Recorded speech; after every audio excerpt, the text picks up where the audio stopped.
Chen Hancheng readily agreed. All right, little you, take the senior sister downstairs. Wen Ling bowed. Thank you, Junior Chen. After the two left, Chen Hancheng sighed and said that senior sister Wen was quite pitiful, having only fallen for the wrong scumbag. Kong Jing tilted her head and he continued, saying that he had later taken down Secretary He, and Wen Ling had once said she wanted to repay him. He wondered if that was the reason she was here this time. She responded that she was surprised that someone so young had already experienced so many hardships. Chen Hancheng crossed his arms and continued, Sister Jing, look at yourself. He instructed that the summer vacation activities would be market department led and Kong Jing would be in charge. Kong Jing smiled and accepted the task no problem. In a spacious grand house, Xiao Rongyu was eating watermelon while watching a TV program. Erzong, no, L. Yuqing spoke up.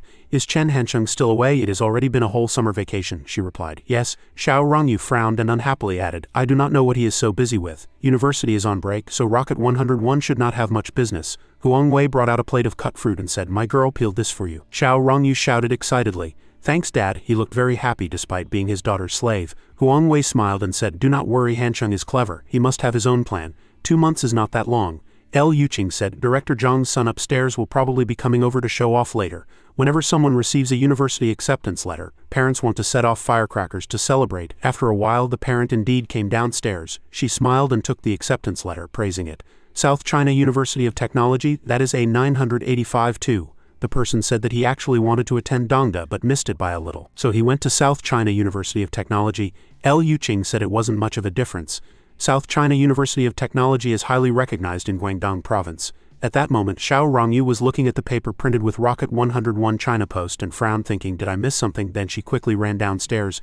L. Yuqing called out from behind, where are you going? Xiao Rongyu replied, to the next door neighbor's house. Upon arriving, she loudly said, Uncle Ding, can I see Xiao Jun's acceptance letter? The front clearly read, Xi'an Electronic Science and Technology University Rocket 101 acceptance letter. Xiao Rongyu smiled, finally understanding, so that is how it is. The scene shifts to a university, and a voice rings out, hello, did not you say you'd call tonight? I am about to start a meeting. Xiao Rongyu replied glumly, we have not seen each other in 2 months, this is the first time in years without having a fight. In Harbin, he thought, that is true.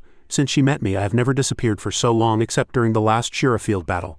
So Chen Hancheng smiled and glossed over it. I'll be done here soon. I'll bring some local specialties back to Jianye for you then, she scoffed. Then Xiao Rongyu smiled and said, little Chen, have you been busy pulling strings these 2 months? Although university students are on vacation, the universities are not, she guessed.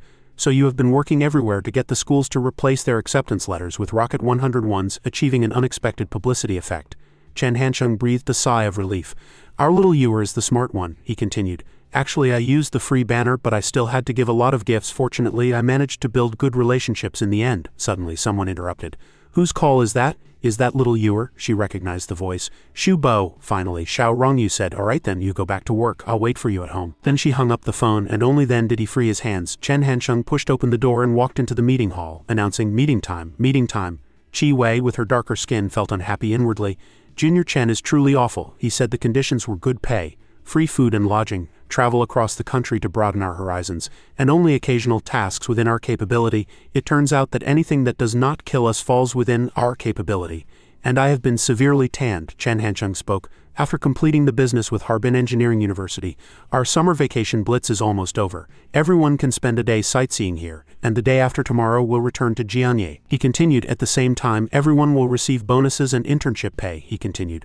I know everyone is very tired. I am exhausted too. If I can sell Rocket 101 in the future, the brand is worth 20 million, but these business relationships are also worth 20 million, and they will become fixed assets in the future. The day they returned, everyone had a stack of money in their hands. Chi Wei was surprised finding she had 6,000 yuan. She frowned, thinking, with this much cash, I cannot even hate Junior Chen anymore. Chen Hancheng spoke. Senior sisters, thank you for your hard work, he smiled and said. Everyone has also formed a deep revolutionary friendship during this time. After graduation, if you want to work at Rocket 101, my junior brother will welcome you with open arms, Wen Ling happily asked. Really? This made Chen Hancheng feel a little guilty. I have tortured this group of senior sisters quite badly over the past 2 months. I only meant it as a polite remark, and I did not expect someone would actually want to jump into the fire pit. Then Shu Bo spoke, little Chen, when are we going back to Gangcheng? He turned to look at him, thinking the sun seemed to have the least effect on him. Envious. Only then did he reply, let us find a place to eat first. The scene shifts to a high-end residential area. Shu Bo looked around in confusion. Why are we here? Are not we going to eat? The two walked up to a door and he was confused again. Who lives here? Just then Hu Linyu opened the door and Chen Hancheng was surprised, his eyes wide. The two looked at each other and screamed, who are you? Then they immediately said together, I am Chen Hancheng, and you are Hu Linyu. They continued to question one another. Hu Linyu asked, "Why are you so dark?" Chen Hancheng immediately countered, "Why are you so fat?" At that moment, Yuchu peered her head out, which made him sigh in relief. Thank goodness she did not get fat. Anning excitedly ran out to greet them. "Brother Shu Zabo." "Brother Shu Zabo." Hu Linyu asked bluntly. "Why are you here?" Chen Hancheng replied unhappily. "Why do you ask that?" He frowned. "My name is still on the household registration book for this apartment. I should be the one asking you. And you are so nonchalantly snapping my cucumber in half." Hu Linyu handed the cucumber to Anning and continued, "I have been living here for almost the entire summer vacation." Chen Hancheng grew increasingly irritated, thinking, wasn't this apartment meant to be mine? Hu Linyu sat back down on the sofa, relaxing, then turned her head and said with a frown, "I have not settled the score with you yet. Shen Yuchu's cooking is so delicious, I just cannot control my mouth." Then she shouted toward the kitchen. Yuchu, do not make the braised pork too bland for lunch. Fatter is better," Chen Hancheng said with a dark expression. "Little Hu, you are corrupted." He thought unhappily, "Shen Yuchu is cooking in the kitchen and she is sitting on the sofa watching TV. That is a luxury I should be enjoying. Why should you, Hu Linyu, get to enjoy it?" She was holding Anning's homework and defended herself. "I am not doing nothing. I am responsible for helping Anning train her logical thinking, which will help her with math and science later." Chen Hancheng snatched the book, confidently judging, "Stop the damn nonsense. I can teach this kind of garbage with my eyes closed." He flipped through the pages one by one. Then Chen Hancheng's attitude did a 360-degree turn. "Even if I could not teach, if you do not go home, do not your parents miss you?" Hu Linyu leaned back, smiling contentedly, and replied, "How can being at home compare to the happiness here? I have a younger brother. All the attention at home is on him. Who cares about me? When I go home, I have to cook and do chores." Only then did Chen Hancheng understand the problem. No wonder Hu Linyu did not want to go home. Here she had air conditioning, her best friend a TV, and she could hang out every day. Little Anning, who just arrived from the mountains, occasionally stood up for justice, and Grandma did not bother with other people's business. It was truly an immortal life. Just then, Yuchu finished cooking the meal and brought it out. "Time to eat." Hu Linyu excitedly rushed over, while Chen Hancheng frowned and said, "All you ever do is eat." At the dinner table, she asked in confusion, "I heard Rocket 101 traveled very far during the summer. You'll be rich in your junior year," he explained. "Assets are not very important. The constant increase in influence that is worth more than just pure profit." After dinner, Yuchu's grandmother came out to watch a movie. "Erzong, how can a broken person like me help a broken person like you?" Meanwhile, Hu Linyu went to wash the dishes and Yuchu was making the bed in the room. Chen Hancheng walked in and sighed. "You are clearly the mistress of the house, so why are you living like a maid?" Later on the drive back, he asked, "Shu Bo, what do you think of Hu Linyu?" He turned and replied, "She is all right, just a bit fat. Her double chin is about to drop off." Chen Hancheng smiled and teased, "After you break up with Huang Wei, I'll introduce Hu Linyu to you as a girlfriend." Shu Bo was very unhappy. "Why are you cursing us to break up for no reason?" He closed his eyes and expressed, "I would rather have Ni Xiao Yu than her." He was surprised. Chen Hancheng mercilessly attacked the other party. "Did you misunderstand the term? I would not even want Ni Xiao Yu to be your friend." Shu Bo was so angry he could only curse. Then he spoke seriously.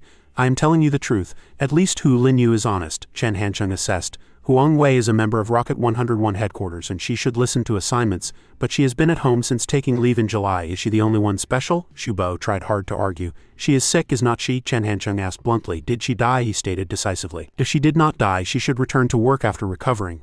Huang Wei is capable, but she likes to play little games. I will not give her a single cent for her July salary." Seeing his tough attitude, he broke out in a cold sweat. "It is fine, she did not contribute much anyway." Then Shu Bo asked, "My aunt and uncle are at a wedding banquet. Do you want to come to my house for dinner?" Chen Hancheng replied, "We have been together for 2 consecutive months. Are not you tired of it? I am going to see little Ewer." At this moment, only he was left standing there blankly, a faint sadness in his eyes. Then Shu Bo picked up his phone and called, "Sister Wei, the mission is over today. I am going back to Gangcheng." Huang Wei replied on the other end. "Does Chen Hancheng have a big problem with me?" He replied flusteredly. "No, he understands the sickness very well. I got your July salary for you. I'll give it to you after the summer break." The scene shifts to Xiao Rongyu's house. She said, "It must have been hard work for you these 2 months, always working." Chen Hancheng smiled and said, "Not really. I occasionally watched a movie with colleagues and wandered around the local specialty streets." She found that interesting too. "Then wasn't it also lively with all of you?" He replied honestly, "It was all right. Work is also very important, so one time I only brought one senior sister with me to save human resources." She was very unhappy to hear this. "What?" Then Xiao Rongyu rushed over and hit him a few times. "You bastard," L. Yuqing reminded him unhappily. "Hancheng, it is getting late. Your parents must be back, right?" He replied. "I am not in a hurry." She frowned, thinking, "This brat, how dare he take advantage of my daughter without any formal title." So L. Yuqing instructed, "The air conditioner in the living room is too cold. Little Ewer, go change into a thicker pajama set." Xiao Rongyu stood up and glanced at him. Chen Hancheng breathed a sigh of relief and said with a smile, "Aunt L, it is about time. My parents have probably finished eating. I should go back or I'll be scolded again if I am late." A few days later, at Jianye University, a car was driving on the main road and a voice rang out, All 5 of us are juniors now, a girl said. Have you all considered taking the graduate entrance exam? If you want to, why do not we review together? Shubo shook his head and replied, I do not plan to take the graduate entrance exam.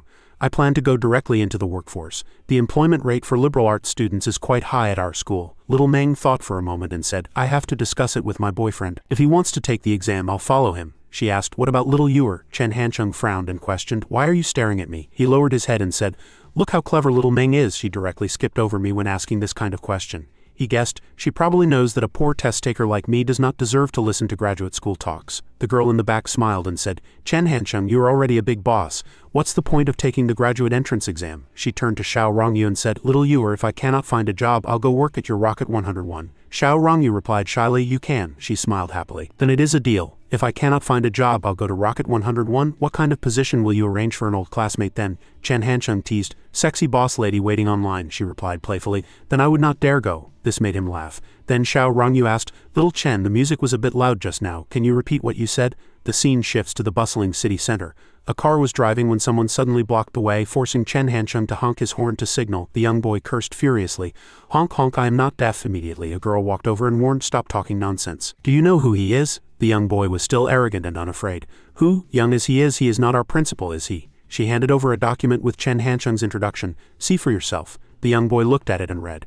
Chen Hancheng, the only student included in the school's memorial yearbook, a 3 good student, provincial top 10 outstanding young entrepreneur. She pushed up her glasses and said, the Rocket 101 that sent you an acceptance letter was founded by Chen Hancheng. The young boy listened, trembling in panic. I hit a brick wall. The girl then comforted him. Now you know, right? But do not worry, he is very busy. As long as you do not provoke him too much, Chairman Chen will not usually bother with you. Just then, Chen Hancheng received a call and a voice rang out demanding, I saw you were back at school. Hurry up and come to the organization department meeting. He frowned unhappily, thinking, damn it, I should have parked the car outside the school. Although I successfully showed off to the new students at the organization department office, Yu Yuping spoke. Chen Hancheng, did you go to Africa during the summer? You are tanned like a burnt corn cob. He smiled and replied, old you are a true fortune teller. Then Chen Hancheng pulled out a chair and sat down with a thud. I am truly building a bridge of friendship for the people of China and Africa. He heard this and teased, how many wives can a tribal chief over there marry? Do you want to bring one back? Yu Yuping spoke seriously. I plan to arrange for Zhang Yuxuan to speak to the new students this year. You do not have any objections, do you, Chen Hancheng? He replied calmly. I already gave my speech last year. Let old Zhang have his time in the spotlight this year. Cheng Dong frowned, thinking, is that all? I cannot believe Chen Hancheng's temper would concede. Just then, the sound of the door opening drew their attention. Chen Hancheng saw the person who walked in and happily shouted, hello, Principal Liu. Gong Chao countered, are not you usually eloquent? Why not use it this time? Do you have any idea what inspirational platitudes are? Chen Hancheng frowned and complained, it is so annoying. I hate this kind of stuff the most. I never used it when writing my college entrance exam essays. The moment I try to say it, it feels like I have just eaten a mouthful of crap. Gong Chao was sweating profusely. This is a bit of a problem. The entrepreneurship advisor from the Sudong Province University of Finance and Economics just called me, wanting to invite you to their school to give a lecture. What will you do if you cannot deliver a pep talk? Chen Hancheng was greatly surprised, thinking, a lecture? Then Chen Hancheng cleared his throat a few times and stood up straight and adopted a broadcaster's voice. Carnegie's principles of success tell us that if you want to succeed, you must temper yourself and strive to overcome those mountain-like difficulties. Chen Hancheng confidently announced that he had read plenty of such books since he was a child. You flatter me, you flatter me. The boy next to him felt his heart ache listening to this. Just to show off at a lecture, this guy was even willing to eat crap. Gong Chao continued with a straight face. There is another very important matter. Because Rocket 101's influence has already surpassed a single school, a single city, and a single province, the media and various universities are paying close attention to this. Principal Kai Chi has specifically notified us. After he stabilized the internal mood, he continued, whoever dares to leak Chen Hancheng's final exam scores is a person who disrupts the internal stability of the organization. The scene shifted to a small room, and Madame Liang's voice rang out, Hancheng is so famous now, he must have earned a lot of money, right? As his cousin, when will you get to be on TV? Xiaohai explained. Actually, I did not go to work at Hancheng's company. I went to a factory. Madame Liang was very surprised to hear this. To a factory? Did not Hancheng's company want you? Xiaohai replied. No, it is not that. At the time I saw that Hancheng's company was too small and felt it wasn't very stable. So I wanted to find a bigger factory to work at. I did not expect Rocket 101's fame to grow so quickly. Madame Liang hung up the phone angrily. Tang Ping asked, "Was that your mom on the phone?" Xiao Hai nodded. Tang Ping unreasonably scolded. Chen Hansheng must have had an expansion plan back then, but he said it had to be kept secret. If he had told us the plan in advance, would we have left? He is your cousin after all. Hearing this, Xiao Hai retorted angrily, "Can you just say a little less? Do you make any sense?" Then Xiao Hai turned and left, while Tang Ping cursed from inside. What's with the attitude? Earning money now does not mean you'll always have money. Maybe one day you'll suffer a huge loss, the neighbors kept complimenting. My one, congratulations, I saw Hansheng on TV again. Look at your son, then look at my son. Madame Liang smiled and politely said, Not at all, not at all. At this moment Zhao Jun was in the room, smoking with a grave expression, deep in thought. My one questioned unhappily, What's wrong? Your son is so promising, yet you look so troubled. Zhao Jun lowered his head and explained, Society is too fickle nowadays. Success can be achieved as easily as flipping one's hand. Hansheng's execution ability is real, but this success came too quickly. I am worried he will not be able to handle it well. Hearing this, Liang Maiwan replied, This is money Hansheng earned through his own hard work. It is not like you did not see it. Look how tend he got over the whole summer vacation. Zhao Jun was silent. Then he also lay down, sighing and thinking, I always feel that life cannot be too smooth. There must be some tempering. Chen Hansheng just succeeded too quickly. At a roadside water bar, the boys were discussing, Did you guys know? Someone from our school has become famous again. Chen Hansheng, the founder of Rocket 101, chairman of the Humanities and Social Sciences Department Student Union, and vice chairman of the university's Student Union. I hear his rumored girlfriend is the prettiest girl at the University of Finance. Right at that milk tea shop. The two girls over here were gossiping. I really cannot stand it, our vice minister of the External Liaison Department. She is pretty but has a bit of a fiery temper. The key is she loves to quote what senior brother Chen Hansheng once said. A girl chimed in. I heard senior brother Chen is the pride of the University of Finance, but there is no need to worship him so much, right? Could she have a crush on senior brother Chen? They continued to discuss. Ever since I started school, I have never seen senior brother Chen once. On the contrary, I often see him on the cafeteria TV. At this moment, Hu Linyu passed by and heard them. She walked in and shouted loudly.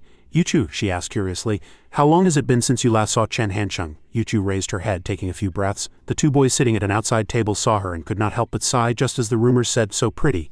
Yuchu replied, over a month. Hu Linyu, sweating, asked, He is developing so fast, are not you worried you cannot keep up? She smiled and said, It is okay, I walk slowly. Then Yuchu lowered her head and said softly, He walks fast and I will slowly follow behind him. In the SF Express office a voice came from the TV screen. Carnegie's principles of success tell us that if you want to succeed, you must temper yourself and strive to overcome those mountain-like difficulties.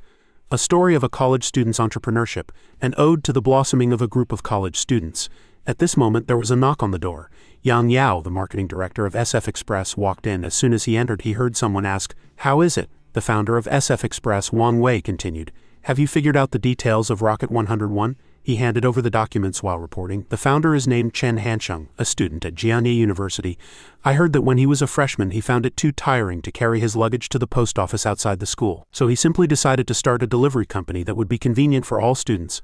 Wang Wei took the documents. Yang Yao continued, But this kid is quite smart. He found Santo Express to cooperate with. He analyzed, a student has no transportation resources, so he can only find a big tree to lean on. Rocket 101 developed quite slowly at first, but after Santo agreed to full cooperation, the company shot into high gear like it was on steroids. Wang Wei put down the documents and said his parents seemed to have ordinary backgrounds. Yang Yao heard this and said, Just civil servants in a small city in northern Jiangsu. His relatives probably could not provide much help either. His network was likely built all by himself. Kang Jing was originally the general manager of Stowe's Jianye branch. After resigning, she went to Rocket 101 to serve as the vice president in charge of all market operations. Wang Wei sighed. So he basically started from scratch. It is getting harder and harder to start from scratch these days, but this kid has a good eye. We were all competing for the mass market, and he was the only one who did not overlook the student market. Yang Yao heard this and asked, Do we need to formulate a competition plan? Wang Wei waved his hand and replied, Rocket 101 has Santo backing it, and it has already reached a small scale now, and it is a student startup itself, which is quite popular in universities. If we compete with Chen Hansheng for the market, even if we succeed, we'll need to invest several times the resources. Yang Yao frowned and asked, But are we just going to give up like this? He said worriedly. The university market will definitely be a big piece of the pie in the future. Rocket 101 has no transportation resources, so in the end this pie will still belong to STO. Wang Wei said, You have misjudged one thing. Although Rocket 101 relies on STO, it does not belong to Santo. Chen Hansheng's actions during the summer vacation were an act of breaking away from STO, because there wasn't a single trace of Santo. Do you know what this indicates? Yang Yao said in great surprise. It indicates that this college student might have his own ideas. Wang Wei replied, few people who start from scratch are willing to be subservient to others. Wang Wei suggested, why do not you call and contact Chen Hansheng now, find the best opportunity to come to Jianye and we can sit down and talk with him. Yang Yao asked, what's the theme? Wang Wei glanced at him. You can subtly ask Chen Hansheng if he has ever thought about selling Rocket 101. Yang Yao was startled. We want to acquire this company. Wang Wei sighed and said, just ask and see. We do not lose anything by asking what's wrong with spending a little money. If Santo really gets it, that would be our biggest problem. Wang Wei continued, our plan is to spend billions to buy an airplane. Cannot we spend a little money to buy the entire national student market? He nodded upon hearing this. As soon as Yang Yao dialed the number, the ringback tone started playing. We do not understand the entanglements of love and hate. We all thought love changed like the wind and clouds. Believing one day of love is worth an eternity. In this frozen time, he thought to himself, he is still a student after all, always following the trends. At that moment, someone answered the phone. Hello, who is this? He answered. I am Yang Yao, the marketing director of SF Express. May I ask if you are Chen Hansheng? Chen Hansheng on the other end was puzzled. Who are you? He repeated. Yang Yao, marketing director of SF Express Transport.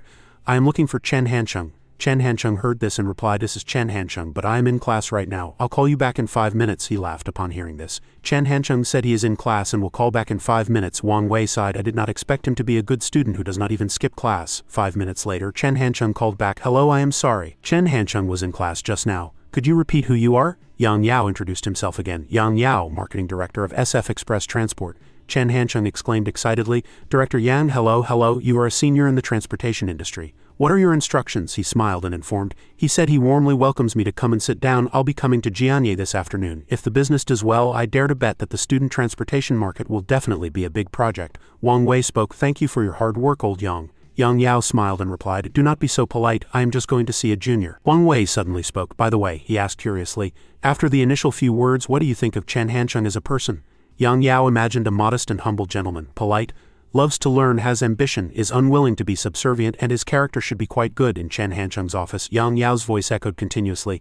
I am Yang Yao, marketing director of SF Express Transport. The voice kept repeating, I am Yang Yao, marketing director of SF Express Transport.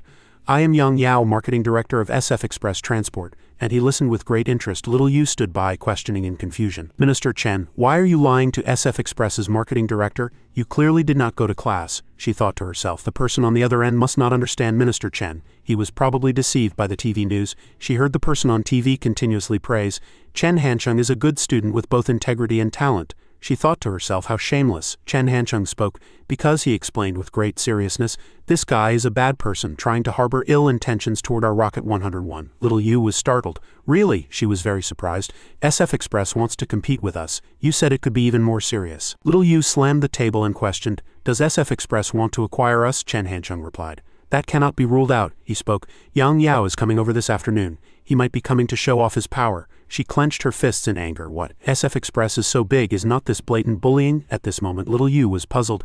So you recorded this to make it easier to unite with STO to fight back? Chen Hansheng's lips curled up. That is right, with this recording it'll be convenient for me to find Chairman Cheng. She frowned and asked seriously, Minister Chen, do I need to make any preparations in advance? He spoke. Go back to the school's photography club. Find a few classmates who can take pictures and secretly take pictures of me talking with Yang Yao. Little Yu immediately agreed.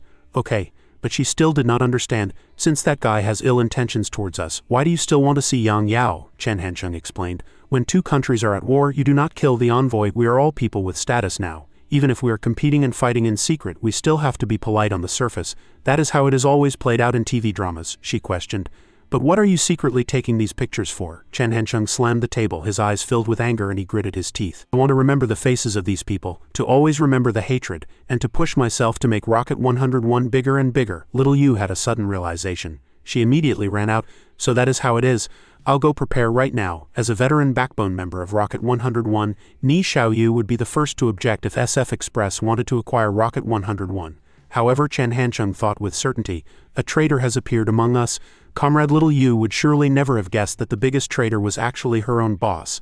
The one who most wanted to sell Rocket 101 was also her own boss. The flowers and applause, all the illusions that Rocket 101 had now were just castles in the air. When a transportation company lacks its own transportation capabilities, no matter how influential it is all in vain. Any random player in the industry could squeeze Rocket 101 out of the circle. For Rocket 101, the best way was to sell it for a high price while the market price was still good. Besides Chen Hansheng, only Kong Jing knew about this plan. That afternoon he went to the airport early to pick up the person. Yang Yao was very grateful. Hancheng, you are too kind, actually coming to the airport to pick me up personally. The two shook hands and Chen Hancheng spoke. I should. Director Yang is a senior in the industry. You are coming to Jianye to guide our work. As long as I am in Jianye, I'll definitely come to the airport personally to pick you up. He nodded with satisfaction.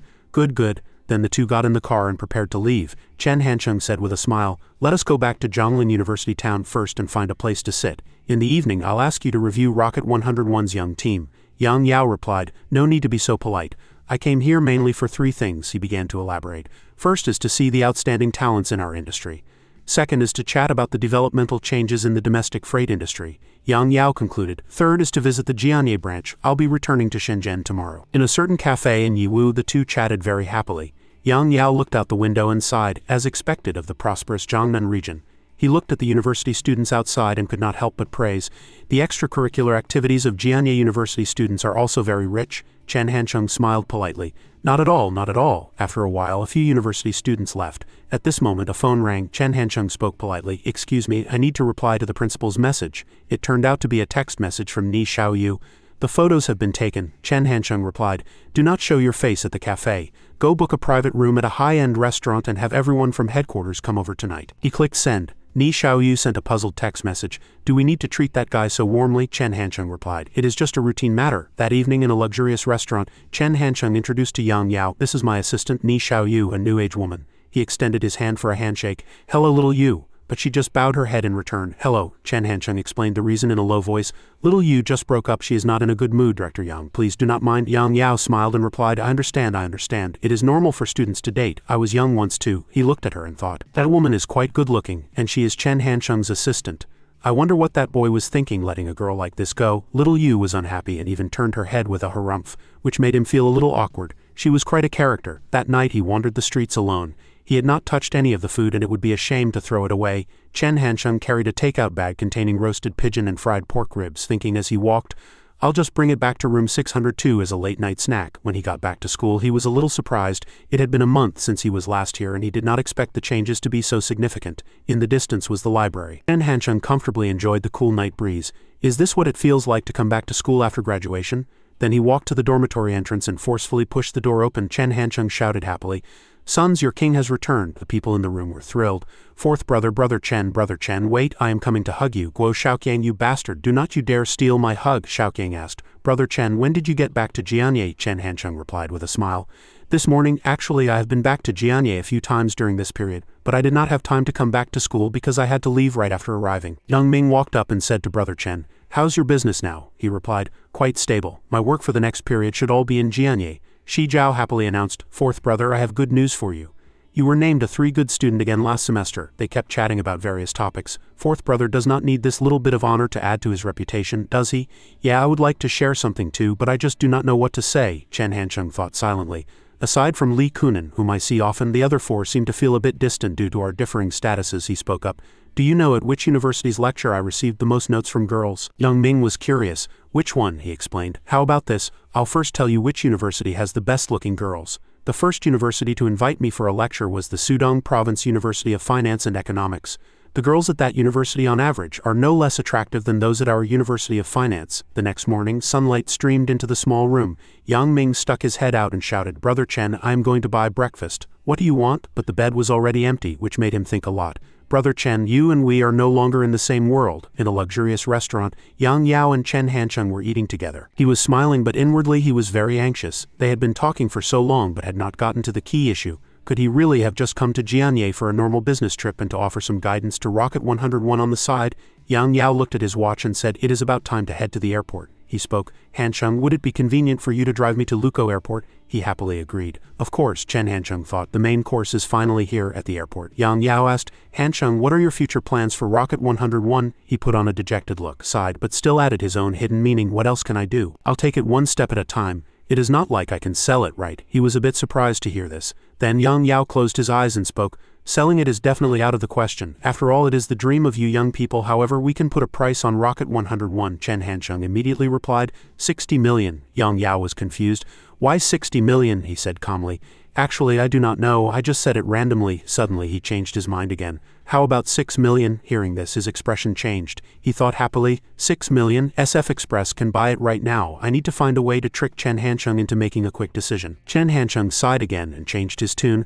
I have several thousand part-time students. 6 million is definitely not enough. It is not even enough for a 10,000 yuan severance package for each person. Yang Yao was being led in circles by him and felt very unhappy. Are you fucking playing with me? He gritted his teeth and said, Hancheng, you are quite obsessed with the number 6, are not you? Before they parted, the two shook hands. Yang Yao said, Hancheng, perhaps we'll be seeing each other often in the future. Chen Hancheng waved while thinking, SF Express has already made a move. Shentong and Yuantong, you cannot wait any longer. He turned and left, still pondering various things. Anyway, it is not expensive. I did not ask for 100 million or 200 million. For just a few tens of millions you can take the adorable Rocket 101 home, he sighed. As for Shentong, the photos and recording of Yang Yao were just to drive up the price. Shentong actually did not react at all. Do they have no sense of crisis? At Chen Hancheng's company he bumped into Peng Fei right after opening the door. He said hurriedly, Brother Chen, sorry, I did not mean to. He replied, it is fine, what's wrong with you? Peng Fei frowned and said, just had a fight, girls are so troublesome. Then he ran off. I'm heading back to school first, over here. A girl angrily cursed. How does a scumbag like him have the nerve to shout? He is the one who cheated, yet he shamelessly blames the woman, she questioned. Does having a little bit of stinking money make him that great? Sitting in the middle was Anping, crying sadly. Back in the office, Chen Hancheng was confused. What happened? Little Yu replied. That guy cheated. She frowned and explained. Lu Pengfei has been acting suspiciously lately, and he often makes excuses not to return to the dorm at night. Last night, after a party, he said he was going to an all-night internet cafe. Little Yu said sadly. Anping did not believe him, so she secretly followed him. As a result, she saw him hugging another woman and entering a hotel. After understanding the situation, he replied. I get it, you can go out first. Chen Hancheng walked to the window and glanced outside. He happened to see Peng Fei standing downstairs talking to someone on the phone. He was smiling very happily. Chen Hancheng frowned, thinking, maybe you should just leave. The Pikachu ringtone in the office went off. When are you planning to leave next? Chen Hancheng replied with a smile. I will not be leaving Jianye again for the time being. Right now, I am just waiting for the marketing department manager, Kang Jing, to return with her team to distribute bonuses, and then we'll have a meal together. Gong Chao replied. The scale is getting bigger and bigger, so stability is indeed the main priority. I also hope that you can eventually build a publicly listed company and make Rocket 101 the pride of our university. He just smiled without answering, but inwardly he was planning, it seems I must sell Rocket 101 for a high price. As soon as he walked out, Chen Hancheng heard the sound of the radio broadcast. Good afternoon, everyone. I am Shang Yanyan from the campus radio station, and welcome to this episode of Finance University Youth. He thought, I wonder how her family is doing now. At this moment, Yuchu was standing outside waiting. Chen Hancheng appeared and said with a smile, let us go eat. The scene shifts to the university cafeteria. Luo Zan was eating when she noticed someone walking over. When she saw clearly, she recognized it was Chen Hancheng, senior brother Chen. He had just sat down when he gestured. Yuchu also walked over and sat next to him. Hello. When Luo Zan saw this, she frowned, very unhappy. She turned her face away, thinking, so what if she is beautiful? So what if she has a good figure? You are still not good enough for senior brother Chen. Chen Hancheng spoke at this moment. I need to talk to you. The new student cadres in the external liaison department have some opinions about you recently because you often repeat what I have said in the department. He was very unhappy. The most ridiculous part is that you even made the cadres copy my quotes. Chen Hancheng questioned. Are you sick? Luo Zan, what era are we in? Are you still engaging in a personality cult? She retorted loudly. Is it wrong for new students to learn from an outstanding senior? I do not think there is anything wrong with this practice. If you think I am not capable, then fire me, he said directly. Damn it, you might as well go eat shit. It is impossible to reason with you, Yuchu asked shyly. Do you want some tofu? Chen Hancheng refused. It is too spicy, I will not eat it, she asked again. Do you want some tomatoes? He said again. It is too sweet, I will not eat it. She offered another dish. What about the egg then? He accepted. I can have a little of this. Luo Zan noticed the book on the table at this moment. Then she faked a few coughs and deliberately pushed the book off. Then Luo Zan put on an innocent look. I am sorry, senior sister Shen, I did not do it on purpose, Chen Hancheng thought unhappily. Should I send her to Shao Rongyu for some military training? Is it fun to bully an honest person like Shen Yuchu? Luo Zan picked up a piece of pork rib and with lightning speed placed it on Chen Hancheng's plate. By this time, Yuchu had already picked up the book and Luo Zan had returned to her cheerful smile. I am sorry, senior sister Shen. Hearing this, she also smiled and said, it is okay. He, on the other hand, was hesitating whether to eat it or throw it away. Chen Hancheng's days at school were truly quiet and leisurely. He would sleep in the morning, accompany Shen Yuchu to study in the library in the afternoon, and chat while enjoying the breeze at the milk tea shop in the evening. Shao Rongyu was pulled away by Professor Sun for intense mentoring, so she had no time to talk to Chen Hancheng day or night and could only call him at night to complain. A few days later, Kang Jing returned to Jianye with the marketing department team. This meant that the domestic student market had basically been conquered, except for remote areas that even Santo transport could not reach. Rocket 101's fame had also reached its peak. The general had returned. Chen Hansheng booked an entire floor of a hotel in Zhongling district to reward them, formally celebrating the launch of Rocket 101. The scene shifts to a lively banquet. Hansheng put his arm around Zibo's shoulder and said, "On the surface this party is for Rocket 101 and me. In reality it is for you." He turned his head, puzzled. "What does this have to do with me?" he replied. "I plan to get Huang Wei drunk." Then Chen Hansheng patted Zibo's shoulder. "The rest is up to you." He frowned and questioned. "It is a party to celebrate Rocket 101. Why are you getting Huang Wei drunk?" Chen Hansheng asked directly, "Do you want to use the sword or not?" which made Zibo blush. "Ah," he shyly glanced at Huang Wei. She was wearing a red dress and looked very beautiful. At that moment, Huang Wei walked over and called out, "General Manager Chen." Then she smiled and said, "I would like to toast you. Here's to Rocket 101 becoming better and better under your leadership." He accepted with a smile. "It is all thanks to everyone's hard work," Chen Hansheng said. "Sister Jing does not want to drink. Huang Wei, you can help me block a few drinks to keep the atmosphere going." She smiled and said, "Okay." But inwardly she was both flattered and a little scared. At the banquet, many people were dressed splendidly. Huang Wei went from table to table, constantly making toasts. "Sister Kong, I'll toast you. You can just drink water. I'll down this one. Xiao Zhang, you all come over for a drink too. Wen Ling, right, I heard you work very hard, but you should still take care of your health." After just a little while she was so drunk that she was leaning on Zibo's shoulder. His gaze shifted downwards, extremely shy and full of longing, as he looked at Huang Hui's beautiful drunken and unconscious state. Zibo looked around awkwardly. At that moment a group of people in the distance were toasting each other. "Okay, cheers, pour the wine, pour the wine." Hansheng walked over from there. "Come on, you two have a drink too." Huang Wei smiled and said, "Cheers." Then she drank it all in one go and finally collapsed onto the table. Chen Hansheng was a little surprised, thinking, "I have not even tried hard yet, and you are already down." Then he walked up and said, "Zibo, let us have a drink, us two brothers." He awkwardly refused. "What's the point of us drinking?" Chen Hansheng frowned and unhappily reminded him. "You bastard, you are too arrogant, drinking with me while sitting down." "I am standing," he frowned, sweating profusely. A helpless Zibo stood up. He saw the point, waved his hand and said, "You do not have to be like this, do you? You cannot hold it in already?" Sit down, Zibo roared in shame and anger. "What's it to you? Get lost." Over here, Hansheng took out a room key card.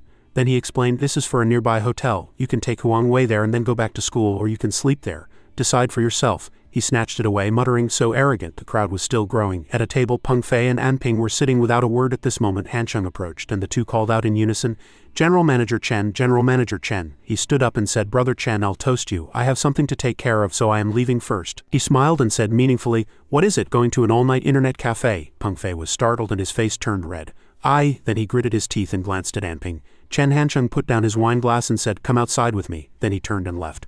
"I have something to say to you." The two of them left the ongoing banquet. Outside, the red luxury car was parked in a corner. He put a cigarette in his mouth and then Chen Hansheng motioned for Peng Fei to take one too. He lit it for him. Chen Hansheng took a drag and exhaled a faint cloud of smoke. Chen Hansheng was smoking calmly when he suddenly spoke. "You and Chu Anping. One of you has to leave." Peng Fei turned around abruptly. "What?" Chen Hansheng informed him bluntly.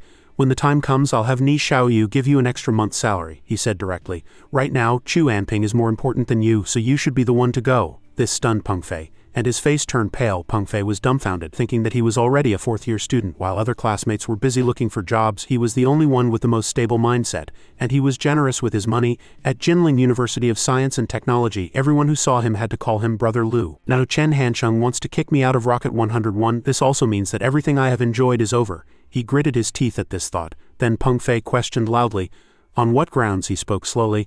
"On what grounds?" Chen Hansheng opened the car door and explained as he got out, "You are just an ordinary student general agent. With a status like that, I have over 100 people under me, and I can replace one or two at any time," he continued coldly. "But Chu Anping is currently in charge of data statistics at the headquarters, and I still need her right now." Chen Hansheng finally turned his head and said, "Once an office romance breaks down, there are only two possibilities. Either one person leaves or both leave, otherwise it will affect the mood of the entire company. You think about it yourself." Then he left, leaving Peng Fei alone in the car. He thought blankly, "If I leave Rocket 101, what should I do?" Peng Fei was very worried. "Will I have to look for a job in the 30-plus degree heat?" he thought angrily. Chen Hansheng, go to hell. Stop bullying poor students. Suddenly, Peng Fei noticed something was wrong. There was something hard under his butt. He picked up a stack of documents. Peng Fei opened it, and it was a photo of Yang Yao. Is not this Yang Yao from SF Express? He asked himself in his mind. A contract? The words on the first page read, "Agreement regarding SF Express's acquisition of Rocket 101. Peng Fei was extremely shocked. Chen Hansheng wants to sell Rocket 101. He flipped through it page by page. Has he already made a deal with SF Express? Peng Fei's eyes widened in surprise and then he shouted, 69 million, oh my god, his hands were trembling and his expression was very ugly. What right does he have to do this? Rocket 101 is the result of everyone's hard work. The more Peng Fei looked, the angrier he became, remembering what he had once said. Rocket 101 was nominally a company that cooperated with students, but the ownership of its shares was completely under his own control. Peng Fei tried hard to continue reading, poring over the details. Just then a shadow approached and he thought with great vigilance, he is back. Suddenly a young man appeared and called out, Peng Fei. He breathed a sigh of relief when he recognized him. It was Shang Bing. Shang Bing stood outside the car smoking a cigarette and then asked, what did Han Cheng say? He replied. He told me to leave Rocket 101. Shang Bing began, you should understand him too. Rocket 101 has a very young atmosphere because there are many students. The matter of you and Chu Anping dating and then breaking up could easily have a negative impact on this group. Shang Bing gave an example. Some people might think you did something wrong, but you're only avoiding punishment because of your veteran status. He then left saying, I'll head back first, you can sit for a while longer. Peng Fei sat in the car with his head down and suddenly asked, if Rocket 101 ceased to exist, where would you go? Shang Bing just replied calmly, cease to exist? He pondered for a long time before finally answering, I do not know, maybe I would find a new job. Maybe I would look for something related to transportation, or maybe I would go back to my own professional field. He was silent for a long time. Peng Fei frowned, thinking, my importance does not compare to Chu Anping's importance in Rocket 101, so I was directly kicked out. What should I do with my future? He looked at his trembling hands. Why me? In my professional field, the most I can earn from a job is 2,000 yuan a month. He irritably scratched his head and ears. 2,000 yuan is not enough at all. I just want to maintain my current standard of living. Suddenly, Peng Fei thought of a place that could offer him a salary no less than what he got at Rocket 101. Or rather, he looked at the contract. Peng Fei thought seriously again about how to maximize the value of this acquisition agreement. Just then, someone suddenly appeared beside him. The person standing outside the car was Anping. Peng Fei was a little surprised to see her. She spoke. I can leave. He asked. Why? Anping said with a blank expression.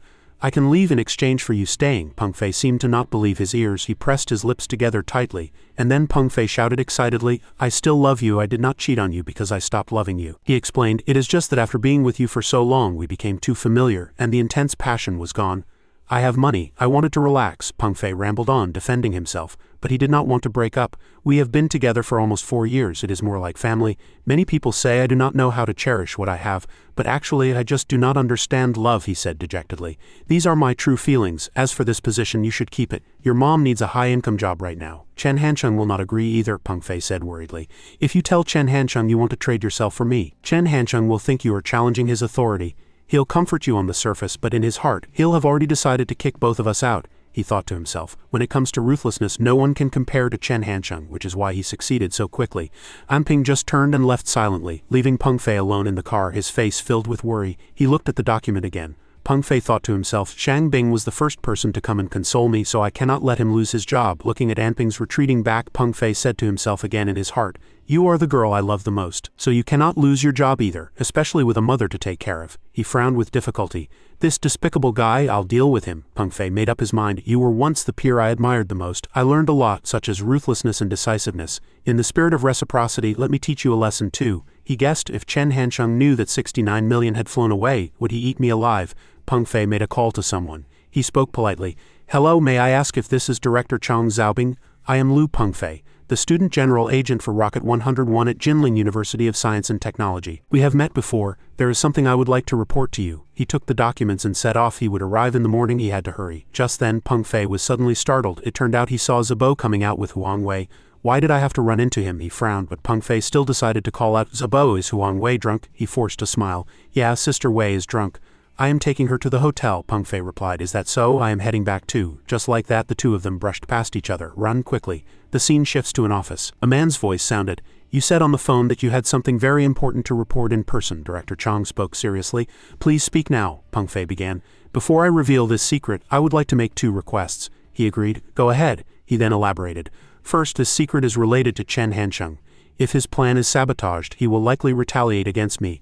I would like to ask the senior management of STO to step in and suppress him, Peng Fei continued with his request. Second, I have already lost my job at Rocket 101 and would like to find a position at STO with a monthly salary of over 10,000 yuan. Director Chang laughed upon hearing this. When I was a branch manager, my annual income was only a little over 200,000 yuan. You are asking for a monthly salary of over 10,000 yuan right off the bat. Is not that a bit much? He continued. As for Chen Hancheng, I cannot judge the specific situation, but he has to abide by the law, right? so Peng Fei handed him a stack of documents. Please take a look at this information first, then you'll know my request is not unreasonable. He was very shocked as soon as he opened it. Director Chong kept flipping through the pages. He said seriously, is this agreement real or fake? He replied. It has Yang Yao from SF Express's signature on it. Director Chong said. Although the contract text is very standard, it can be forged, including the signature. Peng Fei then produced further evidence. This is a photo of Yang Yao. He was talking with Chen Hancheng in a coffee shop. This is a recording of Yang Yao's call to Chen Hancheng. Director Chong questioned, did you take all of these? What was your motive? He was a bit stunned at first. Then Peng Fei explained seriously, I do not want Rocket 101 to be sold to SF Express. I hope it can develop well because it holds my memories, he spoke. Not worry, I am going to Shanghai now to report this to the chairman and the other leaders. In a hotel in a certain city, the room was decorated mainly in pink.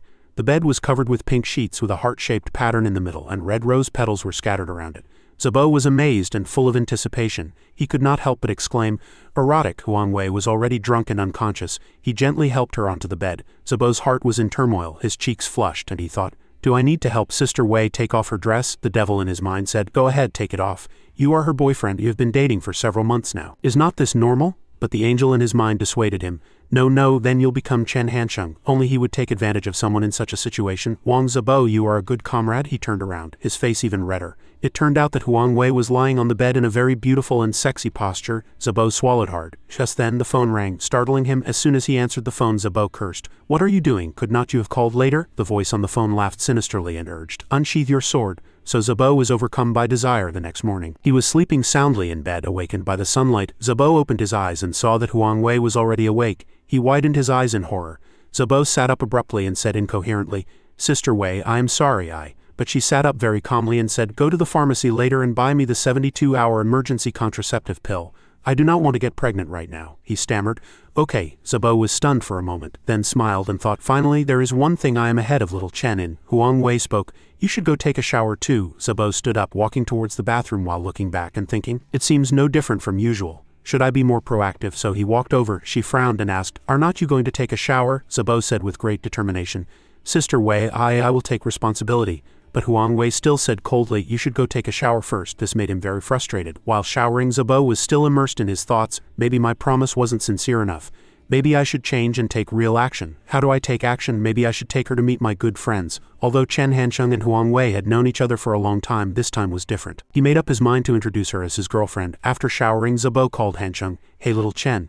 The other end teased him with schadenfreude. How was last night? He frowned and said, I'm having lunch with Huang Wei today, he replied. Then let us find a small restaurant nearby. The three of us can have a meal together. Zabo firmly refused. No, you must bring Shen Yuchu. Hancheng frowned and questioned, what for? He glanced at Huang Wei and then explained, I am bringing my girlfriend, you bring your girlfriend and we'll eat together in that capacity. So he agreed too. Alright then, you and Huang Wei can come to our school cafeteria for lunch. Since we are all family, there is no need to eat out. We can just have a casual meal. Zabo nodded in agreement. After hanging up, he laughed and thought, little Chen. The more polite he is, the worse it is. By not treating me like an outsider, it actually shows how important I am to him. Zabo walked over and called out, Sister Wei, he said spiritedly, we are going to the University of Finance and Economics later. I have arranged to have lunch with little Chen and Shen Yuchu. Seeing his anticipation, she could not bring herself to refuse. At this moment, music played in the street, setting the mood. The first time I said I love you, I was so breathless I could not stop trembling. The first time I held your hand, I lost my way, not knowing where to go. The singing was melodious and touching. That was the first time I knew what forever meant. Zabo reached out to hold Huang Hui's hand, but she pulled away. Huang Wei explained, it is so hot, my palms are sweaty, he thought to himself. I hope this is not disgust. We have already done that, how could she still be disgusted with me? When they arrived at the agreed place, the two saw Hancheng and Yuchu. He was listless, talking loudly on the phone. Chairman Cheng, listen to my explanation. That is absolutely impossible. He held up 3 fingers. I swear on my character that contract is absolutely fake, Hancheng continued.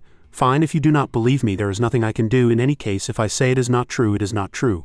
Why do not you order the agents below to completely cancel all cooperation with Rocket 101? He hung up the phone after speaking. He gritted his teeth and cursed. Damn it, Zabo was curious. Who was that? He replied, it is nothing. He smiled and introduced. Little Chen, this is Huang Wei. She smiled and said, General Manager Chen Yuchu. He replied very unhappily. I met her 2 years ago. They walked to the dining table, which was filled with delicious dishes. Yuchu ate slowly and delicately, while Hancheng devoured his food.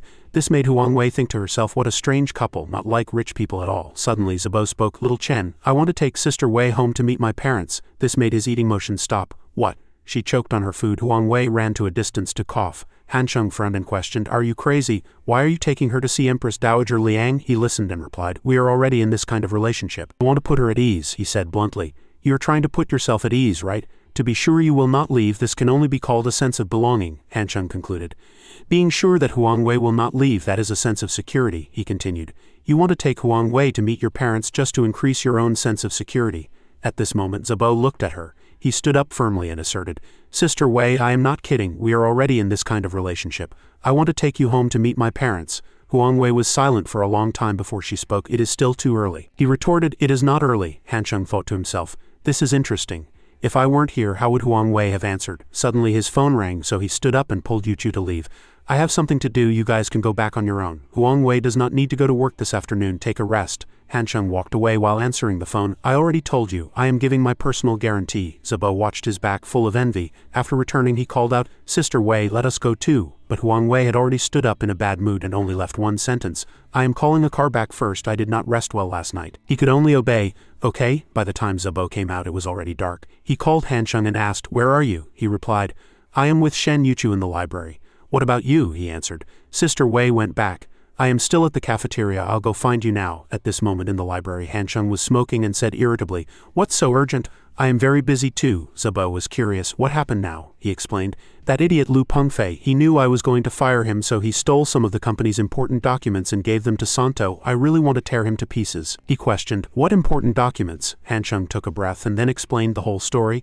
"It is October 2004 now. I had previously prepared a document, mainly to put pressure on and negotiate with Santo. I was hoping to increase the commission rate for package collection in 2005. As a result, Lu Pengfei gave this document to the senior management of Santo. They were very angry and thought I was being impertinent." Zabo was also very dissatisfied after understanding and cursed. "This damned guy, he could not control his lower body, brought his own dismissal upon himself, and yet he is sacrificing the interests of the entire company to go down with him." He added, "Not only that, what if Santo stops cooperating with Rocket 101? We do not have any transportation resources, so in the end we can only close down or go bankrupt." He panicked. "Is it that serious?" Han Sheng turned and said, "The business world is like a battlefield. Victory and defeat are decided in an instant. Also, what were you looking for me for?" Zabo frowned. "It is not worth mentioning anymore." He turned around and said, "Even if you do not tell me, I know. You were so eager to take Huang Wei back to Gangcheng just now. Weren't you trying to prove you are responsible? But Huang Wei wasn't very enthusiastic, so you are having doubts about life, right?" He lowered his head and asked, "Why?" Chen Hansheng explained. "Your level of importance is different," he explained. "You are a virgin, so you feel like anything that happens must be pushed toward marriage. But Huang Wei might not think so. Actually, you just have too little experience, blowing small things out of proportion." Chen Hansheng continued, "Do not overthink it. Just go back with an umbrella. If Huang Wei is not keen, you should also tone it down. I am going to Shanghai next." After speaking, he left. Wang Zabo thought about Huang Hui's coldness in the morning and Pengfei's fake smile last night. He furrowed his brows angrily, and Wang Zabo's curses could still be heard in the pouring rain. "Damn you, Lu Pengfei." In the office, Ni Xiaoyu brought a cup of hot tea to Anping and Duan Zhiju. "You make some black tea and we can drink it later." She just nodded without answering. Her eyes were already very dark and her gaze was dull and lifeless. She thought worriedly, such a good couple, how did they end up like this? Just then, Wang Zabo pushed open the door. He walked angrily towards Anping. Wang Zabo questioned angrily, "Where is that bastard Lu Pengfei?" She replied softly, "I do not know his whereabouts." He frowned and questioned, "You are his girlfriend. Do not you know where he went?" Anping said firmly, "I am not clear anymore. Also, we are no longer boyfriend and girlfriend." Ni Xiaoyu asked in confusion, "Wang Zabo, what's wrong with you? Why are you suddenly looking for Lu Pengfei? He is no longer an employee of Rocket 101. He crossed his arms and replied, "Yes, he is indeed not part of Rocket 101 anymore." Then Wang Zabo angrily shouted, "But this damn guy went and reported to Santo. Little Chen was originally planning to raise prices next year to fight for our interests. As a result of Lu Pengfei's report, STO might terminate the cooperation, and Rocket 101 might have to close down." Anping was stunned by these words. Lu Pengfei reported, "Santo is terminating the cooperation, and Rocket 101 is going to close down." Ni Xiaoyu frowned and asked doubtfully, "How do you know that?" Wang Zabo gritted his teeth and said, "Little Chen said so." Would he joke about his own company? At this time, Anping was trying to call Pengfei. As soon as the call connected, she spoke first. "Are you at the Santo headquarters?" He replied decisively on the other end. "Yes." She questioned, "You went to report him?" And he was just as direct. "Yes, that is right," Anping said with tears in her eyes. "Why? Is it just because General Manager Chen fired you?" Pengfei roared back angrily. "Not entirely. Chen Hansheng wants to sell Rocket 101 and I am stopping him," she retorted. "You are talking nonsense." Wang Zabo immediately snatched the phone. "Lu Pengfei, cannot you find a decent reason to lie?" He was furious. "Rocket 101 is developing so well right now. Has he lost his mind to want to sell the company?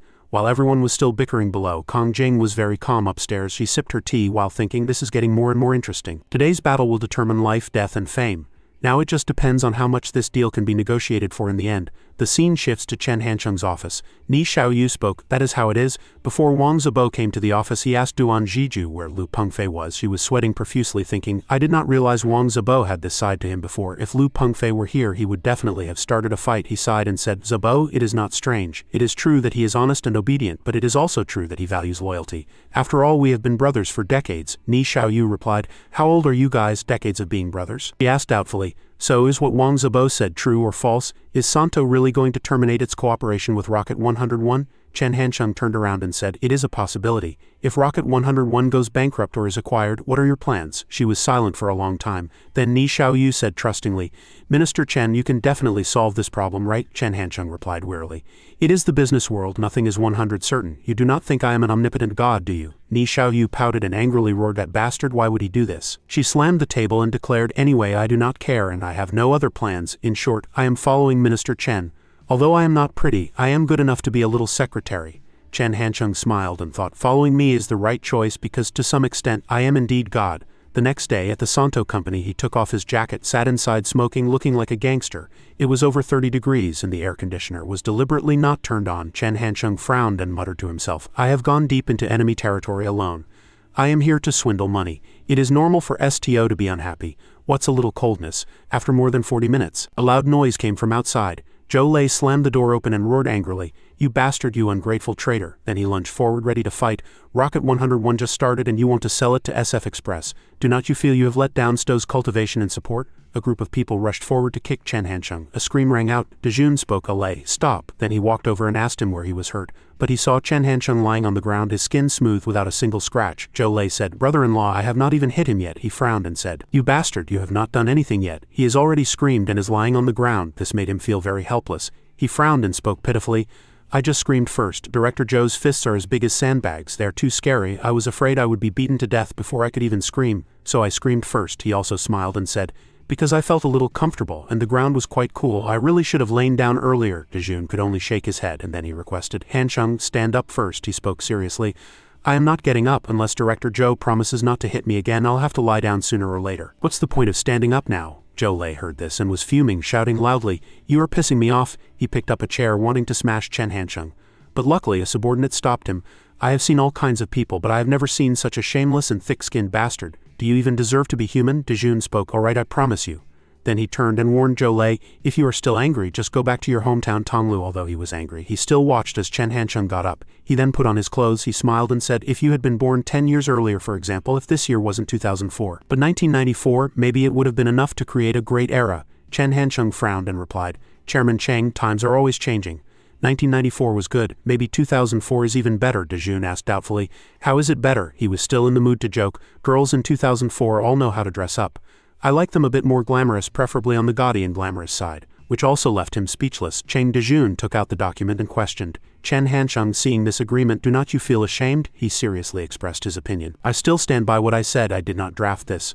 I do not know why such an agreement exists. Chen Hancheng straightforwardly expressed his thoughts, but is that important? If I were Chairman Cheng, no matter how the situation outside changes, no matter how chaotic it is, I would only need to figure out 2 points, he continued. First, does Santo need to acquire Rocket 101? Second, how much does Santo need to pay to align with its current and future interests?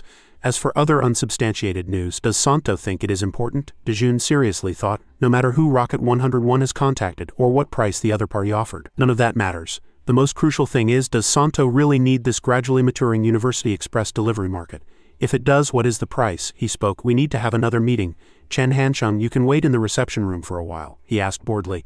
Not that reception room without air conditioning, right? Dejun smiled and replied, no, this room has everything it should have. The scene shifts to the reception room. Chen Hancheng was stunned as soon as he entered. It turned out he saw a familiar person, Peng Fei, sitting there. He muttered to himself, Cheng Dejun also likes to play these disgusting tricks, and he deliberately put the two of us together. As soon as Chen Hancheng sat down, the other person became nervous. He comforted, relax, it is just the two of us here. Even if I beat you to death, no one will know. Chen Hancheng opened his cigarette case, then put a cigarette in his mouth and said, it seems you still blame me. I am to blame for this too. One of you and senior sister Chu had to leave, he continued. It would have been fine if you could have resolved it privately, but since it has caused a stir within Rocket 101, it is either everyone leaves or only one stays. Senior sister Chu's mother is seriously ill. If she leaves, that family will collapse, Chen Hancheng spoke calmly. Peng Fei, you are not me and you are not considering things from my perspective. He frowned and judged. Then you should not have sold Rocket 101. Would not Duan Zhiju still lose her job, he spoke. Selling Rocket 101 is not fake, but have I said I would not support her? Chen Hancheng lit the cigarette and said, Duan Zhiju's salary at Rocket 101 is about 3,000 yuan a month. Cannot I afford that? Even if I sell Rocket 101, I'll do something else sooner or later. They'll have new jobs then. He just turned to Peng Fei and was startled, but Chen Hancheng was just lighting a cigarette for him. His face was full of guilt. Peng Fei stammered, At that time, Chen Hancheng smiled and said, It is okay. Even if you did not bring this agreement here, I would have found other ways to spread the news, he questioned. You did it on purpose, he took a drag and replied. That is right. The agreement is fake and the price was also made up by me just to let Santo know this information. Actually, I was also gambling on a 50 chance, Chen Hancheng said. I did not expect you to be so arrogant as to actually do it. After Peng Fei understood the truth, he could only sigh. Chen Hancheng, you are still the ruthless one. He did not hide anything and said directly. None of this is ruthless. The most ruthless thing is that I have already shifted the blame to you. You should not go back to Jianye for a while. Stay in Shanghai to avoid the trouble. Peng Fei was sweating profusely. What does that mean? But he understood immediately. At this moment, a phone call came in, and the person on the other end was very panicked. Brother Lu, why could not I get through to your phone? It is all over the place outside. You stole General Manager Chen's documents and gave them to STO Express. In a fit of anger, STO wants to terminate its cooperation with our company. The future of Rocket 101 is unpredictable. Peng Fei was very shocked. How is that possible? He thought. I took the documents to stop Chen Hancheng's sale plan. How could it be that the future is unpredictable? That person continued to report. Really? General Manager Chen said that document was for him to negotiate a price increase with Santo. As a result, you leaked it in advance, and STO has already prepared countermeasures. He realized he had no way out and gritted his teeth resentfully. No matter how hard I try, I am just a pawn from beginning to end, Peng Fei roared in anger. Chen Hancheng, you bastard, you are really a bastard. He calmly handed the phone to the other person. See for yourself who's the bastard between you and me. He took the phone, and on the screen was Anping's letter. General Manager Chen, I am sorry to bother you so late at night. I want to resign because the matter between me and Peng Fei has shaken the company's morale. I am really sorry. Actually, Peng Fei is not a bad person. He was just blinded by money. There is still a great chance for a complete change. So after I leave, I beg you to continue to take in and help Peng Fei. I am planning to take my mother back to our hometown. I heard there is a hospital in our hometown that introduced a treatment for urinary tract infections this year. In the past 2 years, Peng Fei has done a lot for me. I have saved some money here and want to return it to him. Please help me transfer it to him. Finally, thank you for your immense help. I will never forget the help you gave me when I was in my most dangerous moment. I wish you and Shen Yuchu good health, everlasting love, and an early child. From now on, whenever I pray to the gods, I will pray for you. Sincerely, Anping, Chen Hancheng spoke. I still do not know how to reply to this text message. You are asking Peng Fei, you think about it. And he was already sobbing uncontrollably. Senior Sister Chu. Then Peng Fei tightly hugged the phone with her letter, begging, do not go, I am the bastard, I am the one who let you down. The room door was pushed open. Zhou Lei stared blankly at Peng Fei kneeling on the ground, crying and talking to Chen Hancheng, not understanding what was going on at this moment. Chen Hancheng also saw him and asked, Director Zhou, do you have a result? Zhou Lei walked closer to Chen Hancheng with his arms crossed. He smiled and replied, we have a result, congratulations, Chen Hancheng, the young millionaire. Chen Hancheng laughed.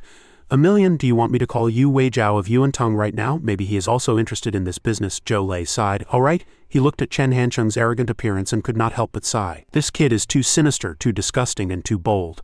He cannot be scared at all. He looked up and directly at Chen Hancheng. Congratulations, young multi-millionaire. Chen Hancheng did not answer, but sat up straight on the sofa. He leaned over and patted Peng Fei's shoulder. You work in Shanghai for a year or two, and we might not necessarily meet again in the future. Duan Zhiju is a good girl. As soon as Chen Hancheng finished speaking, Peng Fei immediately kowtowed to him and said loudly, Brother Chen, please help me take good care of senior sister Chu, I beg you.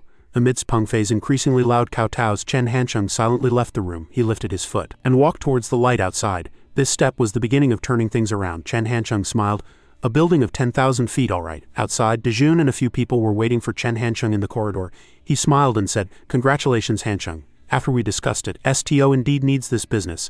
Thank you for the foundation and influence you laid in the early stages. Chen Hancheng looked at them directly and replied calmly, Congratulations to you too. STO company and Chairman Chang, no one lost out in this deal. What I need is the present. What Santo wins is the future. Then Chen Hancheng followed Dejun into the conference room. He sat opposite him and spoke, STO intends to acquire the entire line. the Rocket 101 brand and social connections including unfulfilled contracts. In short, everything about Rocket 101. Dajan's assistant placed a piece of paper on the table. But this price of 6,900 is too high, let us discuss the price. He pushed the paper towards Chen Hancheng. He picked up the paper which read 4,600. Chen Hancheng was silent with a thoughtful expression. He looked up at Dajun. Chairman Chang, you have cut the price by a third. The next second, Chen Hancheng immediately pushed the paper back to them. How about this price? His assistant picked it up, glanced at it, and then handed the paper to Cheng Dajun. Chairman Chang, please take a look. Cheng Dajun shook his head after reading it. Chen Hancheng sat opposite, watching him write something else on the paper, thinking Cheng Dajun has made his move. This is probably Stowe's bottom line. Arguing further will only lead to a number around this figure. The white paper was once again pushed in front of Chen Hancheng. He picked up the pen and wrote on the paper.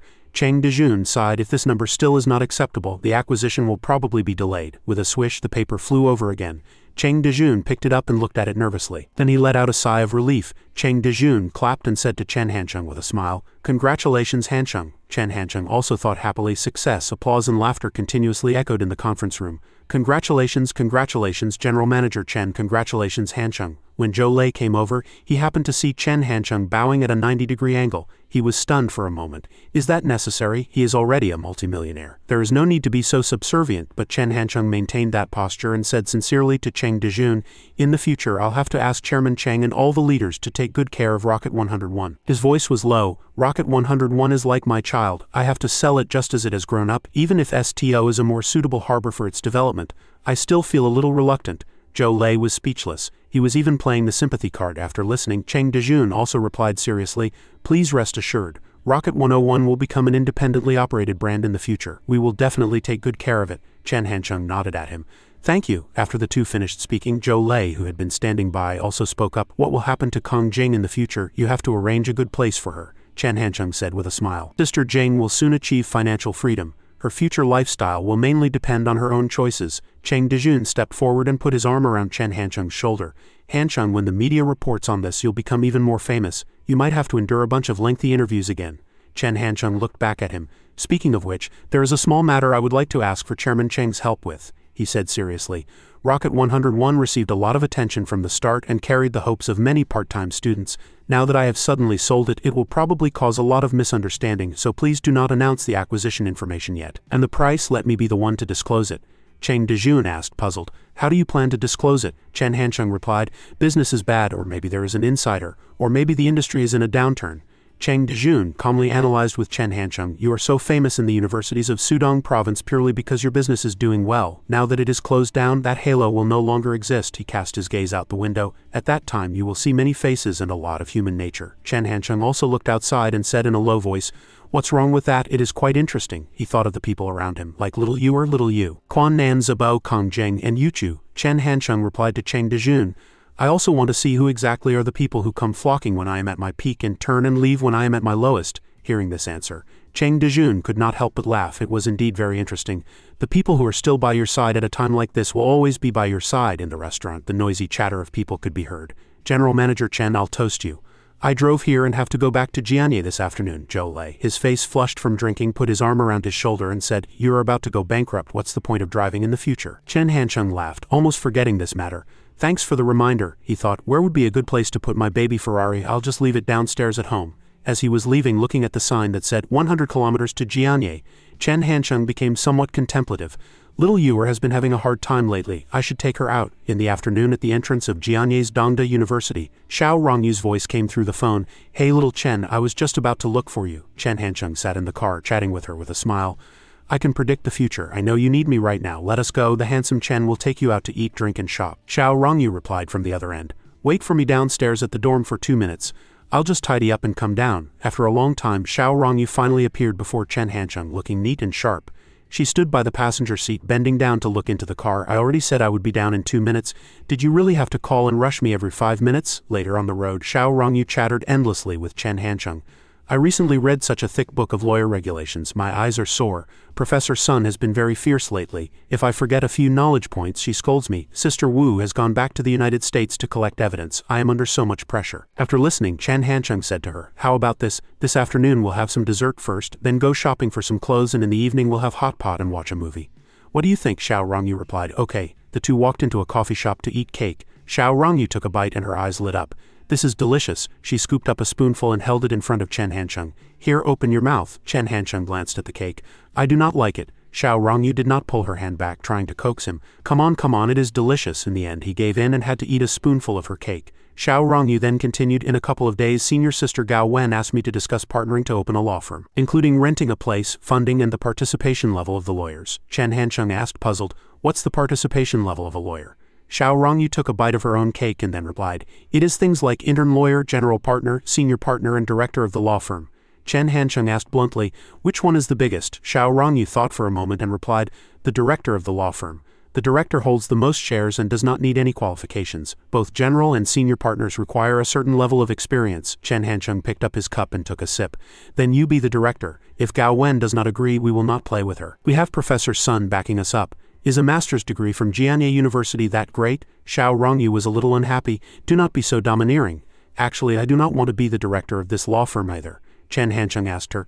Then who should be? Xiao Rongyu glanced at him. You be it. I'll work for my boyfriend. Chen Hancheng had the straw in his mouth. What about Professor Sun? Xiao Rongyu turned to look at him. She is a woman of principle and never gets involved in capital operations. She is more focused on academic research. This time she is mainly using the law firm's platform to help us. After she finished speaking, Chen Hancheng leaned back slightly and then replied, I am not really suitable either. An outsider directing insiders. A law firm is not like other businesses. It is not just about having money. It is fine in the beginning when no one will say anything. But after this transnational lawsuit is over, you guys will be famous nationwide. Xiao Rongyu then proposed another idea to Chen Hancheng. What about senior sister Gao? He drank his water silently without replying, even averting his gaze from her. Xiao Rongyu turned her head abruptly and huffed, stop putting on an act. After a while, at the Golden Eagle shopping plaza, Chen Hancheng followed Xiao Rongyu to try on clothes and then stood there letting her try clothes on him. After a round of shopping, both of Chen Hancheng's hands were hung with bags of loot. He exhaled and walked to the railing nearby. Just as he turned his head, he suddenly saw something. It was Yi Yi with a man. At this moment she also saw Chen Hancheng. Yi Yi was a little embarrassed and the smile on her face instantly vanished. Chen Hancheng smiled, thinking, interesting. He spoke to Yi Yi first. Reporter Yi, is that your boyfriend? Yi Yi shook her head. No. She raised her hand to brush her hair, avoiding Chen Hancheng's gaze. Just a friend. Chen Hancheng smiled and gave a slight nod to the man with Yi Yi. Just then, Xiao Rongyu called out to Chen Hancheng from the store entrance. Little Chen. Yi Yi looked at Xiao Rongyu and asked Chen Hancheng, girlfriend, he replied. No, a female colleague. After Yi Yi left, Xiao Rongyu asked Chen Hancheng, a friend of yours? Chen Hancheng nodded. Yeah, someone I met at the TV station. He smiled and joked with Xiao Rongyu. She and her boyfriend were just complimenting you on how beautiful you are. Xiao Rongyu said, peeved, turned her face away and said, I do not believe you. After walking a short distance, the deputy section chief next to Yi Yi asked, is he Chen Hancheng? Yi Yi turned in surprise and asked him, do you know each other? The deputy section chief laughed. He is so famous, of course I know him. The university student entrepreneurship star of Jianye City. I work in the propaganda department of the Zhongling district government and have even written materials about him. Yi Yi unconsciously breathed a sigh of relief. So that is how it is. I met him during an interview too. After speaking, she smiled and continued.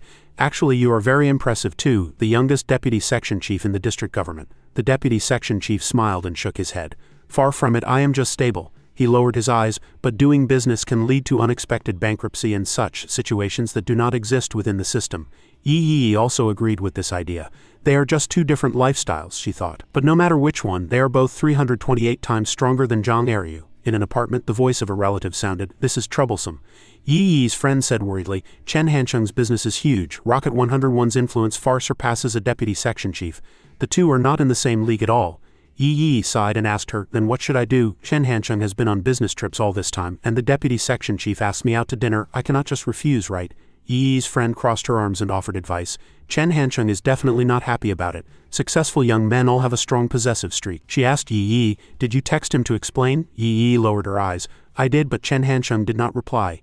Yi Yi's friend frowned. Men are all dogs, they go bad with money. You might as well just pray. If Chen Hancheng's business fails and he goes bankrupt, he might come back into your orbit. She stared at her phone thinking, what time is it to be joking? Rocket 101 is famous all over the country now. How could it just go bankrupt? Forget it. I'll just send another text to explain the situation clearly. On the other side, Chen Hancheng's phone rang. Kong Jing sat in front of him and said, you should answer the phone first. Chen Hancheng replied with a smile. No, what could be more important than you? Kong Jing smiled. Chen Hancheng placed his phone on the table and continued. Let us continue our previous topic. I have already sold Rocket 101 for 55 million. You have a 10 stake in it. I would like to ask what Sister Jing plans to do next. She thought for a moment, then said with a smile, over 5 million? I worked at STO for almost 10 years and did not even save $1 million, but at Rocket 101 Boss Chen bought me a car and gave me a large sum of money. I am actually a bit reluctant to leave. Chen Hancheng was stunned. You want to leave? Kang Jing looked at him. What, cannot bear to let me go? Chen Hancheng sighed. I really cannot. His voice was gentle and full of nostalgia. I still remember the first time I met Sister Jing. That day it was snowing and you were leaning on a chair looking at the snowy scenery outside the window. He never expected a 30-year-old woman to have such an innocent and romantic side. Kang Jing lowered her eyes and replied lightly, "All right, do not try to move me." She looked up and said seriously to Chen Hancheng, "I just want to take a long vacation. I was planning to rest after resigning last time, but you ran 3,000 kilometers to my house, which was really touching, so I came out of retirement. You probably have a lot to do next, both handling Rocket 101's successor and starting a new plan. There might be a long career gap, and I cannot be of much help by staying here, so I might as well go travel with Wen Ling." Chen Hancheng was surprised. "Wen Ling is going with you too?" Kang Jing nodded. "She told me about her past experiences and I was quite moved. I'll take her along for company." Chen Hancheng asked again, "What about Zhang Mingrong?" She thought for a moment and said, "I will not take Zhang Mingrong. She is still an innocent and romantic young girl, not suitable for traveling with two women who've been hurt by love." Chen Hancheng chuckled with a PFFT. "All right, when do you plan to leave? I'll see you off." Kang Jing said with a smile in her narrowed eyes. "We two wandering women will leave Jianye quietly. At most we'll send you a text when we board the plane." After finishing her own matters, she seriously asked about Chen Hancheng's business. "Let us talk about what you want to do next." He immediately replied, "Mobile phones domestically produced." Kang Jing nodded at this plan. It had a large market, but it would not be easy. Time passed unknowingly and the sky had completely darkened, with the lights in the various rooms of the building gradually turning on. Chen Hancheng went downstairs, following Kang Jing to where she had parked her car. He stood behind her and spoke. "Sister Jing, there is a question I have always wanted to ask. Is it convenient to ask?" Kang Jing turned back.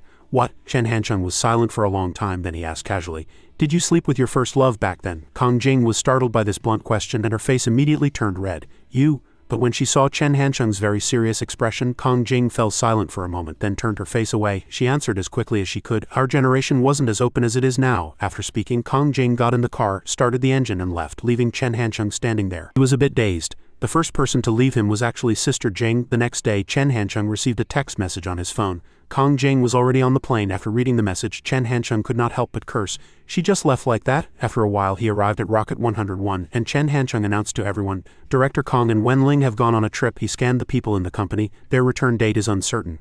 Do not let your minds wander." Suddenly, Mingrong, who was standing behind little Yu, started to sob. Chen Hancheng frowned and looked at her. "What are you crying for?" Mingrong choked out. Sister Jing still would not take me with her." Chen Hancheng sighed and comforted her. "All right, stop crying. Director Kong originally wanted to take you, but I stopped her because I need you more." Mingrong immediately stopped crying and looked at him with teary eyes.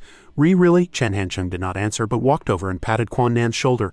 "Go hug Sister Mingrong, she is crying." Hearing Chen Hancheng's words, she turned to look at Quan Nan. In the next second, her tears immediately went back in, and she said to Chen Hancheng, "It is okay, I am very strong." And Quan Nan, before he could even speak, suddenly felt a sense of being struck down for some reason outside Rocket 101. The noisy discussion of employees could be heard. "I heard Director Kong and Wen Ling went on a trip. The future of Rocket 101 is uncertain. I guess they probably packed up and ran away." Huang Wei stood up to ask little Yu a question. "Little Yu, you are General Manager Chen's trusted subordinate. Go find out what's going on." Little Yu looked at her with disdain. "Your boyfriend is still General Manager Chen's childhood friend. Why does not he go and ask?" Huang Wei replied. "He asked." She paused for a moment and then continued. "But he also got a scolding. General Manager Chen told Wang Zibo not to meddle in other people's business and to just focus on his own work." Little Yu heard this and immediately cursed in her heart. She knew she'd be scolded, yet she still wanted me to get on his bad side. How could she be so mean? She immediately crossed her arms and replied to Huang Wei with a disinterested look. "What's there to ask about? It is just bankruptcy. Worst case, we start over. Anyway, I trust Minister Chen." After being rejected, Huang Wei dejectedly returned to her seat, her head in her hands, wondering how she could be so unlucky. Her first job was ruined by Chen Hancheng. Her second and third jobs weren't satisfying. And just when she finally found a high-paying job at Rocket 101, it was about to go under. Just then, there was a sound behind her. Huang Wei jumped, and when she turned to look, she saw it was Hancheng. She quickly sat up straight. He walked straight past Huang Wei, and in those brief few seconds, Huang Wei quickly observed Hancheng. His eyes were red. He had probably been crying last night. She also saw his wrinkled pant legs and wrinkled clothes, guessing he had not had time to iron them, which meant something was troubling him. Looking further, Huang Wei saw Hancheng walking very fast and deduced his quick steps mean he is very anxious. After her observation, Huang Wei completely broke down. "Oh God, what do all these details mean? Is Rocket 101 really going to be finished? Is this invincible Chen Hancheng going to become an ordinary person?" Her hands on her lap were trembling. What would she do then? But Hancheng, who was just leaving Rocket 101, was in a completely different state. As he walked towards his car, he rubbed his eyes and mumbled, "I played cards in the dorm for too long last night. My eyes are stinging." After getting into the driver's seat, Han Chung saw his wrinkled pants. He sighed, that idiot Jin Yangming, he does not even look when he is playing games, just sits right on my pants. Han Chung's phone suddenly rang and the screen displayed 3 characters, Little Ewer. As soon as the call connected, Rong Yu's voice came from the other end. Chen, you pig, hurry up, we are all waiting for you. Han Chung laughed and said, you guys discuss it first. I am only responsible for making the decision. On the other side, Rong Yu and Shishi were sitting in a coffee shop. Today, Rong Yu was wearing a simple outfit with a simple ponytail, but she was still stunningly beautiful. Across from her, besides 2 familiar senior sisters, there were 2 senior brothers blushing as they looked at her. Those 2 were actively trying to chat her up. Junior sister Xiao, I have already gotten my lawyer's license. After the law firm is established, you can leave the business matters to me. Junior sister Xiao, you are a junior, right? My judicial exam scores are also good. If you do not have any plans in this area yet, you can call me. Shishi, sitting beside her, spoke up for Rong Yu. Senior brothers, Little Ewer has a boyfriend. I am still single and also preparing for the judicial exam. Could you teach me for free? As soon as she finished speaking, the 2 men gave a couple of dry laughs and looked away. Shishi cursed angrily under her breath. Stinking men, they really are all about looks. Just then, the door was pushed open and Rong Yu's eyes lit up. Han Chung had appeared. As soon as he walked to the table, they greeted him. Senior sister Gao Wen. Senior sister Gao. Then he walked straight to the empty seat next to Rong Yu and sat down. Han Chung naturally picked up her cup and took a sip. The 2 senior brothers saw Han Chung sharing a straw and fell silent. Gao Wen exhaled, smiling at Han Chung. You are finally here. Little Ewer said everything is up to you. After speaking, she turned to introduce him to the 2 men. This is Chen Han Chung, the student entrepreneurship star of Sudong province. Everyone should have heard of him. Gao Wen turned back to Han Chung.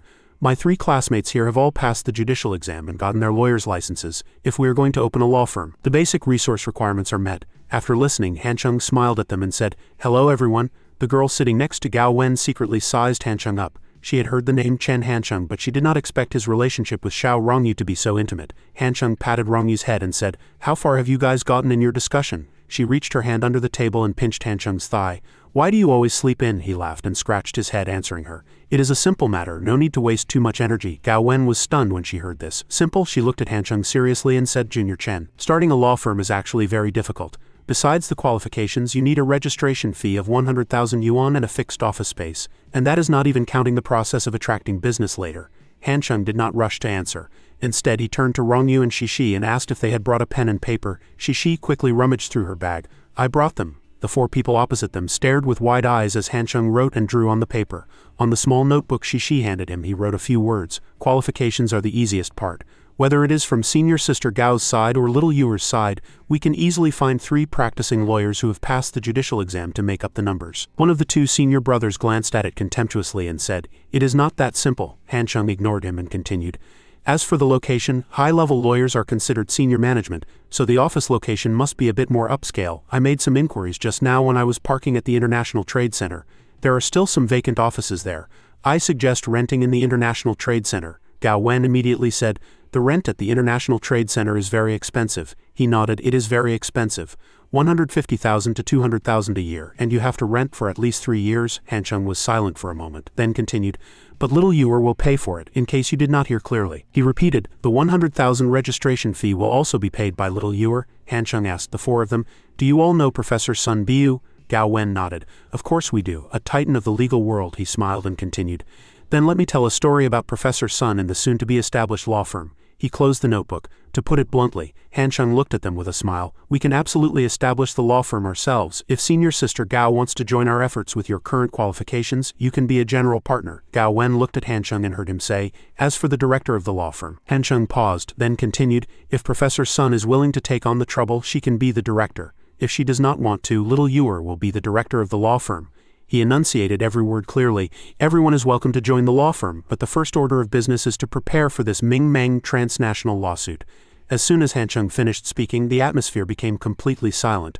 Not a single person answered. Shishi leaned over and whispered to Rong Yu, your man has a money power that can make everyone shut up. Han Chung sat on the other side, secretly calculating, I am going to be bankrupt in a few days. If nothing unexpected happens, this should be the last time I use my money power in 2004. This definitely will not be the last time I show off in 2004. After discussing for a while, the 3 of them, Han Chung, Rong Yu and Shishi, left the coffee shop. Gao Wen's group stood behind watching them.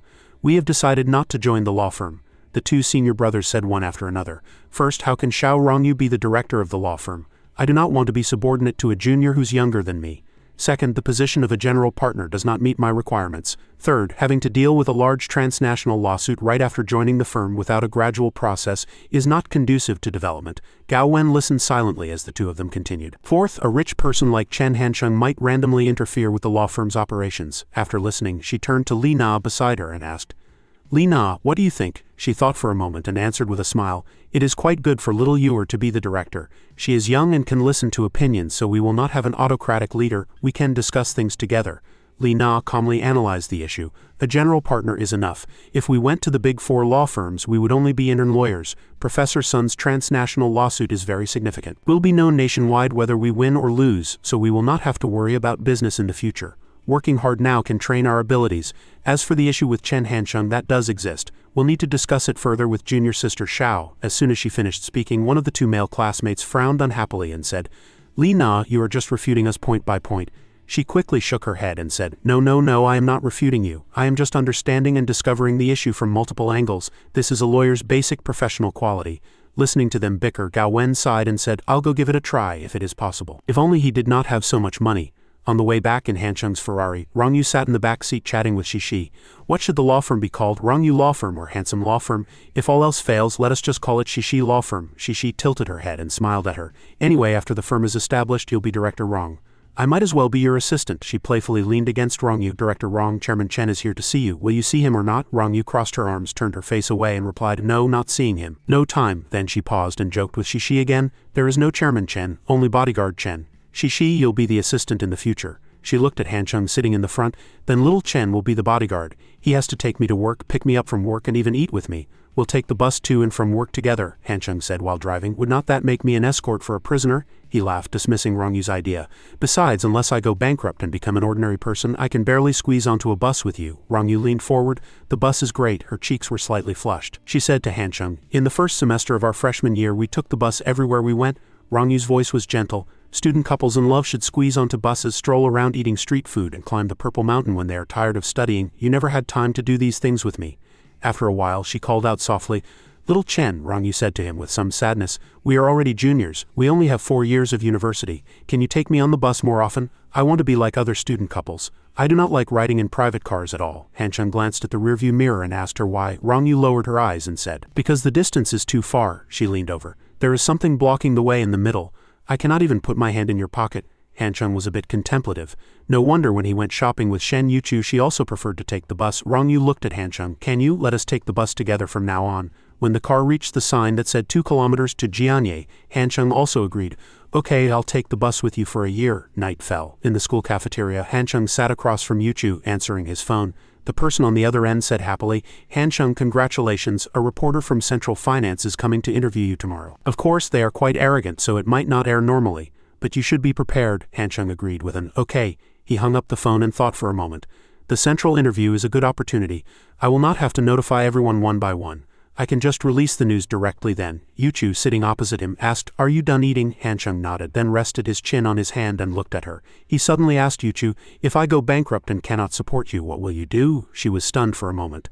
Then Yuchu lowered her head, blushing, and said, I eat very, very little. I am very easy to support. Seeing her like this, Hansheng wanted to tease her even more. That will not work either. I cannot even support myself. Yuchu was silent for a moment, then hesitantly asked Hansheng, Then, can I support you? Hansheng smiled at her, reached out and pinched her cheek. Hurry up and eat. As if I would wait for you to support me. In the interview room for the program, the host Zheng Shen said to Hansheng with a smile, Although you are very famous in Sudong province and Rocket 101 is very influential among students nationwide, we are a central station different from typical local stations, so this interview might not be aired. Hansheng nodded. It is fine, I understand. Local stations pursue effects, while the central television station has a nobler purpose, pursuing the philosophy and truth behind events. The girl thought with satisfaction, as expected of a self-made student. His insights are spot on. Then the host heard Hansheng continue, But my experience is not just about being the founder of Rocket 101. If you hear the whole story, I will definitely be qualified to be aired. Hearing this, the host's expression also became serious. So certain, Hansheng smiled, 100% educational. He thought, what's a rise and a peak? What if you add a fall from grace? Not long after the program was recorded, during a nightly news segment, the Today's Hot News feature was about the Student Express delivery company that had swept across major universities nationwide. Rocket 101, Kai Keelong sat in front of the TV waiting. It is finally here. The Central Station's major documentary-style flagship program. The host's voice sounded from the TV. The founder is Chen Hancheng, a third-year student at Jianye University of Finance and Economics, Keelung thought. I thought there might be difficulties getting it aired, but it is the central station after all, with a discerning eye for talent. As the host spoke, she introduced Rocket 101, which had changed the way university students sent and received packages. Keelung nodded in agreement. Rocket 101 had indeed become popular among university students nationwide. The host continued, it started a red wave. He smiled to himself. That is right, that is right. Rocket 101's cartoon logo is very nice. The red moon is both stylish and novel. The host's words made Keelung very satisfied. It developed for 2.5 years and finally reached its peak. In his joy, he did not forget to personally correct the host's words. Actually, it has only been 2 years. The host then continued, its founder was once the country's youngest millionaire. Hearing this, Keelung was so startled he sat bolt upright. How come once? Then he sighed, feeling he was overthinking it. He picked up his teacup and smiled lightly. He might be a multimillionaire now. Keelung stared intently at the TV, not expecting the kid to be so rich. But the host's next sentence left him completely shocked. But now it has been transferred to someone else, becoming a product under Santo Express. Keelung's pupils contracted. What the hell? Rocket 101 does cooperate with Santo. But when did it become a subsidiary of STO? At that moment, the TV showed footage of Hancheng's interview. He said, due to some irresistible factors, Rocket 101 had to be transferred to STO Express. Actually, for STO, it is also a more suitable place for Rocket 101 to grow. The teacup in Keelung's hand fell to the floor and shattered into pieces. Keelung's wife came out holding their wailing child. Are you having another one of your confused spells? Keelung roared. Be quiet. His wife and child were both scared into silence. The TV continued. For ordinary part-time students, the impact on them is relatively small. STO and I had an agreement beforehand to try not to change the names of the people in charge of the courier circles. The impact is mainly on the headquarters, because all these people will become unemployed along with me. The female host asked again. Rocket 101 was transferred to another company right after reaching its peak. Can you really not tell us the reason? Hancheng seemed to be in deep thought, unwilling to speak. I am sure he has just been momentarily provoked. Keelung frowned as he listened to the conversation on the TV. General Manager Chen, if all the headquarters employees lose their jobs, will you provide compensation? Hancheng firmly affirmed. I will definitely scrape together the money to compensate these brothers and sisters. The female host then asked, you have suddenly fallen from a well-known student entrepreneurship star in the province to an ordinary person. How do you feel about that? Hancheng smiled faintly and replied, it is just a business failure, not a life or death separation, he said frankly. I just want to return to the life of an ordinary student. I do not have too many feelings about it. The female host smiled and looked directly at the camera. General Manager Chen is very broad-minded. No wonder he was able to build such a large enterprise before. Student entrepreneurship is now a common social issue. Universities are not places for cultivating bookworms. On the basis of not affecting their studies, using spare time to gain social experience and earn living expenses, something highly worthy of encouragement. Then she looked at Hancheng again. If you fail, there is no need to worry at all. You just go back to being an ordinary university student, but the experience you have gained has already far surpassed that of your peers. Hancheng nodded at the female host. Thank you. At this point, the news segment on the TV had ended. The host began the next professional interview. But Keelung outside was completely stunned. The school did not know about this beforehand. He sat with his arms crossed, deep in thought. However, Rocket 101 Inches was Chen Hancheng's company, not a school enterprise. He had no obligation to report to the school. Even though the school helped Chen Hancheng expand his network and resources, just then the phone in Keelung's hand suddenly rang nonstop. Old Lu. As soon as he answered the phone, Gong Chao's voice sounded. Principal Kai, did you watch today's finance program? Keelung nodded. Yes, I just finished watching it. Gong Chao on the other end of the phone frowned and said, I just found out too. I made some inquiries. Chen Hancheng has taken leave and returned to Gangcheng. I do not think calling at this time will necessarily clarify things. It would be better to wait until he returns to school tomorrow, and we can ask him about the situation in detail then. Keelung nodded in agreement. Okay, let us wait for Chen Hancheng to come back. And then we'll ask what the reason is, he sighed. For such a major event to happen, old Lu can still remain as calm as Mount Tai and examine the situation. A while later in the study, a brush moved across white paper. Keelung stood calmly practicing his calligraphy. When he put down the brush, the two characters calm and steady appeared on the paper. Calm. The more you want to fight, the calmer your heart must be. Steady. The more anxious you are, the steadier your hand must be. Keelung sighed. It was better to wait. What if there was a hidden story? He turned and left the study. I have helped him so much, I cannot make a mistake at the last moment. Otherwise our good relationship will be gone. At the dinner table in Hancheng's house, Maiwan could not help but speak up as she watched Hancheng gobbling down his food. Eat slower. You look like a refugee.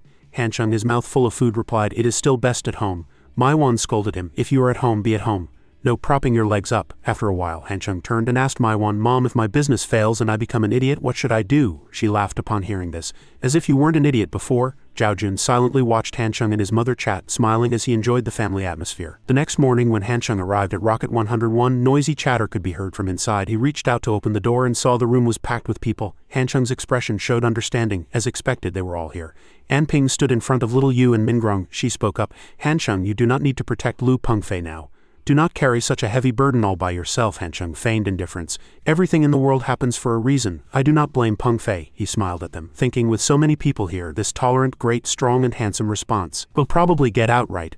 At this moment, little Yu unintentionally glanced out the window and then she asked Hanchung in a panic, Where's your car, Minister Chen? Hanchung said, Aye. Before he could finish, little Yu hurriedly said, You do not have to sell the car to compensate us. I already saw the news yesterday. Hanchung was stunned for a moment. He sighed, looking at the faces of the three enthusiastic people and the worried expression of Huang Wei, who was thinking about who knows what on the side. Hanchung raised his hand to speak. Then he suddenly noticed Huang Wei behind little Yu. She had her head down, avoiding his gaze. He is already broke, and might even be in debt. Why am I still so afraid of him? Hanchung ignored Huang Wei and continued, All right, everyone stop crying. Let me say a few words. Huang Wei raised her head. The only thing worth caring about now is the severance pay, Hanchung said seriously. It is all my fault that this happened, but it also shows the cruelty of the business world. Overnight, the sea can turn into mulberry fields. He paused for a moment. But I have already discussed it with Santo. For now, the part-time students at each school will not be changed. Someone will just be sent to manage them. Hanchung looked at little Yu and the others. The only ones affected are all of you. I have prepared a little severance pay. I'll give everyone 2 extra months' salary. My ability is limited. I hope everyone can understand, he continued. Actually, I am very reluctant to see you all go, but just as the TV program said, this is just an ordinary business failure. I'll have another chance next time, Hanchung smiled. If you want to stay, you can all continue to stay. I will continue to support you, but your salaries might change. As soon as he finished speaking, little Yu and Mingrong said in unison, I am willing to stay. Even Anping was the same, I am willing too. Huang Wei silently looked at Anping in surprise. Why Chu Anping? Anping pushed up her glasses and said, This matter started because of Pengfei. I want to stay and contribute to General Manager Chen's next project. Huang Wei looked at her with disdain. Naive, she turned her head to look at Hanchung. Hanchung is not God. How can he guarantee that the next project will be as profitable as before? Taking 1,000 steps back, if he really were God, how could his business have been helplessly transferred this time? Hanchung looked at the people in the room. You do not have to answer now. Go back and think it over. Even if you leave, you are all still my brothers. Suddenly, a creak caught everyone's attention. Hanchung turned around and saw that the person who had arrived was Jiancheng. He stuck his head in. So you are here, I called you. Hanchung took out his phone to look. It showed he had 10 missed calls. Lu Gongchao, Yu Yuping, Wang Zibo, Lu Pengfei, Hanchung said embarrassedly. My phone was on silent. Then he went up and put his arm around Jiancheng's shoulder. Old Zhang, it is perfect. I have something to ask you. Are you free now? Lend me some money. Little Yu, Mingrong and Anping all keenly heard the key words, lend money. Watching the backs of Hanchung and Jiancheng as they left, little Yu sighed. The money from selling the car probably wasn't enough. Minister Chen is borrowing money from someone else to give us severance pay. Huang Wei also sighed. Actually, Hanchung is quite loyal. Before leaving, he made an agreement with STO to keep the identities of those part-time students. It was clearly Lu Pengfei's fault, but Hanchung toughed it out and shouldered all the responsibility, not even revealing his name. She watched as Hanchung still smiled and joked as usual, thinking for the headquarters staff's severance pay he'd directly sold his own car. When the money from the sale wasn't enough, he insisted on borrowing from others to fulfill his promise. Huang Wei glanced at Anping. No wonder he still has people following him even after going bankrupt. She also made her own decision. But it is useless. Without money, everything is finished. At most, he'll just leave a good impression on the university students. Jiancheng looked at Hanchung and asked, Everyone is saying Rocket 101 has been transferred. Why do not I believe it? Hanchung smiled and replied, This has been on the news. How can it be fake? Jiancheng still held his own opinion. He shook his head and said, I feel like I am seeing it through a fog. I cannot see clearly. There might be a problem with this. Hanchung said with contempt, Problem my ass. Hurry up and take out the money, 60,000. I have to go pay the severance. Jiancheng glanced at him, then took out a stack of money and handed it to Hanchung. No rush to pay it back. After giving him the money, he patted Hanchung's shoulder and left. This scene was witnessed by the people in the room. It was just as they thought. As Hanchung was distributing the severance pay, Zibo suddenly burst in. The door opened with a loud bang, startling everyone. He asked, panting, Why did not you answer when I called you just now? Hanchung calmly pointed at the money in his hand. I was busy, Zibo cursed. I came as soon as I got the news. He was both angry and speechless. I thought something had happened to you. It scared me to death. The taxi driver got annoyed with me for rushing him. Hanchung smiled. What could happen to me? Business failure, jump off a building and commit suicide. Zibo walked over and punched Hanchung's shoulder. You are still young. What are you afraid of failure for? In any case, I'll always be by your side. Han pretended to be disgusted. Why do I feel like throwing up? Then he ignored Zabo, turned to the people in the room and said, everyone go back and think about it first. I am going back to school to report. After leaving Rocket 101, Zabo and Huang Wei left together. Suddenly Zabo turned to her and said, I am not planning to continue working here. Huang Wei immediately said sharply, are you crazy? Chen Hansheng already said your status as a student general agent will not be changed. Zabo lowered his head. I am different from the others. He raised his head and looked at Huang Wei. Lu Pengfei secretly reported to STO, causing STO to suspend cooperation. Rocket 101 cannot operate normally anymore. So Santo is Little Chen's business enemy. Little Chen and I have been brothers for many years. How can I help the enemy make money? Huang Wei said disdainfully. I thought Ni Xiaoyu and Chu Anping were already foolish enough. How are you even more foolish than them? Is Chen Hansheng a god? Is he worth so many of you following him? She continued. I do not think so. Chen Hansheng has a bad temper and speaks crudely. You are actually giving up a monthly income of over 10,000 for him. Zabo hurriedly retorted, Sister Wei, how can you say that? We should be supporting Little Chen at a time like this. 10,000 yuan is a lot of money, but Little Chen is my friend from childhood. We have known each other since we wore split crotch pants. If I betray him, my mom will beat me to death. Huang Wei was stunned by Zabo's attitude and her face darkened. Then she changed her attitude. She raised her head and looked at Zabo. It is your business if you want to support him. I do not want to. Chen Hansheng already looks down on me. I could not be happier that his business has failed, Zabo shouted loudly. Sister Wei, he said loudly, whether it is my business or your current job, even the severance pay, it is all from Little Chen. Huang Wei turned and left, leaving Zabo with a sentence. I worked for him too, in short. If you resign, we'll break up immediately, Zabo hurriedly shouted. Why bring up breaking up again out of the blue? Huang Wei still said nothing. A bus happened to stop in front of her. Before getting on, Huang Wei looked back at Zabo. Now it is Chen Hansheng on one side and me on the other. You have to make a choice. Zabo stared blankly at Huang Hui's retreating back. Over on Hansheng's side, he was opening the safe to get something. Taking out a stack of documents, Hansheng thought for a moment. The school probably still has a lot of questions. Rocket 101 was entrusted with so many expectations, yet it went bankrupt for no reason. I have to go and explain it myself. Then he saw the phone in his hand again, the screen displaying the name Lu Pengfei. Missed call. Only then did Hansheng remember, right, there is still this matter. He picked up the phone and called Pengfei back. The call was answered immediately. General Manager Chen, are not you going to publicly announce the sale of Rocket 101? Hansheng nodded. Pengfei on the other end laughed. Does this mean I have to take the blame for good? Hansheng said lightly. Just take it for a year or two. He joked with Pengfei. Your reputation is not worth much anyway. After this matter passes, everyone will quickly forget about you. Pengfei sighed. What else can I do if I do not take it? I said on the phone that day that you wanted to sell Rocket 101, but no one at headquarters believed me, Hansheng said while walking into the school. The party will remember your contribution, even though you were forced. Pengfei on the other end suddenly called out. Brother Chen. Hansheng asked him what was up. Then he heard Pengfei say seriously, help me take good care of Duan Zhiju. Please also tell her that in 2 years I will ride a 7-colored cloud and appear before her with a brand new identity, only hoping she can forgive my past. Then he immediately hung up the phone. Love left Hansheng dumbstruck. Are you writing an 800-word essay? A 7-colored cloud, really? So sentimental. Hansheng pressed a few more buttons on his phone, saw Yang Yao's missed call and called him back. As soon as the call connected, he asked directly, how much did you sell for? Hansheng smiled. As expected of an industry giant, you really cannot hide things from a discerning person. You can only fool the layman. Hansheng said to him, it is a business secret I cannot say. Brother Yang Yao smiled. You have at least tens of millions in assets now, right? SF Express has a few small projects. Do you want to come and participate? Hansheng shook his head and replied with a smile, let us forget it. Thank you for your kind offer, Brother Yang. I am preparing to leave the courier industry. I'll do some other business in the future. I hope Brother Yang can give me more guidance. Then he continued, by the way, please send my regards to Chairman Wang. I'll go to Shenzhen when I have the chance and I'll ask you two big brothers for guidance. Yang Yao smiled. No problem. He hung up the phone looking at the name Chen Hansheng on the screen, somewhat lost in thought. There are no permanent friends or enemies in the business world. Yang Yao breathed a sigh of relief. If Chen Hansheng had already jumped out of the courier circle, there might be opportunities to cooperate in other fields in the future. At the University of Finance and Economics, Hansheng thought while walking on campus. Both of them went to class. There is no one to ask for a little secret. He sent a message to Yuping. Where are you? Old Yu replied immediately. Third floor conference room in a meeting. Also, we all saw the news about Rocket 101, Hansheng continued to ask. What are Principal Kai's and Principal Lu's reactions? The other side replied. Cannot tell, they are hiding it too well. Just as he was going up the stairs, he ran into Zheng Dong. He greeted him when he saw him. You are here. Zheng Dong secretly sized up Hansheng. Dusty and travel-worn, does not look like he drove back to school. Business failed. Did he lose the car too? Cheng Dong led Hansheng to the conference room. He pushed the door open. Principal Kai, Chen Hansheng is here. Hansheng walked in. The conference room was already full of people. Kai Qilong and Gong Chao both stared at him, as did Yu Yupeng and Guo Guang. Kai Qilong stood up first and said, let us proceed with the plan we just discussed. This morning's meeting is adjourned. As he walked past Chen Hansheng, he said, "You come with me." He immediately stood up and followed Kai Qilong and Gong Chao out. Cheng Dong sneered. "Business is really unpredictable." He turned to Yu Yuping and said, "Such a big business and it has just gone like that." Yu Yuping chuckled in agreement. "Yeah," Cheng Dong mocked him. "Fadi, you are the advisor for Rocket 101 and you are just a good for nothing." Yu Yuping remained silent. In the principal's office, Chen Hansheng, Kai Qilong and Gong Chao were all quiet. Kai Qilong spoke first, turning to ask Chen Hansheng about the central finance news.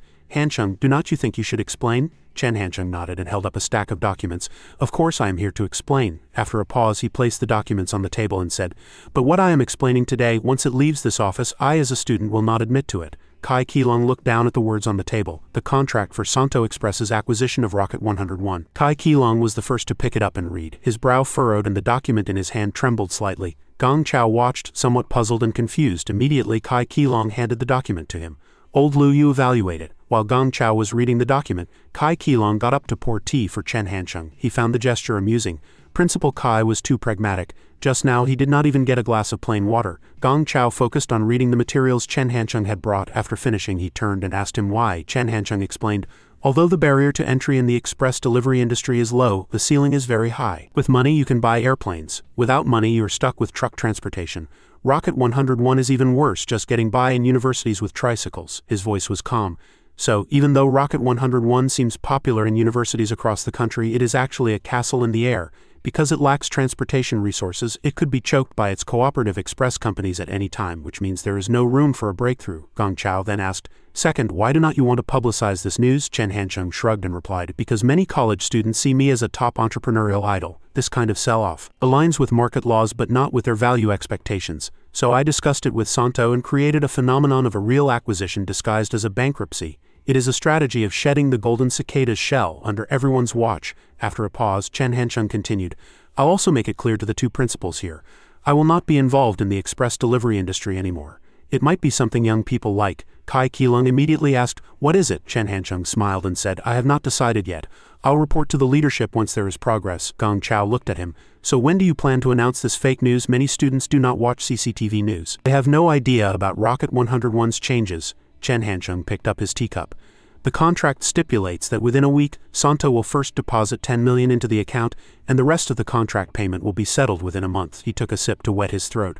"After receiving this 10 million, Santo will turn Rocket 101 into STO Rocket 101. At that time, I will also make it fully public.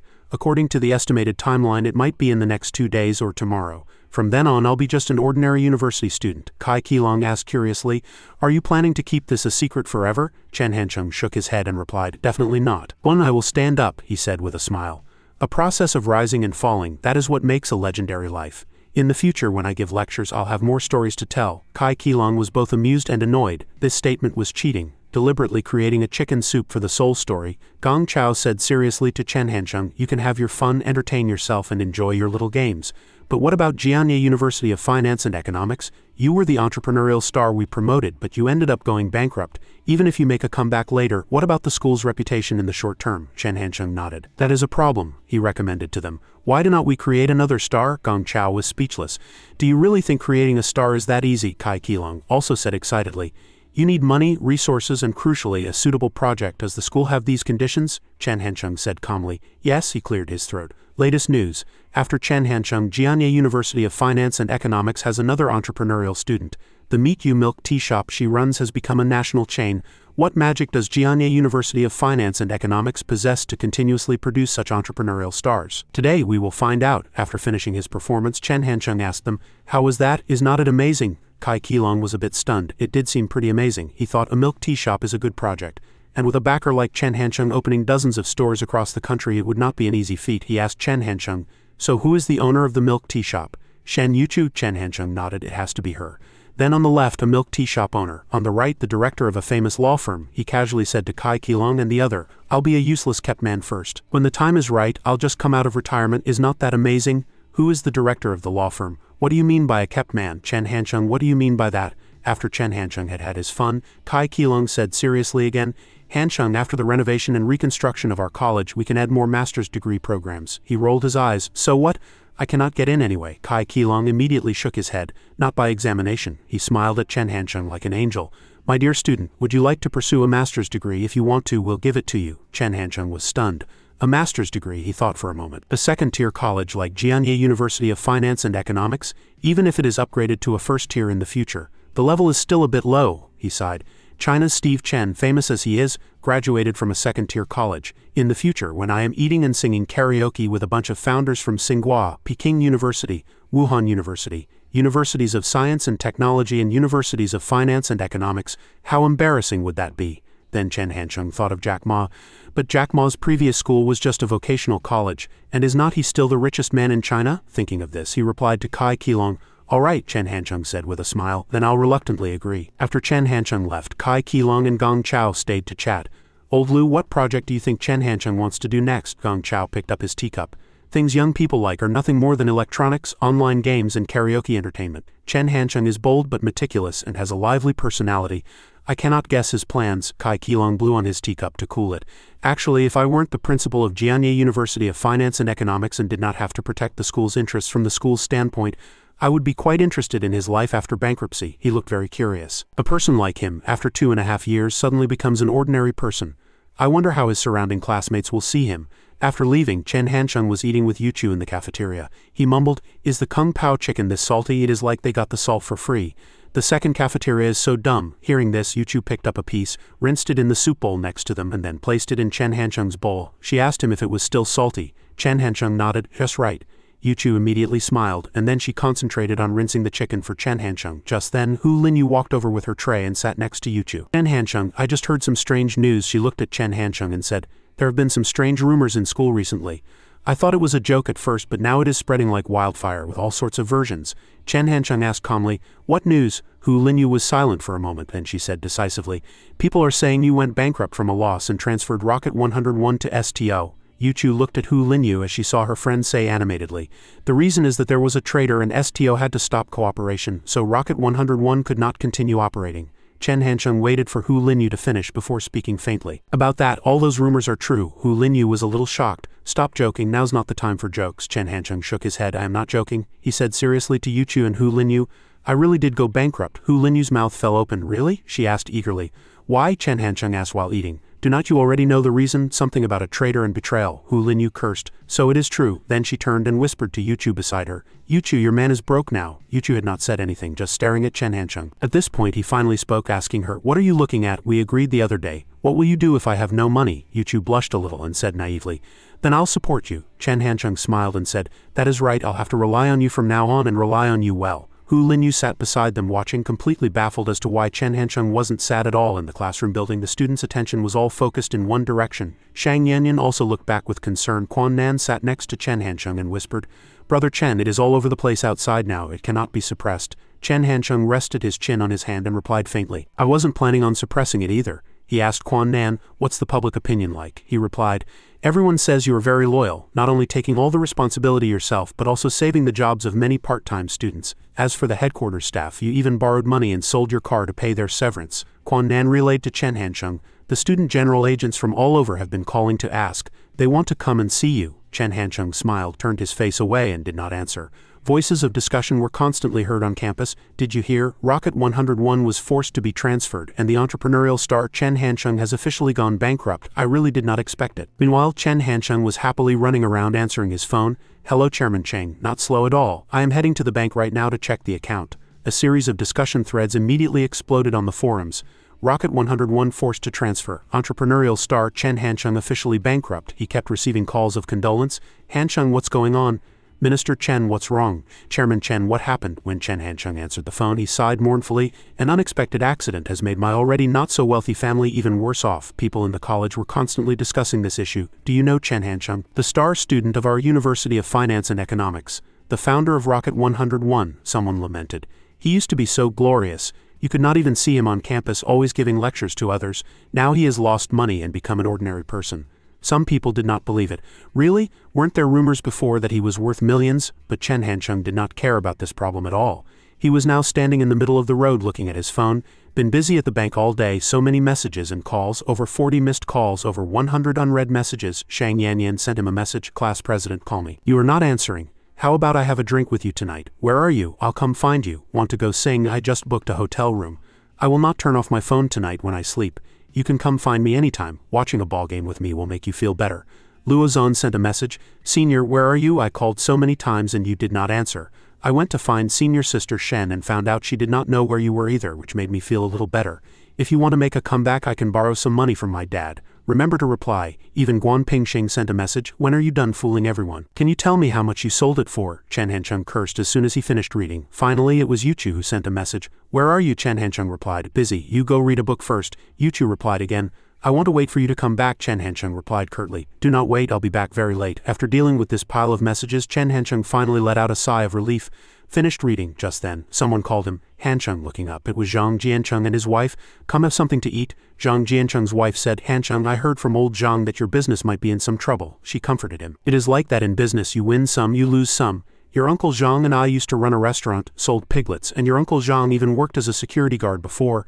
In the hardest times, the two of us would share a single steamed bun at night, just to save money for the kids' education.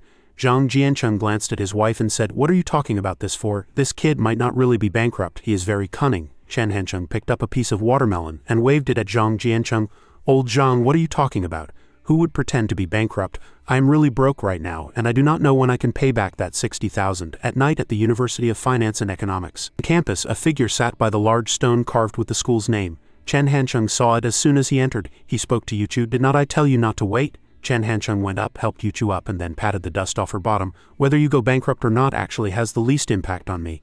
I do not spend much money in a month anyway, Chen Hancheng lamented. When I was rich, you actually made me bargain. You made me bargain over 60 yuan. It was embarrassing just thinking about it. Yuchu walked quietly beside him, listening as Chen Hancheng said, You know how to eat Western food, but you do not even know how to use a knife and fork. It is good now. I will not have the money to take you there in the future. After a pause, he asked her if her butt still hurt from the fall. Yuchu still did not answer. The two walked hand in hand in silence. Chen Hancheng led Yuchu to a bridge and suddenly she spoke. There is light. Chen Hancheng turned back in confusion and asked, What? He saw Yuchu stretching out her hands, catching the light from the street lamp that filtered through the leaves, scattering in the palm of her hand. Chen Hancheng was silent for a while. Then he gave a helpless and resigned smile. Yuchu reached out and touched his face. I am sorry. Her expression was sincere. I am slow-witted and I react slowly. I often make you angry too. If you are in a bad mood, do not be sad alone. I'll apologize to you, okay? Chen Hancheng looked at her for a long time, then he grinned and pulled Yuchu's hand to continue walking forward. All right, I accept your apology. I really do feel much better.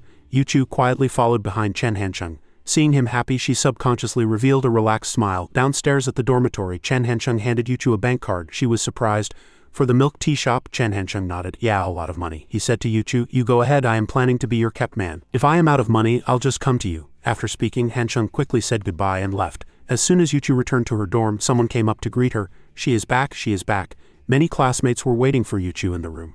They asked one after another, Where did Chen Hancheng go this afternoon? Is he in a good mood? I called the class president, but he did not answer. Seeing Yuchu surrounded, Lin Yu immediately interjected. Make way, everyone stop making a fuss. Chen Hancheng just failed in business, but he is still our class president, she said loyally. If anyone dares to look down on Chen Hancheng just because his business failed. At this moment, Yuchu finally spoke. Hancheng, he is fine. She bowed to all the classmates. Thank you, everyone. Lin Yu immediately said to them, Did you all hear that? Her voice was flat. Since Chen Hancheng does not want to accept anyone's help, let us respect his wishes. No one is allowed to ask Yuchu for gossip anymore. Respect privacy, you know. Go on, scatter. Before leaving, Yan Yan reminded Yuchu to tell the class president not to log into the BBS. A few bastards from the International College were on there making sarcastic remarks. The administrator had been deleting the posts. Yuchu smiled and said, Thank you, Yan Yan. Yan Yan said again, I am so envious of you. You can be by his side whether he is at his peak or at his lowest. Before she could say another word, Lin Yu squeezed in from behind and slammed the door shut with a bang. Then she turned and asked Yuchu, Yuchu, tell me quickly, did Chen Hancheng cry? What happened between you two just now? I thought you weren't coming back to the dorm tonight. In the boys' dormitory, room 602, Hancheng was surrounded by his classmates as soon as he got upstairs. Class president, are you okay? Do not do anything rash. Hancheng was immediately startled by the scene. What are you all doing here? He went forward and wrapped his arm around the neck of the nearest classmate who yelped in pain. Cheng Li stood by, waving Hancheng over. Yang Ming walked up and presented a box. Inside, the silhouette of Grandpa Mao was faintly visible. Hancheng was stunned for a moment. After a while, he finally spoke. I appreciate the thought from you brothers. I just failed in business and have gone back to being an ordinary student. I still have just about enough money. Then Hancheng immediately changed the subject. Here, take your money back. By the way, let me show you a list. Hancheng looked at the form which listed the amount everyone had donated. When he saw Dai Zhenyu's name, Hancheng became somewhat pensive. 200. I remember old Dai's family is not well off. His parents are both farmers. After a while, he walked over to Zhenyu and asked him, Old Dai, why did you donate so much? Zhenyu avoided his gaze and replied faintly, "For the past 2 years I have been smoking your cigarettes and borrowing your book card. 200 yuan, I can save that up in a month by eating a little less meat." Hancheng smiled as he looked at his brothers. The next day on campus, Luozan was already waiting. As it happened, Hancheng saw her too. Trouble had arrived. Luozan walked up and she and Hancheng immediately began a back-and-forth conversation. "Why did not you answer my call last night?" Hancheng replied. "My phone was dead," she continued to ask. "Then did not you charge it when you got back to your dorm?" he argued. "The charger exploded." Luozan questioned. "Do not you know how to borrow a roommate's?" Hancheng said something even more outrageous. "The charger exploded and they were all killed in the blast." Luozan asked again. "Really?" he affirmed. "Absolutely true." After a round of nonsensical QA, Hancheng asked Luozan in return, "Is there anything else?" Luozan said aggrievedly, "I just want to help you." Hancheng replied faintly, "You are too kind," he said to her. "I just failed in business, and have returned to the status of an ordinary student. I do not need your financial support." But Luozan shouted, "No, I must do something. My mom said so too," she said decisively.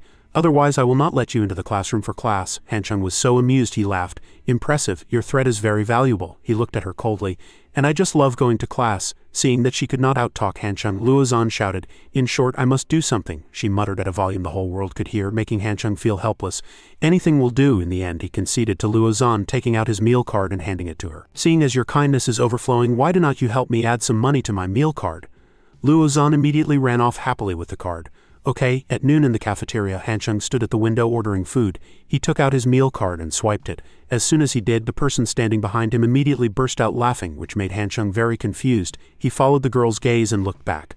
A line of numbers was displayed on the card reader. Balance 12,305. Hancheng was stunned on the spot.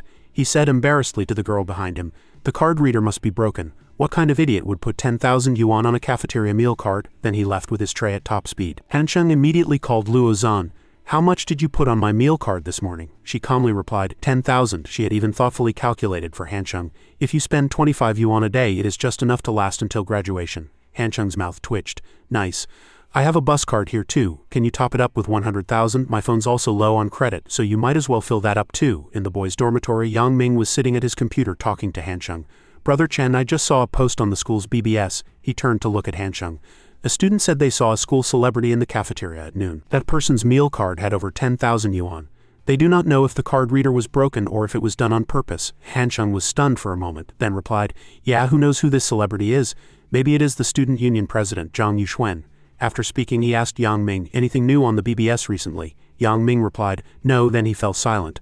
After a moment, Yang Ming said, "It is just some posts discussing scumbags from various departments.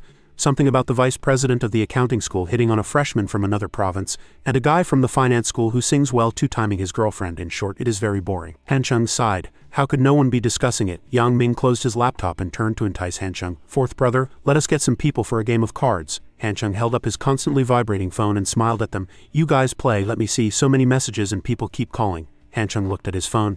"Xie Wanchu, we rarely talked in high school, we weren't in the same circle, but she is good friends with little Yuer." As soon as he answered, the person on the other end asked anxiously, "Chen Hancheng, I just heard some news. Your business lost money?" Hancheng replied softly, "Has the news already reached the University of Economics and Trade?" Wanchu said in a rush, "What happened? Do you need help? In business you win some, you lose some. You are already amazing. I still remember when you came to the University of Economics and Trade for a lecture. I told my classmates you were my high school classmate, and they were all so envious." Hancheng lit a cigarette. "Sorry for taking away that source of envy for you," Wanchu said again. "Stop with the nonsense.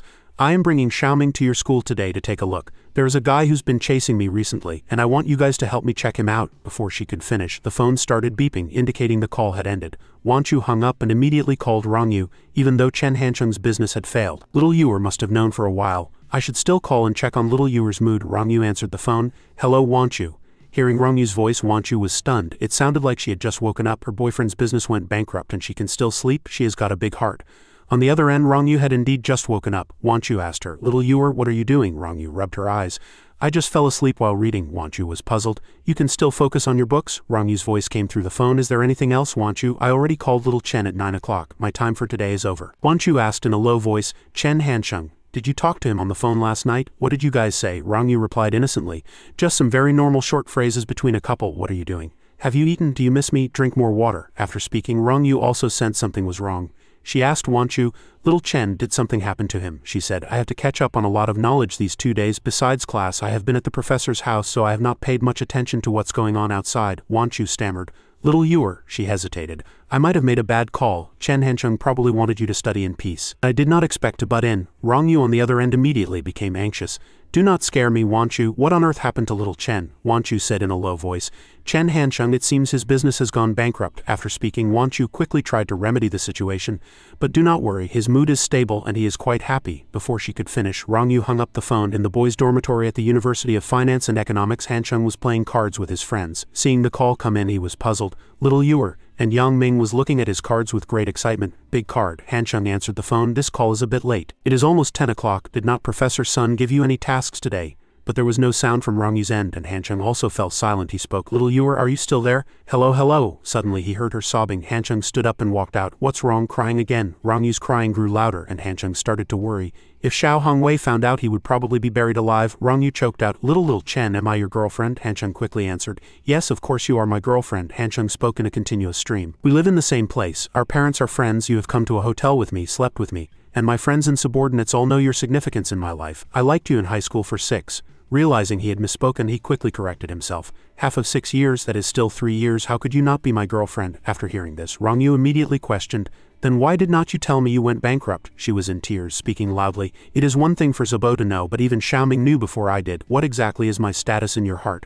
I am really sad, Hancheng replied calmly. You have been busy recently, and I did not want to affect your studies. It is just a business loss, not a big impact, Rong Yu replied. Are my studies more important than you? In her agitation, she immediately said, Tomorrow is Saturday. I am going to the University of Finance and Economics to find you. An explosive scene immediately flashed through Hancheng's mind. If he let Rong Yu and Yuchu meet, it would be a clash of titans. He immediately scowled. No way, even though I have 55 million when a complex emotional relationship arises, do I have enough financial power to find them anywhere on Earth? Hancheng felt as if he were standing at a crossroads, unable to make a choice. This complicated relationship would explode one day, and it might even be him who actively reveals it. But that would be when he was ready. Now was not the time, Hancheng quickly said to Rong Yu. My business went bankrupt, so a lot of my subordinates will be coming to see me during this time. I am afraid I will not have time to accompany you for the 2 days of the weekend. How about I come find you after I am done? Rong Yu said coldly. I do not need you to accompany me. They are coming to see you, and I'll just wait on the side. Is it that I cannot be seen by people? Hancheng said with a dry laugh. That is not what I mean. You are so beautiful. How could you not be seen? Actually, I want to hide you. I do not want others to discover you. Rong Yu shouted from the other end. Chen Hancheng, do not you dare be flippant with me. Her face flushed with anger. Do you think I do not know? Ever since I came to Jianye University, you have stopped me from coming to the University of Finance and Economics time and time again. Are you hiding something from me? Hancheng panicked. Busted. Rong Yu stated clearly to Hancheng, in the past I was willing to believe you, and I knew you did not like to be tied down. So I let you have your way, but you have already gone bankrupt and you still do not want me to go to the University of Finance and Economics. I will have doubts. I'll doubt whether you are worthy of my trust, Hancheng said with a helpless smile. Of course I am worthy. I only made one mistake and I was young and ignorant back then. I am much better behaved now, he sighed. I cannot help it. Hancheng asked her, what time are you coming tomorrow so I can go out and pick you up? Seeing that Hancheng had agreed, Rong Yu also calmed down and said, in the afternoon. I have to go to Professor Sun's house for extra lessons in the morning. Hancheng's side nodded. Okay, no problem. Before hanging up, Rong Yu seriously repeated, Little Chen, I do not know the specific process of your business failure right now, or if there is any chance of turning it around. Actually, you do not have to worry even if you have really gone bankrupt. Just no matter what, do not leave me behind. Can we face it together? Hancheng said to her in a low voice. I just did not want to disturb your studies. I am sorry. Rong Yu also softened. Then I'll come find you tomorrow. You should rest. After hanging up, Rong Yu stared blankly at the phone in her hand, tears streaming down her face. Rong Yu said to Shishi, Shishi, little Chen does not treat me like family. I am really sad in my heart. Shishi sighed and comforted her. He already said he did not want to disturb your studies. Do not overthink it. She leaned in and reminded Rong Yu, you are definitely the person closest to him. Think about your 20th birthday. He practically treated you like a princess. As soon as Rong Yu heard this, she immediately came back to her senses and looked back at Shishi happily. You saying that reminds me. With little Chen's personality, it is very likely he has not told Aunt Liang yet. Thinking of this, Rong Yu immediately dialed Maiwan's number. Hello, Aunt Liang. Maiwan recognized the voice as soon as she heard it. Little Ewer, why are you calling so late? Your aunt just finished soaking her feet. I would have been asleep a little later, Rong Yu asked her.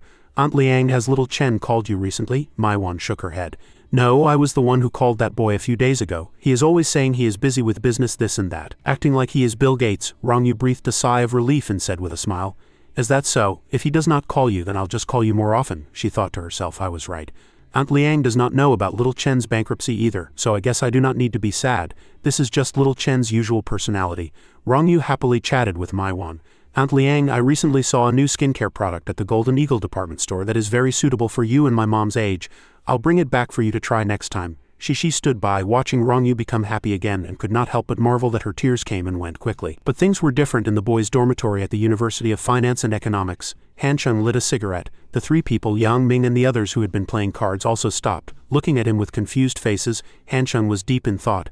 Little Yu is definitely coming. I cannot persuade her not to. It is better to manage the situation than to block it. Time is too tight. I need to find someone to help. Ni Xiaoyu is pretty and smart, suitable for this kind of dirty work. Yes, that is the plan. Thus, on the campus sports field at night, Xiaoyu ran over, panting. What is it, Chairman Chen? Chen Hancheng motioned to her. Speaking as they walked, Hancheng suddenly asked Xiaoyu, if you had 55 million in assets right now, would you help me make a comeback? Little Yu replied decisively, yes, I would give you all 55 million. She clenched her fist. I'll always believe in Minister Chen's abilities. Chen Hancheng nodded and asked again, not bad. Then what if you had 5.5 million? Little Yu nodded. I would still give you all of it.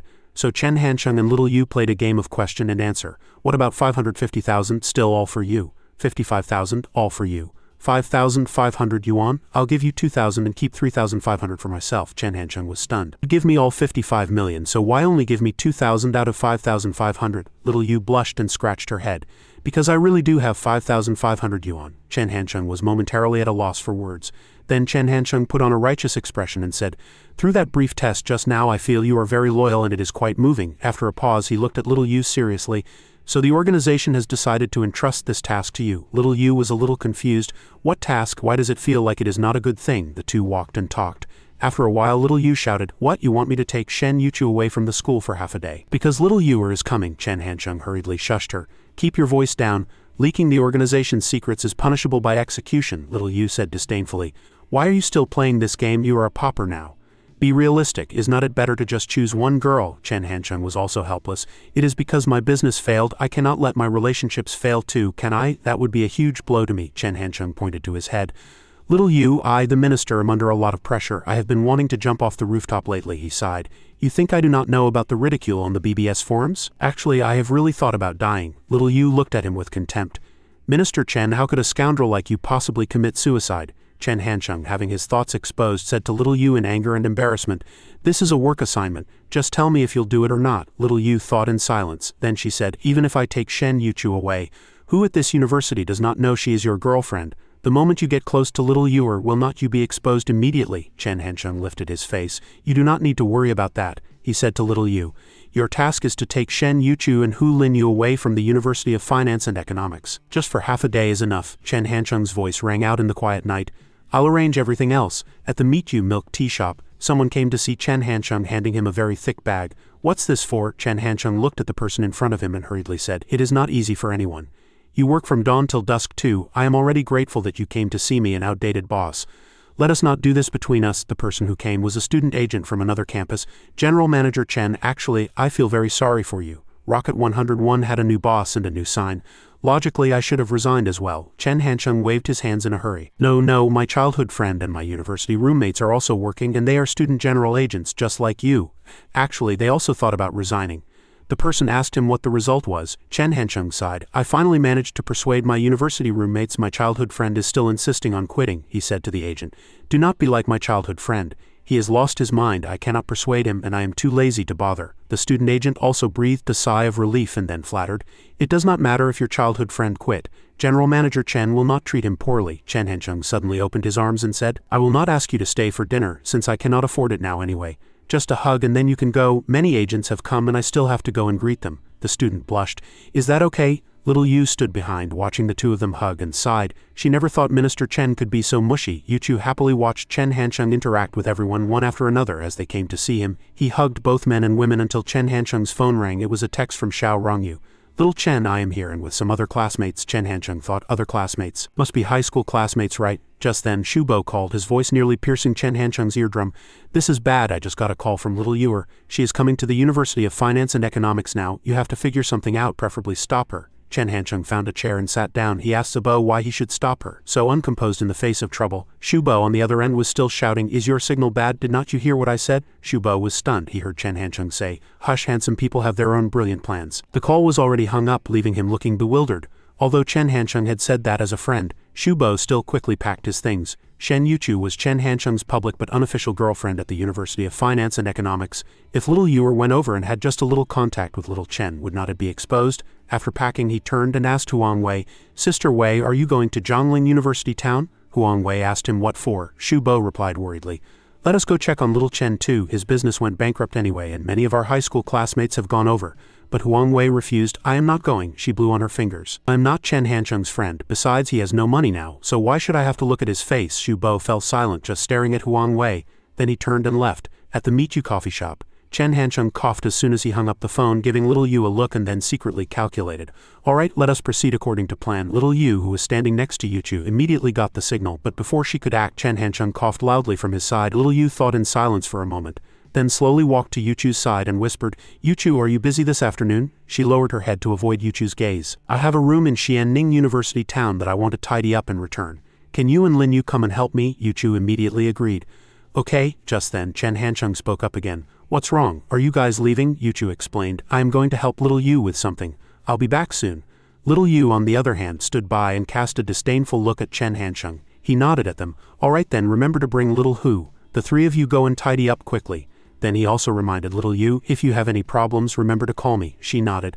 "Got it, Minister Chen." At this moment, outside the gates of the University of Finance and Economics, Rong Yu had already arrived, still lost in her thoughts. She is so beautiful, would little Chen really give up? She thought of Yuchu. If little Chen lies to me like he used to, what should I do? Maybe I should just turn around and leave, pretending I do not know about this. She is at her University of Finance and Economics and I am at my Dongda. Shi, walking beside her, noticed Rong Yu's strange behavior and quickly asked, "What's wrong?" Rong Yu shook her head. "Nothing. It has just been a long time since I have been to the University of Finance and Economics." At this moment, Shubo was also following behind them. He looked around. "According to Murphy's Law, you are more likely to encounter what you fear most, so I absolutely must not panic. Shen Yuchu, where are you? Come out and let us meet at the Meet You coffee shop." Chen Hancheng came out to greet Rong Yu and her group. "You are all here." As soon as Rong Yu saw him, she thought, "Will little Chen hold my hand?" She was nervous. "Or will he treat me like any other classmate, one and the same?" Rong Yu looked straight at Chen Hancheng. "Or will he just pretend not to know me?" She pursed her lips. "As long as he is willing to publicly hold my hand, no matter what others say in this life, I will always believe in little Chen." Chen Hancheng did not keep Rong Yu waiting for long. He stepped forward and hugged her. Chen Hancheng whispered in Rong Yu's ear, "I have been waiting for you for a long time." Her eyes immediately welled up with tears. Little Chen, Zabo, who did not know Chen Hancheng's plan, was so scared he nearly fainted when he saw this scene, in full view of everyone. But when he looked around the coffee shop, everyone was talking about their own things. Shubo was a little confused again. What's going on? Are they actors? They do not look like it.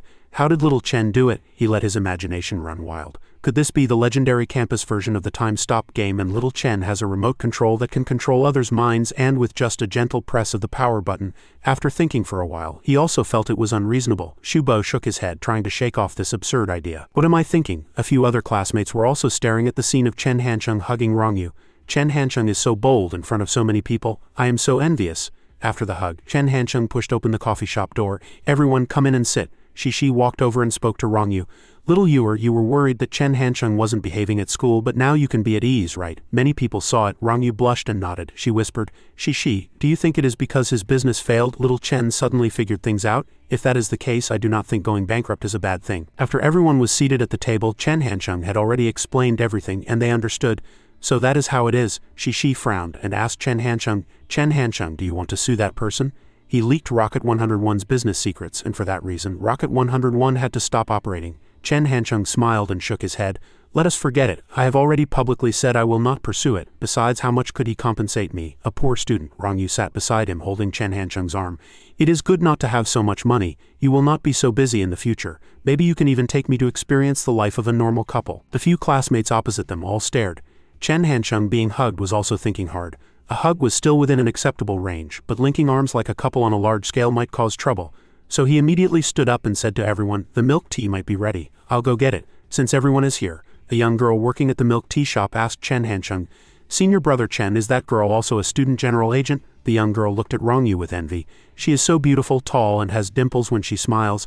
I really want to call senior sister Shen back and have them stand together for a comparison. Chen Hancheng immediately scolded the young girl. Nonsense are you talking, little kid? Go sweep the floor, the girl retorted in a low voice. I am already 19 and adult, Chen Hancheng nodded. Oh, I'll get you a bigger broom tomorrow, so you can sweep with more force. In the Meet You coffee shop, Chen Hancheng and his group chatted happily all afternoon. At this moment, Chen Hancheng's phone rang. It is a text from Ni Xiaoyu. We are about to get on the bus, get ready. Chen Hancheng was startled. Shen Yuchu and the others are coming back? He narrowed his eyes and thought. I need to find a reason to get little Yuer to leave without any suspicion. According to little Yuer's personality, she is very likely to stay for dinner. Rong Yu, hearing the sound, also glanced at Chen Hancheng's side. Who is it? Chen Hancheng was a little worried. He showed her his phone. At times like this you cannot have any nervousness at all. You must remain calm and not show any intention of avoiding it. Chen Hancheng calmly said to Rong Yu, Ni Xiaoyu and some friends are coming over.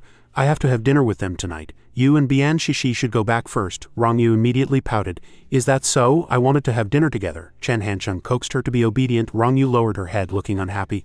All right then, Chen Hancheng, sitting beside her, suddenly said. Then I'll walk you to the bus stop. Rong Yu replied happily. Okay, but Chen Hancheng's real thought was that he had to make sure little Yuer was on the bus. At the bus stop, Chen Hancheng stood below and said goodbye to Rong Yu, Zabo and Shishi. Watching the buses receding back, Chen Hancheng returned to the coffee shop entrance and sat down as if nothing had happened. And just then, Yuchu and little Yu came back. Chen Hancheng looked up at them. Invincible, it is truly lonely. The bus took Rong Yu and her group away from the University of Finance and Economics area. On the bus, Rong Yu and Shishi chatted happily, while Zabo stood beside them. When the bus arrived at the stop, Shu Bo spoke. Little Yuer, I am getting off first. Rong Yu replied, goodbye. Shishi turned to look in the direction Shu Bo had left and muttered softly, HMPH. He is so rude. Even though I am not as tall as you and not as pretty, you cannot just treat me like I am invisible. Shishi was so angry she was panting. I have seen Wang Zabo a few times at least. I thought we could barely be considered friends. Rong Yu, sitting beside her, comforted her. Zabo did not do it on purpose, she continued. It is mainly because you are too beautiful, so he was too embarrassed to say hello to you. Shishi was very happy to be coaxed like this, but she still replied, Then why did Wang Zabo talk to you? Does he think you are uglier than me? Rong Yu shook her head. We are different. We are from the same hometown and have known each other since junior high. As she spoke, Rong Yu silently looked at Shishi for a long time. Then she leaned in and asked, Shishi, you are not interested in Zabo, are you? Shishi looked at Rong Yu with confusion. No, actually I am quite curious, she said to Rong Yu. Your Chen Hancheng is so arrogant, how can he be friends with such an honest person? Rong Yu explained. Because they've been playing together since they were kids, it seems like Zabo is only less talkative when he is with girls. He is very talkative when he is with Chen. Shishi nodded and recalled, It seems like we all have boys like that around us, right? They do not lie, do not drink, do not cause trouble, and rarely even curse. They'll say anything with their brothers, but as soon as a girl appears, it is like their hands and feet are immediately tied. Rong Yu enthusiastically promoted Shu Bo, but they are very kind. On the bus just now, Shu Bo was always blocking the front, and at the same time he deliberately kept a distance from us. Shishi nodded. Yeah, I feel like boys like that. If it is a love they've committed to, they'll definitely be very considerate and gentle. Rong Yu agreed. The type who can care for their girlfriend 24/7, and even gamble their life. She smiled and said to Shishi, Zabo is still single, and he is very good himself. Rong Yu said enthusiastically, Let me and little Chen organize a party. Halfway through, little Chen and I will go out, leaving just the two of you. How about that? Shishi hurriedly waved her hand. Forget it. I definitely will not have anything to talk about with him. It would be super awkward, she continued. Chen Hancheng is indeed interesting, but he is too arrogant. Except for girls like you, little Yuer, who are both beautiful and have a good figure. We would not dare to provoke him. Wang Zabo is too honest. It feels like it would be very depressing to be with him. Over here, Zabo called Chen Hancheng as soon as he got off the bus. What on earth is going on, little Chen? Chen Hancheng recounted the whole story while drinking water on his end. Oh, that is what happened, like this and that. Zabo was dumbfounded after listening.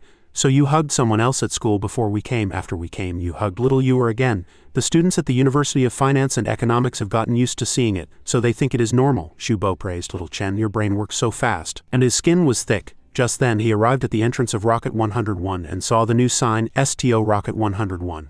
Wang Zabo suddenly fell into deep thought. He looked at the words STO Rocket 101 inches again and his face darkened. After a while he said to Chen Hancheng, Little Chen, do not try to persuade me anymore. I really want to quit, Wang Zabo said in one breath. When I was working part-time before, I always had endless energy just wanting to help you build your business. Now it is nothing but annoyance. I feel it is too disgusting to work for Santo. After hearing this, Chen Hancheng immediately cursed. You have really lost your mind. Turning down money. This made Wang Zabo fume. I am not happy. This money should have been yours. Chen Hancheng took a drag from his cigarette. It is all the same really. Can you tell which of two 100 yuan bills is nobler and which is dirtier? Wang Zibo answered righteously. Money earned through one's own skill is noble. Money obtained by deceiving others is dirty. Chen Hancheng stopped trying to persuade him and said, all right, let us not discuss this idiotic philosophical question. Chen Hancheng asked directly, you want to resign? What does Huang Wei think? Wang Zibo lowered his head in silence, then said, Sister Wei said if I resign, she'll break up with me. Chen Hancheng sighed. So Zibo, let me persuade you one last time. Right now, you can earn over 10,000 a month so the world looks wonderful. Wang Zibo listened seriously as Chen Hancheng said, once you lose this job, your fairy tale world will collapse in an instant. He calmly analyzed for him. 10,000 yuan a month is still pretty good. Just work steadily until graduation. Although Huang Wei does not like you, she will not leave you at this stage. After graduation, you can amicably break up and go your separate ways. He smiled at Wang Zibo. Maybe you'll even get to use your sword a few more times. Hearing no response from Wang Zibo, Chen Hancheng's smile faded. He sat up straight. Say something. Wang Zibo only replied, Little Chen, I am not you. Wang Zibo stood silently in the middle of the road.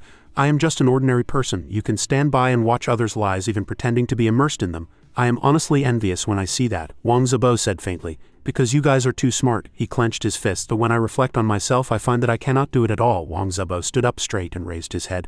Little Chen, even if reality is cruel, I want to try and face it. Chen Hancheng laughed at Wang Zibo's words. You talk big, but I wonder if you can still be as optimistic as you are today. When you are truly facing the storm, Wang Zibo lowered his eyes. Little Chen, after I resign, I'll probably call you often. Chen Hancheng casually agreed.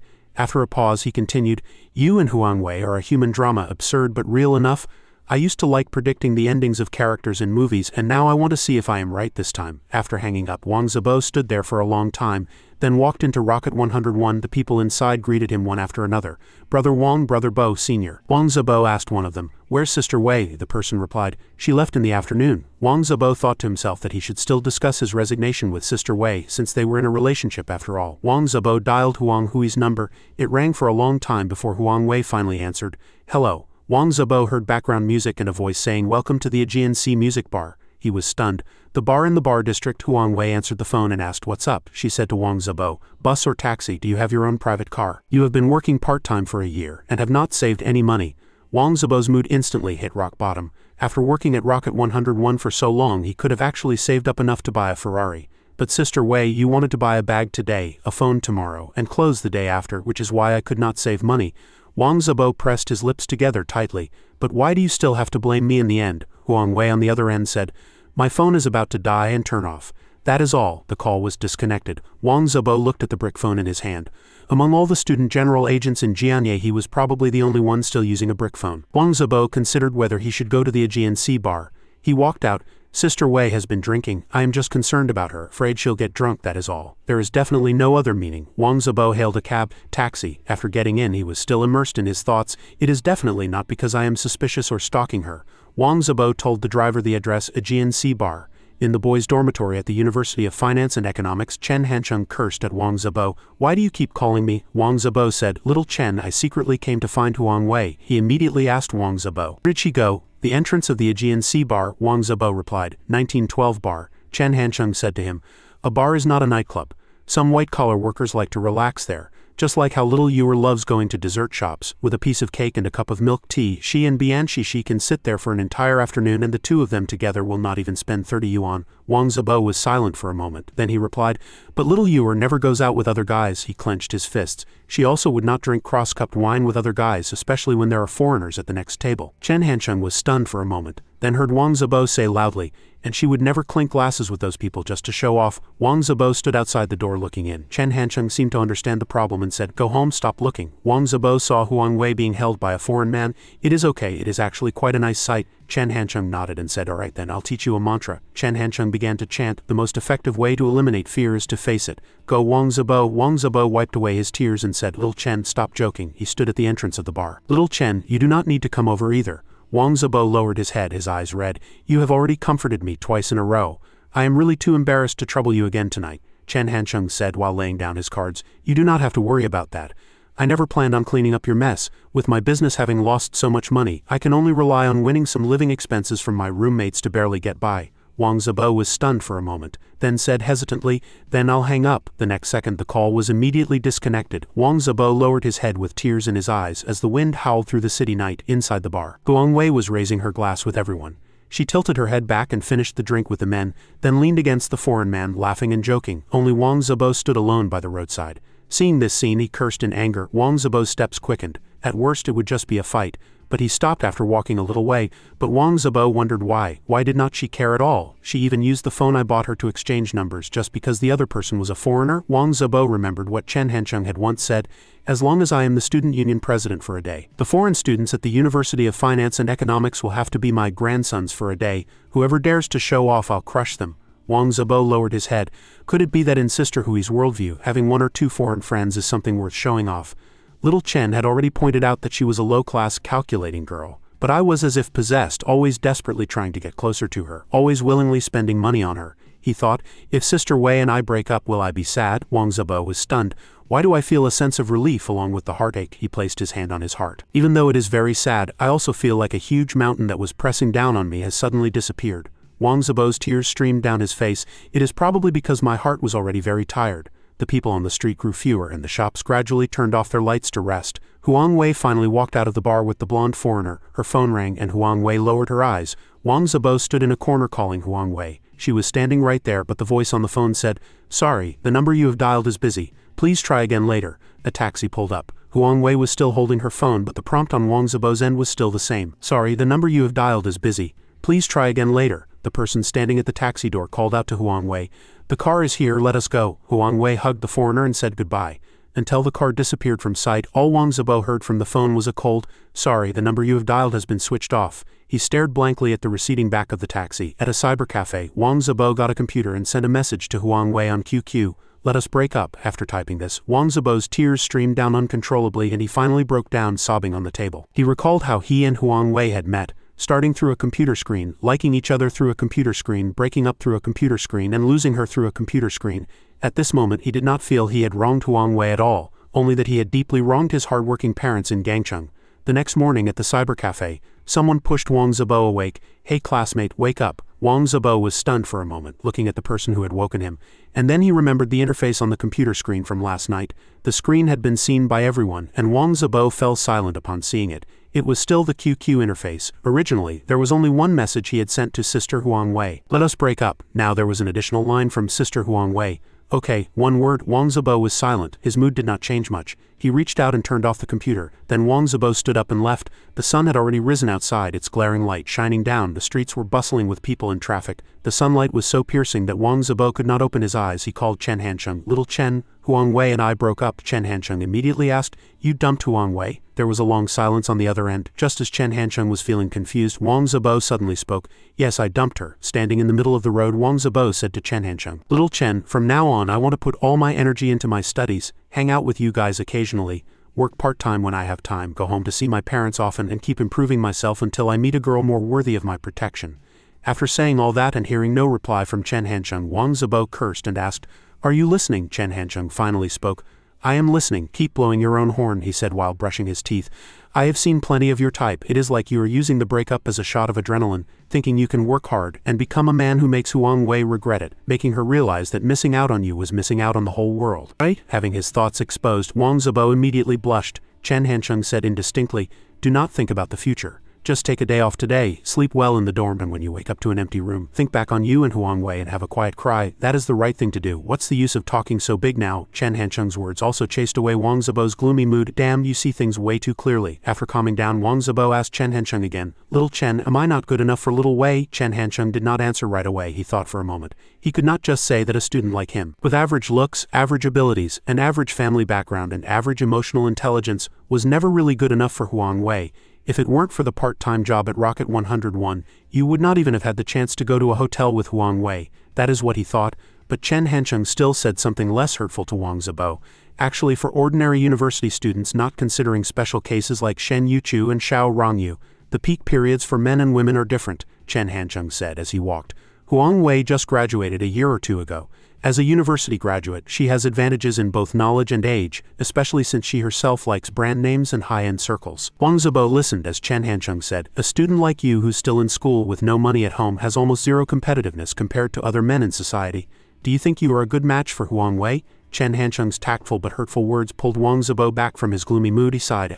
"I get it. I am going back to sleep. Over at the school, as Chen Hancheng was going to class with Yang Chen and Li Kunan, he suddenly saw something. It was Yuchu and other classmates. They greeted Chen Hancheng. Fellow townsman, good morning. Class president Hu Linyu stood with her hands on her hips and said to him, Chen Hancheng, the class wants to organize an autumn outing. I have picked a few times and places. You approve them. Chen Hancheng replied perfunctorily, got it. Hu Linyu, you are so nosy. Then everyone immediately scattered, leaving space for Chen Hancheng and Yuchu. No longer bothering them, they pulled people away. Let us go. Chen Hancheng chatted with Yuchu. It was almost always Chen Hancheng asking and Yuchu answering. Did you eat breakfast? I did. Did you study last night? I did. Were you good? I was. He turned his head and pinched Yuchu's cheek. Why are you so obedient? It is so hard to even find a reason to pinch you. Yuchu rubbed her pinched cheek. You bad guy. In the classroom, Chen Hancheng was yawning. Guan Pingxing sent him a text message. Are you free? I need you for something. Chen Hancheng replied with disdain. Busy, no time, he thought to himself. He'd rather sleep than work for free. Guan Pingxing sent another message. There is an issue we need to discuss. I can pay you 500 yuan for your help. How about it? Chen Hancheng laughed. 500 yuan, who are you looking down on? Just like that. Guan Pingxing and Chen Hancheng texted back and forth one after the other. 800, get lost. 1,000, or else I'll tell the finance reporter about your fake bankruptcy and that you might be a multimillionaire now. Chen Hancheng, knowing what was good for him, immediately replied, I am on my way. At New Century Electronics Factory, Chen Hancheng pushed the door open. So what if I am a multimillionaire? What are you going to do, try to boss me around? Guan Pingxing ignored him, and Chen Hancheng felt wronged. Fine, you have got guts. He walked up to her. Remember our agreement last year? You said if I sold Rocket 101 you'd let me check you. Chen Hancheng plopped down on a chair. Now I have really sold it, he said with a cheeky smile. You are in a bit of a tough spot now too. Let me, the handsome guy, check you out. I'll give you a hand, how about it? At this, Guan Pingxing finally looked up at him. Chen Hancheng burst out laughing. Hurry up. Is it at your place, my place, or a hotel? The office is fine too. Guan Pingxing stood up, opened a drawer, took out a wooden board and placed it next to Chen Hancheng. He looked back at her. I did not realize you were so kinky. You like this kind of sofa? Just as he finished speaking, an arrow flew over and embedded itself in the board next to him. Guan Pingxing held the crossbow in her hand and asked Chen Hancheng, how about it, you want to pull me? Chen Hancheng immediately jumped up and hid behind the sofa. Back off, are you a dung beetle? Do you want me to crap on you? Chen Hancheng sat in the office and asked Guan Pingxing about the matter. Li Shaokai was also considering resigning. Zhang Guanti sighed. He had inadvertently revealed this during a work report. Chen Hancheng wasn't surprised to hear it. Li Shaokai was a Chinese American, and the education he had received since childhood taught him that work was important. But the work environment was just as important. With the big sister and second sister treating New Century like a battlefield, a technical management talent like him would certainly dislike this atmosphere. Zhang Guanti rested her chin in her hand, worried. I went to great lengths to poach Li Shaokai. Although his grasp of the big picture is average, as long as you point him in a direction, he can lead the team to complete the task, she sighed again. He has not made it clear yet, but even having the thought is dangerous. For now I can only pretend I do not know, because once it is out in the open, the topic of resignation will be on the table, and it'll be awkward for everyone when we meet. Chen Hancheng asked Zhang Guanti. You mean you want me to go and stabilize Brother Kai, to put his mind at ease and have him stay? Zhang Guanti nodded. Yes. Chen Hancheng glanced at her. This task is not easy. Zhang Guanti crossed her arms and asked him, more money? Chen Hancheng looked away. I am not short on money. Zhang Guanti narrowed her eyes. Then what do you want? She thought. He is a multimillionaire now after all. Chen Hancheng rubbed his chin and looked Zhang Guanti up and down, giving her an appraising look. Although he said nothing, she suddenly understood. Zhang Guanti burst out laughing with a PFFT. We are good friends. If you want to hit on me, are not you afraid of spoiling this relationship? I cherish it very much. Chen Hancheng said faintly. What's the big deal? I only wanted to be good friends with you when I had no money. Now that I am rich, who would want to be just good friends with you? Chen Hancheng said bluntly. I'll lay my cards on the table. I actually want to make a move on you. Zhang Guanti lifted her teacup and took a sip to cool down. She looked at him. Scumbag, I am not as pretty as your two little girlfriends. Why would you have improper thoughts about a 26-year-old woman? Chen Hancheng shrugged. Actually, you are very attractive too. There are many things those two young girls cannot compare to. Zhang Guanti blushed a little upon hearing this. She asked, then tell me, when am I attractive? Chen Hancheng leaned back on the sofa and said calmly, children from prominent families like yours might even be secretly photographed by paparazzi in Hong Kong. That is a unique kind of attraction. He flirted with Zhang Guanti frivolously. What if you changed into a maid outfit and played a role? I'll be the lecherous old man and you can be the bullied maid. Chen Hancheng laughed just thinking about it. Pursuing the ultimate thrill that came from a contrast in status. Before he could finish, 3 loud thuds sounded next to his ear. Chen Hancheng asked in a panic, what are you trying to do? Zhang Guanti aimed the crossbow directly at Chen Hancheng's face, and he quickly hid behind the sofa. Come on, good friend, cannot I even make a joke? Besides, I am not wrong, it would be really exciting. Zhang Guanti looked at Chen Hancheng grimly, still not saying a word. Chen Hancheng sighed and turned to leave. Fine, I'll go help you stabilize Li Shaokai right now. Zhang Guanti watched Chen Hancheng leave without moving. After a moment, she finally broke into a grin. She rested her chin in her hand and muttered to herself. The ultimate pleasure from a contrast in status. It does sound quite interesting. On the other side, Xiaokai greeted Chen Hansheng. I heard the news about Rocket 101's bankruptcy. He tilted his head and comforted Chen Hansheng. That is just how business is, with risks and rewards, but you are still young, you'll have plenty of opportunities in the future, Chen Hansheng said faintly. Who said Rocket 101 went bankrupt? I sold Rocket 101, I just did not want to publicize it. Xiaokai's mouth fell open. What? Did not I hear that there was a trader in Rocket 101 who sold out business secrets and you were forced to transfer it in the end? Chen Hansheng nodded. The transfer is real. But I got a transfer fee, he smiled at Xiaokai. Brother Kai, if you think about it carefully, do not you feel this whole thing is shrouded in fog? Ordinary people will only accept the known outcome. As for the big shots who know the truth, if there is no vested interest, who would go out of their way to clarify things? Xiaokai had a sudden realization. So that is how it is? He asked Chen Hansheng. What's your reason for doing this? Chen Hansheng replied. That is not important. I have something more important to talk to you about. Chen Hansheng got straight to the point. I heard from General Manager Zheng that you are planning to resign. Chen Hansheng took a sip of tea. Leaving is fine too. New Century is unstable right now. The product development plan has also been shelved indefinitely. You are a hero with no place to show your skills here. Xiaokai was a bit surprised by Chen Hansheng's actions. Chen Hansheng, are not you here to persuade me to stay? Chen Hansheng looked at him and asked in return. Why should you stay? He sighed. New Century is finished. General Manager Zheng is also preparing to give up. She is getting ready to open a new factory, Chen Hansheng said seriously to Xiaokai. On her behalf, I am asking if you'd like to come to the new factory and be the director. Xiaokai was startled by this proposal. What? Xiaokai's voice was a little loud. Chen Hansheng quickly shushed him. This is an absolutely confidential matter. A fourth person in the factory cannot know. He leaned in and whispered in Xiaokai's ear. When the time comes, General Manager Zheng plans to divert all of New Century's core technology, elite personnel, and sales channels to that factory. The new factory will be like a blank slate with no interpersonal ties to hold you back and no other factions to obstruct you. We'll make products that are in tune with the times, no more playing with outdated MP3s. Chen Hansheng took a step back. If you are willing to be the director of the new factory, General Manager Zheng said she can give you shares. You'll be one of the bosses in the future. What do you say, brother? Xiaokai immediately nodded like he was pounding garlic. I am willing, of course I am willing. Chen Hansheng patted his shoulder. Congratulations, you have made a wise choice. Then Chen Hansheng added mysteriously, but you still need to be very careful about keeping this a secret.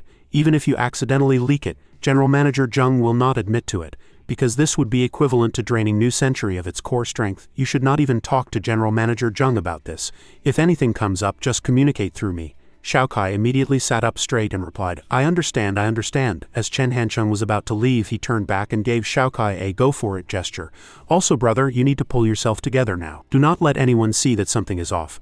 Building a factory is a long process, so you cannot be too hasty, Chen Hansheng instructed. In any case, do not talk to General Manager Zheng about this. Her position is very special, she'll just pretend not to know. Xiaokai nodded. Do not worry, Hansheng, I know what's important. General Manager Zheng is part of the Zheng family after all. Chen Hansheng immediately closed the door and left. Xiaokai stood happily in the room, his thoughts soaring. A little while later in the director's office, Xiaokai came to deliver a document to Zheng Guanti. General Manager Zheng, this is the product production list for this period. Then he suddenly bowed to apologize to Zheng Guanti. I have been too lazy lately. Please dock my salary. Zheng Guanti was a bit surprised but quickly replied, It is fine. If you feel tired, I can give you a few days off. Xiaokai walked to the door, still full of enthusiasm for his work. He answered enthusiastically, No need, I still have to go to the production line to check the product quality. After Xiaokai left, Zheng Guanti still had not processed what had happened. She glanced at Chen Hansheng. Zheng Guanti asked him, Scumbag, what did you say to Li Xiaokai? Chen Hansheng said calmly, Let me have my way with you and I'll tell you. In the bustling New Century cafeteria, Chen Hansheng and Zheng Guanti were standing waiting for the elevator. Department manager kept greeting her. Tang Ping and Liang Xiaohai sat together eating, constantly frowning and looking at them unhappily. That damn workshop supervisor, look at him now, his chin is about to hit the floor. Why does not he show us the same attitude he uses when he scolds us? She frowned. Anyway, I get it now. That is how the world works. Big fish eat small fish eat shrimp, and us little shrimp can only get the scraps. Tang Ping turned to look at Xiaohai, who had been silent since the beginning. She roared at him, Are you dead? The person next to General Manager Zheng is your cousin. If he just said a word, I could be transferred to another workshop and not have to be pissed off by Sun Yiguang anymore. Xiaohai lowered his eyes and said, Hansheng has already helped enough. He found us jobs and arranged our dorm. I am too embarrassed to trouble him again. Besides, Rocket 101 is so big, is not he busy? Tang Bing was stunned by his words. She turned her face away. What's more important, your cousin or your girlfriend? Just then, a person at the next table asked them, You guys know Rocket 101 went bankrupt, right? Xiaohai asked in surprise. What? He looked at the person. Rocket 101 was so huge just last month. How could it go bankrupt this month? The person next to them took out a newspaper and handed it to Xiaohai. It is true, why would I lie to you? Take a look. Xiaohai quickly took the newspaper and opened it. The paper read, Rocket 101 forced to transfer university students' entrepreneurial dream cut short. Tang Ping's mouth dropped open. It really went bankrupt. She glanced at Xiaohai. See, my opinion was right all along. A big factory is indeed more stable than Rocket 101. Otherwise, we'd have to look for new jobs again now. Tang Ping did not notice Xiaohai's dazed expression. She just continued to speak her mind. Liang Xiaohai, from now on you have to listen to me on all family matters. Your judgment is no good. Xiaohai suddenly turned and roared at Tang Ping. How can you say that? That is my cousin. His mom is my aunt. His business went bankrupt and you are making sarcastic remarks. Tang Ping screamed back crazily.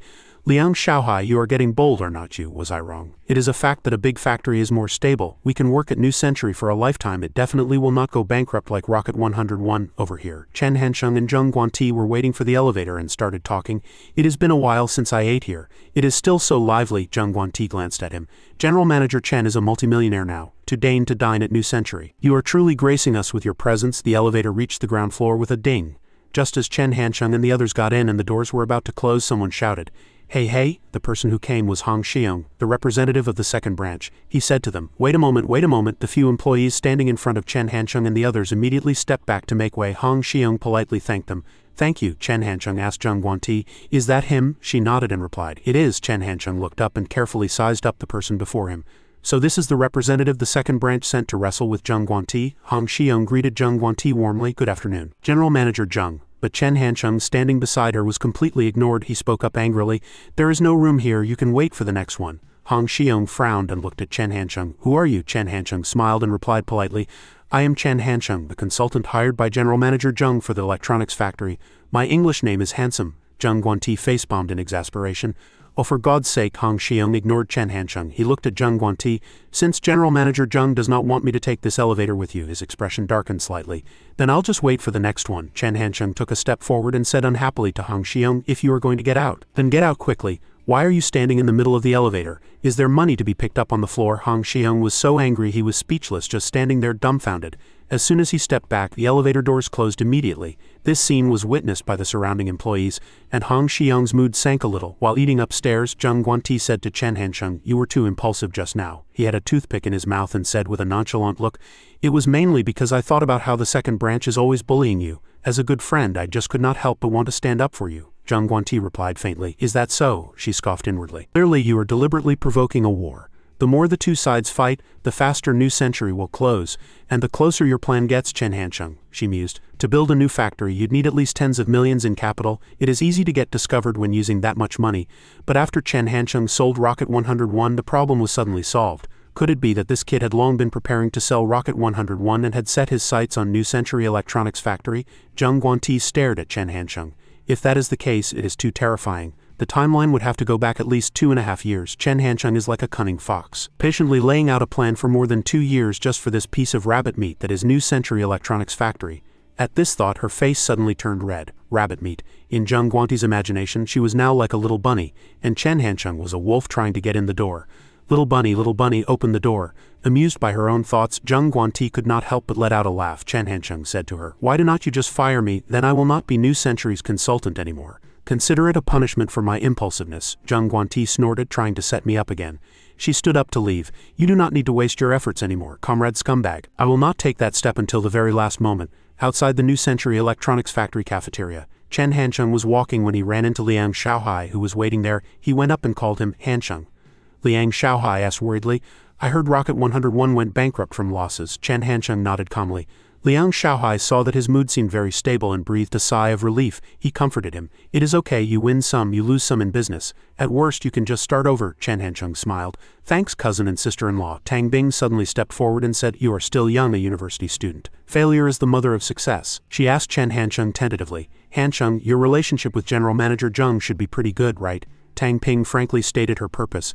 Can you put in a word with the leadership and help me transfer to another workshop? The supervisor in our workshop is a bastard who often docks my performance pay. And that person usually. She rattled on, leaving Chen Hansheng completely bewildered. Good thing I am only faking bankruptcy. If I were really bankrupt, I might have to slap you for being so tactless. Chen Hansheng smiled and said it was a small matter. I am very close with General Manager Zheng. Tang Ping thought he had agreed and immediately replied with a smile, Thanks then. But Chen Hansheng continued.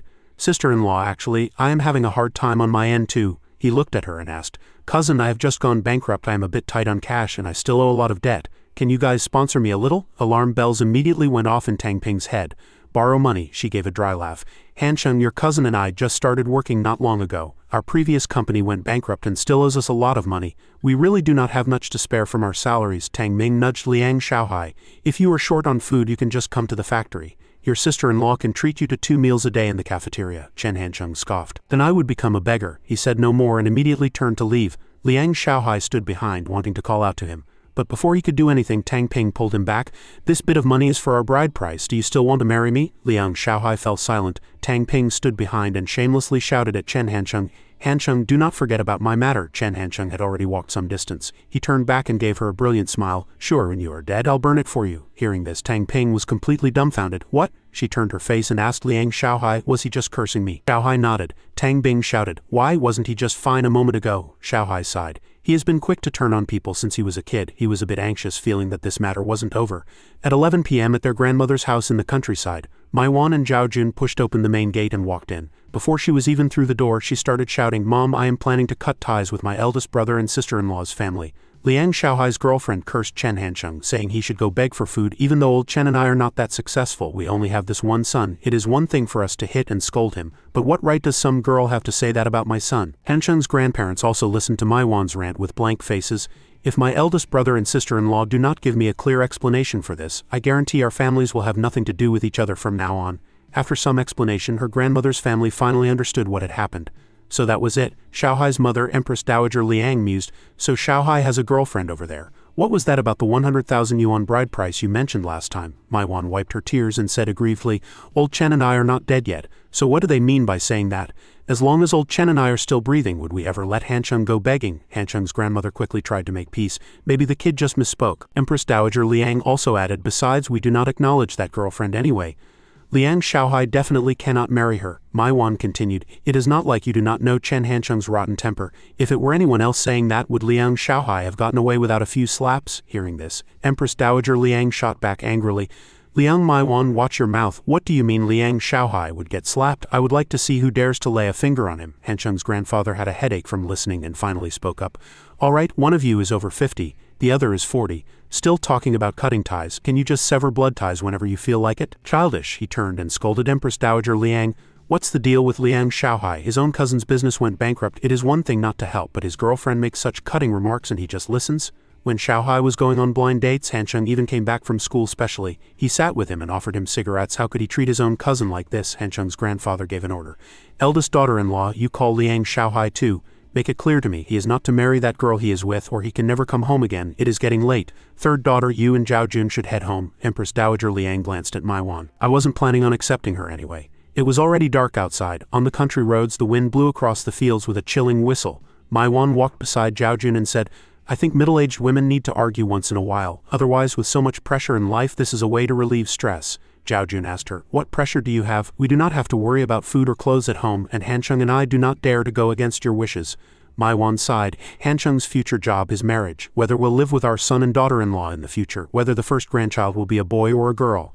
I have plenty to worry about. Zhao Jun laughed after hearing her out. I was quite worried at first too. Han-chung's personality has always been incisive.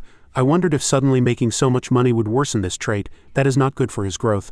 Mai Wan asked him, and now? Zhao Jun pedaled the bike. Now, he said as he gave her a ride home.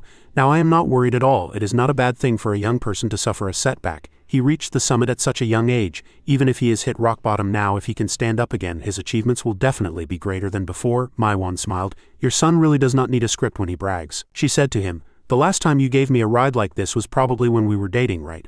On the little country road, Zhao Jun steadily rode Mai Wan back home. In a cyber cafe, Han-chung and a few friends were gathered around playing games. The phone on the table suddenly vibrated. It was a text from Yi Yi. She texted, are you free today? I was just gathering information near Zhongling University Town and happened to pass by your school.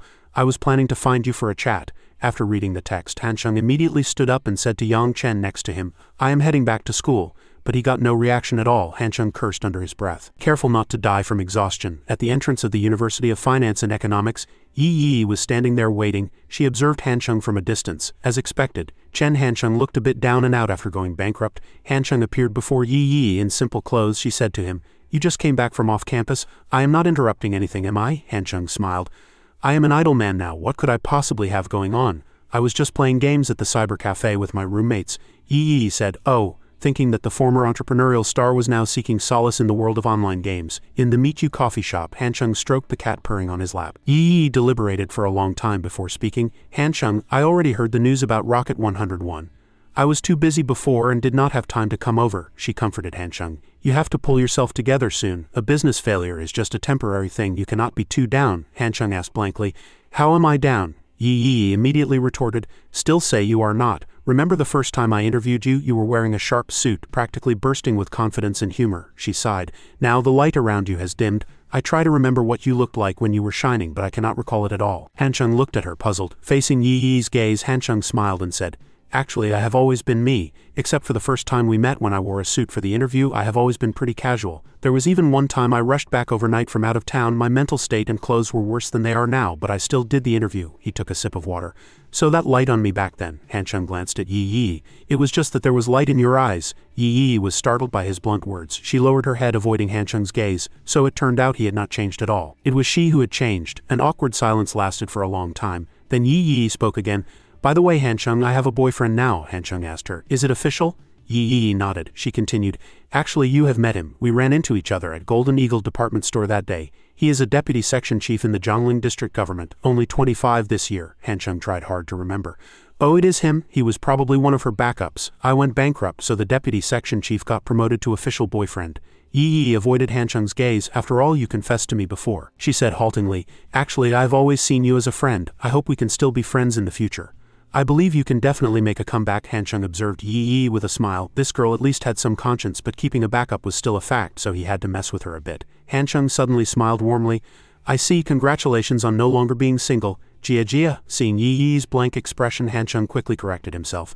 Sorry, Jingjing, my mind is a bit foggy right now. Yi coughed again, and Han-chung said, What's wrong, Jingjing? She was so choked up by this that she started coughing for real. He quickly asked, Do you want me to get you some tissues? Yi said angrily. My name is Yi, she thought furiously, and I used to think he was a good man. Turns out he is clearly a scumbag, cannot even remember a girl's name. Han-chung said, Oh, Yi, right, got it. I have really got it this time. You graduated from Jinling University of Science and Technology, did not you? Yi was speechless. I am from the Communication University, he nodded. Yi from the Communication University, right. I will not get it wrong this time. I know your work unit. It is at, before he could finish, Yi cut in, at 99 East Qingshooting Road. She sighed wearily. I am on edge right now, just afraid you'll get my name wrong again. It is a blow to my self-confidence. In front of the Meet You coffee shop, a few boys were chatting. Did you guys see the BBS? That Chen Han-chung went bankrupt serves him right. A few of them sat at a round table in front of the shop discussing heatedly. The BBS is now saying that Chen Han-chung was the vice president of the student union back in his freshman year. We have reason to suspect there might have been a power for money transaction involved. How could a girl like Shen Yuchu be in a relationship with Chen Han-chung? There might have been coercion, Xu Manping said smugly, in short, one sentence. Down with Chen the dog, take Yuchu for our own. A classmate sitting next to him spoke up. If I had not heard that the University of Finance and Economics had a lot of girls, I would not have come here, the person asked Xu Manping and the others.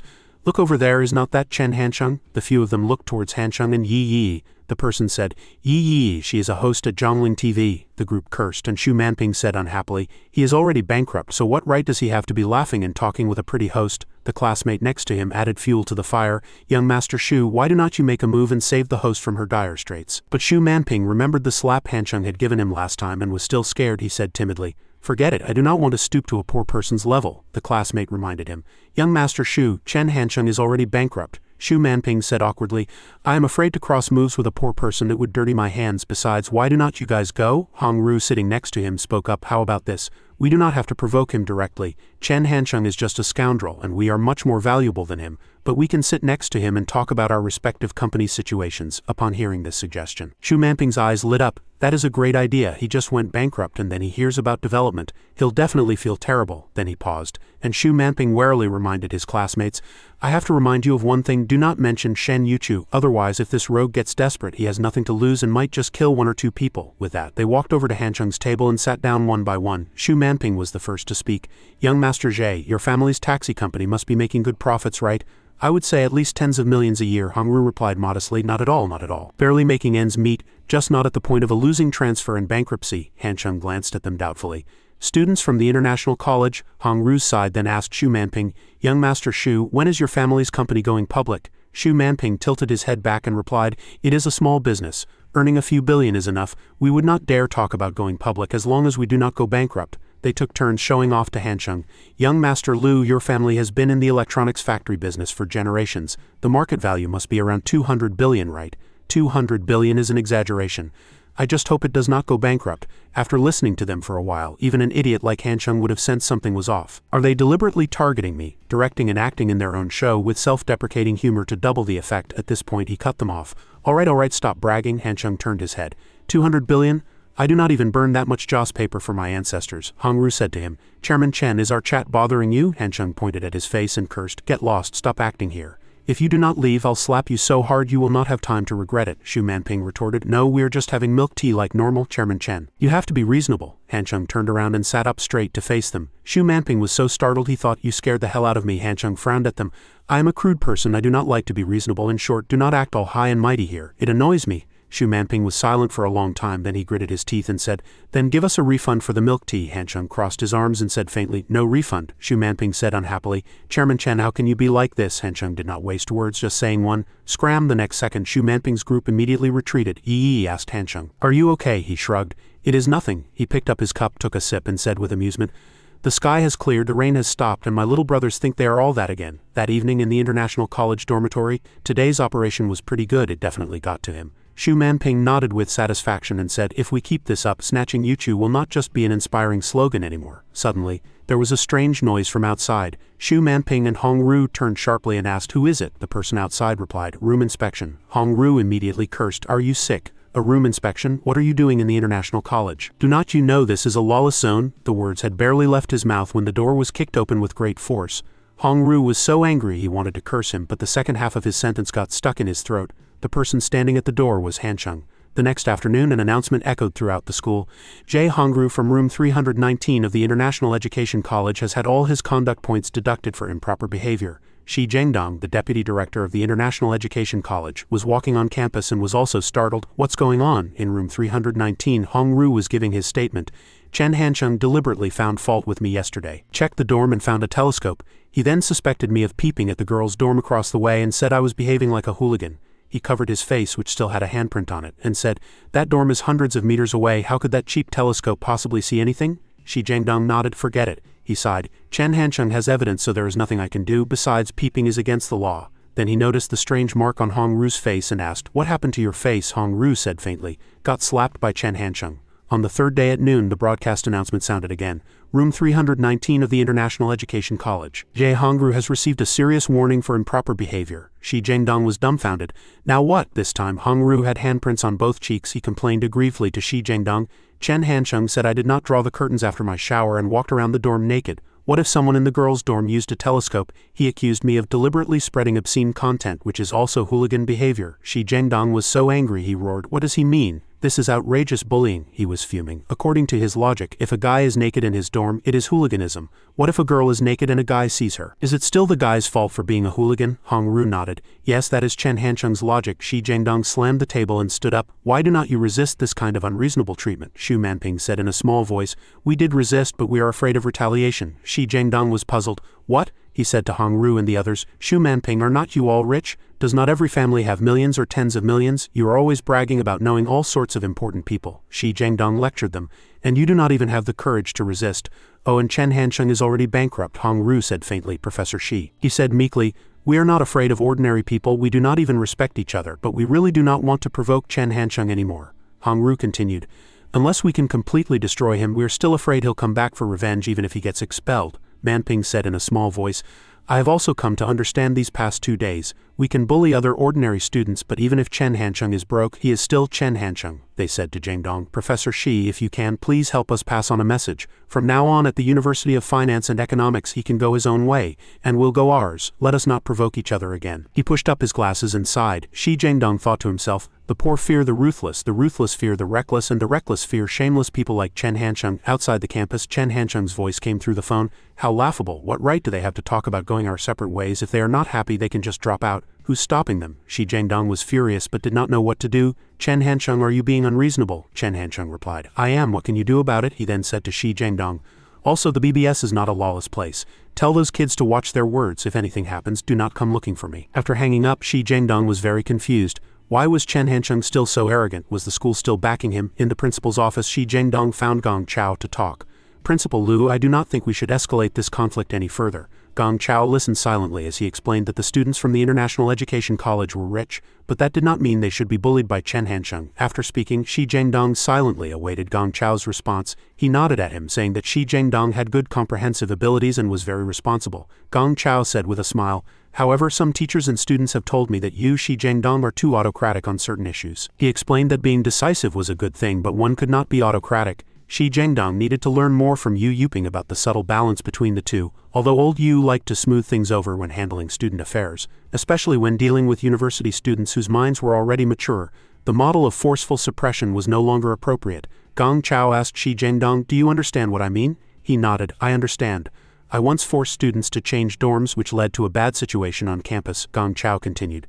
That is only part of it. It also includes dealing with special students like Chen Hancheng. Before you came to the University of Finance and Economics, I never heard of him having conflicts with any other teacher. He said with a smile, Yu Yuping, Guo Guang and Guo Zhangyun, the counselor for Public Administration Class 2 and even Old Sun from the Security Department, they all have a very high opinion of Chen Hancheng. Gong Chao's voice was calm. In the student circles, Chen Hancheng's influence is not small either. Some girls even see him as a hero. Be cautious when handling your relationship with Chen Hancheng. Shi Jiangdong thought for a moment, then sighed. He stood up and nodded at Gong Chao. I'll go talk to Chen Hancheng again and try to resolve this issue. When Shi Jiangdong reached the door, Gong Chao said to him again, Principal Kai just came to discuss something with me. Shi Jiangdong heard him say, he suggested renting out that vacant room in the gymnasium and signing a formal contract with the milk tea shop. He said, oh. Somewhat puzzled as to why they would care about such a small matter, walking out of Gong Chao's office, Shi Jiangdong was lost in thought. A milk tea shop. He stood quietly at the door for a long time before he had a sudden realization. Does the principal want to do Chen Hancheng another favor before he retires? Shi Jiangdong covered his mouth and concentrated on his thoughts.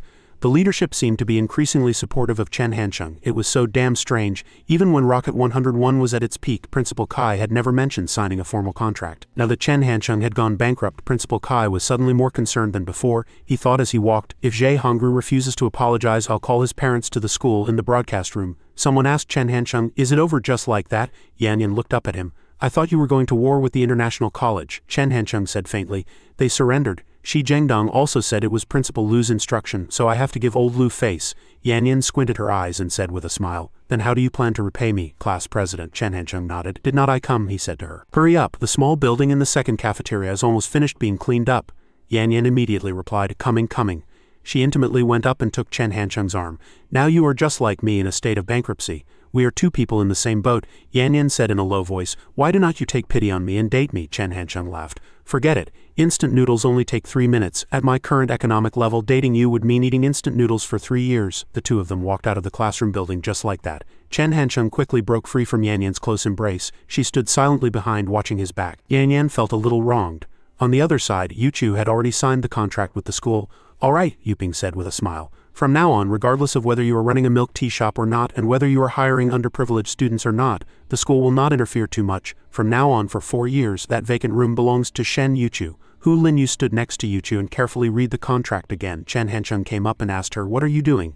Does CEO Hu want to personally check the contract again? Worried I'll sell Shen Yuchu? Yuchu heard this and replied, I am not worth any money. Yuping found these kids amusing. He observed the three of them, never expecting this gem of a girl to be dating Chen Hancheng. Yuping smiled. Once Chen Hancheng shed his student identity, he was just a hooligan who knew all about eating, drinking, and having fun. He had felt it was a pity at first, but after these 2 years he suddenly felt that this pairing seemed pretty good. Chen Hancheng said, Old Yu, have you ever smoked Farangwang? It is a good brand from Guangdong. I'll buy you a couple of cartons to try, Yuping replied. Hey, actually, teachers do not really like to smoke. This is the first and last time. The two of them chatted with Yuchu as they walked. In a flash, it was the end of October. In another 2 months, it would be 2005. They sat down and looked at a small flower by the roadside. A wildflower actually grew there. The two of them squatted on the ground laughing. Chen Hancheng stood behind them and said, You look silly when you laugh. Have you eaten? I am starving. Hu Linyu stood up and rolled her eyes at Chen Hansheng. What a beautiful autumn day, praised in so many Tang poems and songs. See, Chen Hansheng, can you recite a single one? You are not romantic at all. Chen Hansheng ignored her sarcasm. CEO Hu, you overestimate me. I basically cannot recite a single complete poem, but I do often remember famous quotes. Hu Linyu scoffed. In the future, when it comes to your child's studies, Chen Hansheng, you have no right to tutor them. In the cafeteria, Chen Hansheng said to Yuchu, same as always, I'll have 2 meat dishes and 1 vegetable. Remember to swipe my card. The cafeteria was bustling with a constant stream of people. Hu Linyu asked Yuchu, did Chen Hansheng give you his meal card again? Yuchu nodded. Hu Linyu sighed. Chen Hansheng is not a bad person, he is just too macho. He clearly failed in his business, yet he is still pretending to be strong and treating everyone like before. All the profits from the milk tea shop are with you, Hu Linyu muttered.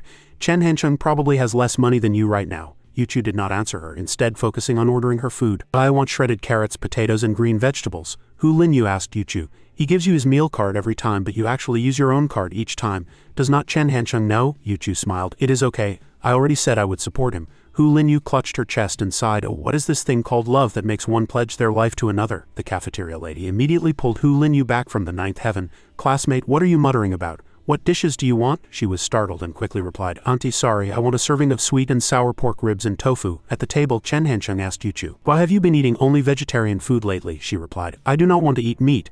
Yuchu watched Chen Hansheng eat and asked him, is it good? Chen Hansheng nodded. It is edible. You cannot have high expectations for cafeteria food. Yuchu smiled. After a while, Chen Hansheng said to the 2 of them, you 2 go back first, I'll get food for my roommates. Chen Hansheng stood at the counter. What should I get? Eggplant casserole, stir-fried eggs with green peppers. Holding the meal card, Chen Hansheng thought the balance on the card was too high before. I was too embarrassed to swipe it, so I kept letting Yuchu use this card. It should be about right by now. He did not expect that as soon as he placed the card on the reader to swipe, the machine immediately displayed a balance of 10,235. Chen Hansheng was dumbfounded. It was still 10,235 yuan. Logically, he and Shen Yuchu had eaten so many meals. Were they all free? He had a sudden realization. No wonder Shen Yuchu had started eating vegetarian these past few days. The cafeteria lady seemed to recognize him. The lady called out, Chen. Chen Hansheng scratched his head and said, Auntie, I am Chen the fool. On the bus, Chen Hansheng stood and focused his thoughts, deciding he had to have a good talk with Shen Yuchu. Although the income from the milk tea shop wasn't too high, it was definitely enough to support a few people. Chen Hansheng lowered his head and smiled. If it really does not work out, I'll just lay my cards on the table. The man standing before you is worth tens of millions. Just as Chen Hansheng's attention fell on a couple hugging each other, he suddenly thought of Rong Yu. No wonder little Yuer wanted to take the bus. She probably envies this kind of simple moment. The bus arrived at the stop and he got off. He looked around the area. He had lived in Jianye for over 2 years, but this was the first time he had taken a bus to Xianning University town. Just then, Rong Yu also ran out. She called out happily, Little Chen, what are you doing here? Chen Hansheng smiled and replied, What else but to check up on you? He tilted his head and looked at Rong Yu. You are allowed to conduct a surprise inspection of the University of Finance and Economics, but you will not let me come to Dangda to investigate. What if some guy is chasing you? Rong Yu giggled. There are lots of guys. I get texts from strange numbers every day, and some even tell me to dump you quickly. Rong Yu looked at Chen Hansheng. You fool, are you feeling insecure? Chen Hansheng pulled her into his arms. I am feeling insecure. What should I do? He glanced around. Not many people here knew him, so being a little intimate should be fine. Rong Yu asked Chen Hansheng, What are you looking at? Chen Hansheng shook his head. Nothing, he said to her. I saw a student carrying a Rocket 101 bag and it made me feel a bit emotional. Rong Yu felt a little sad. Little Chen is thinking about Rocket 101 again. The 2 of them walked along the long road and Chen Hansheng suddenly spoke up.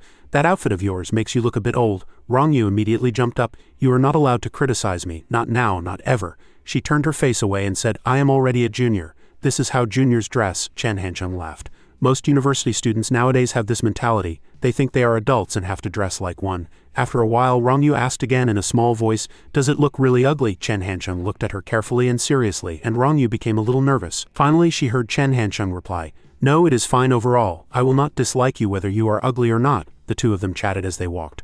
Little Chen, my dad called a few days ago and told me to be nicer to you. Chen Hansheng asked, What does be nicer to you mean? Rong Yu replied, He told me to comfort you properly and not to change my opinion of you just because you went bankrupt. She scoffed. My dad really underestimates me. You weren't rich when we made it official either. Chen Hansheng frowned and thought, when exactly did we make it official? The first time I kissed her, the first time I touched her, or the first time I got a hotel room with her? He fell into deep thought. Or maybe it was a long time ago, starting from when he had no money, which would have been the first semester of freshman year. She made it official way too early. After thinking for a while, Chen Hansheng turned to look at Rong Yu. I am not going to think about it. Let us go, I'll take you for some dessert. But Rong Yu refused. No, I do not like dessert anymore. I need to lose weight, Chen Hancheng said. Oh, back on campus, Rong Yu suddenly asked Chen Hancheng. Little Chen, what do you think of Shishi? He asked her back. Chen Hancheng thought for a moment and then said bluntly, Bian Shishi has a pretty good personality. But other than that, there is nothing to praise. Her eyebrows are as thick as crayon shin-chans, her legs are a bit bow-legged, and she has scars on her face from chickenpox. If she weren't your good friend, I would not even bother to look at her. Chen Hancheng was secretly pleased with himself. When a girlfriend suddenly asked her boyfriend what he thinks of her best friend, this was basically the standard answer. Xiao Rongyu was speechless. What nonsense are you talking? Shishi is very pretty too, she continued. I was just asking if she and Wang Zibo are a good match. Chen Hancheng was stunned. What? He sighed. So it wasn't a test, but what did Bian Shishi have to do with Wang Zibo? They were poles apart. Chen Hancheng said directly to Rongyu, those two are definitely not a good match. Wang Zibo has nothing outstanding while Bian Shishi's qualities are quite good. Rongyu was stunned and asked him, why do you look down on everyone? Actually, Zibo is pretty good too. He is from Jianye University of Science and Technology, a 211 university. He has managed the courier business for several universities, and his personality is very honest. Chen Hancheng nodded. What's the use of being honest? You have not even asked for Bian Shishi's opinion, Rongyu said in a low voice. I did. Actually, Shishi really wants to be in a relationship. She leaned closer to Chen Hancheng and said, she is especially envious of our relationship that has lasted for so many years. Shishi always feels that if you do not fall in love in university, your life is missing something. Chen Hancheng rolled his eyes. It wasn't that innocent at all, so what was there to be envious of? Besides, Wang Zibo has been a doormat for so long. What kind of grudge do you have against Bian Shishi to push your good friend into a pit of fire? Chen Hancheng asked Rongyu. Does no one at Dongda pursue her? Rongyu shook her head. No, actually, our whole dorm is very strange, she thought for a moment and said. In our freshman year, quite a few guys confessed their feelings to her, but from our sophomore year, those people just seemed to disappear. Chen Hancheng glanced at her. Is not it because you transferred to the Xianning campus? If I were a guy at Dongda, I would definitely confess to you too, Chen Hancheng said. It'll be fine once she graduates. Once she is in society with a good job, the number of people pursuing her will definitely be no less than a whole class. Rongyu pulled Chen Hancheng's hand. I do not care. Shishi is my good friend and I do not want her to graduate with regrets. Rongyu whined. Little Chen, say something. Just then, Shishi also came out. Chen Hancheng, hello. Rongyu gave Chen Hancheng a look. Little Chen, did not you have something you wanted to say to Shishi just now? Chen Hancheng replied nonchalantly. Oh, I forgot. Rongyu immediately would not let it go. The two of them kept pushing each other in front of Shishi. No, you have to remember. I really forgot. Chen Hancheng. All right, I remember now. Chen Hancheng sighed. Then he walked up to Shishi and said, I have a good brother. As he spoke, Chen Hancheng turned his face away again. Forget it, he is not good enough for you. Rongyu immediately went up and squeezed between the two of them. Zibo is a good person. When little Chen is with him, I do not have to worry at all. Shishi smiled. Zibo is pretty good. His university is not bad and he has worked part-time, so his abilities should not be lacking. And has a strong sense of responsibility. Chen Hancheng was a bit stunned. So this was Wang Zibo's image in others' eyes, but why were the only two words in his own mind, goofy and dolt? However, he then heard Bian Shishi continue. But forget it, Wang Zibo and I are definitely not a good match, she said with a smile. His personality is too dull. If neither of us talks, I'll probably go crazy. Chen Hancheng immediately chimed in. Exactly, besides being dull, he is also ugly. How could you take a face like that out? I am embarrassed just being his friend. Hearing Chen Hancheng's righteous tirade, Bian Shishi could not help but let out a PFFT of laughter. Chen Hancheng continued. I am serious, Wang Zibo is not handsome at all. Bian Shishi, what are you laughing at? Xiao Rongyu cut in, looking at Chen Hancheng. Zibo is not handsome, but what right do you have to criticize him? You are not much different. Chen Hancheng's mouth twitched. Was she joking? He immediately exclaimed, when did you two go blind? Every time I look in the mirror, the longer I look, the more I think, damn this mouth, damn this nose, damn this eye, damn, I am so handsome. After a while, Xiao Rongyu suggested again. By the way, how about we go find Zibo after we eat? Chen Hancheng scoffed inwardly. Still not giving up, it would be a good way to walk off the meal. Wang Zibo answered the phone and said, I am at the Rocket 101 retail store. Chen Hancheng asked him, did not you resign? What are you still doing sitting there? Wang Zibo replied. Huang Wei left some resumes and documents here, he said honestly. She is coming to pick them up and I am helping her pack. Chen Hancheng got angry as soon as he heard this. Pack what? He cursed silently. Only someone as spineless as him would do something like this. If it were him, he would have stopped bothering with her long ago. Chen Hancheng then continued, by the way, little Yuer and Bian Shishi are here too. Let us just go straight to the Rocket 101 retail store. Wang Zibo immediately reacted. What are they coming here for? It is so embarrassing. Chen Hancheng sneered. What's there to be embarrassed about? Just act more like a man. At the Rocket 101 retail store, the sky had already darkened. A sedan was parked at the entrance and a blonde guy was smoking by the car. Chen Hancheng noticed him as soon as he arrived. Who's that? Wang Zibo came out from inside to greet everyone. Little Chen, little Yuer Shishi. He felt awkward. Was it really that hard to say the two words Shishi? Just then, Huang Wei walked out carrying a box and also noticed them. Two beautiful girls like Xiao Rongyu and Bian Shishi. Huang Wei looked for a moment, then turned her head to avoid them. As Huang Wei was putting the things in the trunk, the blonde man also noticed their group. Wang Zibo turned to look at him, and a nameless fire surged in his heart. The blonde guy walked up to Xiao Rongyu and Bian Shishi to hit on them. "Are you students at the University of Science and Technology too?" He handed over a business card and introduced himself. "I am Song Yijun, the marketing director of Jianye's Longtong Trading Company. Can I get to know you?" Xiao Rongyu immediately hid behind Chen Hansheng. He looked at Song Yijun with a smile. "Bro, if you want to hit on a girl of this caliber, a crown is for amateurs. You'd be embarrassed to make a move without a dump truck." As soon as he finished speaking, Chen Hansheng was pinched by Xiao Rongyu. "Who let you pinch me?" He completely ignored the embarrassed Song Yijun standing in front of him. Seeing that he could not get close to Xiao Rongyu, he turned to Bian Shishi again. "And what should I call this young lady? Let us get to know each other?" Bian Shishi silently lowered her eyes. She did not want to take it either, but she could not rely on anyone like little Ewer could. Just then, Chen Hansheng suddenly shouted, "Wang Zibo, some idiot is giving your girlfriend his business card." Huang Hui's attention was also drawn by this sentence. Wang Zibo immediately rushed out from inside and roared loudly, "Get lost, stop harassing my damn girlfriend." Wang Zibo's loud roar stunned everyone. Chen Hansheng, Xiao Rongyu and Bian Shishi were also stunned. Xiao Rongyu whispered to Chen Hansheng, "When did Zibo's skin get as thick as yours?" Huang Wei frowned unhappily. It had only been a few days since they broke up and he had already hooked up with such a pretty girl. She was very angry. Suddenly she opened her mouth and questioned Wang Zibo. "You have known each other for a long time, have not you?" Wang Zibo pursed his lips tightly. He grinned and replied, "For over a year." Huang Wei started laughing. No wonder, men really were no good, always having their eyes on someone else while in a relationship. She cursed loudly. "Scumbag." As she went inside to pack the rest of her things, Huang Wei was so angry that she worked forcefully, making loud clanging noises. She kept her head down as she packed. Why, it feels like so many things are destined by fate." Huang Wei recalled the beginning. Wang Zibo had earned about 100,000 yuan from his part-time job for a year, and at least 90,000 of it was spent on her. The most intimate they had ever been was just holding hands, although on the night of the celebration banquet he drank too much and something happened for no reason. She looked at the beet-red Wang Zibo from that day. Actually, she had not paid much attention at the time. It was he who said he had to be responsible for her. Later, she thought that Wang Zibo would definitely take on a more important position in the ever-growing Rocket 101. She even once thought about whether to have a serious talk with Wang Zibo.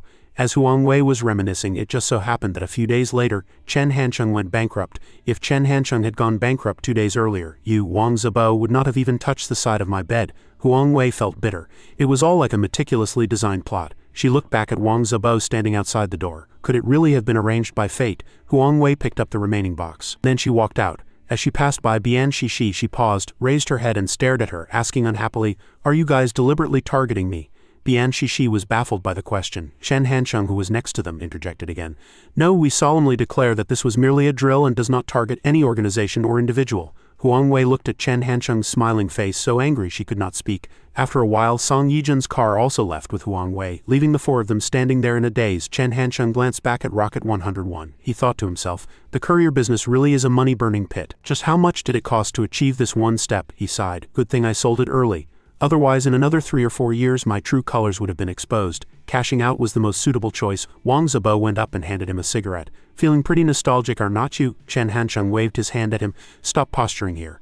Did you apologize to Bian Shishi? Wang Zibo said embarrassedly. Can we just let this go? She did not strongly demand an apology from me. He lowered his head and said, I'll just try to see Bian Shishi as little as possible in the future. Chen Hansheng lit his lighter. You should still go and apologize. She was used as a shield by you. Wang Zibo thought silently for a long time, then immediately and obediently ran to Bian Shishi, who was standing with Xiao Rongyu. He lowered his head and apologized to her. I am sorry, I should not have rashly agreed. Please forgive me. Bian Shishi immediately pulled Xiao Rongyu and ran off, nodding at Wang Zibo. It is okay. We'll head back first then. Goodbye, Chen Hansheng. Xiao Rongyu also bid them farewell. Little Chen Zibo, goodbye. Chen Hansheng came up from behind and asked Wang Zibo, what do you think of Bian Shishi? Her qualities are very good. Wang Zibo looked at their retreating backs. It is because her qualities are too good that I am not worthy of her at all. He sighed. Bian Shishi comfortably holds the title of Department Beauty at Jianye University of Science and Technology, a school full of guys. Chen Hansheng stood beside Wang Zibo and made sarcastic remarks. In that case, this expert suggests you continue to pursue Huang Wei. Wang Zibo took out a cigarette and put it in his mouth. Stop making fun of me. He lit the cigarette. Sister Wei, Huang Wei already has a boyfriend. I am not a scumbag. I do not want to steal someone's girlfriend. Chen Hansheng laughed again. What's the big deal? We can just rephrase it, he explained. If you say you fell in love with someone else's girlfriend, everyone will think you are a scumbag. But if you say the girl you love ended up becoming someone else's girlfriend, does not that make you sound pitiful? After hearing this, Wang Zibo cursed at Chen Hansheng. He laughed. It has got to be you, little Chen. Wang Zibo exhaled a puff of smoke. Chen Hansheng silently noted that his smoke-breathing posture was becoming more and more practiced. After the baptism of Huang Wei, he had finally grown up. On the way back, Bian Shishi and Xiao Rongyu were chatting. "Little Yuer, did you see Wang Zibo's face just now?" She laughed. "My God, he used me as a shield and was too embarrassed to apologize. I am really angry, but what's even more infuriating is that I did not even curse him out just now," Xiao Rongyu replied with a smile. All right. When little Chen and I used to argue, I often felt I did not perform well at the time either," she said with a smile. "Lying in bed at night, the more I thought about it, the angrier I got, and I could not help but cry." Bian Shishi asked curiously, "And then?" Xiao Rongyu thought for a moment and replied, "Later I would wake him up in the middle of the night. I had to have him comfort me," she recalled. "But the strange thing is, after little Chen answered the phone, as soon as I heard his sleepy voice, all the anger in my heart would disappear. And I would even feel that I was being so silly just now. It was just a small matter." Bian Shishi listened for a while, then sighed wearily. All right, I was just complaining. "You ended up finding another opportunity to show off your relationship." Bian Shishi pointed to the McDonald's ahead and said to Xiao Rongyu, "Treat me to a McDonald's strawberry sundae later." Xiao Rongyu immediately agreed. "No problem, I'll treat you later." "I am not having any." Bian Shishi tilted her head and asked her, "What's wrong? Did you quit sweets?" Xiao Rongyu shook her head. "No, I still really want to eat sweets." Xiao Rongyu lowered her eyes. "Little Chen went bankrupt. Although his business did not go into debt, he must not be feeling good in his heart," she said to Bian Shishi with a smile. "If I still spend money like before, I feel really bad for him." Xiao Rongyu thought of Chen Hansheng and her cheeks flushed slightly. She said, "So I want to live a hard life with little Chen." Bian Shishi was also moved by Xiao Rongyu. She replied, "Stop tempting me with your sweet love story. My willpower is not that strong. If I actually started dating that Wang Zibo, I would feel like I was letting down my 5 feet 5 inches height. Forget it, I will not eat either." "I'll join you." Xiao Rongyu giggled. "Thanks, Shishi." Bian Shishi winked at her. "Do not thank me. Once the law firm is officially established, I am still waiting to be Director Xiao's capable assistant." At the mention of this, Xiao Rongyu immediately became contemplative. Speaking of the law firm, "I wonder how the renovation at the International Trade Center is going." The two of them talked. "Let us bring Senior Sister Gao and Senior Sister Li over to check on the situation tomorrow." The next morning in the city center, the law firm was located in a tall building. Looking down from the 18th floor, everyone was just an ant among the masses. Li Na stood behind Gao Wen and spoke. "Lately you seem to have a lot of thoughts on life." Gao Wen replied faintly, "It is all right." She asked Li Na, "Chen Hansheng went bankrupt, did you know?" Li Na nodded. Gao Wen continued, "Ever since I found out about the relationship between Chen Hansheng and Xiao Rongyu, I would occasionally pay attention to Rocket 101. I was also very surprised when I heard it was forced to be transferred a while ago." She looked at the street below. "I have interacted with junior brother Chen before. At that time he deliberately denied that Rocket 101 was his business, and even said a lot of negative things about it. I thought he was arrogant and conceited." Gao Wen laughed at her own thoughts. "Later I realized he was just playing with us. I think that although this boy is young and does not speak properly, the perspective and level from which he views problems might be looking down on us," Li Na said in a low voice. "After all, he started from scratch. It is impossible without some extraordinary qualities." Gao Wen turned around. "But he is too domineering. I was always worried that junior brother Chen would often interfere with the law firm's work, but after he went bankrupt this situation probably will not happen. Little Yuer is relatively simple, but she is also very smart. It is actually quite good to have her as the director of the law firm." Just then, Xiao Rongyu and Bian Shishi also arrived, looking around curiously. "It is so beautiful." Bian Shishi whispered to Xiao Rongyu, "It is just like what you see in TV dramas." Gao Wen went up to greet Xiao Rongyu and Bian Shishi. "Little Yuer." Xiao Rongyu immediately turned back. "Senior Sister Gao." Gao Wen got straight to the point. "Let us discuss and decide on the name of the law firm. There are also some issues like the division of business areas." Xiao Rongyu was a little nervous. "So many things, I'll make a call and ask." Before she could finish, Gao Wen interrupted her. "Little Yuer, this is legal professional content. Chen Hansheng cannot help even if he comes. You have to learn to make your own decisions." Li Na also chimed in. "That is right, Little Yuer. Many hands make light work. We can always come up with a good solution. There are 4 of us." Gao Wen and Li Na said, "Besides, you are the director of the law firm. We will ultimately support your decision." Bian Shishi stood by, a little worried. The 2 senior sisters were too serious. Xiao Rongyu was silent for a long time. Finally she closed her eyes as if she had made up her mind. Xiao Rongyu clenched her fists and cheered herself on. "Senior Sister Gao is right. I have to become a help to little Chen." Meanwhile, in Yiwu small commodity city, Shen Yuchu and Hu Linyu followed Chen Hansheng into a place. He turned back to them and said, "If we are going to open a branch of the milk tea shop, where should we choose?" Hu Linyu said in surprise. "The milk tea shop is opening a branch?" Chen Hansheng looked at her. "Did you learn economic theory for nothing? Did you work at Rocket 101 for nothing? Have not you observed and thought about things at the milk tea shop?" he said seriously. "Let me make it clear to you two first. Opening a milk tea shop in Yiwu small commodity city will not lose money because there is a student market. How to choose the most suitable one among the remaining storefronts and write a reasonable business plan. That is your first task for this period." Hu Linyu looked at Chen Hancheng. What about you? Hu Linyu thought. No statistical samples, no guidance, just us facing it directly. If we make a misjudgment, more than a year's profit will go down the drain. We must be cautious with this second entrepreneurial venture. She turned to look at Shen Yuchu. Let us just ask Ni Xiaoyu for help. She can definitely do it. Shen Yuchu thought silently for a moment. After a while she turned to Hu Linyu and said, Linyu, let us do it ourselves. Hu Linyu sighed, I give up. If Chen Hancheng told you to go pluck the moon, would you really build a ladder to go up there? The two of them looked at the small commodity city in front of them, made up their minds and said, then let us start with this shop. Shen Yuchu and Hu Linyu went to look at the shops one by one. Then they buried their heads in writing down information before moving on to the next shop. A few pieces of information were already recorded in the notebook. B114 southwest corner. About 15 square meters, suitable size, location is a bit remote, less foot traffic. A168 southeast corner between an internet cafe and a KTV, decent foot traffic, but the area is a bit large, 40 square meters, expensive rent. B450, there are competitors next to it and across from it, there will probably be competition. After walking a full circle, the two rested for a while. Hu Linyu gulped down her water with a glug glug glug. She exhaled and said happily, it does not seem that hard. It looks like my hidden potential is quite strong, but Chen Hancheng has some skills too to be able to see my potential. She turned to Shen Yuchu and said, let us go to the internet cafe and drag Chen Hancheng out. Let us have him treat us to a meal. Yuchu looked at Linyu. Let us just go back and cook. Linyu was stunned for a moment, then sighed in frustration. I always thought we were a team, but actually you and Chen Hancheng are the real team. It turns out I have just been a fool working for you two all along. Hancheng sat waiting for them. In the cyber cafe, Linyu's voice came through the phone. Chen Hancheng, Yuchu cooked some of my favorite dishes.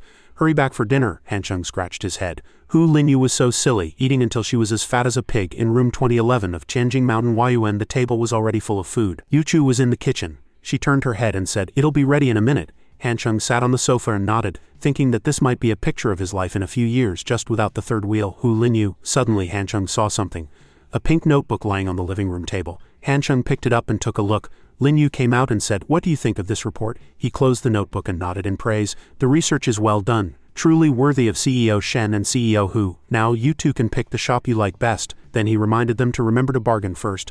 Linyu was surprised. You are not going to bargain? Hancheng looked at the two of them. I can participate, but I'll only bring my eyes, not my mouth. I'll just watch, not talk. Yuchu lowered her head and thought. Bargain, Hancheng continued. But in the future, for any issue that requires a public appearance, you can discuss it behind the scenes first and then let Hu Linyu handle the final adjustments. He looked up and explained to them in detail. For example, this time with choosing the shop, you two can discuss it first, and after you have decided, let Hu Linyu go and bargain. If the milk tea shop becomes a large chain in the future, Comrade Hu will be the official spokesperson and general manager. Linyu frowned. I am going to take the civil service exam in the future and become a civil servant. Why would I still be selling milk tea? Look at that big lust for power you have got.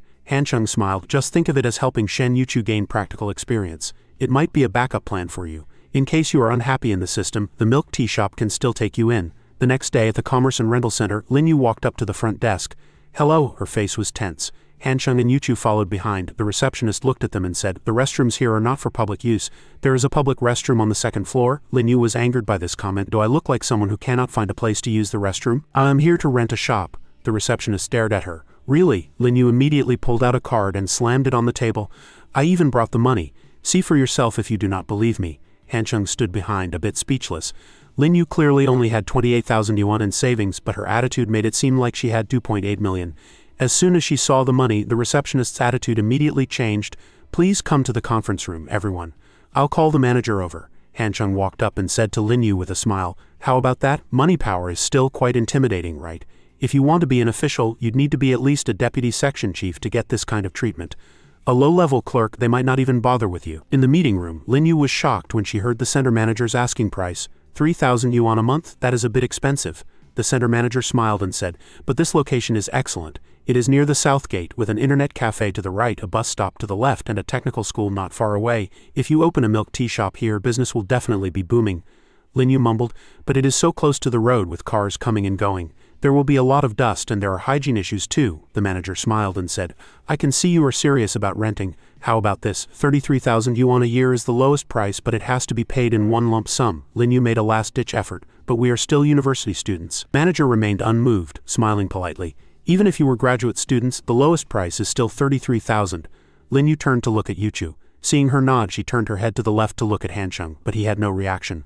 Linyu was puzzled and stared for a long time, but Hancheng still did not move. She glanced at the manager opposite them again and saw Hancheng's gaze fixed on the center manager's black stockings. Lin Yu cursed inwardly. Good thing Yuchu never wears stockings, otherwise this scumbag's eyes would pop out. Finally, the center manager added, this is the final price, but we can waive 2 months of utility fees, plus a 2-week rent-free period for you to renovate. Leaving the rental center, Lin Yu felt as if she had been drained of all her energy. The lowest price was 33,000, but the milk tea shop's passbook only had 28,000 yuan. And that wasn't even counting buying equipment, paying employee wages, and advertising later. They were at least 10,000 yuan short. She turned to look at Hancheng. Chen, Hancheng, what do we do if Yuchu does not have enough money? Hancheng shook his head and walked ahead. I am not a god of wealth. If there is not enough money, we'll all think of a way. Back at Tianjing Mountain Huayuan, Lin Yu collapsed on the sofa. Hancheng's Zippo lighter made a click sound. He was absent-mindedly, constantly playing with the lighter in his hand. Lin Yu was annoyed by the click-click sound. She shot up. Can you stop moving? All you do is make annoying noises. Yuchu said to Hancheng, why don't you go play games first? Lin Yu immediately objected. Yuchu, why are you always indulging him? This is something a man should be figuring out, especially a nationally renowned entrepreneurial star. Yuchu was immediately embarrassed by this and quickly picked up her water cup to drink and hide her awkwardness. Suddenly she saw something and immediately handed the cup to Hancheng. Warm water. He quickly took it and drank it down with a glug-glug, even praising it. So sweet. Lin Yu sat beside them with a look of disgust. So disgusting. Hancheng heard her and coughed. Then he said seriously, a shortage of funds is a common problem in entrepreneurship. I just thought about it, and there are a few solutions now. Lin Yu asked, what solutions? Hancheng replied. The first solution is to give up on a 168 in the southeast corner and find a more reasonably priced shop. Lin Yu immediately shook her head. No way, this shop is the most suitable. Other places either have a bad location or a bad environment. Hancheng shrugged. Then we can only pool our money, he analyzed. Without asking our families for help, I can tighten my belt and come up with 1,000 yuan. Cannot be helped. My business failed, so that is all this poor guy has. Yuchu also counted on her fingers. I can leave myself with just 500 yuan. 100 is my living expenses and 400. Seeing Yuchu stammer, Lin Yu immediately helped her finish. 100 yuan is yours and 400 yuan is to support your boyfriend.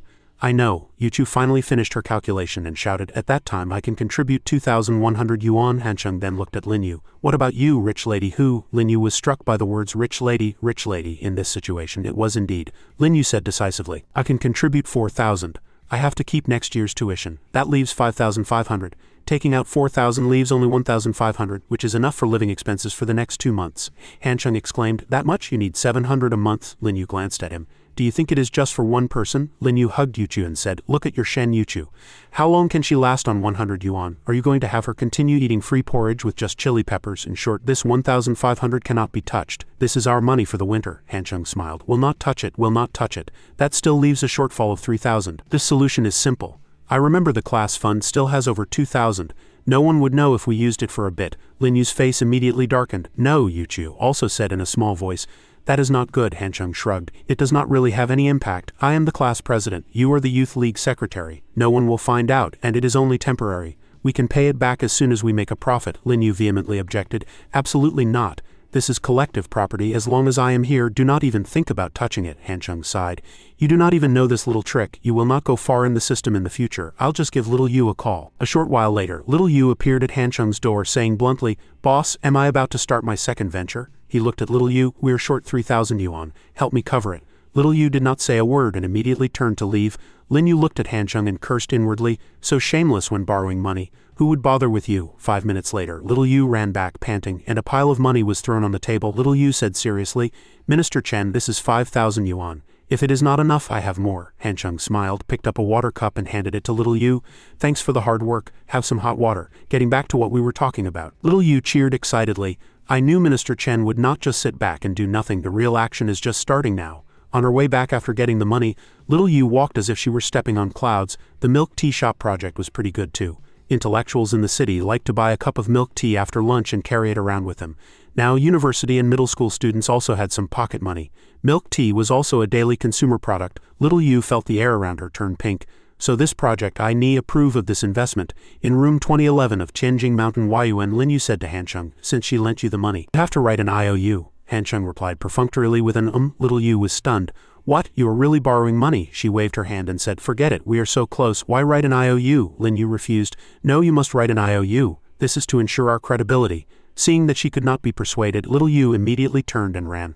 I already said it is not necessary. I am going home to do my homework. I failed computerized accounting and cost accounting last semester. Lin Yu and Yu Chu were dumbfounded. Han Chung sighed. I'll walk her downstairs. Downstairs, Han Chung said to little Yu, look at you getting so worked up. Getting all excited over a small project like a milk tea shop. Han Chung cheered little Yu on. In the future, you'll be doing big projects with me.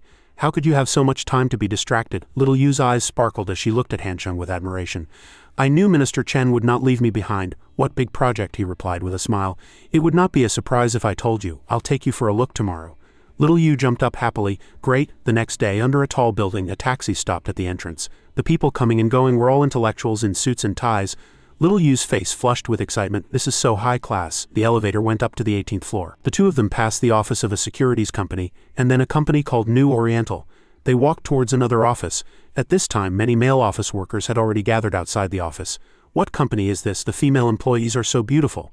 I do not know. I heard it is a law firm, a man said with a smile. You did not see it just now, but that girl with the ponytail is the real stunner. She looks about 20, probably an intern. Oval face, pear-shaped figure, 1.7 meters tall. Just as he said that, he got hit on the head.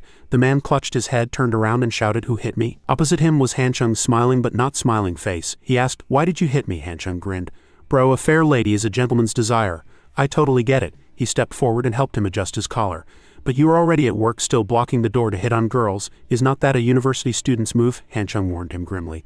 Office workers should act like office workers. Do not do these low-class things. The man stood silently on guard, then turned and left in a huff. Han Chung turned to look at the remaining people and gave a friendly smile. The next second, the people gathered at the office door immediately scattered. Han Chung smiled and saw them off.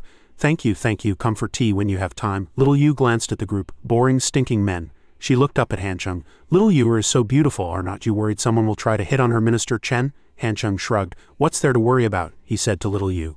With Little Yu's personality, as long as I do not lie to her, she definitely will not leave. Actually, what I am worried about is, just as he was speaking, Han Chung was interrupted by a loud shout from the office. Little Yu, I have at least interned at a few law firms. This name is really not standard, she said seriously to Gao Wen. Senior Sister Gao, you can treat the past as the past. We need to look at new problems with new eyes. Seeing the tense situation, Li Na quickly tried to persuade them. All right, you two stop arguing. Let us each take a step back. But neither Gao Wen nor Shi would back down, and their argument grew louder and louder. Han Chung stood outside the door and sighed. What I am worried about is that these women are all very outstanding, so no one is willing to submit to anyone else. While everyone was arguing, Rong Yu noticed that new people had appeared at the office door. She saw Han Chung and Little Yu. She immediately felt so wronged she wanted to cry, but in the end Rong Yu held it in. Gao Wen glanced at Rong Yu, then saw that Han Chung had already reached the door and she too fell silent. Then Gao Wen said softly to Rong Yu, Little Yu, Han Chung law firm really will not work. It is not that you cannot use that name, but only lawyers who are famous in the legal world are qualified to do so. She turned her face away and objected. It is a new law firm anyway, it does not need to have so much meaning. At this moment, Li Na spoke up to greet Han Chung. General Manager Chen is here, please have a seat. Han Chung pulled out a chair and asked them. What's everyone talking about so lively? There were so many people gathered outside just now. Gao Wen said just now. Li Na also wanted to retell it tactfully. General Manager Chen, but just after saying 2 words, Rong Yu stood up and interrupted them. All right, I understand what Senior Sister Gao means. I'll consider it seriously. She took a deep breath and exhaled, and when she looked up, she was back to being the lively Rong Yu. She and I have too little experience. In the future, we will definitely need Senior Sister Gao's guidance and suggestions. She listened silently as Rong Yu said, thank you. Han Chung also observed the situation silently. Gao Wen looked at Rong Yu for a while, then she replied with a smile. Little Yu, it is good that you understand. I wasn't in a good tone just now either. I apologize to you. Rong Yu waved her hand and shook her head, saying with a smile, no need to apologize. These are just small issues. They might even happen again in the future. Seeing the situation ease and with Han Chung also there, Li Na quickly pulled Gao Wen away. Director Xiao, Gao Wen and I have something to do this afternoon, so we'll leave first. Rong Yu nodded. Okay, see you tomorrow. As the elevator descended, Li Na sighed and silently observed Gao Wen. She also let out a weary breath. After leaving the tall building, Li Na suddenly asked Gao Wen, if Director Xiao and I had not stopped you just now, were you going to reason directly with General Manager Chen? Gao Wen nodded. Li Na asked again, what if Chen Hancheng had not gone bankrupt, would you still have said it? This time, however, Gao Wen was silent. After a long time she shook her head. Seeing her like this, Li Na also sighed helplessly. Gao Wen looked up at the sky. Little Yuer's reaction was a bit surprising, she lamented. She is also slowly growing up. Li Na nodded. This is a good thing. I am becoming more and more confident in the development of the law firm. And in the law firm, Xiao Rongyu sat quietly saying nothing. Chen Hancheng walked over to her and reached out to pinch her cheek. Chen Hancheng said gently, there are no outsiders here. You can cry if you want to. The moment his words fell, Xiao Rongyu's tears immediately welled up. Finally, enough tears had gathered to form a stream. She threw herself into Chen Hancheng's arms and began to sob. "Little Chen, I am so sad." Chen Hancheng held her and comforted her. "It is okay, everything will be all right." On the bus back, Ni Xiaoyu excitedly looked at the scenery and whistled. Chen Hancheng glanced at her and thought, well, Ni Xiaoyu seems very excited, so let us let this beautiful lie continue for a little while longer. He thought to himself, at least until the bus reaches the stop. When they got off, Xiaoyu chased after Hancheng and asked, "Minister Chen, I am going to buy something and then head back to school." Hancheng nodded. "I want to buy something too," he instructed her. "Do not go back to school yet, we have other things to do. I'll meet you at the gate later." Xiaoyu nodded. "Okay, Minister Chen." Earlier on the bus, Xiaoyu had asked Hancheng, "Minister Chen, why are not you talking? Is this a business secret? Then I will not ask anymore." "Actually, no matter who you fire, I'll support you." Hancheng nodded. "First of all, thank you for your support." "Actually, I have a question too," Hancheng asked her. "You are not a law major. What can you do at a law firm?" Xiaoyu smiled and said, "Is not this the big project you arranged for me? It is actually fine. Although it is a bit different from my major, it is still within an acceptable range." Hancheng had a sudden realization. "Is that so?" he thought. So in Ni Xiaoyu's mind, the law firm is that big project. No wonder she considered herself one of the 5 golden flowers. After buying her things, Xiaoyu came back, skipping happily. She thought joyfully, "I have bought my professional attire. In another 2 days I'll be a real office worker. I am so happy just thinking about it." Suddenly Xiaoyu stopped in her tracks. She saw Hancheng sitting by the roadside smoking with a hard hat in his hand. Xiaoyu walked up to him, puzzled, and asked, "A hard hat and a mask, what did you buy these for?" Hancheng replied, "They are useful, of course." He looked at the bag in Xiaoyu's hand and asked her, "You bought clothes?" Xiaoyu nodded and said, "Not just any clothes, it is a suit." She hugged the bag, her eyes moist, and said, "It is a brand name, very expensive. I would not have bought it if I weren't going to work at the International Trade Center." Hancheng stubbed out his cigarette, stood up, put on the hard hat, and said, "Let us go." Xiaoyu looked at him like this, a bit stunned. Then she stood 800 meters away from Hancheng. He turned and asked, "Why are you standing so far away?" Xiaoyu finally walked back. As she walked, she asked, "Minister Chen, what are we doing here?" Hancheng replied, "Just taking a walk." Xiaoyu tentatively asked again, "Let us have dinner here." He replied perfunctorily, "Whatever you want." Xiaoyu nodded, then instructed Hancheng, "We should head back early then." "I still have to study," he said calmly, "no rush." After they went in, Li Xiaokai greeted Hancheng enthusiastically. "Hancheng, you are finally here." Then he stared at Xiaoyu. "And this is..." Xiaoyu frowned at Li Xiaokai. "What are you looking at?" Hancheng said to Li Xiaokai, "Brother Kai, I have a small favor to ask. I am planning to arrange for this student to intern at New Century for a while." He told Li Xiaokai that it would be best if she rotated through all the positions in the factory, whether it was the assembly line, administrative work, or even experiencing the cafeteria. Hancheng said with a smile that, simply put, she had to become familiar with the entire operational flow of the electronics factory.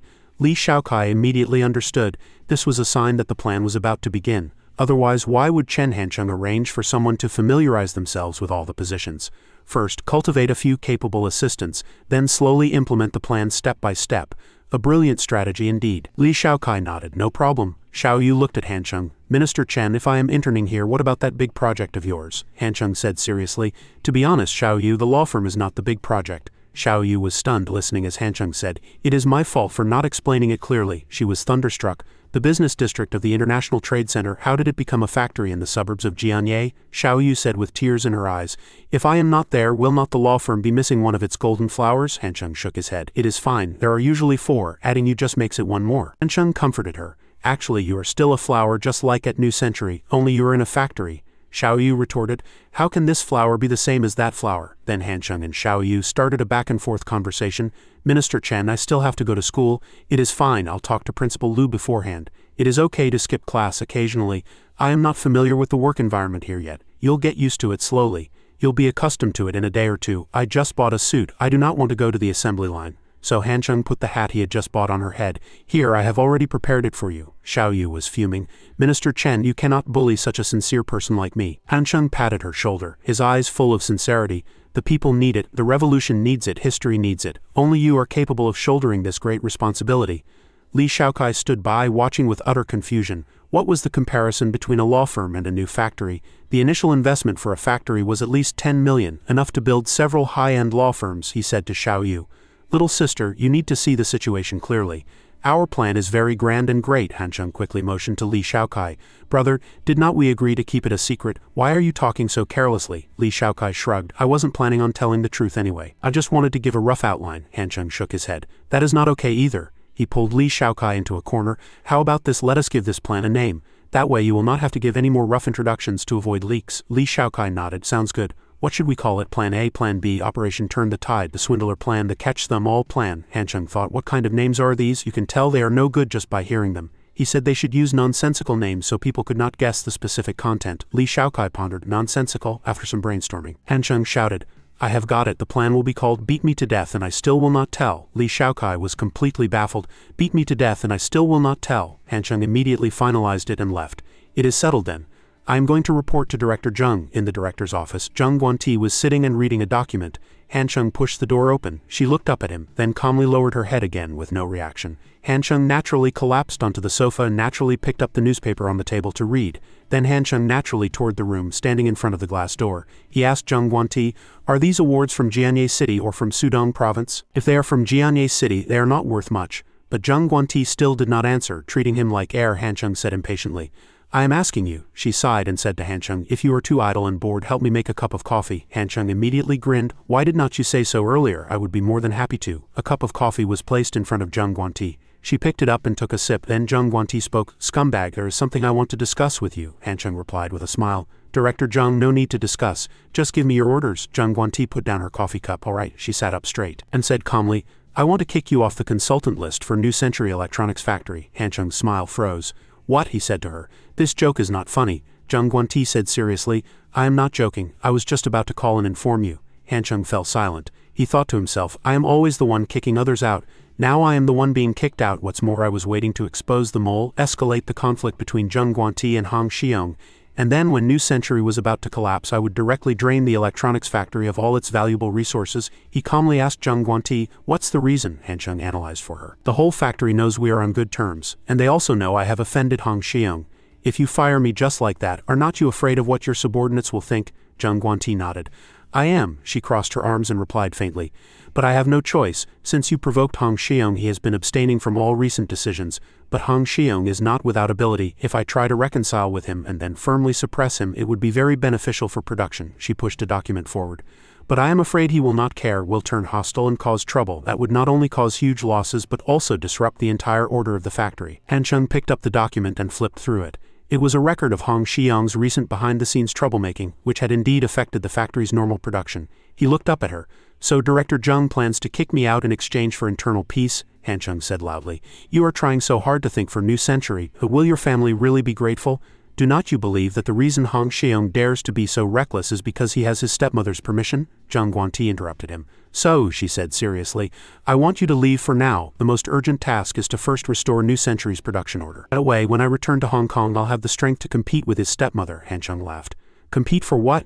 Such a smart person, how can she be so muddled when it comes to family? It is obvious the Zheng family does not value you, so it is useless for you to go back and compete. Han Chung said bluntly, you'd better sever this relationship as soon as possible. We can run a new factory together, and from now on we'll be like a divine couple, living in perfect harmony.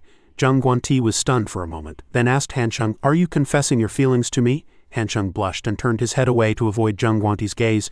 Sister, there is something I have been hiding in my heart. But now I have to say it. Han Chung placed his hand on his chest and said sincerely, actually I have liked you for a long time. He expressed his feelings. Are not you worried that after all of New Century's resources are transferred to the new factory, the Zheng family will sever ties with you? Han Chung comforted her. It is okay, I can start a family with you. This family will be very warm, full of humanity, with no internal strife and no deception. Han Chung's eyes sparkled, only love and deep care. A moment later, after Han Chung had finished his performance, Zheng Guanti directly called security to escort him out. Help me escort Han Chung out. Remember not to use force, Han Chung immediately cursed. Damn it, are you serious? Zheng Guanti said with contempt. If I did not know what kind of person you are, I almost would have believed you. She winked at Han Chung. But that confession just now was very nice to hear. As long as you behave after I have handled this, I'll hire you back to say it again, 1,000 yuan per sentence. Han Chung cursed angrily. Damn it, Zheng Guanti, you are not human. You backstabbing bastard. Zheng Guanti, you played with my feelings and my body. Scumbag, do not touch me. I have shed tears for Zheng Guanti, shed blood and even had an abortion. The security guard was speechless. He said wearily, Brother Chen, we are not touching you. You have been walking on your own this whole time, and shouting all the way. Han Chung nodded. I know I am happy just shouting a bit, the security guard said with difficulty. Brother Chen, Director Zheng means that you are not to come to the factory from now on. Han Chung looked as if he understood. He said, do not worry, I will not make things difficult for you. Han Chung sneered. Zheng Guanti wants to get rid of me. I am going to stay right here. Take me to Director Hong's office. In Hong Xiong's office, someone outside called out Director Hong. Han Chung walked in and bowed to Xiong. Director Hong, I would like to apologize to you first. That day I pushed you out of the elevator. Actually at that time, Xiong calmly replied. I know it was Zheng Guanti's order, otherwise how would a mere consultant like you have the guts, Han Cheng said fawningly. Thank you for your understanding, Director Hong. He bowed and said, moreover I just had a fight with Zheng Guanti. That woman is truly unreasonable, Han Cheng said seriously to Xiong. I want to pledge my allegiance to Director Hong. Is that possible? After the security guard had taken Han Cheng to Xiong, he immediately fell into complex thoughts.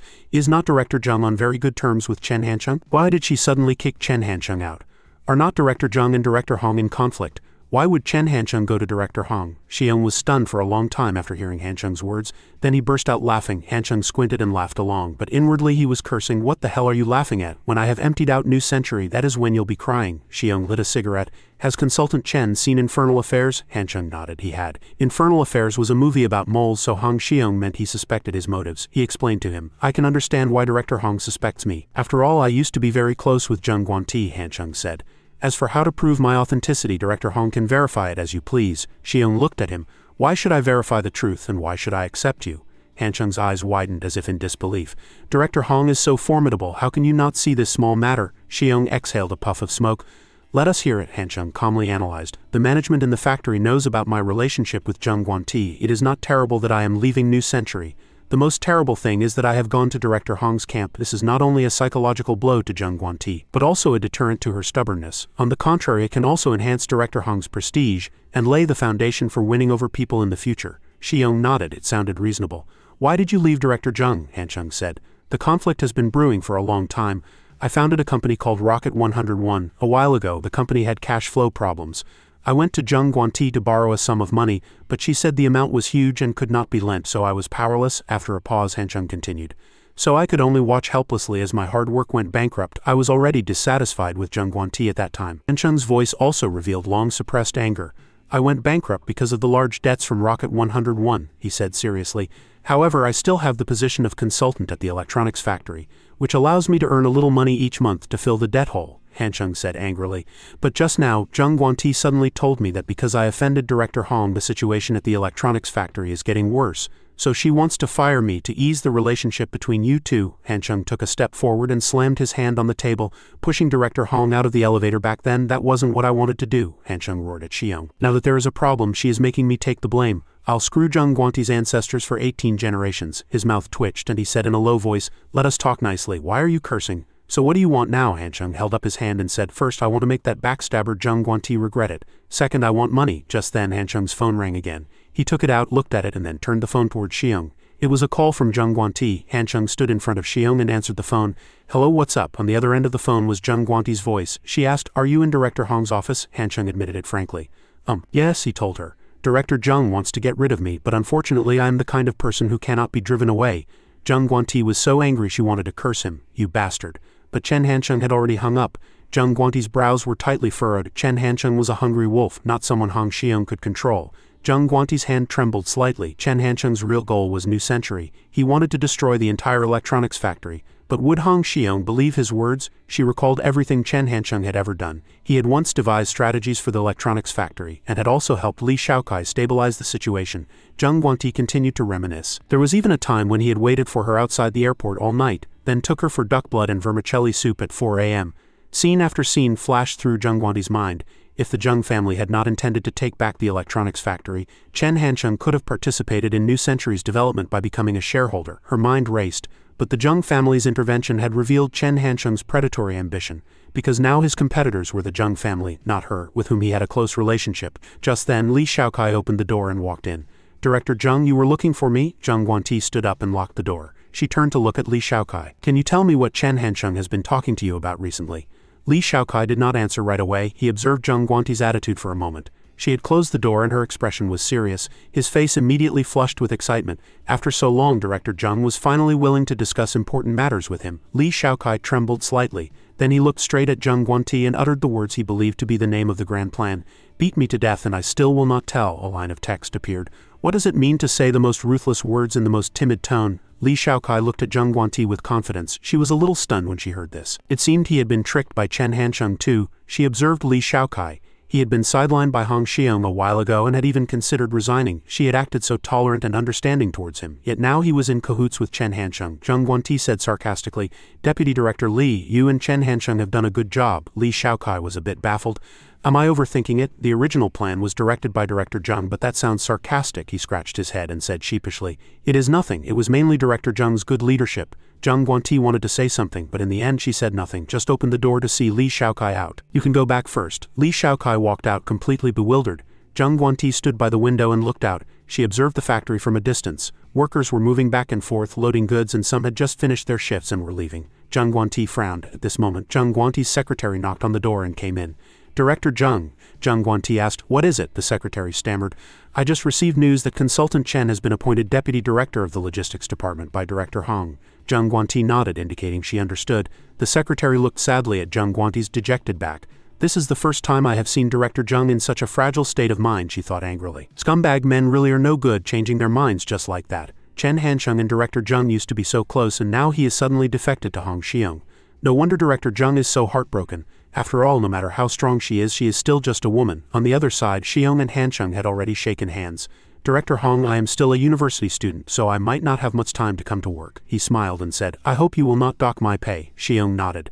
This deputy director position was just a sham to fool Zhang Guanti and the other managers. He could come if he had time, and it was fine if he did not. In any case, his salary would be paid as usual. Hansheng quickly replied, "Great, thank you, Director Hong." As soon as he finished speaking, Hansheng went into rant mode again, cursing, "Let us screw Zhang Guanti's ancestors for 18 generations together." Touching on a sensitive topic, Xiong tried to persuade him. Hey, no cursing," Hansheng said to him. "What's wrong, Director Hong? Do not have misplaced compassion. You should curse when you have to. You have to crush the enemy with your imposing manner." Xiong put his arm around his shoulder and walked him out. "I know," he prayed inwardly, "just get lost for God's sake." Before leaving, Hansheng turned back and said, "Director Hong, I have another plan. I guarantee it will make Zhang Guanti even more miserable." Xiong was surprised. "What plan?" Hansheng said. "Zhang Guanti is already 25 this year. You can suggest that she has reached marriageable age. That way, Zhang Guanti will have even less of a claim to fight for New Century." Xiong subconsciously replied, "Except for the legitimate grandson, the Zheng family is quite relaxed about the marriages of other younger members. I do not know who Zhang Guanti plans to marry, or if she has any plans to marry at all." Hansheng shook his head. "Director Hong, you do not understand," he explained seriously. "This is to let everyone know that Zhang Guanti is a woman after all. She can make a little money, but she is not worthy of a share of the family fortune." Xiong was silent for a long time before saying, "I always thought only women were so vicious when they turned on someone, but I did not expect Deputy Director Chen to be just as bad." Hansheng snorted and said righteously, "She can play with my feelings, but she refuses to play with my body again and again. This kind of half-hearted behavior is absolutely unforgivable. I am leaving now." He left Xiong standing there, dumbfounded.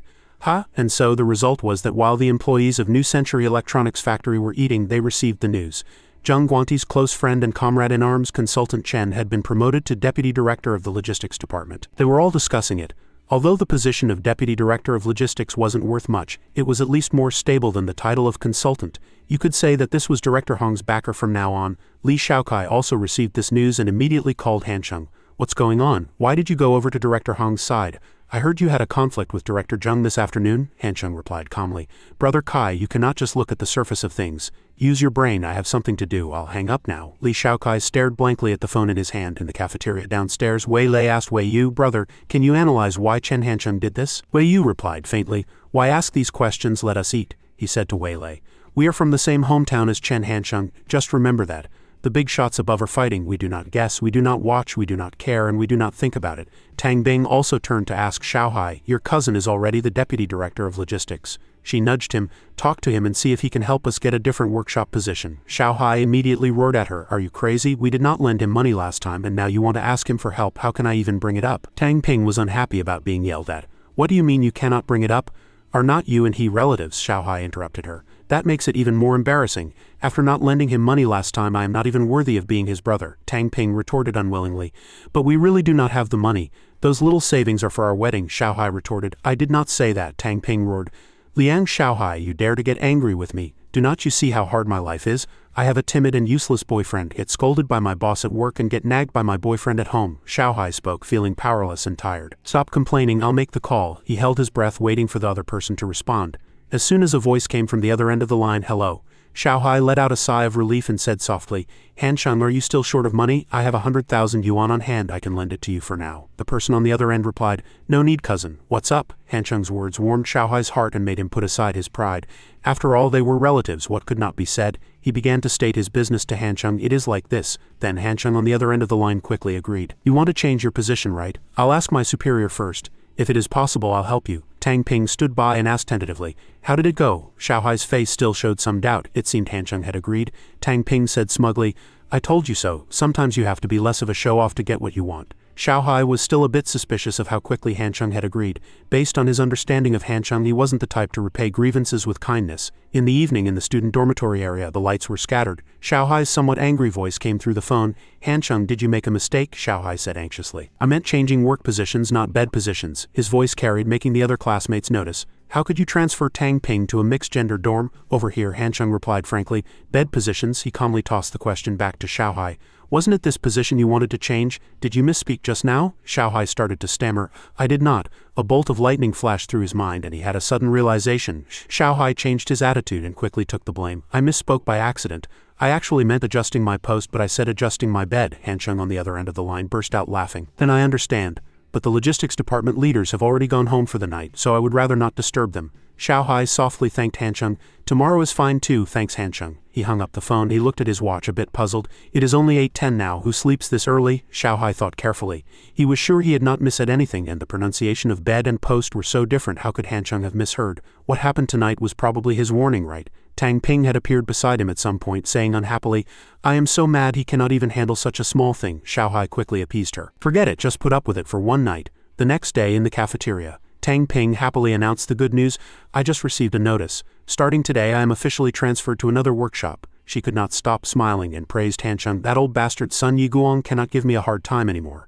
Your cousin is really useful." Xiaohai was also happy for Tang Ping. If he had insisted on arguing with her last night, Tang Ping might not have been able to change positions and would have had to stay in the mixed-gender dorm. He also secretly admired Hancheng's ability. It was amazing, after all. He was only 20. This sentence reached Tang Ping's ears, making her turn her head and ask curiously, "It's amazing." Xiaohai quickly denied it. "Ah, nothing." He changed the subject. "Hancheng's birthday is on November 11th. I wonder if third aunt and third uncle will have a party." Tang Ping quickly calculated and said, "He is a Scorpio. I heard this zodiac sign is particularly insidious and holds grudges." She frankly denied the help she had just received. "It is best if they do not have one, otherwise we'll have to give a red envelope." Xiaohai was also aware of Hancheng's temper. Of course, Chen Hancheng would not have a 20th birthday party. He could use that time to have fun. Maiwan explained to the person on the other end of the phone, "Do you know how many red envelopes Mom and Dad have given out in the past? You say you are not having one just like that? How are we going to get that money back?" Hancheng spoke impatiently. "In short, I do not want to have one. It is too much trouble.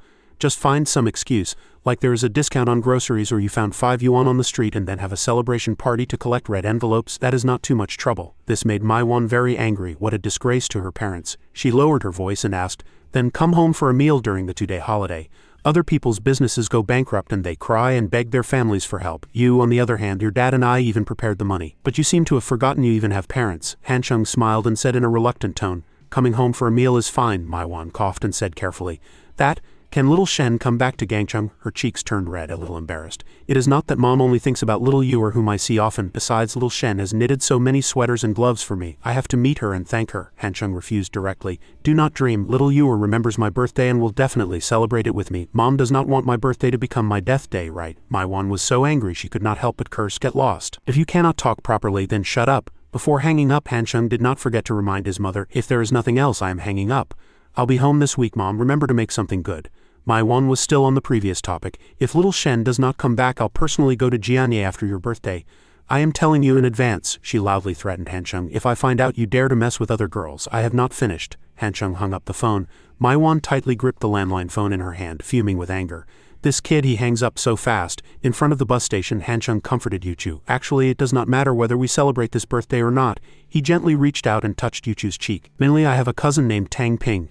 I heard she is very sick and might not make it." Hancheng gently pinched her cheek and comforted her. "So I have to go home to see her one last time. After all, we are relatives." Then Yuchu watched as Hancheng got on the bus home. On the bus, Hancheng pondered, "I cannot use the name Tang Ping anymore in the future. Who should I use for my next lie?" Let us give Liang Shaohai a chance and not let him die for now. The destination was a sunny station. Rong Yu came out and said unhappily, "You are so slow. Zabo and I have been here for a long time." Hancheng did not say anything, just smiled. He quickly put his arms around their shoulders and walked. In a flash, it was their junior year and a lot had happened during this time. Hancheng looked at Zabo and thought, Wang Zabo had a relationship and eventually broke up with his girlfriend. The pure-faced girl next to him was introduced. Xiao Rongyu had experienced several complex relationships, had conflicts in her dorm, and had many unexpected turns in her love life. Now she had her own law firm and life seemed to be moving in the direction she had hoped for. A picture of Hancheng in his junior year was drawn. In fact, Chen Hancheng was the one who had experienced the most ups and downs. He had reached the peak and now had fallen to the bottom. Facing failure with a very calm heart, this seemed to be how he used to be. Rongyu gently took Hancheng's arm and said, "Hancheng," her eyes sparkled as she said softly, "if we argue in the future, you have to coax me no matter what." Rongyu said in a sweet tone, "Actually, I am not really angry. You just have to coax me a little and it'll be fine," Hancheng replied nonchalantly. "What if you get angry and run away?" Rongyu said impatiently and fiercely. "Then it must be because you did something really bad." Then she lowered her voice and said shyly, "You still have to come find me because I'll definitely be waiting for you in some corner." The beau walked behind them, watching the two and seemed to be thinking about something. He quickly grabbed Hancheng and stared at him. The bus sped across the Cross River Bridge, taking the three of them back. Rongyu fell asleep on Hancheng's shoulder without realizing it. He looked at her and smiled, recalling the past. When they reported for their sophomore year, everything seemed to be the same. Suddenly a text message came in, catching Hancheng's attention. It was from Zabo. "Little Ewer does not seem to be joking. Is she telling the truth or not?" Hancheng quickly replied, "Probably not a joke. Anyway, they'll meet one day." Wang Zabo replied with a message from behind, "That scene must be spectacular." Chen Hancheng just let out a soft, Wang Zabo sent another message. "Are you ready?" Chen Hancheng seemed to have prepared long ago. "Everything is arranged." Little Ewer's reaction is within my expectations. Wang Zabo asked curiously, "What other plans do you have?" But Chen Hancheng did not reply again. He put down his phone and closed his eyes to rest. He supported Xiao Rongyu's shoulder with his hand, allowing her to sleep peacefully. Xiao Rongyu seemed to feel the warmth from Chen Hancheng's hand and the corners of her mouth curled up slightly. Wang Zabo behind them was a little worried about his friend. The bus sped along the road, leaving behind the tall buildings and bustling streets as rows of houses came into view. The three of them had arrived at their residential complex. Suddenly, Chen Hancheng noticed someone who had just appeared. He gave Liang Maiwan a brilliant smile and said, "This is too grand. In all these years, this is the first time Mom has come downstairs to pick me up." She stood with her hands on her hips and said coolly, "Do not flatter yourself." Liang Maiwan turned gently to Xiao Rongyu and said, "I came down to see little Ewer, our family's sweet little princess." Xiao Rongyu happily linked her arm with hers and said, "Auntie Liang."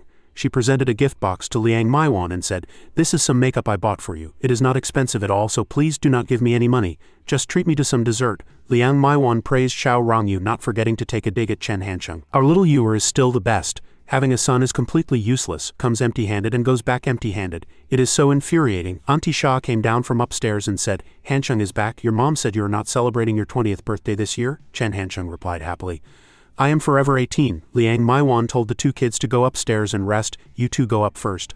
I'll chat with your Auntie Sha here for a while." Xiao Rongyu wanted to stay with her a little longer. "Then I'll stay with Auntie Liang for a bit too." Chen Hancheng turned and warned, "You'd better not regret it. Once they start chatting, it is endless." Seeing this, Auntie Sha immediately said, "I have other things to do. I'll be leaving in a bit." Liang Maiwan then said provocatively to Chen Hancheng, "Adding fuel to the fire, you're becoming more like my dad, always bossing people around." Xiao Rongyu still decided to stay. "You go on, do not disturb our chat." Upstairs, the three men sat on a long bench watching TV. Old Chen spoke up. "Where's your mom?" Chen Hancheng replied. "Downstairs, bragging with Auntie Sha." Half an hour passed without them noticing. Old Chen said briefly, "Your mom has been chatting long enough. Go call her." Chen Hancheng slowly walked downstairs. The two mothers were still talking and laughing. And Xiao Rongyu was already starting to sway, forcing a smile and thinking, did not they say they'd only chat for a little while? Chen Hancheng walked over and said casually, "Mom, I'll bring you a chair. Sit and chat, sit and chat."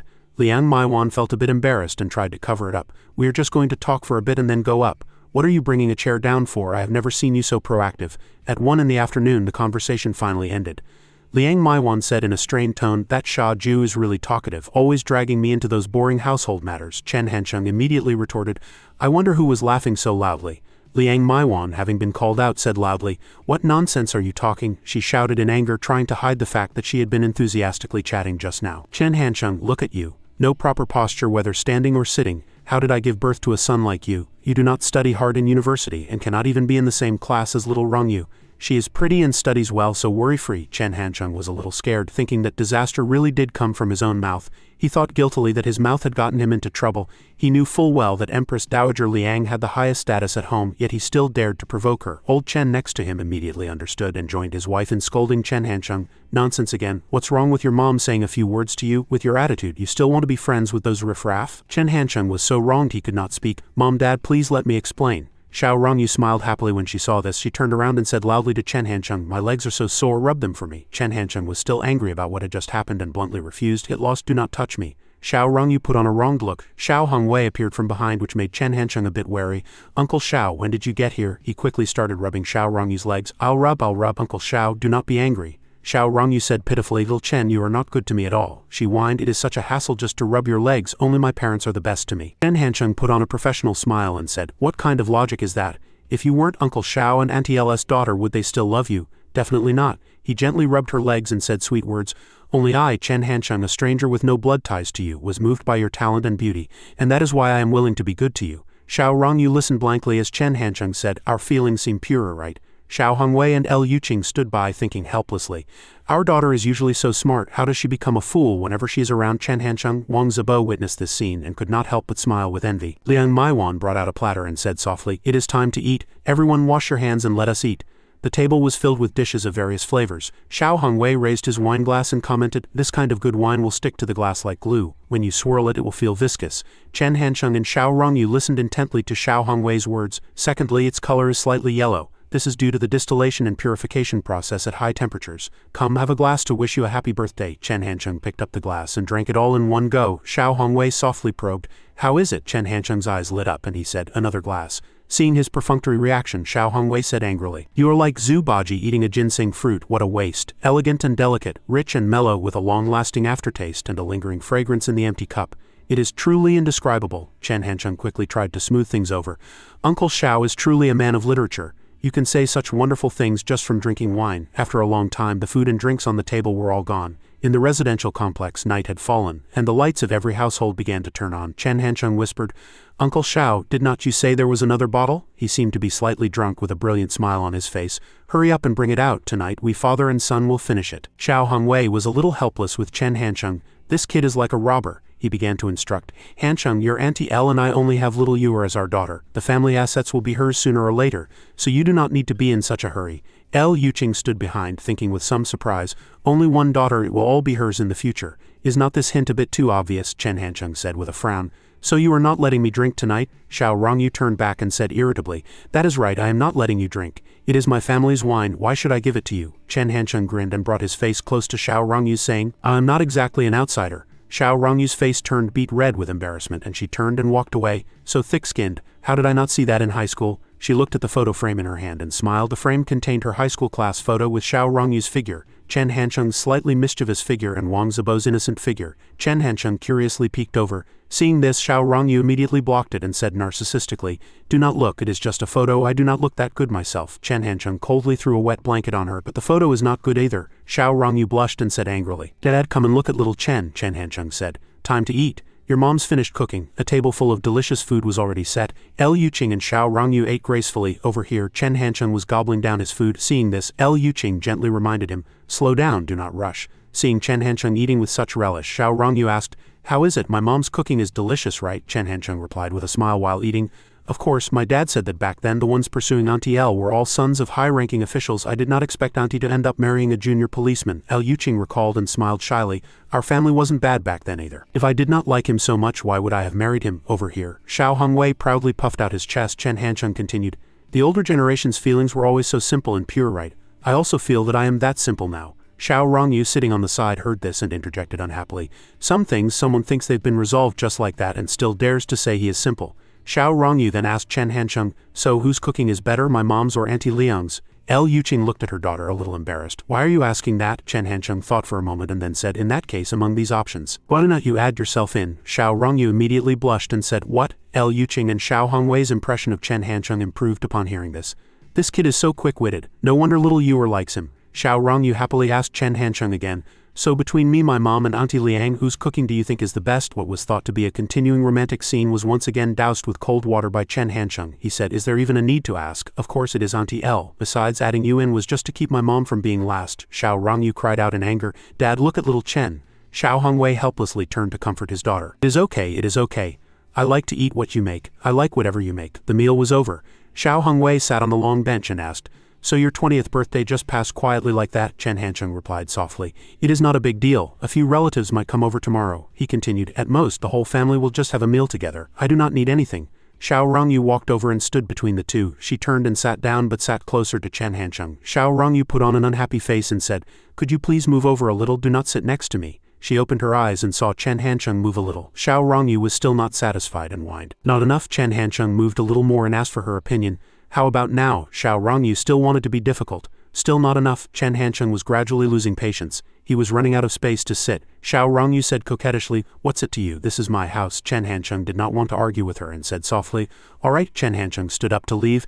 Then I'll go back. Please go ahead, old man. Do whatever you want in your own home. He walked towards the door without looking back. Xiao Rongyu sat on the chair angrily staring at the door. Xiao Hongwei sat on the side not daring to speak. Soon she also stood up and stormed back to her room. Xiao Hongwei and L Yuqing watched helplessly, finding the ways of young people's love difficult to understand. The next day at Chen Hansheng's house, Chen Hansheng was fast asleep when he suddenly felt a dampness on his face. Chen Lan dripped water on him with her wet hands. Chen Hansheng, bare-chested, sat up angrily and shouted, Chen Lan, are you sick? If you are sick, go eat some shit to clear your head. Chen Lan immediately turned and shouted outside, Auntie, brother will not get up and he cursed me for being sick and told me to eat 5 tons of shit. Chen Hansheng, seemingly used to this personality, calmly argued, I did not tell her to eat 5 tons of shit, I only told her to eat 1 bite. Chen Lan did not back down, proving it even louder. Yes, that is what he said, Liang Maiwan said helplessly from inside. What are you two talking about? It is so disgusting. Chen Lan's dad also spoke up. Chen Lan, stop fooling around. And Chen Hansheng, get up quickly. Chen Hansheng sat up and after getting dressed he started questioning, when did you get here? Chen Lan sat on the bed and replied tiredly, just arrived. Actually, I am dead tired too. Suddenly she remembered something and asked Chen Hansheng, brother, did not sister-in-law come back? Chen Hansheng answered casually, she did not. He also knew who Chen Lan was talking about, probably asking about Shen Yuchu. They had been to second uncle's house before. Chen Lan looked up and while thinking she asked curiously, then who is that pretty older sister outside? The information Chen Lan gave next surprised Chen Hansheng a bit. She also called my aunt auntie. Chen Hansheng paused for a moment and thought, a pretty older sister calls Liang Maiwan auntie, Xiao Rongyu, but if it were little Yuer she would have come in to wake me up long ago, and she also knows I have to have lunch with my relatives. He asked Chen Lan again, what does that older sister look like? Chen Lan answered lazily, why do not you go out and see for yourself? She is in the living room. Chen Hansheng turned and said, I am getting dressed. Who do you think is prettier, her or you? Chen Lan, holding the book in her hand, answered nonchalantly, hard to say, it is a toss-up, she explained. Currently, aside from Yuchu's sister-in-law, I have not seen a girl prettier than me, Chen Hansheng said in a mocking tone, so confident. Chen Hansheng sat down and continued to ask, then how tall is she?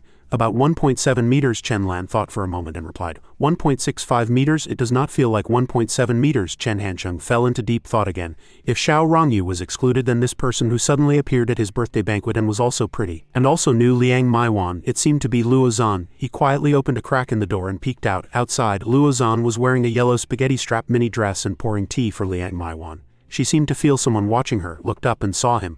Luo Zhan quickly gave a warm smile. Chen Hansheng forced a smile in greeting. Then he turned, closed the door and sighed, thinking that whether he had a birthday party or not his mother would take the initiative to inform her. Chen Hansheng turned to Chen Lan and said, you are so thick-skinned, telling people it is a toss-up. Are not you ashamed?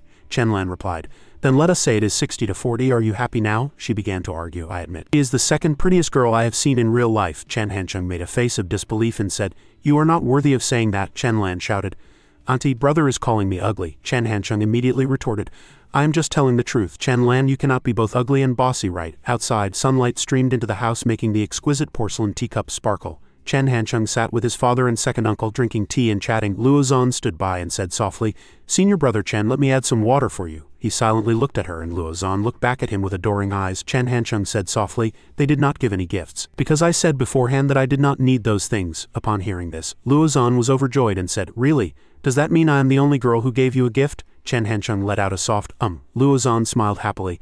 That is great, a 1-point lead for now. Suddenly she fell silent and looked at Chen Hancheng with a regretful expression. She said softly, Senior brother Chen, I have to go back now. Chen Hancheng asked with concern, what's wrong? Since you are here, why not stay for a meal before you go? Luo Zhan forced a smile and said, I want to, but my dad just sent a text. His car is already waiting downstairs. I came here to give you the gift personally. And to wish you a happy birthday, Chen Hancheng suggested. Then why do not you ask your dad to come up? The more the merrier.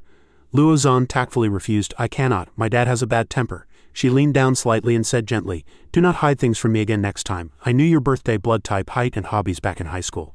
Luo Zhan's next word surprised Chen Hancheng a bit. If it weren't for Shen Yuchu and Xiao Rongyu, senior brother Chen, you would definitely be my boyfriend. Entering the room, Chen Hancheng looked at the birthday card in his hand, which seemed to be handmade. He gently opened it and music played. Happy birthday to you. Happy birthday to you, Toyu. Luo Zhan's elegant handwriting was printed on the card. Happy 20th birthday to my would-be boyfriend. I will definitely win you back. Chen Hancheng looked at it for a while, found it quite boring and casually tossed it into a drawer. Chen Hancheng walked out of the bedroom humming a song at noon. The relatives had a meal together and bragged to each other for a while, and just like that, Chen Hancheng's simple 20th coming-of-age ceremony was over. Originally, Xiao Hongwei wanted to drive Xiao Rongyu back to Jianye, but Chen Hancheng refused. It was already 4 p.m. and old Xiao might have to drive through the night to get back. It was a bit dangerous. At the Gangcheng South bus station, Xiao Rongyu was still sulking at Chen Hancheng, not wanting to talk, but after the bus started it swayed and she leaned against Chen Hancheng and slowly fell asleep. Chen Hancheng also dozed off. In his daze, Chen Hancheng once again thought of Luo Zhan's timid voice. If it weren't for Shen Yuchu and Xiao Rongyu, senior brother Chen would definitely be my boyfriend. Chen Hancheng's eyelids twitched. He thought that perhaps Luo Zhan herself did not know that this was true. Just then, Xiao Rongyu also woke up. She softly called out, little Chen, and then whispered in Chen Hancheng's ear. I was just dreaming. I dreamt you were really mean to me. Chen Hancheng, with his eyes half closed, said nonchalantly, do not overthink it. Dreams are the opposite of reality. Xiao Rongyu snuggled against him and whined, then you have to comfort me. The response she got was Chen Hancheng's huru snores. She was so angry that she lightly pounded his chest, letting out a HMPH. But it was just her saying one thing and meaning another. In the dim light of the bus, she shyly wrapped her arm around Chen Hancheng's. She thought Chen Hancheng was asleep, but he suddenly turned his head and softly called out, little Ewer. She looked up at him, waiting for him to continue. Chen Hancheng's gaze was somewhat distant. If you had not pursued me back in our freshman year and we had not made our relationship official now, what do you think we would have become? Xiao Rongyu pouted. Nonsense. You were clearly the one who pursued me, and you were the one who confessed first. I thought about it for a long time before I agreed. In the future, no matter who asks about this, you have to answer this way. As she spoke, Xiao Rongyu snuggled closer to Chen Hancheng. Xiao Rongyu's childish behavior made Chen Hancheng laugh. All right, however, he stubbornly repeated his earlier question. If I had not confessed, what do you think we would have become? Xiao Rongyu's eyes darted elsewhere as she replied perfunctorily, I do not know. Chen Hancheng raised an eyebrow and Xiao Rongyu said no more. She just quietly rested her head on Chen Hancheng's shoulder. Outside the window, the city lights were just coming on under the night sky, as quiet as an oil painting by a master. Xiao Rongyu silently watched the scenery outside the window fly by, the corners of her mouth turning up slightly. Suddenly, her phone chimed with a text message notification. Chen Hancheng glanced at the screen. It was a message from Zheng Guanti. Come back, I want to do something. Zheng Guanti sent another one. Buy a plane ticket for tomorrow. Xiao Rongyu tilted her head and looked over, asking, is that Director Zheng? He nodded. Chen Hancheng lowered his eyes, his tone slow as if he were telling a story about his inner thoughts. Every time I see the bustling scenes in the city, a desire to strive and work hard wells up in my heart. I am probably just in a hurry to claim a place in this bustling world. So while this impulse is here, I'll hurry up and call Director Zheng over to do something. The stars in the sky were boundless and brilliant, and the countless lights on the ground shone like stars as well. Xiao Rongyu listened to Chen Hancheng's murmurs and sighed. It is because your heart is too empty. From now on, you should follow me and read more books. Also, no fooling around outside. Stay home with me, eat snacks and watch movies. Chen Hancheng obediently complied. At this he admitted frankly, actually, I do not like going to bars or KTVs either. Wang Zibo is the one who likes it. He has even been to a massage parlor. Hearing this, Xiao Rongyu exclaimed in surprise. Really? Chen Hancheng said decisively. Yes, so as they say, you can know a person's face but not their heart. Who would have thought that behind that honest face of his such an ugly side was hidden? At the same time, Wang Zibo seemed to sense that Chen Hancheng was bad-mouthing him. He slept restlessly, plagued by nightmares. Not long after the bus finally arrived at the station. Seeing that it was getting late, Wang Zibo was worried that Chen Hancheng would not be able to catch the last bus back to school, so he suggested, little Chen, how about I take little Ewer back to her dorm? You should get on the bus first. Chen Hancheng turned to Xiao Rongyu and happened to see her reluctant gaze, so he decisively said to Wang Zibo, I'll take her. I'll just sleep in your dorm tonight. Being doted on like this, Xiao Rongyu cheered with joy. Really? She happily hugged his arm tightly, while Chen Hancheng was scheming in his mind. But in that case he had to call Shen Yuchu first lest she call him and he gets exposed. Thinking of this, he asked Xiao Rongyu to let go for a moment, saying he needed to go to the restroom. At this moment Wang Zibo suddenly asked him with an innocent look, "Did not you already go at the station?" Chen Hancheng silently cursed Wang Zibo. This idiot Wang Zibo, do not ask questions when you are not supposed to. But he still answered calmly and casually, "I just drank little Yuer's mineral water, so I have to go again." In the men's restroom, Chen Hancheng quickly called Shen Yuchu. "Hello." Her familiar voice quickly came from the other end of the line. As usual, Chen Hancheng asked with concern, "What are you doing?" Shen Yuchu replied happily, "I was just reading in the dorm. Now Lin Yu and I are calculating the prices for the milk tea shop." While smoking a cigarette, Chen Hancheng told Shen Yuchu, "I am just letting you know I drank a little too much at noon, so I am still sleeping at home. I can only get back to school tomorrow morning. I really cannot stand those relatives, they can all drink so much." Shen Yuchu did not suspect a thing and easily accepted it. "I understand," Chen Hancheng said to her with satisfaction. "Then you get back to what you were doing. I am going to sleep soon, I have to wake up early tomorrow." After hanging up, Chen Hancheng let out a long sigh of relief and then calmly put his phone back in his pocket. Suddenly Xiao Rongyu appeared in front of Chen Hancheng. She crossed her arms and said impatiently, "What took you so long? The bus has been here for a while, it is about to leave." Halfway through her sentence she suddenly leaned in close and sniffed, "So you went for a smoke?" Chen Hancheng gave an awkward smile. "I really could not resist, so I secretly had to." Xiao Rongyu rolled her eyes at him and let out a clear tch. It was getting late, so Xiao Rongyu did not say much more. She turned and urged him, "Hurry up and get on the bus." The next morning the morning light scattered on the eaves. Zhang Mingrong rested her chin in her hands and complained, "It is so quiet, everyone's gone." She frowned and complained to Jing sadly, "Sister Jing, it used to be so lively here. Sometimes there were so many customers there was no place to sit. Now it is just the two of us guarding this big place. Life is so tough." And Jing's eyes did not leave the document in her hand. Listening to Zhang Mingrong's sighs, she simply replied, "There is an internet-connected computer in the office, and we are close to the Yiwu Food Street. You can go buy some snacks and come back to watch Korean dramas." Zhang Mingrong continued to rest her chin in her hands, looking bored. "I have already watched 3. 2 were Chang Yao's, and I also rewatched the Felix Wong version of The Legend of the Condor Heroes," she said with regret. "I really miss the days of running errands with Sister Jing. Although it was always busy, I learned a lot in return." Listening to Zhang Mingrong's sighs, and Jing looked at her gently and silently, and Jing understood Zhang Mingrong very well, so she found a topic to help Zhang Mingrong relax. "Director Kong, that person who sent you a postcard from Switzerland last time, where did he go now?" Zhang Mingrong pouted.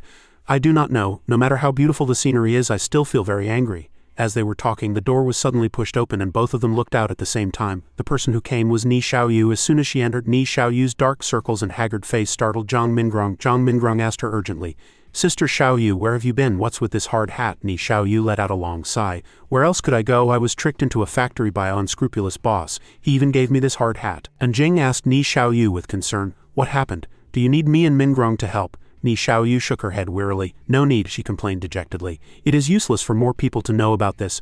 My mood these past few days has been up and down." Therefore, in front of the two curious onlookers, Ni Xiaoyu had no choice but to recount her tragic experience of being tricked from a law firm in the city's CBD to becoming a factory girl in the suburbs because she trusted Minister Chen too much. After finishing, Ni Xiaoyu rested her chin in her hands and muttered, "Capitalists are so cold-blooded they do not know how to cherish a beautiful woman at all," in contrast to Ni Xiaoyu's annoyed expression. Zhang Mingrong, however, genuinely envied her. "I am so bored right now. It is great that Sister Xiaoyu gets to run around everywhere." Ni Xiaoyu frowned and said faintly, "What's so great about it?" She squinted at Zhang Mingrong and said, "If you are bored, just pick a law firm or a milk tea chain. I'll arrange for you to get in, but you have to keep your mouth shut." Zhang Mingrong immediately thanked her excitedly. "Sister Xiaoyu is the best." Suddenly, Zhang Mingrong glanced at Jing and her heart sank. "But if I leave, Sister Jing will be the only one left here." Thinking of this, Zhang Mingrong quickly shook her head and forcefully refused Ni Xiaoyu's kind offer. "Forget it, I would rather just watch dramas here and wait to go work at Brother Chen's place." Ni Xiaoyu did not insist with Zhang Mingrong. "That is fine too.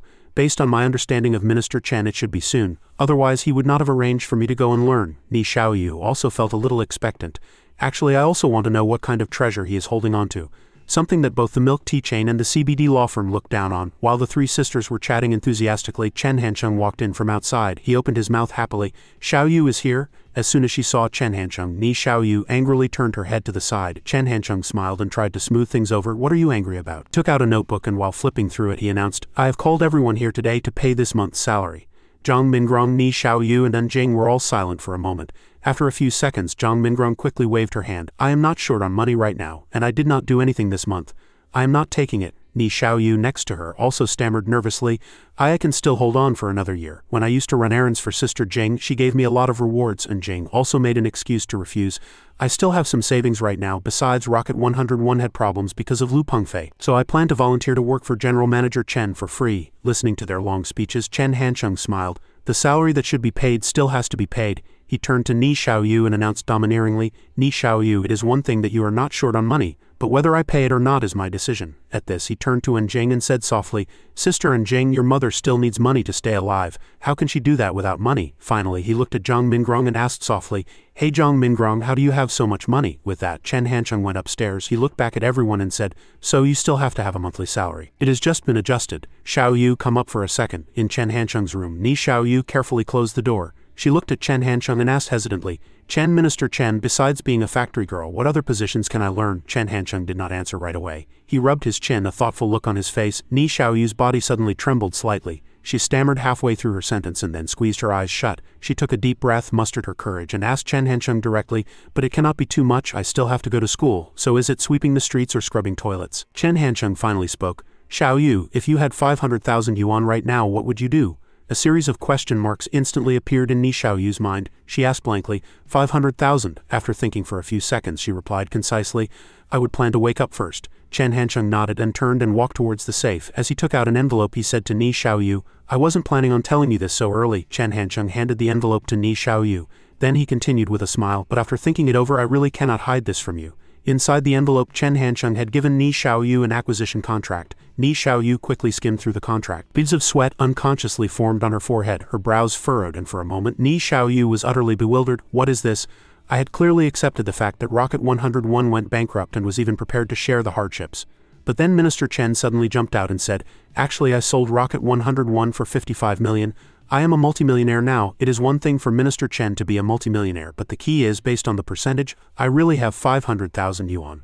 Seeing Ni Xiaoyu's face full of black lines, Chen Hancheng calmly smoked his cigarette. No rush, you can read it again. Ni Xiaoyu was sweating profusely, her voice laced with suspicion. Minister Chen, this cannot be a fake contract, can it? I have neither money nor looks. It is not worth you forging a fake contract for me. Chen Hancheng smiled brilliantly. He said to Ni Xiaoyu, Go to a nearby post office and check the balance. The password is the last 6 digits of Sister Jing's birthday. Ni Xiaoyu shrank back and stammered, I am not. Suddenly, Chen Hancheng urged her sternly, Hurry up, this is a mission.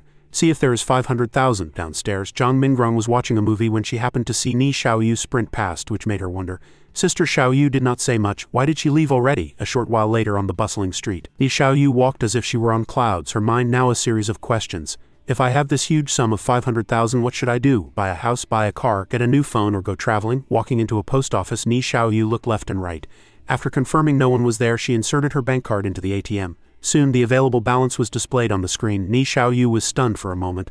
Oh my god. She looked left and right again. After confirming no one was there, Ni Xiaoyu pressed her face close to the screen, sweating profusely. She muttered to herself, This number is not right. 500,000 should have 4 zeros after it. But this balance has 5 zeros. She could not believe her eyes. An extra zero, what does that mean? Ni Xiaoyu's face grew paler and paler as she roared inwardly, Damn you, minister. After checking the balance, Ni Xiaoyu walked straight back to Chen Hancheng's office. Standing at the office door, Ni Xiaoyu's legs trembled uncontrollably.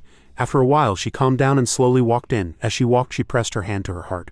5 million, how could it be so much? Suddenly a thought flashed through her mind. Where's the card? Ni Xiaoyu was scared out of her wits, fumbling all over her body. She said with a tearful face, Where's the money? Just then Enjing walked up to Ni Xiaoyu and asked, Xiaoyu, what's wrong? Ni Xiaoyu said with tears in her eyes, Sister Enjing, I lost my bank card. Enjing's gaze suddenly fell on the card Ni Xiaoyu was clutching tightly in her hand. Enjing then calmly asked Ni Xiaoyu, Is that card a green savings card? Ni Xiaoyu nodded, sobbing. Enjing held back her laughter and continued to ask, Does it have the 4 characters Great Sage equal to heaven on it? Hearing this, Ni Xiaoyu immediately stopped crying. Only then did Enjing slowly point to Ni Xiaoyu's hand and say chidingly, Silly girl, it is in your hand. Ni Xiaoyu quickly looked down at her hand and then cried out in surprise. What? Ni Xiaoyu hurriedly said to Enjing. Thank you, Sister Enjing. After saying that, she rushed upstairs. Ni Xiaoyu was in such a hurry that she almost slipped and fell. As soon as she pushed open the door, Ni Xiaoyu saw Chen Hancheng sitting leisurely in a chair. Seeing Ni Xiaoyu return, Chen Hancheng smiled and asked her, You are back? Ni Xiaoyu's voice trembled slightly. Minister Chen, I really want to ask you, why was Rocket 101 acquired? Why did 500,000 become 5 million? Why? Chen Hancheng seemed to have already guessed what Ni Xiaoyu wanted to ask. He calmly took out a green card, very similar to the one he had given Ni Xiaoyu before. Chen Hancheng smiled and explained, I made a mistake just now. That card with 5 million is Sister Jing's, so the password is her birthday. This card with 500,000 is yours. Hearing this, Ni Xiaoyu was stunned for a moment. From 5 million to 500,000, this number was still acceptable. Seeing the change in Ni Xiaoyu's expression, Chen Hancheng softly persuaded her. Xiaoyu, you can never earn all the money in the world. If I gave you 500,000 directly, you might not be able to handle this sudden wealth due to your lack of life experience. I, Minister Chen, have also made mistakes in the past. He slowly explained to Ni Xiaoyu. How should you deal with this situation? The only way is to make you understand that 500,000 is just a small amount, and there is more wealth waiting for you to earn in the future. Chen Hancheng instructed. We must learn to be the masters of money, not its slaves. As for Rocket 101, I did sell it, Chen Hancheng explained. I did not tell you before because everyone has deep feelings for Rocket 101. But in the long run, this move was brilliant. He explained the reason. Because we do not have a shipping channel, once we have a conflict of interest with STO, we will definitely be at their mercy. So, finally, Chen Hancheng said with certainty, today's quietness is not a pretense, it is a fact. At this point, Chen Hancheng stood up, walked past Ni Xiaoyu and advised her. Think about it here, but remember to keep it a secret. This cannot be publicized yet. After speaking, he turned around and announced some good news to Ni Xiaoyu. Also, Sister Jing is back. He instructed Ni Xiaoyu, I am downstairs expanding the electronics business. You get the preparatory work done, and by the way, help pay in Jing and Mingrong's salaries. Their salaries have both been increased. Holding the pay slip, Zhang Mingrong looked bewildered. Ni Xiaoyu. Is this a miscalculation? She looked up at Ni Xiaoyu, her tone bewildered. Sister and Jing gets 4,200 yuan, and I get 3,000 yuan, which is even higher than my previous income.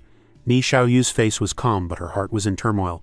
How much of an increase is this? You cannot imagine. I just went from having nothing to 500,000, then from 500,000 to 5 million, and finally, bizarrely, back to 500,000. Thinking of this, Ni Xiaoyu replied calmly, These are Minister Chen's instructions. She clearly repeated Chen Hancheng's teaching. There will be more money waiting for us to control in the future. Do not be too surprised. We must be the masters of money. Meanwhile, in Yiwu small commodity city, in shop number A168 in the southeast corner, Hu Linyu and Shen Yuchu were busy scraping stains off the glass door with shovels. Hu Linyu complained as she scraped. Yuchu, your Chen Hancheng is not reliable at all. He is full of passion for both of his entrepreneurial ventures but does not take responsibility himself and pushes everything onto us women. Hearing Hu Linyu complain about Chen Hancheng, Shen Yuchu just remained silent, concentrating on scraping the wall. Seeing Shen Yuchu's silence, Hu Linyu stood up with her hands on her hips and complained, I am preparing for the civil service exam, and you are preparing for the postgraduate entrance exam. Only Chen Hancheng has nothing to do after going bankrupt, and instead he is just fooling around all day, nowhere to be found. At this moment, Shen Yuchu finally spoke.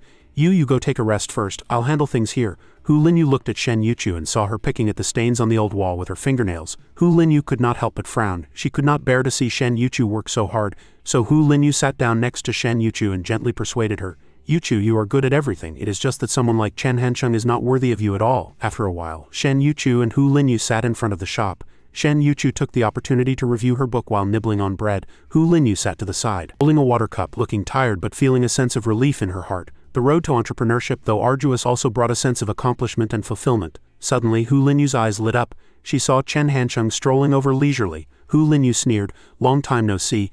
CEO Chen, why are not you at the internet cafe? The cafe is right ahead. Did you bring your ID? She cursed inwardly.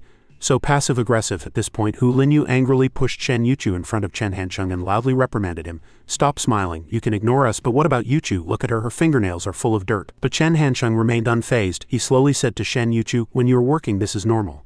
Just wash them and it'll be fine. Hu Linyu said with a look of dissatisfaction. They say online that men who make women suffer are the most useless. I did not expect you, Chen Hancheng, to be that kind of man. Chen Hancheng detected the sarcasm in Hu Linyu's words and the corner of his mouth could not help but twitch. Damn, she sounds nice on the surface, but she is secretly cursing me. Despite this, Chen Hancheng remained calm. He smiled and sincerely advised Hu Linyu, you can just read those things for fun. If you take them as your own personal truths, it'll be hard for you to find a boyfriend in the future because you'll think no one is good enough. Hu Linyu immediately let out a tch. You make it sound so reasonable. Yuchu has no status in front of you, she asserted righteously. In the future, I am going to find a boyfriend who pampers me like a princess. Chen Hancheng nodded. You are the best. He squinted his eyes and said meaningfully, just do not be a princess. The masseuses at the club are all called princesses. That nickname is not worth much. Hu Linyu could not win the argument, so she just pouted and made a face. Chen Hancheng looked at Hu Linyu, who was fuming, and lamented, Little Hu is a good comrade. He turned to Shen Yuchu with a helpless look on his face. When you have time, talk some sense into her. You have to use your brain when you are online or you'll be the one who suffers. Halfway through his sentence, Chen Hancheng suddenly grabbed her hand, his expression serious. And you are so silly. You'd rather use your nails to scrape than buy some sandpaper to sand it down. The hardware store is right next door, Chen Hancheng said with concern. Shen Yuchu's cheeks turned as red as a tomato. She replied shyly, It is okay. Recalling the phone call from yesterday, Shen Yuchu gently asked Chen Hancheng, "Did you drink a lot yesterday?" He smiled, lying without batting an eye. "Quite a bit. I was still sleepy on the bus today." Shen Yuchu did not say anything more, just quietly looked at him with loving eyes. Meanwhile at the airport, Kong Jing and Wen Ling slowly walked out. As soon as he saw Kong Jing, Chen Hancheng happily waved at her. "Where did this beauty come from?" He walked up and opened his arms ready to hug her. Kong Jing simply extended her hand with no intention of returning his hug. Chen Hancheng smiled awkwardly, thinking to himself, would a hug be too enthusiastic? Kong Jing herself was actually a little expectant. It has been so long, they should probably hug. That is what she thought, but reality did not go so smoothly. They both felt a little unnatural. In the end, they both retracted their hands and coughed. Chen Hancheng decided to speak first. "The weather in Jianye is nice, is not it?" Kong Jing smiled. "It seems to be cooling down too." Chen Hancheng tried to keep the conversation going. He asked her, "Really? Sweden is much colder than this?" Kong Jing asked him in surprise, "Which one of us was the one who went on a trip?" In the car, Chen Hancheng took Kong Jing and Wen Ling back to the hotel. Chen Hancheng turned back and smiled at Kong Jing and Wen Ling. "I have booked a hotel room for you two sisters to rest in later." He secretly observed Wen Ling and felt a little relieved. It seemed that following Sister Jing had helped Wen Ling's emotional trauma mostly heal. Kong Jing and Wen Ling immediately smiled and replied, "CEO Chen is so thoughtful." Kong Jing's voice was soft and pleasant. "Actually, it is not that different abroad. I just really miss the white rice from home." Chen Hancheng heard this and teased her with a smile. "Later you two sisters will have to eat your fill. You'll only have shown your skill if you can eat away a few of my tens of millions." Kong Jing giggled at this. The driver could not help but laugh too. Chen Hancheng glanced at him and said coldly, "What are you laughing at? Do you think I am bullshitting?" The driver shook his head. No, he denied it, but the corner of his mouth was slightly turned up. "Young people, it is understandable." Chen Hancheng was expressionless and said faintly, "Are you happy?" Soon, the driver dropped the three of them off at Yiwu Small Commodity City. From the car window, the driver looked at the backs of the three, a look of contempt on his face. Such a braggart. Cannot even afford a Xiaoli, yet dares to claim he is worth tens of millions. But those two pretty girls seemed to have really believed him. Thinking of this, he could not help but curse. Damn it, where is the justice in this world? Night fell, and the lights of every household flickered on. In the hotel restaurant, a sumptuous banquet was already prepared. Zhang Mingrong happily hugged Kong Jing, Sister Jing. "I missed you so much." Chen Hancheng gently nudged Ni Xiaoyu and whispered in her ear, "Do not just focus on getting food. Tell Sister Jing more about what you have all been up to recently." It would have been better if he had not said anything. Once he did. Ni Xiaoyu, with all her pent-up grievances, poured out her woes to Kong Jing. "Sister Jing, you have no idea how miserably CEO Chen has been torturing me." Chen Hancheng immediately defended himself. "Do not talk nonsense." Ni Xiaoyu sobbed. "Sister Jing, you have to stand up for me." And Jing was very clever. She gently gave Ni Xiaoyu and Zhang Mingrong a look.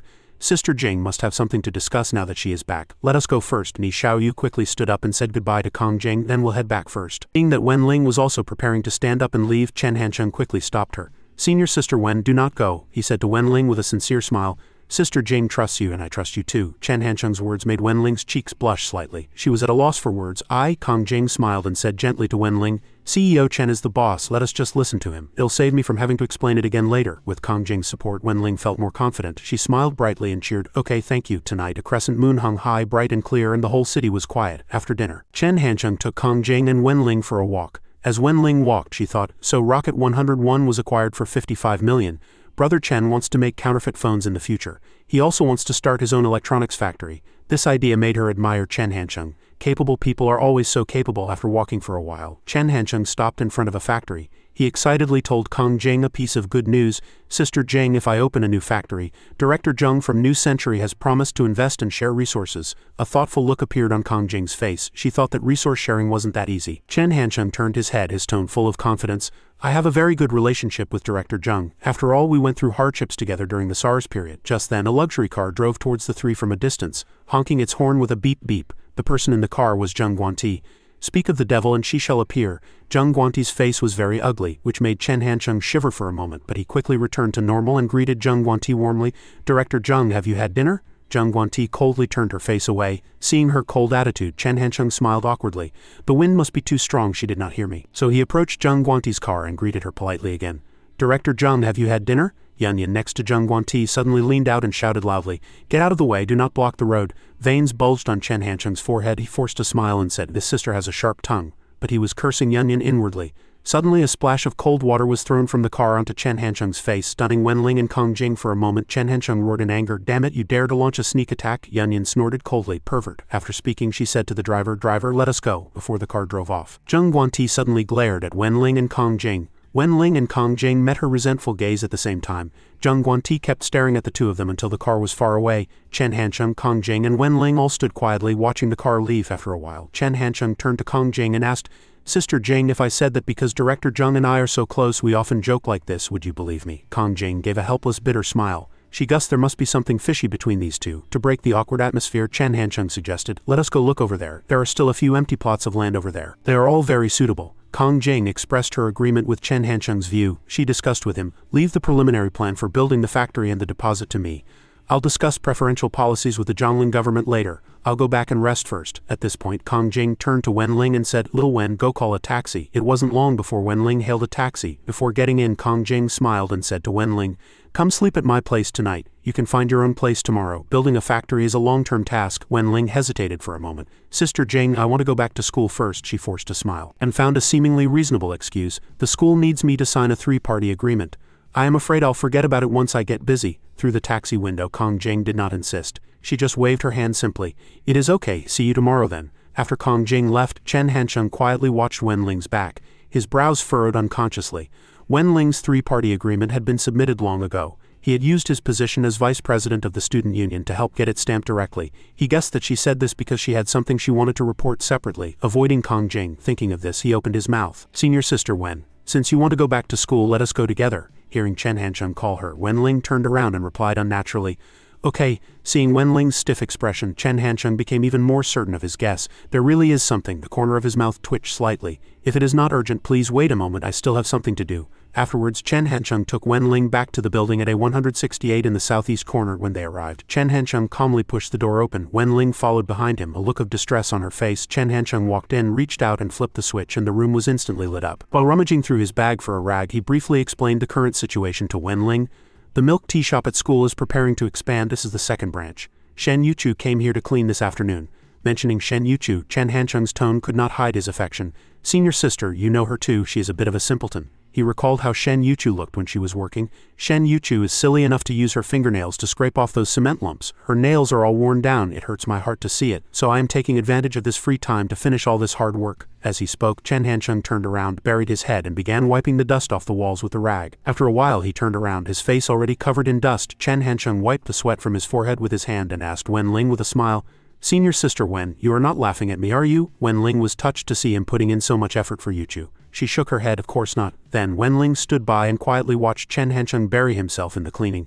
After a while, Chen Hansheng was drenched in sweat. Wen Ling suddenly spoke up and asked him, "Do you know about Sister Jing's ex-boyfriend?" Chen Hansheng nodded.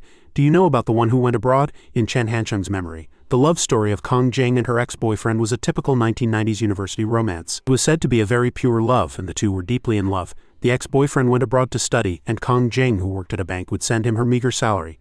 But that ex-boyfriend could not endure the hard life abroad. To survive, he married a foreign woman. This dealt a huge blow to Kong Jing, so much so that she quit her stable job. Wen Ling lowered her eyes, her voice tinged with sadness. "When we were in Sweden, he made a special trip to find her." Chen Hansheng turned his head and asked nonchalantly, "He found you? How did he know your itinerary? Did Sister Jing tell him?" Wen Ling quickly denied it. "No, Sister Jing has a university classmate in Sweden too. That classmate was the one who revealed it." Chen Hansheng leaned against the wall, lit a cigarette and nodded. "What did the ex-boyfriend say?" At the mention of that heartless man, Wen Ling snorted coldly. "He said he is now a bank manager on Wall Street in New York and he thinks he is doing pretty well. So he came to find Sister Jing to admit his past mistakes. He even said he wanted to get back together, but Sister Jing refused." Hearing Wen Ling's account, Chen Hansheng became a little suspicious. "You know this in too much detail, as if you were there," Wen Ling immediately said decisively. "I was indeed there.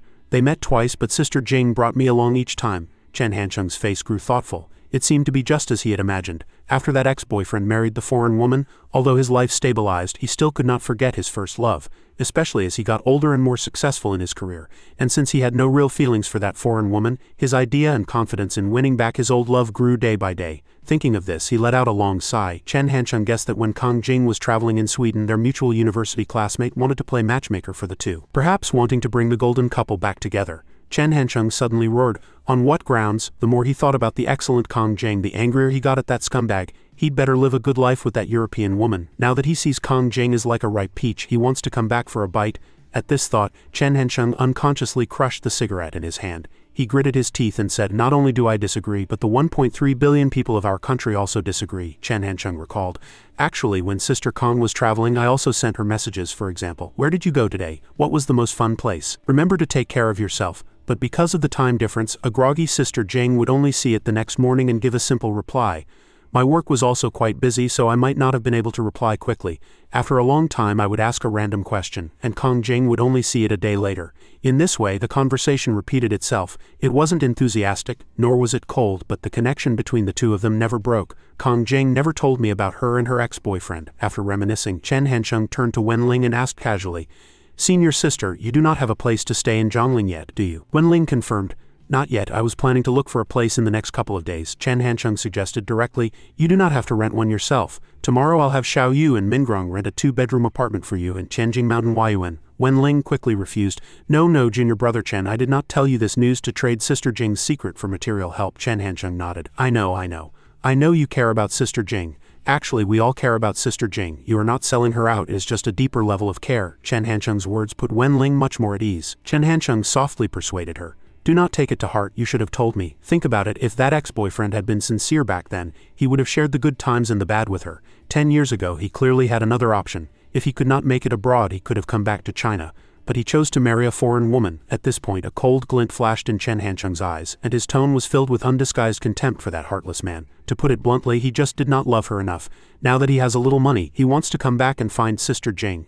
That is not only irresponsible to his current wife but also irresponsible to Sister Jing, he said sincerely to Wenling. "Sister Jing is a great person. She deserves a better life." Wenling's eyes immediately lit up, completely agreeing with Chen Hansheng's view. Yes, Sister Jing deserves a better life. Chen Hansheng smiled at her and said, "For tonight you can stay at Jing's place for now, I'll take you there later. As for renting a place for you, senior sister Wen, please do not refuse. I have so much money I cannot even spend it all. It is only right that I help lighten my employees' burdens." Seeing Chen Hansheng's enthusiasm, Wenling no longer refused. "All right, I'll go stay there for now." Then Chen Hansheng and Wenling leisurely walked towards Jing's home. As they walked, Chen Hansheng quietly instructed Wenling, "Senior sister Wen, in the future when you are around Sister Jing, if anything like this happens again, just tell me."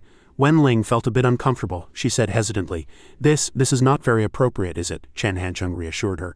"Do not worry, I am not the kind of petty person who likes to pry into others' secrets. You have just graduated, so there are many things you do not understand yet. I am now a refined and easygoing gentleman." Wenling was at a loss for words for a moment. Chen Hansheng reminded her in a low voice, "If you hide it from me, you might mess up something important." Wenling was still hesitant. "Let me think about it." Suddenly she stopped in her tracks. Chen Hansheng turned to her, a look of impatience on his face. He was about to say something, but in the end he held back. The two of them slowly walked to Jing's home. After taking Wenling to Jing's place, Chen Hansheng returned to room 602. As soon as he opened the door, he saw a lively scene.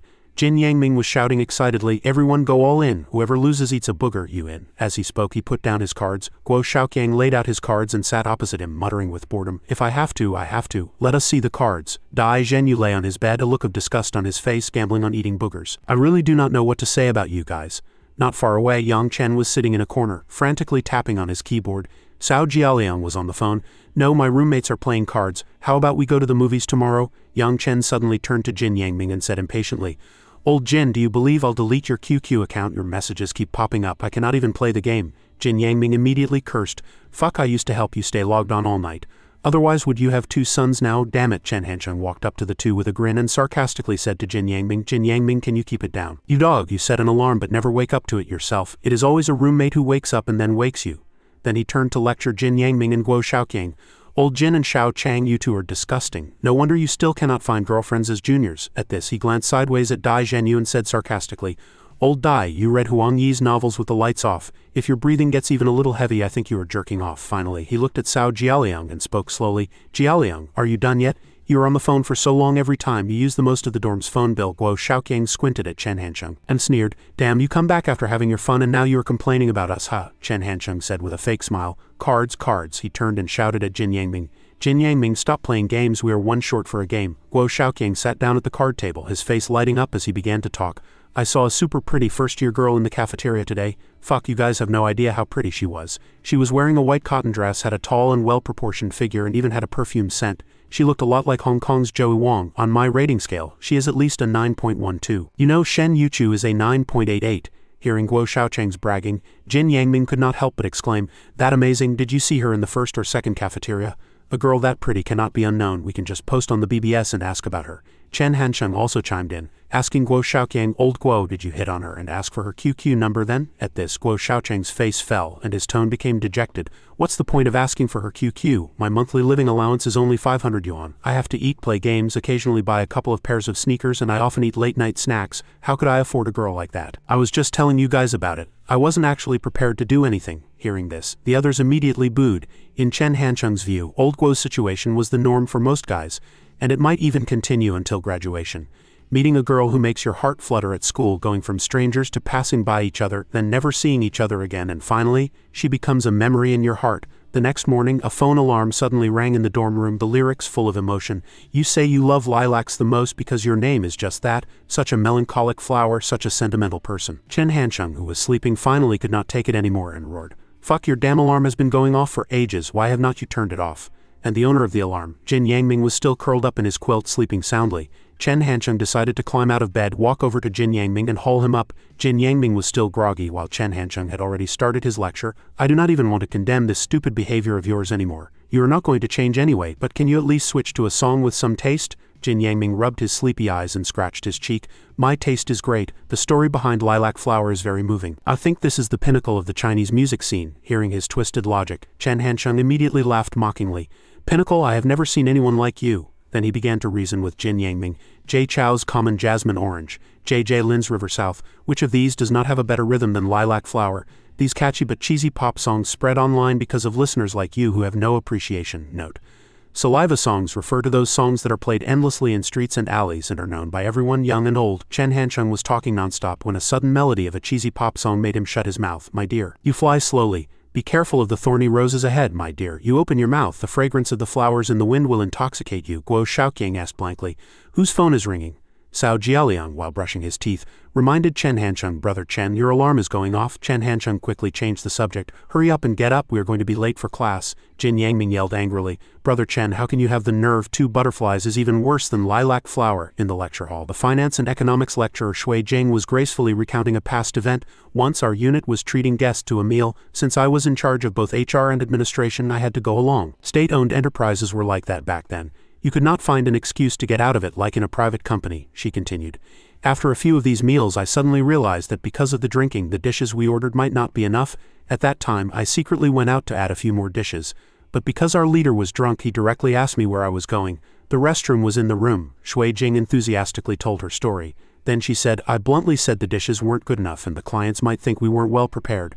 So I flexibly told a lie, saying the food was coming out too slowly and I was going out to rush them. This not only concealed my purpose, but also let the clients know there was still more food to come." She concluded, "This is just one example. Everyone needs to learn to apply this to other situations. You might encounter this kind of situation at work." After listening, the students applauded warmly and praised, "Teacher, that was a great story." Only Chen Hansheng was slumped over his desk looking drowsy. He thought to himself that what Teacher Zhang was saying was indeed interesting, but for someone like him who had already made his first fortune from it, it was completely useless. Just then, a classmate gently poked Chen Hansheng. Brother Chen, the teacher is here." Chen Hansheng had just looked up when Shui Jing was already standing in front of him. She gave a cunning smile. "Student Chen, you are making me lose face by doing this," Shui Jing said sadly. "You finally come to one of my classes only to fall asleep. Just a few days ago, I was bragging in the office that Chen Hansheng would never fall asleep in my class." Hearing this, he put on a fake smile. "I am sorry, Teacher Zhang, I went to bed too late last night." Shui Jing winked playfully and said, "It is completely understandable for young people to stay up late, but do not sleep in my class. You can go to another teacher's class to sleep later." Chen Hansheng immediately put on a fawning look. "To be honest, I was planning to skip class later. It is only because it is your class that I could not bear to leave." Jin Yangming secretly gave him a thumbs up. Hu Linyu glanced at Chen Hansheng, then whispered to Shen Yuchu, "See, this is what a proud and arrogant slacker looks like." Shang Yanyan, sitting at the front desk, turned back and gave Hu Linyu a faint smile. "What do you know, this is the charm of the class president." Hu Linyu snorted angrily. "Only you would think so over here." Shui Jing was at a loss for whether to laugh or cry. She crossed her arms and forced a smile. "It seems I'll have to prepare my lessons more seriously in the future to try and keep student Chen from dozing off." Chen Hansheng quickly waved his hands. No, teacher, your level is already very high." Hearing him say this, Shui Jing's eyebrows shot up. "Oh, just how high is it?" Chen Hansheng confidently announced, "If you want to change jobs in the future, teacher, I can save an HR position for you in my company." Chen Hansheng's words left Shui Jing speechless for a moment, not knowing what to say. After a few seconds, she finally responded with a smile. Thank you CEO Chen, for recognizing my abilities. For student Chen to have such aspirations even during a low point, it seems his second takeoff is not far away. After speaking, Chen Hansheng turned around coolly and bid farewell to Shui Jing. Goodbye, teacher, I am off. As he passed Shen Yuchu's desk, he whispered to her, I have something to do, so you do not have to wait for me for dinner. Shen Yuchu said in a small voice, I'll go to the shop to clean after my class this afternoon, and then I'll make the recruitment list for the milk tea shop with Lin Yu tonight. Seeing Shen Yuchu's adorable face, Chen Hansheng reached out and pinched her cheek. The corner of his mouth curved up, forming a doting smile. By the time Chen Hansheng reached the classroom corridor, he suddenly noticed Shang Yanyan following him. So he spoke up and asked, What's up? Shang Yanyan saw Chen Hansheng was about to use a lighter to light a cigarette, so she took out a lighter. Here, let me. Chen Hansheng coldly pushed her hand away, his tone indifferent. Stay away from me first, then we can talk. Shang Yanyan asked him, Are you afraid Shen Yuchu will see? Chen Hansheng nodded as he lit his cigarette. Shang Yanyan frowned. Honestly, you care way too much about Yuchu's feelings. Chen Hansheng admitted it frankly. Of course, it is like how I can take Yuchu's call in front of you, but in front of Yuchu I will not take your call. Chen Hansheng deliberately emphasized the last few words. Hearing this, a flicker of disappointment crossed Shang Yanyan's face. She turned away, forcing a smile. Still so cruel, class president. After hearing Chen Hansheng's words, Shang Yanyan stood a little farther away from him. She said slowly, I have something I would like to ask for your advice on. Chen Hansheng urged her to get on with it. She looked at Chen Hansheng with admiration. I heard from Hu Linyu that she and Yuchu are preparing to expand the milk tea shop. I do not think an ordinary university girl would have that kind of guts. You must be the one guiding them from behind the scenes, right? Chen Hansheng nodded. Let us just say that. Shang Yanyan immediately beamed. I knew it. You would not stay in hibernation forever. This is your second venture, right? Chen Hansheng replied nonchalantly. No, I was just bored and decided to take on a little side quest, Shang Yanyan said. Oh. Then she moved closer to Chen Hansheng and called out softly, Class president. She said directly, If you can guide Hu Linyu, can you guide my dad too? You probably know my family's about to go bankrupt, right? Chen Hansheng raised his eyebrows, the corner of his mouth turning up. How rare. Do not you only care about money, never cared about family matters before? Shang Yanyan lowered her head, her voice laced with sadness. Once I took leave to go home. I got up in the middle of the night to use the restroom and found my dad hiding in there, crying secretly. Chen Hansheng stubbed out the cigarette in his hand. He asked casually, So what do you plan to do? Shang Yanyan shared honestly. Actually, I do not know what I can do either. I just really want to help share their burden. Even a little bit is fine, she said. My dad has a lot of flaws and he often fools around, eating and drinking. She paused. But this is the first time I have ever seen him so helpless. Listening to Shang Yanyan's confession, Chen Hansheng let out a long sigh. A middle-aged person's breakdown often happens in an instant, especially after their business goes bankrupt. Shang Furong was different from him. His bankruptcy was real, while Chen Hansheng was just waiting for the right moment. Thinking of this, Chen Hansheng slowly began to analyze the current situation for Shang Yanyan. Your family's clothing factory is actually very different from the milk tea shop. The milk tea shop is a small capital business. Even in a recession, people have no problem spending 5 yuan on a cup of milk tea. But a clothing factory is different. The market or policies can change at any time, which is enough to freeze the entire industry. Hearing Chen Hansheng's detailed analysis, Shang Yanyan was immediately filled with admiration for him. Class president, you see things so clearly. You must have a solution, right? He nodded. Yes, the textile industry is a low-capital industry. It is easy to go bankrupt, but the way to save it is also simple. You just need enough funds to tide you over. Give your dad 2 million yuan now to get through this difficult period. When the industry slowly recovers, the factory can be brought back to life. After hearing Chen Hansheng's explanation, Shang Yanyan was stunned for a moment. 2 million? That much? She thought. If we had 2 million, would we still be going bankrupt? Chen Hansheng replied calmly. That is right. I have been to your family's clothing factory. Based on its scale, 2 million is enough. Watching Shang Yanyan's thoughtful expression, Chen Hansheng laughed to himself. Let us see how you are going to ask me for the money. Suddenly, Shang Yanyan exclaimed, I know. She turned back to Chen Hansheng and with a smile asked a completely unrelated question. Class president, if one day I just stop coming to school, will you remember that there was once a bad girl who liked you for 2 years? Chen Hansheng was completely baffled. What kind of trick is this? He asked her suspiciously. Did you get abducted by a UFO? Why would you suddenly disappear? Shang Yanyan's eyes glistened with tears. She chuckled. No, I am just kidding. I will not leave until I have you. After saying that, Shang Yanyan turned and left, leaving Chen Hansheng alone to wonder why she had not asked him for the money. After leaving the school, Chen Hansheng went to a nearby bus stop. He muttered to himself, I am a broke man now. I have to take the bus even to go to Shinjuku. Who would be foolish enough to ask me for 2 million? A short while later, Chen Hansheng arrived at the International Trade Center. Just as he entered the building, he happened to run into Wang Zibo. He was furtively peeking into a room. Chen Hancheng decided to walk over and patted Wang Zibo's shoulder. "When did you learn to be a peeping Tom?" Wang Zibo jumped in fright. "Holy shit, you did not make a sound," Chen Hancheng sneered. "You want some noise? That is easy." The moment he finished speaking, he suddenly announced loudly, "Everyone come look, Wang Zibo is here. Everyone come look, hey, Wang Zibo's here." Wang Zibo's face instantly turned deathly pale. He cursed, "Damn it, why are you so mean?" The people in the room were startled by Chen Hancheng's shouting.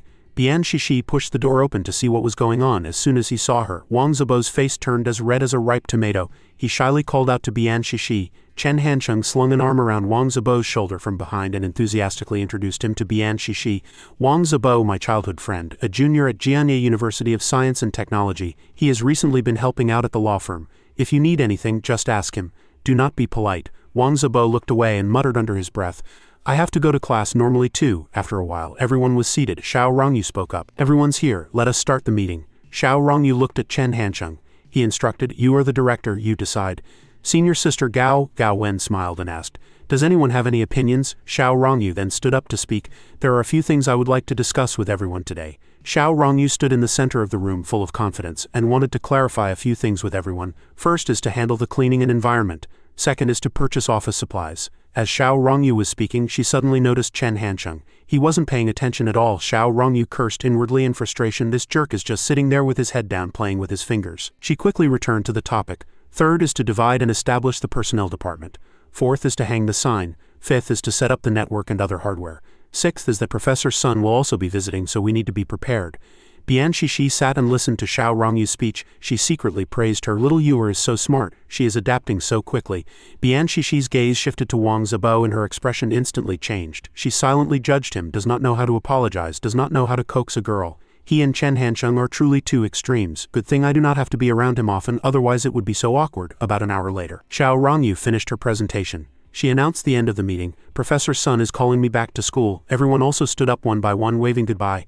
"We'll be leaving then." Only a few people were left in the room now. At this moment, Chen Hancheng picked up his phone and made a call. The phone on the other end just rang with a beep beep busy tone. No one answered. Chen Hancheng said to Bian Shishi, "I have got something to do, so I am leaving." Bian Shishi quickly stopped him. "Wait."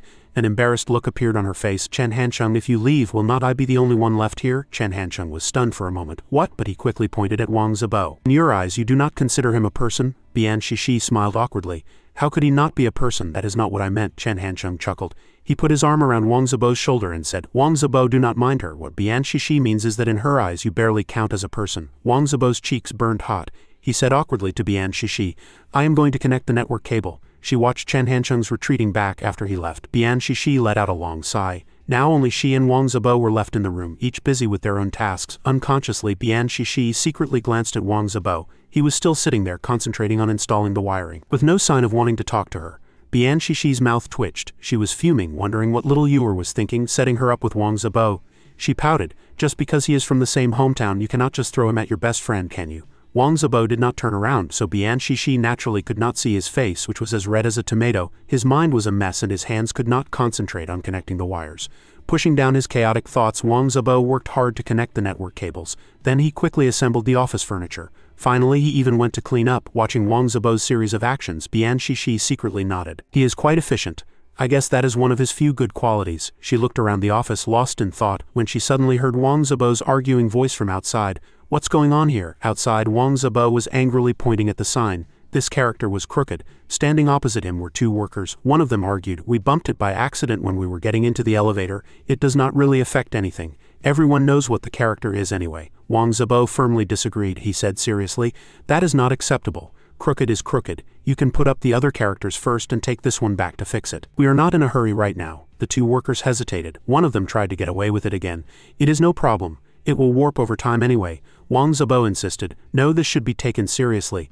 After all, it is going to be on display." Finally, one of the workers suggested, "How about we give you a discount? That way we do not have to go back and forth. We'll give you 50 off. It is settled then." Suddenly, Wang Zibo started to cry. "Boo-hoo, this law firm is not mine. If I agreed, my childhood friend would kill me." The two workers were stunned when Wang Zibo suddenly burst into tears. They quickly tried to soothe him.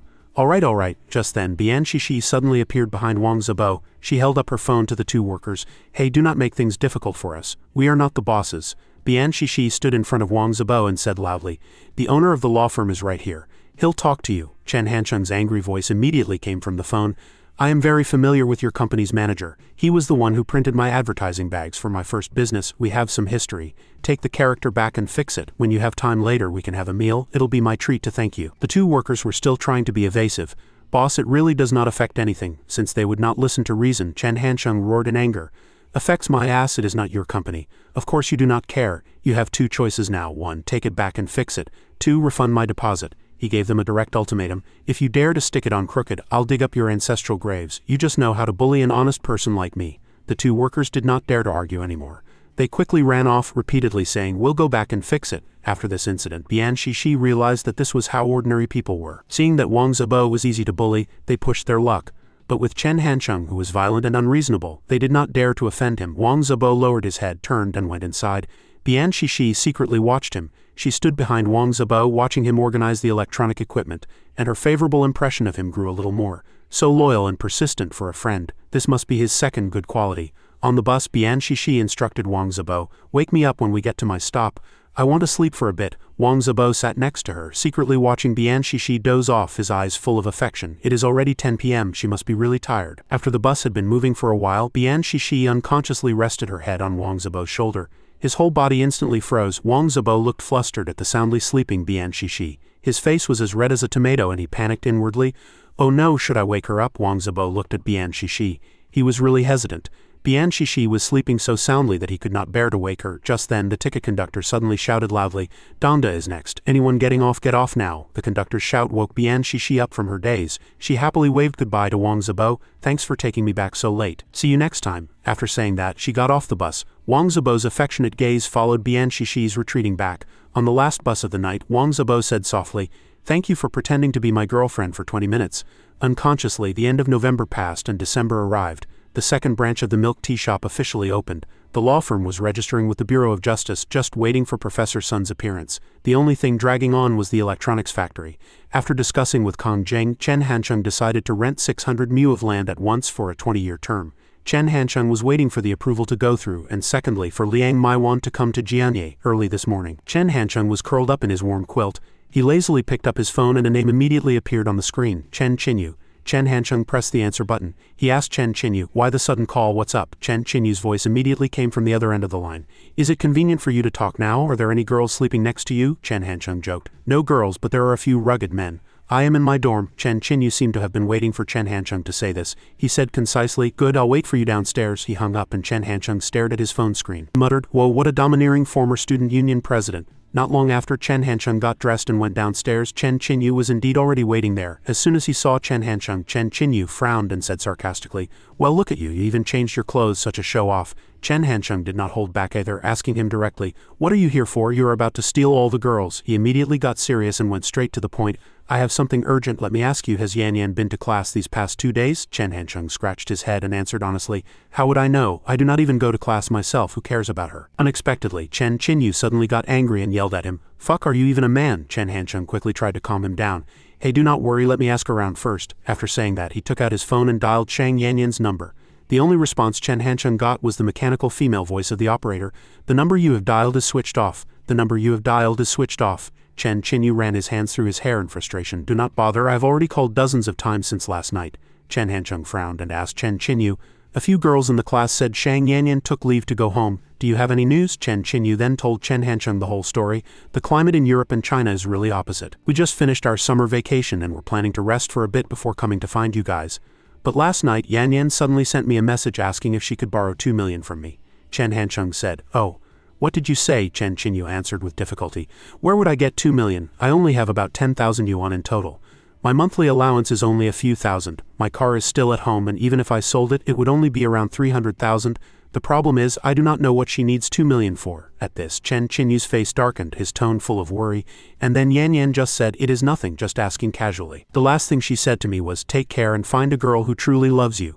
Given Shang Yan Yan's personality, unless something huge happened, she'd usually just laugh things off with her experience.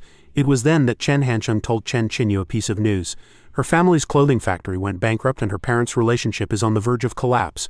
The 2 million is to save the factory and also to save her parents. Hearing this, Chen Qinyu stared blankly at Chen Hansheng. He calmly lit a cigarette and continued peacefully, "Actually, she and her father are very close. She has mentioned it to me before, including the bankruptcy."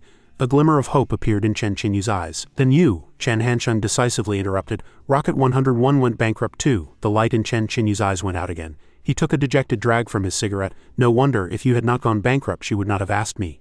Chen Qinyu thought seriously. 2 million. Shang Yanyan's alluring figure suddenly appeared in his mind. He blurted out, a girl like Shang Yanyan who dresses so flamboyantly and does not know anything, what kind of solution could she come up with? Unless, the more he thought the more scared Chen Qinyu became. Breaking out in a cold sweat, he suddenly flared up, turned to Chen Hansheng and roared, damn it. Shang Yanyan likes you, you know that. She is actually not. Chen Hansheng calmly took a step back, dodging Chen Qinyu's attempt to grab him. Then he tried to persuade him gently. Do not worry, Shang Yanyan is not the kind of woman who would degrade herself. She is like me, even God would not want to mess with her to avoid getting into trouble. Chen Qinyu was stunned for a moment and subconsciously called out, Hansheng. He walked up and gently patted Chen Qinyu's shoulder. Do not worry, I have a way to find her. That morning, Chen Hansheng hastily called one of Shang Yanyan's friends. He asked her anxiously, how do you know we cannot help? Shang Yanyan treats you as her best friend. Can you bear to push her into a fiery pit? Where are you now? We are coming to find you.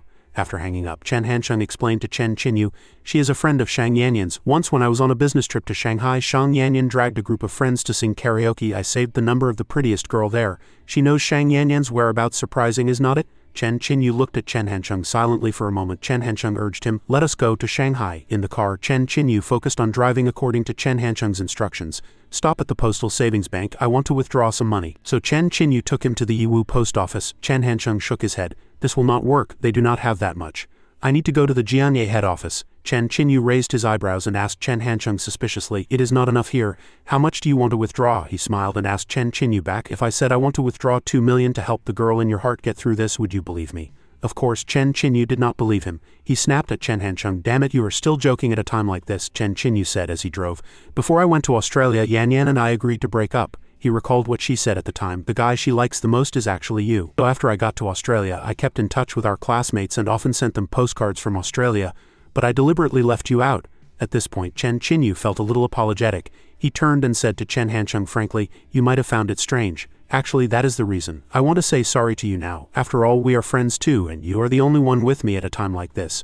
Not only did Chen Hansheng not mind, but he also smiled brilliantly. Wait, you do not need to apologize. Actually, when you did not contact me, I did not feel anything at all, let alone find it strange. Chen Hansheng's words left Chen Qinyu speechless for a moment. Before long, the two of them arrived at the main branch of the Postal Savings Bank. As soon as a teller named Xiao Yun saw a customer walk in, she asked, how can I help you? Chen Hansheng quickly took out a card and handed it to her. He answered briefly, withdraw money. Xiao Yun guided the customer as usual. If it is less than 20,000, you can use the ATM over there. You can only withdraw between 20,000 and 50,000 here. Chen Hansheng frowned and asked her, what about over 50,000? Xiao Yun answered proficiently. According to regulations, withdrawals over 50,000 require an appointment in advance. Chen Hansheng immediately placed the card in front of Xiao Yun and said coolly, all right, I'll withdraw 2 million. The number 2 million really startled Xiao Yun. She blurted out, what? According to regulations, over 50,000 requires. Chen Hansheng immediately put on a fierce look and said in a deep voice, what regulations? You are just a teller. You cannot do things beyond the rules. I will not make things difficult for you. Just check the balance and then call your branch manager over. Seeing Chen Hansheng arguing with Xiao Yun, the security guard walked up and asked him sternly, what's going on? Chen Hansheng answered coolly, withdrawing money, the over 50,000 kind. The security guard lifted his chin. Did you make an appointment? Chen Hansheng spoke calmly. No, that is why I came to the main branch. The authority is greater here, fewer procedures. With his hands on his hips, the security guard argued forcefully, no appointment, no can do. Kid, no matter how great the authority is, can it be greater than the regulations? The regulations are iron laws written in black and white. No one can change them. Come back next time after you have made an appointment. Anything over 50,000 is not a small amount. If you cannot handle it, call your parents to come with you. As the security guard was speaking and motioning for Chen Hansheng to leave, a deep voice rang out. It is Mr. Chen, is not it? It was the bank manager. As soon as he saw him, Chen Hansheng said calmly, yo, the man himself has arrived. The security guard, however, was stunned. He called out, manager. The manager ignored the security guard. He walked directly to Chen Hansheng's side and greeted him warmly. Would you mind coming with me? Is it convenient? Chen Hansheng smiled and asked. The VIP room, the manager replied with a smile. No, my office. A friend recently gave me a tin of Longjing tea. Does Mr. Chen enjoy tea? Chen Hansheng nodded. It is all right, but I am in a hurry right now, and I heard you have some regulations. The manager immediately laughed. That is easy to handle. I'll find a vice manager who handles large accounts to assist you. No matter how difficult the problem is, it can be sorted out in the time it takes to drink 2 cups of tea. When Chen Hansheng left, the manager personally saw him to the door. Mr. Chen is welcome to come again. The security guard quickly ran to Xiao Yun's side and whispered in her ear. Xiao Yun, how much money does that kid have? The manager actually saw him off personally. Xiao Yun reminded him seriously. I cannot say. According to regulations, we all have confidentiality policies. The security guard grumbled unhappily. What regulations? Damn it, these regulations are for us. For those who are really rich, they are useless. Meanwhile, after getting in the car, Chen Hansheng urged Chen Qinyu, hurry up and drive. If we are late, the warrior will not be able to save the princess. Chen Qinyu's face was gloomy, his voice muffled. Even if we go, we do not have 2 million. Actually, I was feeling a bit lucky just now, hoping to see you come out with a big bag of money. Hearing this, the corner of Chen Hansheng's mouth turned up. He took out a passbook and a bank card and said to Chen Qinyu, what era is this? Who still flaunts cash? Are not passbooks and bank cards good enough? Note. A passbook is a booklet for recording bank account transactions and can be as large as a book. At 7 p.m. in People's Square, Chen Hansheng was smoking a cigarette, with a pensive-looking Chen Qinyu standing beside him. Just then, a young man with his arm around a girl slowly walked towards them. As soon as the girl saw Chen Hansheng, she greeted him. Sorry, something held me up. The young man next to her also spoke up. So you are the ones looking for Shang Yanyan? He mocked the two of them. Listen to me, do not bother.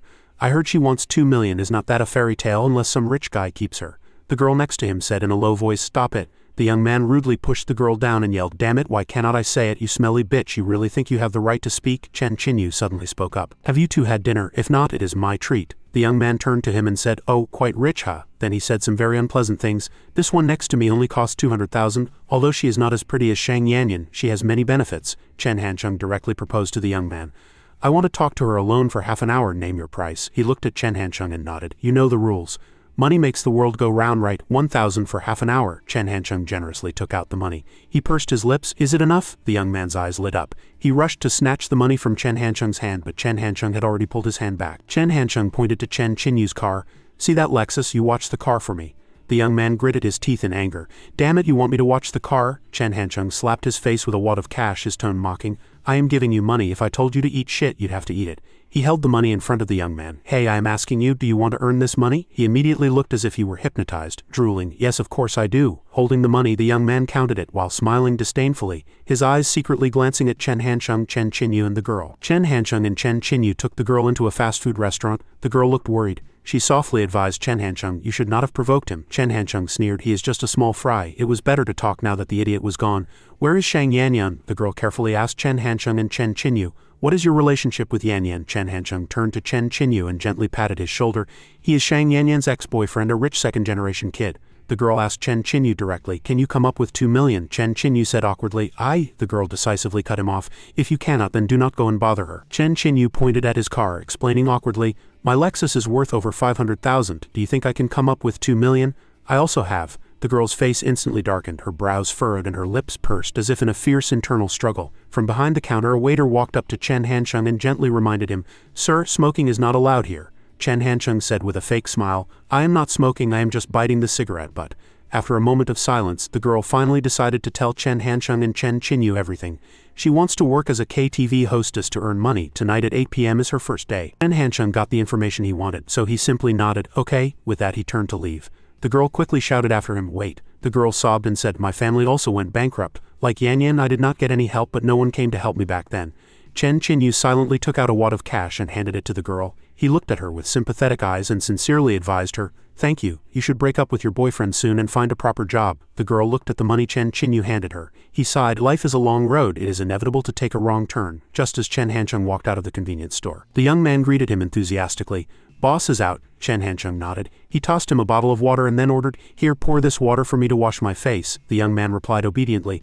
Okay, gotta listen to what the boss says. After speaking, he skillfully poured the water over Chen Hansheng's head. The water refreshed Chen Hansheng. He shook his head briskly. Damn, that feels good. The young man smiled and said, but there is no hair gel, so you cannot style it. So Chen Hansheng poured some coke into his hand. He asked him, is that a problem either? After speaking, he rubbed the coke into his hair and struck a pose like a supermodel on a magazine cover. Chen Hansheng proudly asked the young man, how about it, am I cool? He smiled and flattered him insincerely, tops top-notch. Chen Qinyu also happened to start the car. He urged Chen Hansheng, let us go. After the Lexus drove away, the young man's lackeys appeared. They asked him, puzzled, why did not you call us? Send a text and we'll be right there. They are obviously not locals or rich fat sheep. Thinking of Chen Hansheng, the young man could not help but shiver. He muttered, call you my ass, there is a tough guy. If we really fought him, he might kill 1 or 2 of us. At the Soho Club, a hostess comforted Shang Yanyan while smoking a cigarette. Yanyan, it is okay, you do not have to worry. We just sing together, at most have a few drinks with the guests, but the tips are really good. Another girl added, yeah, if a guest specifically requests you to sing, the tips will definitely be even better. You are so beautiful you might earn tens of thousands in one night. Shang Yanyan smiled, I am not worried. She pursed her lips, feeling guilty. It was just that she had promised him she would not fall into this pit again. Seeing Shang Yanyan clutching her phone, a girl tried to persuade her. Still thinking of calling Chen Hansheng, he does not treat you like a friend, so you are not wronging him. Another girl came over, gently patted Shang Yanyan's shoulder and comforted her softly. You cannot rely on men, only on yourself. Yanyan, 2 million is a lot. We'll work together later. Do not put too much pressure on yourself. Just then, an announcement came from outside. The manager is here. The girl in the white dress next to Shang Yanyan took the opportunity to instruct her. Call me immediately if anything happens. Do not drink too much. Throw up if you can. As soon as the manager saw Shang Yanyan, he called her over. You wait a moment, he said to her. A special guest has requested you. Shang Yanyan was stunned for a moment. Me? Walking down the corridor to the VIP room, Shang Yanyan's heart unconsciously tightened. At the door, a senior hostess whispered in Shang Yanyan's ear. Go on in, remember to protect yourself. Shang Yanyan held onto an iron railing. She took a deep breath, then gritted her teeth, made up her mind, and pushed the door open unexpectedly. As soon as she entered, Shang Yanyan heard Chen Qinyu's familiar voice. Before her were indeed Chen Qinyu and also Chen Hansheng. For a moment, Shang Yanyan was stunned. How could they be here, she thought. A tear fell unconsciously, and a thought flashed through Shang Yanyan's mind. Are they here to save me? She calmed herself. This is not a dream, it is real. Am I being cherished by someone too? Scenes from her memory suddenly flooded her subconscious. Chen Hansheng's deep voice rang out as if it were just yesterday. Who says a bad girl does not deserve love? Who says a bad girl cannot turn her life around? Shang Yanyan still remembered clearly that night she watched Chen Hansheng's back and declared firmly, no matter what, seeing you just puts my mind at ease. So I am still going to try. Chen Hansheng did not turn around. He replied coolly, suit yourself. At this moment, Shang Yanyan told herself that even a bad girl had the right to cry. Thinking of this, she burst into tears. I definitely cannot be as clean and pure as Shen Yuchu, Shang Yanyan thought, but my expectations are also very low. Just a little bit is enough. Seeing Shang Yanyan crying so sadly, Chen Qinyu and Chen Hansheng were at a loss. Just then, Chen Hansheng broke the stiff atmosphere. What are you crying for? We called you here to sing. Wiping her tears, Shang Yanyan sobbed and said, okay, I'll stop crying. Boss's requesting me is very expensive. Chen Qinyu went out and told the other hostesses to let Shang Yanyan go in first. Then he returned to the room and tried to persuade her nicely. Yanyan, I know you need money right now, but there are other ways. Give me some time and do not come to this kind of place anymore. At this, Chen Qinyu secretly gave Chen Hansheng a look. Not only did Chen Hansheng not cooperate, but he also pretended he was really there to have fun. Why are you looking at me? I am here to sing. Chen Qinyu was about to die of anger. He gritted his teeth and said, Chen Hansheng, you are a real piece of work. Still joking at a time like this, what are you trying to act all cool for? Chen Hansheng said faintly. What's wrong with acting cool? Your face is caked with makeup like a ghost. Go wash your face first. With that, he tossed Shang Yanyan a pack of tissues. She reached for it but missed. Shang Yanyan sadly bent down to pick up the tissues. Chen Qinyu stood next to her witnessing all of this, and the veins on his forehead bulged. Shang Yanyan walked into the restroom and leaned against the door. From outside she heard Chen Hansheng's roar. Damn it, can you really come up with a solution after you go home? Chen Qinyu crossed his arms, his expression heavy. This was just a delaying tactic. First, persuade her to leave this place. Chen Hansheng immediately agreed. That is right. Chen Hansheng's face suddenly turned serious and he succinctly analyzed the situation for Chen Qinyu. Shang Yanyan is your ex-girlfriend. Do not you know her personality? Those sweet words might work on kids, but how effective are they on a girl like her? Chen Hansheng was right. Chen Qinyu was at a loss for words for a moment, so he turned to Chen Hansheng and asked, then what do you suggest? Chen Hansheng smiled brilliantly. Let us sing first, since we know where she is. We can just come and request her a few more times when we have time. It can be considered a gesture of friendship among classmates. If you are busy in Australia, you can send me the money and I'll request her for you. Shang Yanyan thought to herself, one is my ex-boyfriend. Chen Qinyu was fuming, his face contorted. He accused Chen Hansheng, damn it, how did I get to know someone like you? You really only care about money. I'll give you 10,000 yuan to go to the stadium and shout Chen Hansheng is an asshole. Would you do it? Shang Yanyan continued to think. And one is the guy that I first liked. Chen Hansheng put on a cheeky smile and held up 2 fingers, cheerfully bargaining with Chen Qinyu.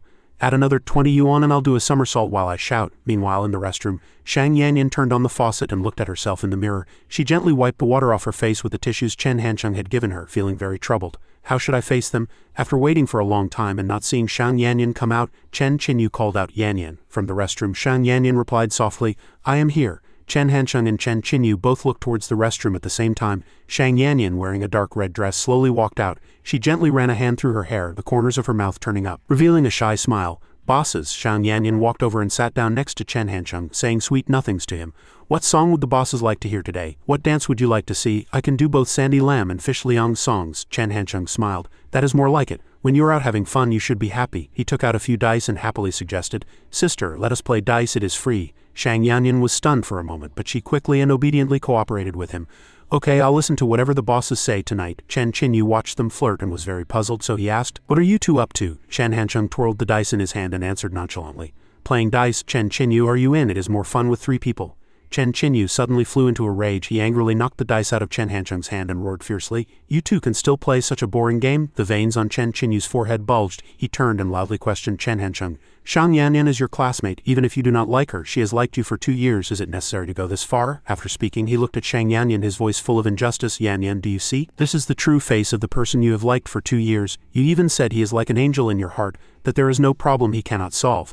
Seeing Chen Qinyu's angry look, Shang Yanyan quickly tried to appease him. "Do not be angry." Shang Yanyan was also wronged, and the tears that had been welling up in her eyes finally streamed down at this moment. Chen Hancheng then stood up with a look of annoyance and said to Chen Qinyu, "Let us go, what a buzzkill. I am not in the mood to play anymore." Chen Qinyu glared at him. "Are you really not going to do anything?" Chen Hancheng turned around and said calmly, "She came to be a hostess on her own, did she tell us? Since she likes doing this, I'll let her experience it, but you have ruined it all." Chen Qinyu felt injustice for Shang Yanyan. He asked Chen Hancheng back, "Then what else could she do? She tried to borrow money, but where would we get it?" Chen Hancheng retorted sharply. "She only asked you," Chen Hancheng asked back. "Did she ask me?" Chen Qinyu was very surprised. He turned back and asked Shang Yanyan, "You did not ask him for money?" Shang Yanyan was stunned. She thought, "He has already gone bankrupt. How could I dare to ask him for money?" Thinking of this, she nodded. "Not yet." Shang Yanyan tentatively asked Chen Hancheng, "Boss Chen, can you lend me some money?" Chen Hancheng let out a HMPH, then put his hand in his pocket. Shang Yanyan and Chen Qinyu both stared at Chen Hancheng. They saw Chen Hancheng take out a red passbook. Chen Qinyu thought he was joking again and cursed angrily. "Damn it."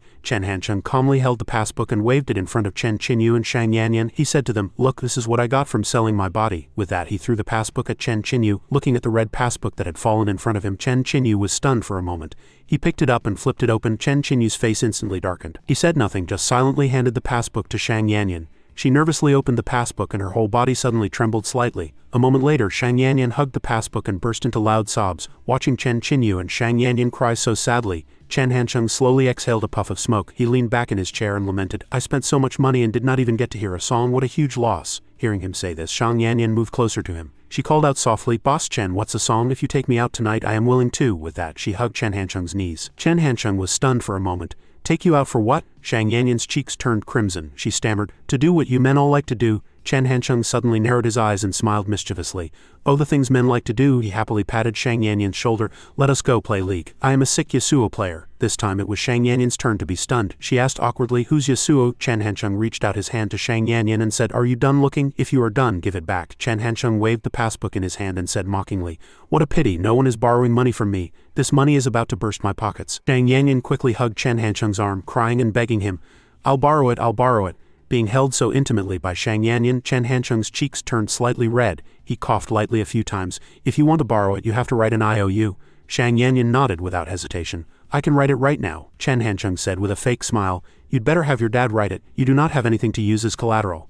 Chen Qinyu sat to the side watching Chen Hancheng put on the airs of a rich second-generation kid, feeling resentful. "I worked my ass off for a day and a night and he stole all the thunder." Chen Qinyu was grumbling and cursing Chen Hancheng, but he turned his head and pleaded with him, "I want to go to Shang Yanyan's house." Before he could finish, Chen Qinyu interrupted him angrily. "You can take a taxi yourselves, I am not a chauffeur," Chen Hancheng said nonchalantly.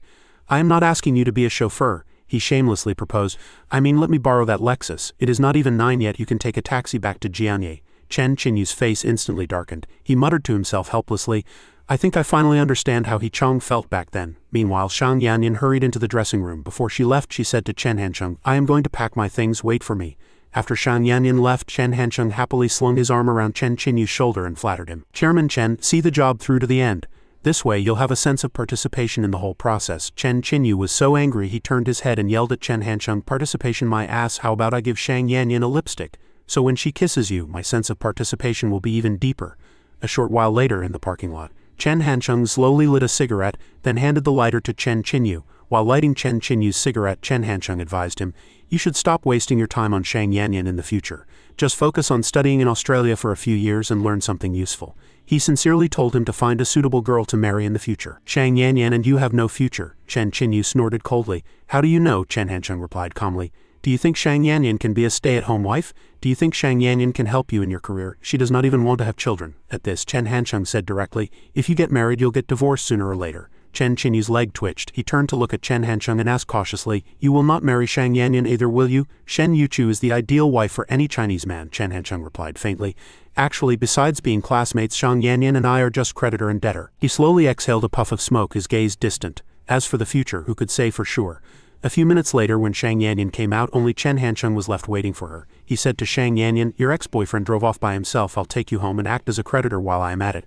After Chen Hansheng finished speaking, Shang Yanyan also opened the car door and got in. In a corner, Chen Qinyu silently watched Shang Yanyan. "For you I suffer the cold wind, when lonely I shed tears. Someone asked me what is right and wrong, and I say it is right and wrong, but who really cares about whom?" When Shang Yanyan's figure disappeared around the street corner, Chen Qinyu stood alone and lonely by the roadside, hailing a taxi that happened to be passing by. Meanwhile in the Lexus, Chen Hansheng said to Shang Yanyan, "Chairman Chen, when he was with you he was probably hooking up with other girls on the side, but his feelings for you are still quite sincere. You should give him a call to thank him." Shang Yanyan turned to look at Chen Hansheng and asked in a small voice, "You do not mind?" Chen Hansheng laughed heartily. "Why would I mind? You should still give him a call. He is probably waiting for it." Suddenly, a song's melody started playing on the car stereo. "For you I suffer the cold wind, when lonely I shed tears." The lyrics of this song made Shang Yanyan feel a sense of familiarity for a moment. "This is my favorite song. When Chen Qinyu and I were pretending to be in a relationship, he acted annoyed on the surface, but he secretly learned it behind my back." Chen Hansheng said, "Oh," then looked at Shang Yanyan.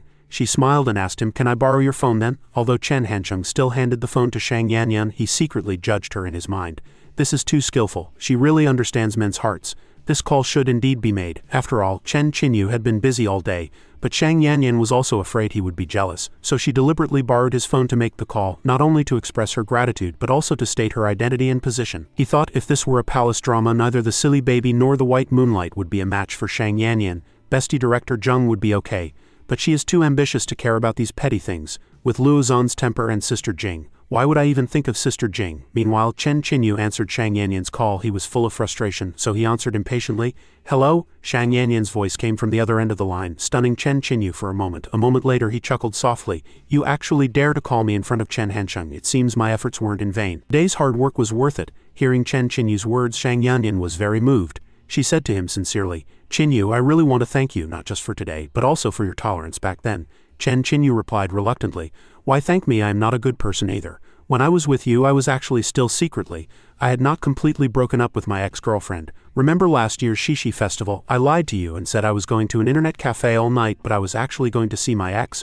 But Shang Yanyan smiled and said, "I know, you did not answer my call when we were eating that day. I actually understand." Chen Qinyu tried to laugh out loud. "Good. Do you remember National Day? I lied to you and said I was at home with my parents. Actually I wasn't. I went to meet a netizen." Shang Yanyan nodded. "I know, because the nearby people feature on QQ showed it." Chen Qinyu wanted to continue. "And last year," Shang Yanyan directly interrupted. "I know that too." She said to him, "Qinyu, I am almost there." He said, "Oh, alright, I know what this call means. You want to say goodbye to the past." "Actually I want to say goodbye to the past too. We'll still be friends in the future." Chen Qinyu was halfway through his sentence when Chen Hansheng suddenly interjected. "What friends? We are all friends, right?" Chen Qinyu on the other end held back his tears and roared, "Get lost, you hooligan. Who wants to be friends with you? I am hanging up. Goodbye." The driver of the taxi Chen Qinyu was in glanced at the rearview mirror and saw him covering his mouth and crying secretly. He asked with concern, "Young man, did something sad happen?" Chen Qinyu wiped his tears with his hand and said stubbornly, "No," he said softly. "Sir, can you play Sandy Lamb's For You I Suffer the Cold Wind?" At Chen Qinyu's request the driver played For You I Suffer the Cold Wind for him. In the quiet night the lyrics sounded even clearer. "For you I suffer the cold wind, when lonely I shed tears." Chen Hansheng drove Shang Yanyan back to the Hucheng clothing production base. The lights here were flickering, and in the darkness you could see the shadows of a few mice scurrying in the corners. Chen Hansheng said to Shang Yanyan, "It is the middle of the night, it is a bit scary." Shang Yanyan's voice was very sad. It wasn't like this before. This road used to be full of luxury cars. The factory was still rushing to make clothes at 5 or 6 in the morning, and the small restaurants were open all night. "I did not expect everything to change so quickly." Chen Hansheng comforted her gently. "The clothing business is tied to policies and the market. This is actually a disaster, but it is also an opportunity. If others cannot seize it, but your dad does this time, he might even be able to expand." Hearing this, Shang Yanyan's cheeks turned slightly red. She turned her head and smiled at Chen Hansheng. "If he can really seize it, it is also thanks to your help." At this she asked him curiously, "But did not Rocket 101 go bankrupt? Where did the 2 million come from?" Chen Hansheng just smiled and did not answer. He turned to ask another question. "Is your house up ahead?" Shang Yanyan also guessed that he did not want to answer, so she cooperatively skipped the topic. "Yes, I did not expect you to still remember." Standing downstairs at the apartment building, Shang Yanyan waved at Chen Hansheng. "Let us go, my dad's still awake." After walking a bit, Shang Yanyan suddenly stopped and looked back at him. She cautiously brought up what happened tonight and Chen Hansheng comforted her. "I understand," he said fluently. "We are classmates. The reason is you borrowed money from me and I happened to have it, so I came over to write an IOU. It is that simple." Shang Yanyan suddenly hugged Chen Hansheng and said, "Thank you." She whispered in his ear, "I'll always be by your side." Chen Hansheng laughed. "What are you dreaming about, baby?" I lent you money and you want to cling to me for the rest of your life. That is repaying kindness with enmity.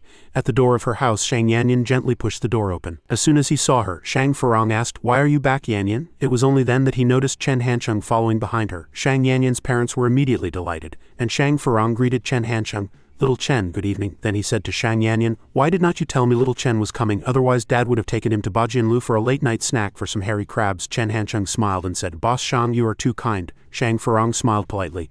"Do not call me Boss Shang, I would rather you call me Uncle Shang." Chen Hancheng's gaze fell on Shang's mother's hands and he fell silent. The couple looked much older. Shang Yanyan's mother used to wear an emerald and green gemstone ring, but now there was nothing on her hand. Shang's mother looked at her husband and secretly asked him with her eyes, "Have the kids' relationship been confirmed, so he came here to see us on purpose?" Shang Yanyan gently called out to her mother, "Mom, can you make some dumplings? The class president has not eaten tonight, and I am a little hungry too." Shang's mother immediately nodded, "Okay." Then she hurried to the kitchen. Shang Furong also quickly followed. He said to his wife with concern, "You are clumsy, I'll help you." Closing the kitchen door, Shang Furong worriedly asked Shang's mother if he is really Yanyan's boyfriend. "What should we do?" Shang's mother answered calmly, "What else can we do? Yanyan has always liked Chen Hancheng, this is a good thing." Shang Furong's tone was heavy. "It is because she likes him so much that I am asking what to do. It is the first time he is meeting us as a boyfriend. Should not we give him a red envelope?" Shang's mother also looked troubled. "We should, but we do not have the money now." Shang Furong said directly to Shang's mother, "I remember we still have a little money." Shang's mother decisively refused. "Do not even think about it. That is our living expenses, our whole family's living expenses. In 2 or 3 months it'll be New Year. Do you want Yanyan to starve?" Shang Furong looked at his wife and said calmly, "I'll starve, you take out that part. I can eat rotten vegetable leaves then, but I cannot let Yanyan lose face." Shang Furong's words made Shang's mother silent for a moment. A moment later she said sadly, "Honey, you can go get it then. Remember to put it in a red envelope, that is more polite." Shang Furong mumbled, "Do you have to teach me that?" Not long after, a steaming plate of dumplings was brought to the table by Shang's mother. She said kindly to Chen Hancheng, "Little Chen, this is the dipping sauce Auntie made herself. You must try it." Shang Furong sat opposite him and reminded him with concern, "Eat slowly, slowly." He took a red envelope from his pocket and handed it to Chen Hancheng. "Little Chen, you forgot it last time. You cannot refuse it again this time." Shang Furong smiled and sincerely instructed Chen Hancheng, "Live a good life with Yanyan in the future. My Yanyan is very beautiful and has a good personality. Although she cannot cook, you can hire a nanny in the future." Chen Hancheng looked at the red envelope in his hand in confusion. He thought he was here as a creditor, but he had become a poverty alleviation target.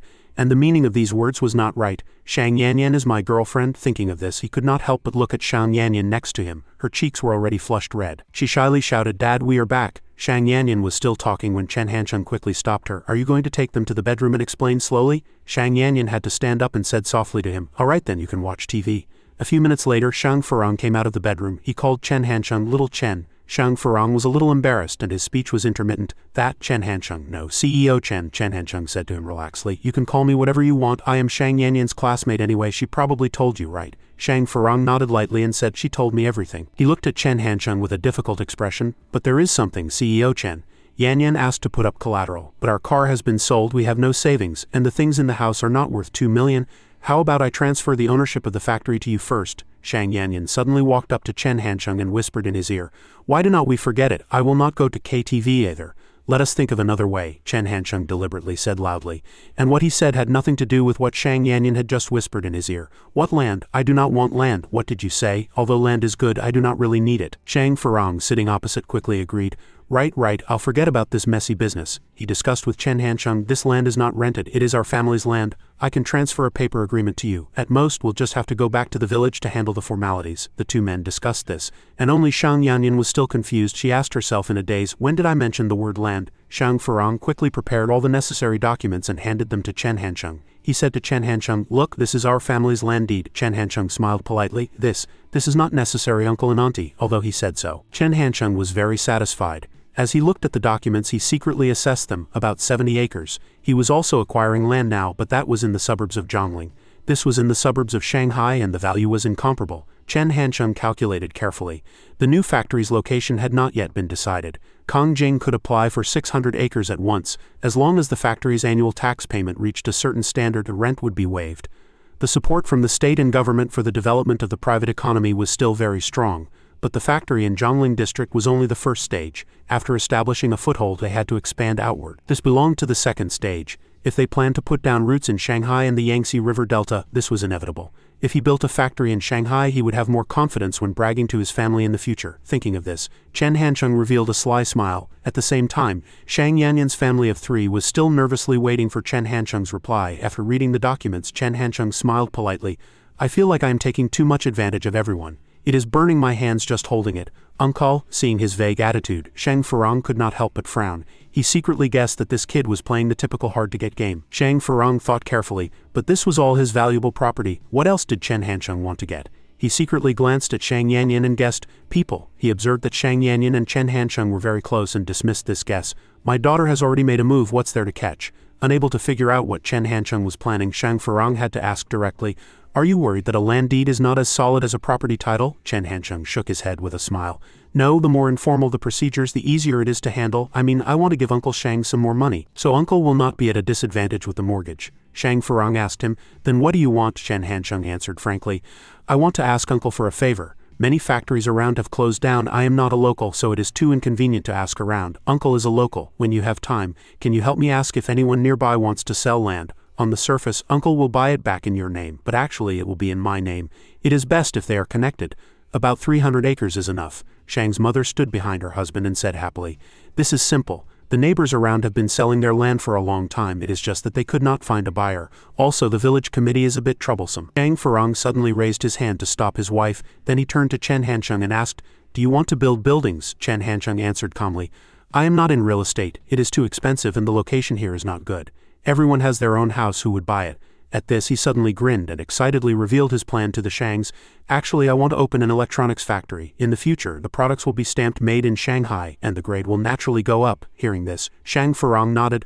I see. Chen Hancheng enthusiastically continued to discuss with him. If Uncle Shang helps me finalize this piece of land, I will give you a 5 commission on the purchase price. After all, intermediaries also take a cut. Shang Furong quickly refused. Forget about the price difference. You helped me at a critical moment. I cannot earn this little money. However, our family's area is about 3 million, so you have to be mentally prepared.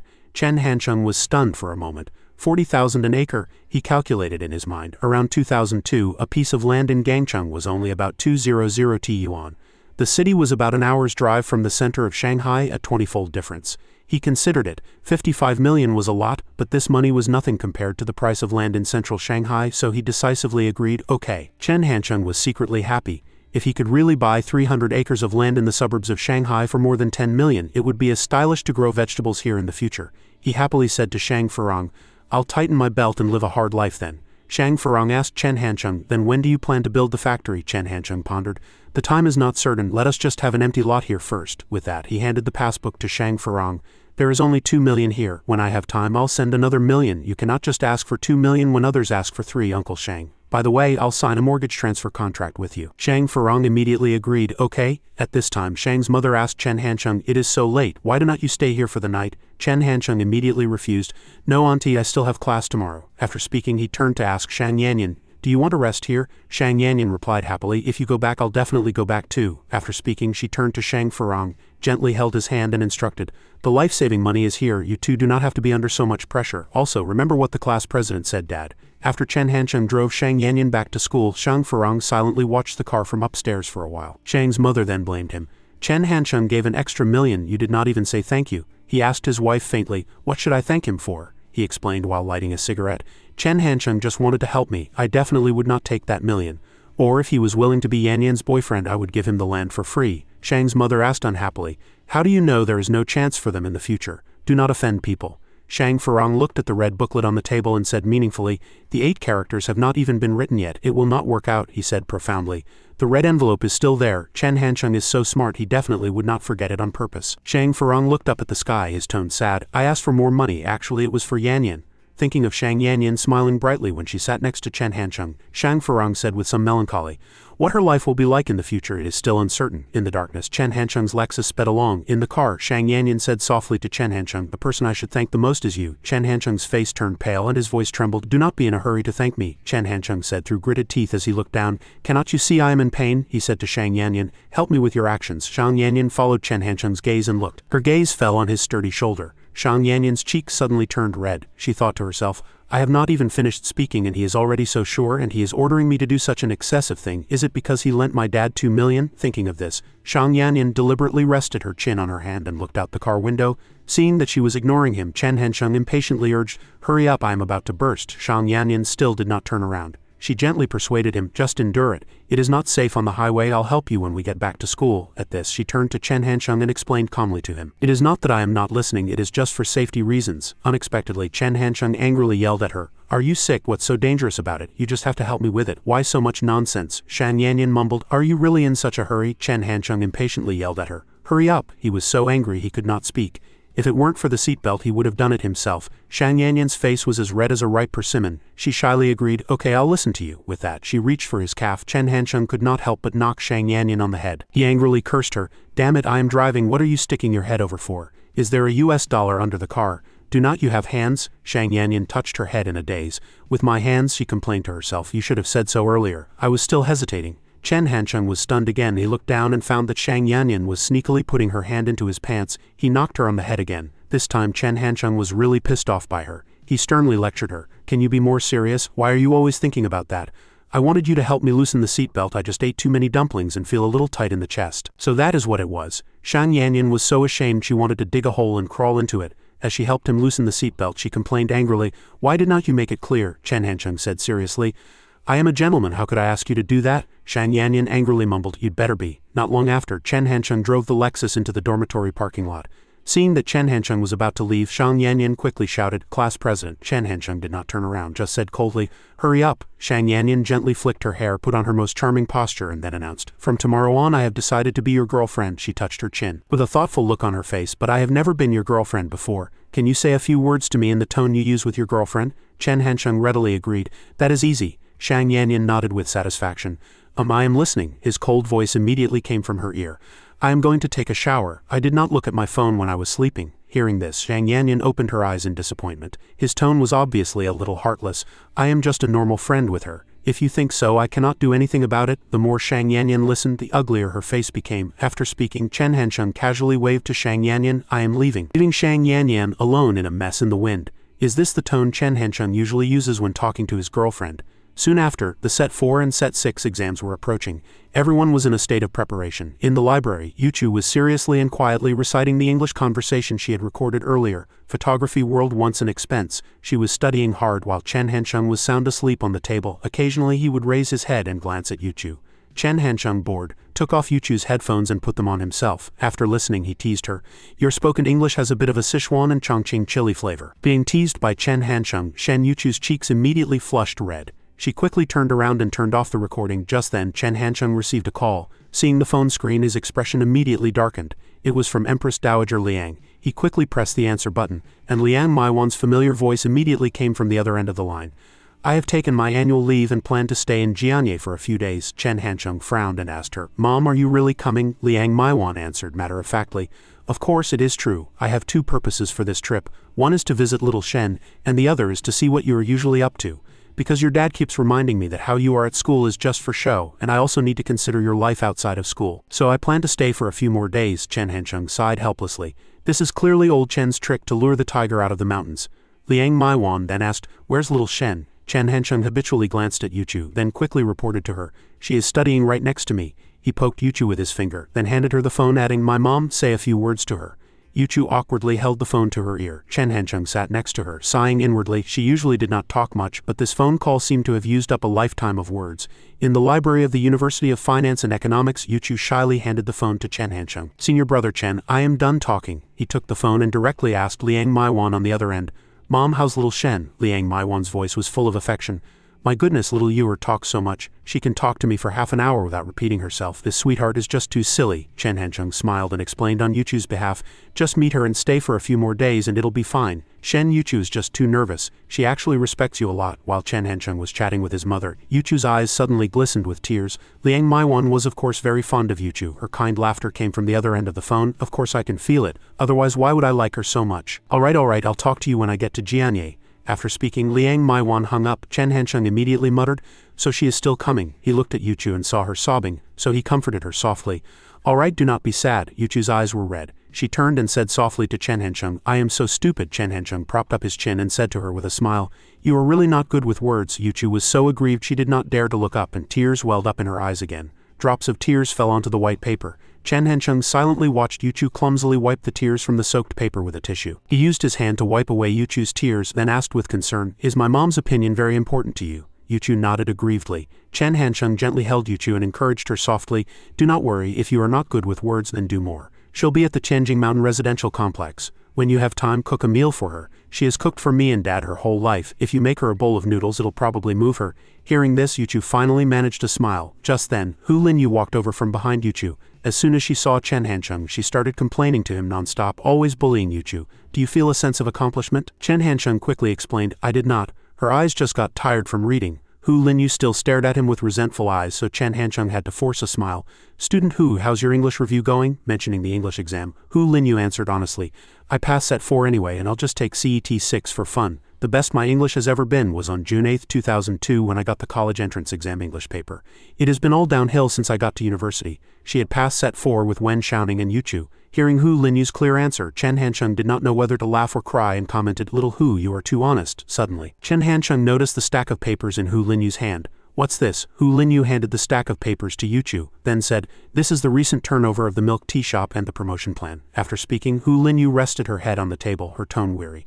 "We hired a female tea master but we are still short-staffed. The raw material procurement for the second milk tea shop currently relies on the funds of the first one, and it cannot be self-sufficient yet." Chen Hancheng seemed to have expected this. He said calmly, "It is normal, we are just starting out." Chen Hancheng glanced at the report. He commented that the promotion plan was too simple, only introducing the flavors of the milk tea, no different from other businesses in Yiwu's small commodity city. Hu Linyu's eyes widened, and she asked Chen Hancheng curiously, "Is not it always like this?" Chen Hancheng calmly analyzed, "Then what's the point? When university students get a flyer they'll throw it away after walking 2 steps. The customer conversion rate is too low. You have to use your brain in business. In the summer, some businesses print flyers on fans. Passers-by will not want to throw away the fans, so that can be considered effective promotion.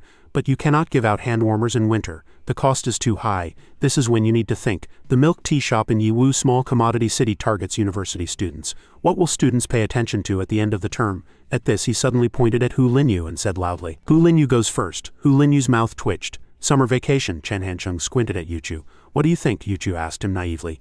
And then Chen Hancheng then summed it up concisely. "It seems you both know, so the flyers should be closely related to these things," he explained calmly. "For example, print the vacation and school start dates of the various schools at Zhongling University, or the movies being released during the Spring Festival. In short, it should be content that students will not just glance at and throw away, but will even take back to keep." Chen Hancheng's words indeed enlightened Hu Linyu and Yuchu.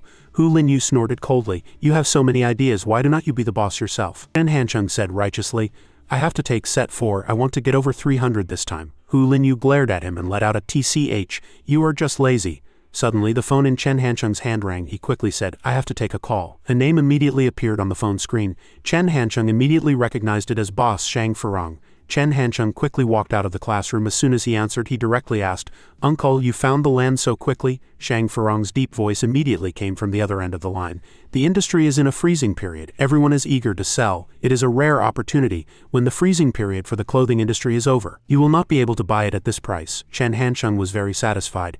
He discussed with Shang Furong, "I do not have the money to develop it now, so for now I'll just leave it there as a springboard to enter Shanghai. We are doing a legal sale, but it needs to be vacant for a while. I want to build a good relationship with the committee there." On the other end of the line, Shang Furong hesitated.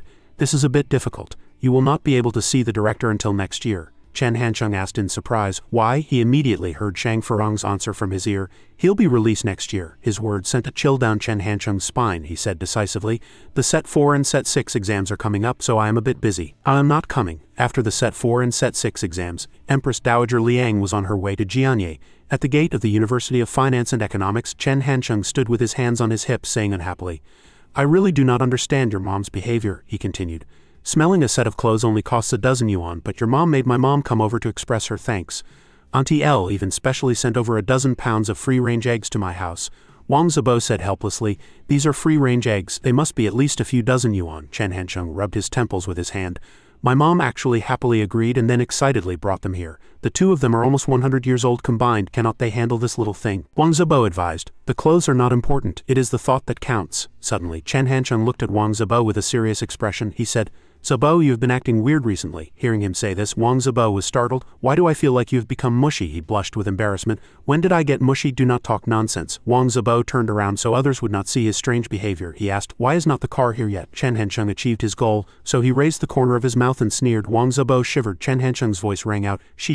He looked up and back and saw Chen Hansheng beating a drum and a gong with Shen Yuchu standing beside him looking bewildered. Wang Zebo scratched his head in embarrassment and asked, Little Chen, what did you just say? I did not hear clearly. Chen Hansheng said calmly, it is here. Wang Zebo was excited when he heard this. Bian Shishi is here? He put his arm around Wang Zebo's shoulder, his tone teasing. My mom is here. You have been in a relationship. How come you do not have any experience? A girl talks to you a few more times and you think she likes you and you get all worried and insecure. Chen Hansheng shook off his hand and walked away. This is loneliness. It needs to be treated. Wang Zebo's face was mournful. Actually, I do not need that experience. Then Wang Zebo's face immediately changed. Auntie, let me take that suitcase. Liang Maiwan walked over and put a pile of things in Chen Hansheng's hand. She said happily, Little Shen, do you remember Auntie? Yuchu replied. I do. Hello, Auntie. Chen Hansheng looked at the two with a gentle gaze. He remembered the last time Liang Maiwan and Shen Yuchu met was during their freshman year, and it was under unexpected circumstances. Liang Maiwan said to her husband, let us go take a look at Hansheng's school. Who knows when we'll come again. He happily agreed. In the evening, Shen Yuchu was helping Chen Hansheng clean Area 101 in Building F. Liang Maiwan and her husband were walking around the school and they just happened to meet. Liang Maiwan liked this little girl from the start. She praised her secretly. What a beautiful girl. This was their second meeting. She said happily, Auntie, I think about you every day. Chen Hansheng said to his mother, Mom, put on your down jacket first. Do not catch a cold. She impatiently picked up the clothes. I know, you are always nagging just like your dad. Although she bickered with him when she turned to talk to Yuchu, she became gentle again. Little Shen, that is not very nice. She looked her up and down as if she had discovered something. Yuchu untied her red scarf and wrapped it around Auntie Liang's neck. This made her blush with embarrassment. So thoughtful. Liang Maiwan stroked Yuchu's cheek. She thought Chen Hansheng usually likes to do this. So it turns out their mother and son have the same tastes. Liang Maiwan said. Silly girl. Wang Zebo called out. Auntie Liang. Liang Maiwan looked back at him. Then Liang Maiwan, Chen Hansheng and Yuchu walked happily together. Not noticing Wang Zebo standing behind them with a helpless look on his face, he complained, why do I feel like I am the third wheel? In Zhongling's small commodity city, two women were chatting enthusiastically in front. Chen Hansheng whispered in Wang Zebo's ear, while we are at it, you go to the Tai Hotel next door and book a room, he asked. Wang Zebo asked in confusion. Is not Auntie staying at Tianjing Mountain Residential Complex? Chen Hansheng said in a serious tone, the hotel room is not for my mom, he explained. My mom is here, so little you might find out. What if she suddenly comes to Zhongling? Are we going to take her to Tianjing Mountain Residential Complex? Of course we have to lie and say my mom is staying at a hotel, so she will not meet Shen Yuchu, Wang Zebo said helplessly. Oh, so you are trying to handle this, Chen Hansheng instructed, but you have to be careful. If little Yu asks you, do not say it is the Tai Hotel. Remember to say it is the motel across the street. Wang Zebo looked bewildered. What was the reason for this? Chen Hansheng gave him an example to make him understand. If little Yu really comes, I have to set the scene first, so I have to intentionally say the wrong hotel name to buy time to prepare at the Tai Hotel. Wang Zebo thought about all the situations. What if she asked? Chen Hansheng said. Then just say you remembered it wrong. Is not that a common thing? Wang Zebo was full of admiration when he heard this. So you have already thought it all through. He could not help but praise him secretly. Chen Hansheng is on a much higher level than me. In the Tianjing Mountain Residential Complex, tall buildings appeared one after another. Liang Maiwan was stunned. You are saying you bought this house? They stood in the spacious and bright room, the interior furnishings neat and exquisite, she thought to herself. I can let it slide that you bought a car, but you did not even say anything about buying a house. Liang Maiwan toured the rooms. I and your dad cannot control you anymore. Chen Hansheng replied happily, it is just buying a house. Liang Maiwan sighed, thinking worriedly. I originally came here to buy this kid a house so he can start a family in Jianye in the future. She walked around pointing to the rooms and assigning them to everyone. This room is for me and your dad. She pointed to another room. This one is for the young couple. When she got to the last room she designated, this one is for the baby in the future. Chen Hansheng saw this and scolded, Mom, that is going too far. He thought, I have not even decided on a girlfriend and she is already planning for the future. He scratched his head helplessly. Mom, I bought this for Shen Yuchu so you can stop dreaming. Liang Maiwan heard this and shouted, What? She showed an unhappy face. Alright CEO Chen, you buy her a car or a house. I think I understand now. This is what they call marrying a wife and forgetting your mother. He waved his hand. You do not have to worry about that. Chen Hansheng sidled up to Liang Maiwan and said flatteringly, I'll always be this clingy to you. I am fine with being a woman too. She ignored him and pushed him away. Do not be a sweet talker. I cannot stand that about you. Liang Maiwan walked into the kitchen. She saw Yuchu with her head down preparing vegetables. Seeing this scene, she could not help but praise her. This little girl's knife skills, you can tell at a glance that she cooks often. She walked closer and asked softly, "Little Shen, how's your grandmother's health?" She was so flustered she did not know what to say. She asked again, "What about your cousin?" Liang Maiwan did not wait for her to answer and continued to ask. "Chen Hansheng said you are preparing for the postgraduate entrance exam. Which school are you planning to apply to?" Yu Chu did not have time to answer. But Liang Maiwan kept asking questions one after another. At this moment a hand reached in and opened the kitchen door. Wang Zibo slowly poked his head in and looked. A moment later he was hit on the head with a spoon by Liang Maiwan, which hurt a lot. She asked, "What are you doing?" Wang Zibo quickly replied, "Auntie Liang, I am just seeing if there is anything I can help with here." Liang Maiwan had already seen through his trick. "No, do not think I do not know what you are up to." Chen Hansheng did not dare to come in, so he sent you to scout. "You guys have been like this since you were kids. You really have not changed at all." He sighed and said sheepishly, "Then I'll go watch TV. Auntie, just call me if you need anything." Wang Zibo closed the door. He turned and signaled to the back, indicating to Chen Hansheng that the mission was complete. Suddenly there was a knock on the door. Chen Hansheng went to open it. It was Hu Linyu. He asked, "What are you doing here?" Hu Linyu said, "I am looking for Yu Chu." Chen Hansheng glanced and said, "She is not here. She should be in the dorm. You can go back to school to find her." Hu Linyu took out her phone and pressed it. "She is not in the dorm either, and she is not answering her phone." Suddenly a fragrant smell wafted over, making Hu Linyu sniff. "What's that smell?" Then, ignoring Chen Hansheng's panic, she quickly rushed into the house. "This is Sichuan and Chongqing's garlic pork belly. It smells like Yu Chu made it." Chen Hansheng immediately instructed, "My mom is here. You should be careful what you say and what you do not say. Do not say I did not warn you later." Hu Linyu walked inside thinking as she went, what kind of person is Chen Hansheng's mother? What kind of family could produce someone like Chen Hansheng? When she got to the kitchen she saw Chen Hansheng's mother and Yu Chu working together. She thought, she seems very ordinary. Hu Linyu bowed to Liang Maiwan. "Hello, Auntie," Yu Chu quickly introduced. "Auntie, this is Hu Linyu, my roommate," Liang Maiwan said gently. "So it is little Hu, have you eaten? Why do not you stay and eat with us? Where are you from?" Hu Linyu thought, she seems pretty much the same as my mom. If all mothers in the world were more or less the same, was the difference between her and Chen Hansheng because of their fathers? Hu Linyu saw the sales report for the milk tea shop and asked, "So you guys opened a milk tea shop too?" Liang Maiwan flipped through the documents. It just seemed that the funds were a bit tight. Hu Linyu said happily, "Auntie, Yu Chu is the owner of both these milk tea shops. I am just helping out." Hearing this she seemed a little puzzled. Little Shen is the owner? How could this girl be the owner, she thought. Chen Hansheng must have had a hand in it behind the scenes. Liang Maiwan roared at Hansheng. "The milk tea shop is short 10,000 yuan. Cannot you figure something out?" he said calmly. "What else can I do? This was opened after I went bankrupt, so it is inevitable there'd be some difficulties." Hansheng stammered.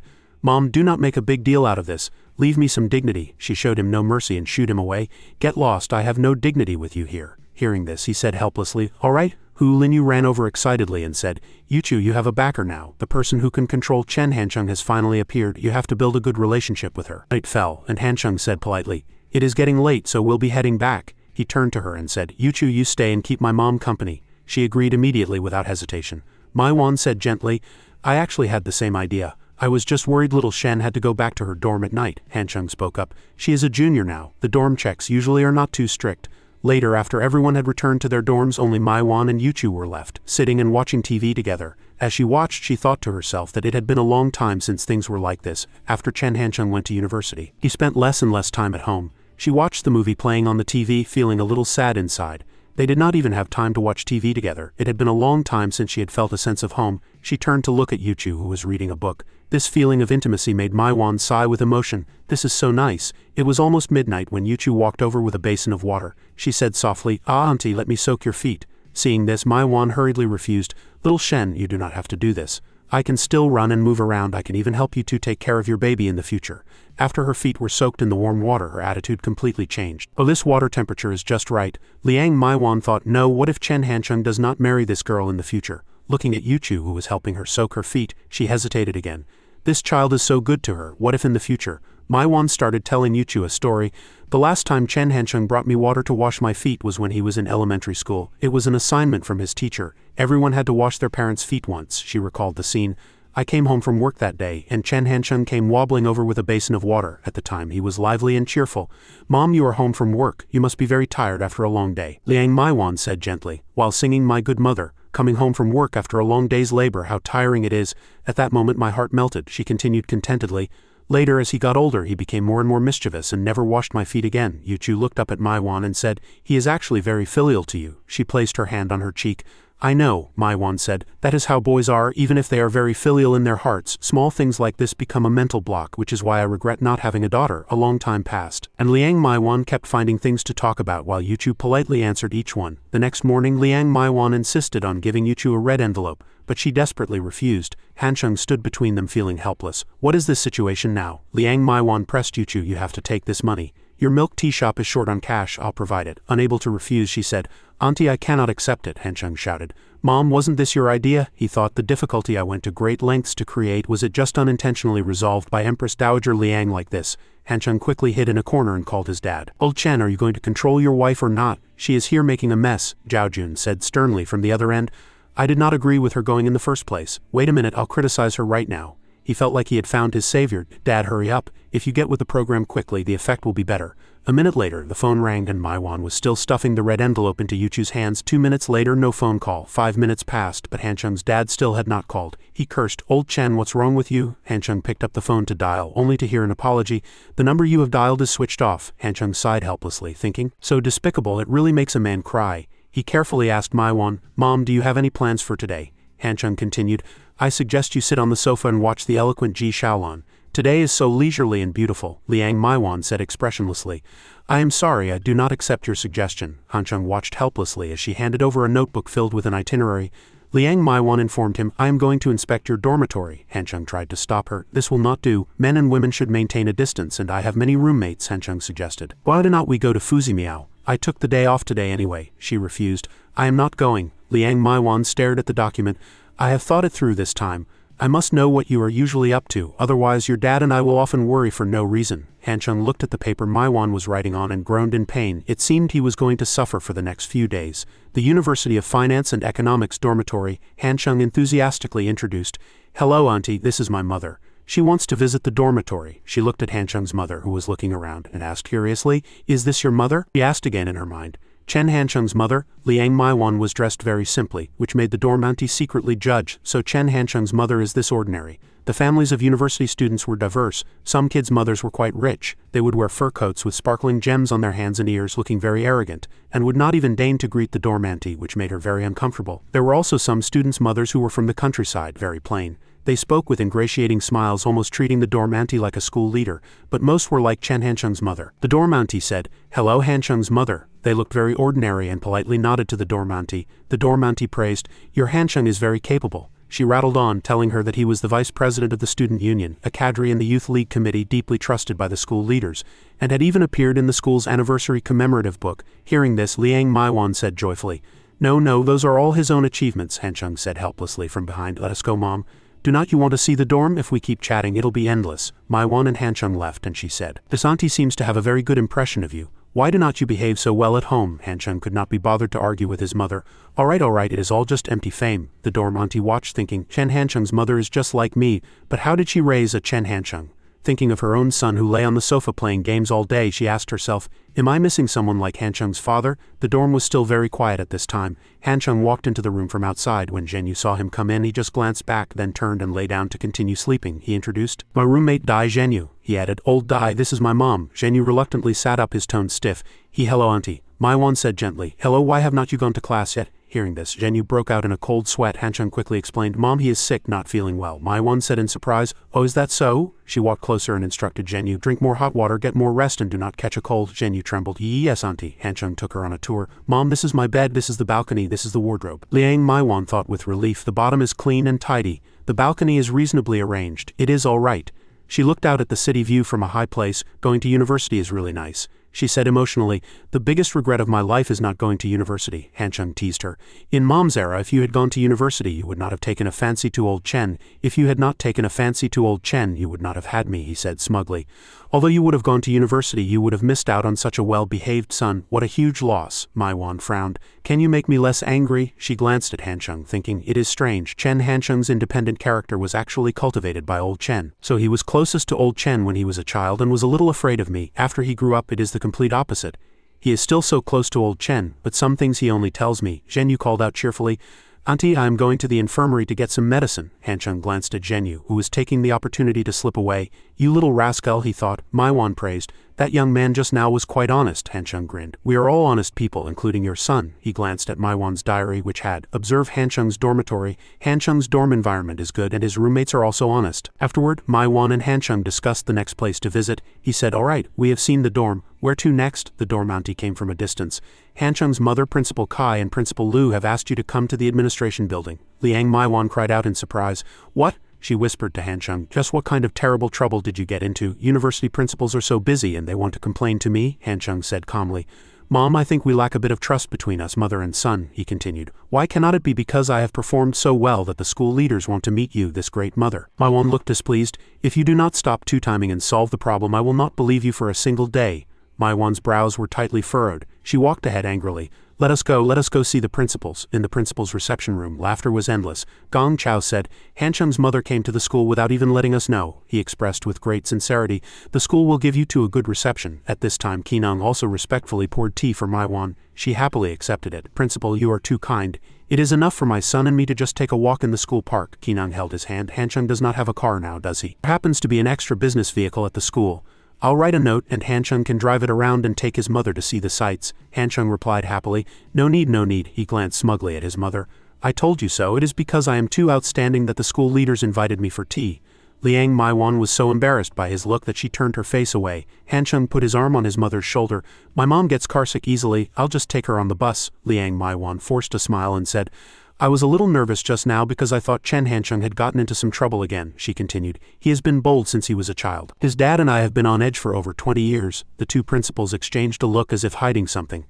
Liang Maiwan thought to herself, whatever the two principals have to say, just say it, I can take it. Gong Chao said, there are two sides to every story. In my 20-plus years of education, some students have been very forward-thinking in their ideas and vision. It is just that very few have the initiative and hands-on ability. He thought of his former students and continued.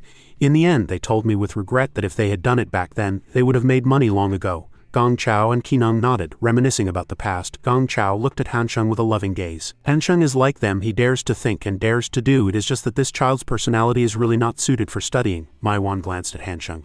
His studies were indeed a bit lacking, Gong Chao continued. So we plan to give him direct admission to a master's program without an exam. Maiwan's eyes widened in surprise. What? She thought, because Chen Hancheng is not suited for studying, he gets direct admission to a master's program? There is some connection between these two sentences, but what kind of logic is this? The two principals looked at Maiwan's frowning face, puzzled. Gong Chao continued. We know this decision is a bit selfish and parents may not agree. After all, with Hancheng's current assets and influence, no university in Jianye would reject him. Even Jianye University, one of the top 5 universities in the country, if Hancheng wanted to continue his master's studies, I believe they would welcome him with open arms. Qineng also added, the only advantage our university has is our close relationship with Hancheng, Gong Chao said happily. But if you do not agree, we will respect your decision and will always be proud of Hancheng.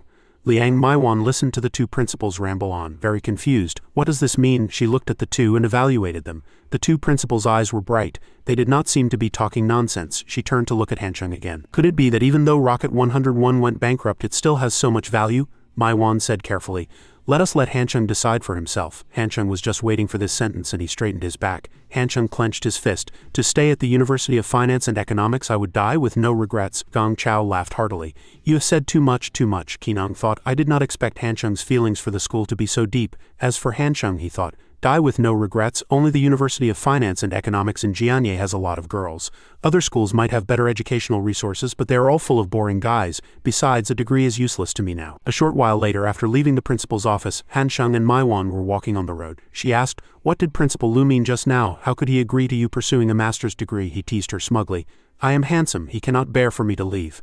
Maiwan looked at him with suspicious eyes, asking herself, my son is clearly hiding a lot of things. I'll be even more worried in the future. Suddenly, a girl ran over and hugged Maiwan's arm. Auntie Liang, Luozan said enthusiastically.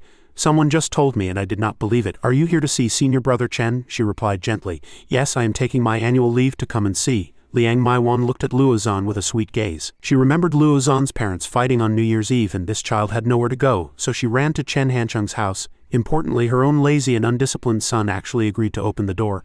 Maiwan thought with some helplessness, that is when I realized things weren't that simple. Last month was Hancheng's 20th birthday, although he did not have a party. Luozan made a special trip to see Chen Hancheng, her intentions already very clear.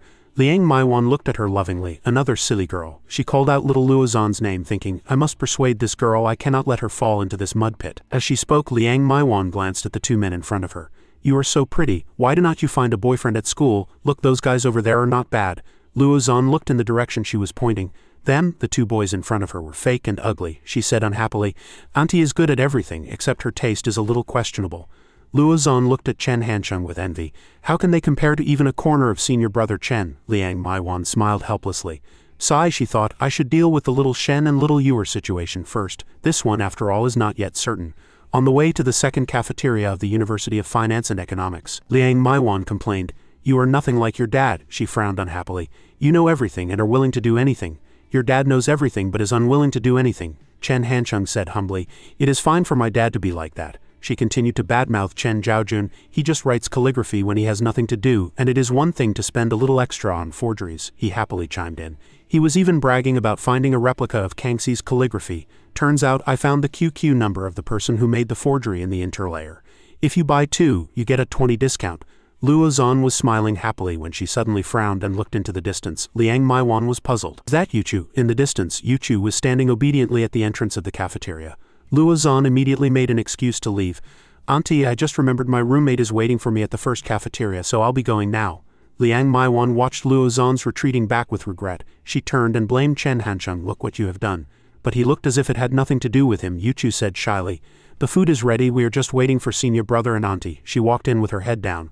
Liang Maiwan said reluctantly, little Shen, you could have just told me. Just then a voice came from behind. Is this the old lady? Shang Yanyan poked her head out from behind Chen Hancheng. Liang Maiwan looked left and right, thinking with confusion, is the old lady she is talking about me? Shang Yanyan left smugly under Liang Maiwan's questioning gaze. Why did not this girl call her auntie? Chen Hancheng said happily. According to seniority she should call you grandma. Liang Maiwan did not believe it. Nonsense, she asked curiously. She calls me grandma. So does she usually call you daddy? Chen Hancheng laughed to himself. Shang Yanyan really did call him daddy usually. Liang Maiwan walked into the cafeteria angrily. Let us eat, let us eat. If we wait any longer everyone will be mad at me. While eating, Chen Hancheng peeked at what Liang Maiwan was writing. 1. Chen Hancheng has deep connections at school. 2. The leaders of the University of Finance and Economics think highly of Chen Hancheng. She put the pen to her chin and thought for a moment, then added a sentence. 2. The leaders of the University of Finance and Economics think highly of Chen Hancheng. 3. He can actually be admitted to graduate school without an exam. Chen Hancheng thought to himself, Empress Dowager Liang really did come with a mission. She truly wants to find out my schedule and where I commit my crimes. After eating, she happily said goodbye. Auntie, we still have class this afternoon, so we cannot accompany you. Liang Maiwan also happily said goodbye. Do not be polite, you guys go to class. 1 second, Liang Maiwan was still smiling. The next, she turned to Chen Hancheng. With a mysterious look on her face, let us go see Yuchu's milk tea shop. When they arrived, she was stunned by the scene before her. 2 people were tutoring each other and someone was reading with headphones on. She could not help but exclaim, Is this milk tea shop little Shen's? Chen Hancheng walked in and opened the door. Yes, Liang Maiwan looked around, thinking, I thought the milk tea shop was just a small workshop. I did not expect it to be so high class. A female employee saw Chen Hancheng and happily called out, Brother Chen, he introduced. This is my mom, the female employee said politely. Hello, auntie. What kind of milk tea would you like? I'll make you a cup. Liang Maiwan politely refused. No need CHU. I just wanted to come and have a look, thank you. She watched Chen Hancheng and the female employee chat happily, feeling very pleased. How is this kid so popular everywhere he goes? Liang Maiwan walked around. Business is not bad in winter either. The students are all holding a cup. It is both delicious and warm. Chen Hancheng looked at the refrigerator. Business is good in the summer too. We can add ice. Hot in the winter, cold in the summer, he sighed. But because of the school's special nature, we have to consider the students' spending power. Actually, this milk tea shop does not make much money, Chen Hancheng said humbly. After deducting costs and labor, the annual profit is only about 30,000 yuan. Liang Maiwan got angry when she heard this. Still not much. How much do your dad and I make in a year? In the evening, Chen Hancheng and Liang Maiwan were standing at the entrance of the milk tea shop. He answered a call. I know. I am on my way now. Chen Hancheng turned to her and said, I have to go out for a bit. Liang Maiwan immediately jumped up and blocked him. Where are you going? What is it? He said. Just a small thing. Chen Hancheng tried hard to please her. You can enjoy yourself here. I'll have Shen Yuchu take you to dinner tonight, Liang Maiwan said unhappily. No, I want to go and see too. Your dad and I have already discussed it. We must know what you are usually busy with, what secrets you are even keeping from your own mother. Chen Hancheng was surprised by his mother's attitude. He sighed. All right, then you should talk less. He walked ahead angrily. Liang Maiwan looked at his back. This kid is so mysterious. What is he usually busy with? On the industrial avenue in the suburbs of Zhongling, Kong Jing was already waiting there. Chen Hancheng's car arrived a short while later. Chen Hancheng and Liang Maiwan walked over. Sorry to keep you waiting. Kong Jing handed over the documents. We just arrived not long ago. Director Zheng has already found out, she said in a low voice. But she has not said a word since she arrived, just keeps staring at that piece of land. Kong Jing walked up to Liang Maiwan. Hello, auntie. Chen Hancheng opened the file to read. Liang Maiwan and Kong Jing chatted happily. She said, it has been a long time. This time I happened to be visiting Hancheng, so I had him show me around. Kong Jing replied happily. Is that so? Have you finished your tour, auntie? Chen Hancheng looked at the paper and thought. 600 mu of land was rejected. After expert research, 480 mu is more suitable. He let out a sigh of relief. 480 mu it is. I still have 300 mu in Shanghai. Chen Hancheng joked. We'll be neighbors from now on, Zhang Guanti said playfully. Is not this the result you wanted? It is convenient for you to stir up trouble. Chen Hancheng closed his eyes. What result I wanted? He looked at her smugly, glancing sideways. In a few years you'll see that my decision was right. She asked him, is that your mom? Chen Hancheng replied. Zhang Guanti took a sip of tea. Oh, she said, actually you deliberately betrayed me and went to Hongxiong. I can accept that. After all, your goal is the electronics factory. Start from small things, you must use some unique methods. He glanced over, and then, Zhang Guanti frowned. You deliberately gave Hongxiong the bad idea trying to marry me off so I could not rightfully compete for the electronics factory. That is too despicable. Chen Hancheng was nonchalant. Desperate times call for desperate measures. It is not like you cannot get married anyway. She looked at him unhappily. Zhang Guanti glanced at him, then pursed her lips. I am definitely not getting married, but I am becoming more and more passive in the factory, so I want you to have a taste of being surrounded by rumors too. Chen Hancheng did not understand. What do you mean? Zhang Guanti walked up to Liang Maiwan and called out, Auntie. Liang Maiwan said, what is it? She placed her hand on her stomach, her voice pitiful. Auntie, I am pregnant with Chen Hancheng's child and now he is not planning to take responsibility. Tell me, what should I do now? After hearing this, both Liang Maiwan and Chen Hancheng were stunned. They were both shocked by this sentence. She shouted, what? He cursed. Fuck. Chen Hancheng pursed his lips. Zhang Guanti, you are underestimating me too much, he said helplessly. How could such a simple lie fool our brilliant minds? Mom, what's with that expression? At this point, Liang Maiwan's face had already darkened. Chen Hancheng, oh Chen Hancheng, she thought, as expected. Chen Hancheng looked at Zhang Guanti's hypocritical act with disgust. I have never had intimate contact with Zhang Guanti. How could she be pregnant with my child? Could just staring at her get her pregnant? Liang Maiwan asked in a panic. How long has it been? Chen Hancheng was furious. Mom, this is fake. I have never touched her. She cannot be pregnant. Zhang Guanti pretended to be weak. Sniffle, sniffle. Men are all like this, she said with a smile. I knew you'd say that. Do not worry, I'll raise the child myself. You can continue to be your factory manager in peace. It is not like you need to worry about it anyway. Liang Maiwan chased after her and held her back. She asked doubtfully, young lady, is it really Hancheng's? She acted as if nothing major had happened. Auntie, Zhang Guanti leaned in close to her ear. Although I am 25, I have only ever been with Chen Hancheng. The child in my belly is 100 his. Auntie, you are going to be a grandmother. This sentence was like a bolt from the blue to her ears. The words going to be a grandmother echoed in Liang Maiwan's mind. Going to be a grandmother, grandma. Zhang Guanti got into the car. Auntie, I have to go back to work, she continued. Do not worry, I'll raise the child alone. Zhang Guanti was extremely pleased with herself. A taste of being surrounded by rumors, you should enjoy it too. After she left, Chen Hancheng tried hard to explain, Mom, it is really fake. At this point, Liang Maiwan did not want to listen to him anymore. Let Mom calm down, she had a headache. Based on your past character, I am more inclined to believe that girl. What girl would joke about something like this? Chen Hancheng explained helplessly. She is not an ordinary girl either. You two just will not listen. At this point, he helplessly looked at the distant Chen Hancheng, then turned to Kong Jing and said, you guys go back first. She said, is Auntie okay? He smiled bitterly. It is a small matter. It'll be fine in a moment. At this moment, Liang Maiwan was painfully immersed in her own thoughts. I am going to be a grandmother, Chen Hancheng cursed angrily. Damn it, Zhang Guanti, that bitch is so ruthless. At the Tianjing Mountain Residential Complex, Chen Hancheng raised 4 fingers and swore, Mom, I swear on Wang Zibo's life, Zhang Guanti and I are really not close. She is definitely not pregnant. Liang Maiwan stood with her hands on her hips and asked seriously, where is that girl from? Chen Hancheng was puzzled. Mom, why are you asking this? Liang Maiwan did not say much and slammed the table hard. She roared, answer the question. Seeing this, he immediately cowered. Hong Kong. Liang Maiwan's face was sinister. A Hong Konger, huh? Your flirting business has even expanded to Hong Kong? She continued to ask. What do her parents do? How did you and she meet? Chen Hancheng said impatiently. Mom. Liang Maiwan slammed the table hard again. He obediently answered. Her dad is the 3rd son of some conglomerate. He does not have much say in the family. Her mom is that 3rd son's mistress. After giving birth to Zhang Guanti, she did not get a proper title. But Zhang Guanti's identity was recognized by the Zhang family. Now she is the boss of New Century Electronics Factory.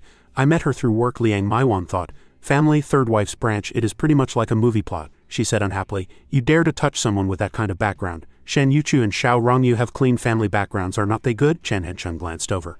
Why would not I dare to provoke them? Everyone has 1 head and 2 eyes. Seeing Liang Maiwan's anger rising, he added, 2 heads and 4 eyes, 3 heads and 6 eyes. Liang Maiwan suddenly remembered, should not Liang Xiaohai be at New Century Electronics Factory? As she spoke, she took out her phone to make a call. Liang Maiwan said, Xiaohai, this is your 3rd aunt. Are you off work? Xiaohai replied, I just got back to the dorm. Is something wrong, 3rd aunt? He remembered that after his former cousin Chen Hancheng went bankrupt, he did not help in time and was severely scolded by the elders in his family. Xiaohai thought sadly, I have been trying to find a chance to sit down and talk with Hancheng, but he always finds excuses to refuse. Liang Maiwan said seriously, Third aunt has something to ask you must tell me honestly. What is the relationship between Hancheng and your factory's director Zheng? Xiaohai was startled when he heard this. Relationship, he thought to himself, puzzled. Why is third aunt asking this? Xiaohai remembered that his cousin and director Zheng used to be very close, but now they seemed to be at odds, but he did not know about the issues between bosses, so what should he say? Xiaohai noticed Tang Ping gesturing next to him. So he put down his phone and said, Third aunt, she is asking about Hancheng's relationship with director Zheng. Tang Ping said, you should definitely praise them, she suggested happily. This is so simple, it is probably that your bankrupt cousin was bragging to his mom about knowing director Zheng, which raised her suspicions. She shrugged and said, young people, they meet one or two big shots and they have to brag about it everywhere. Director Zheng's status is noble. If you praise them, maybe Chen Hancheng will treat you to a drink in a few days. Liang Maiwan's voice came from the other end of the line. Is Xiaohai still there? He quickly picked up his phone.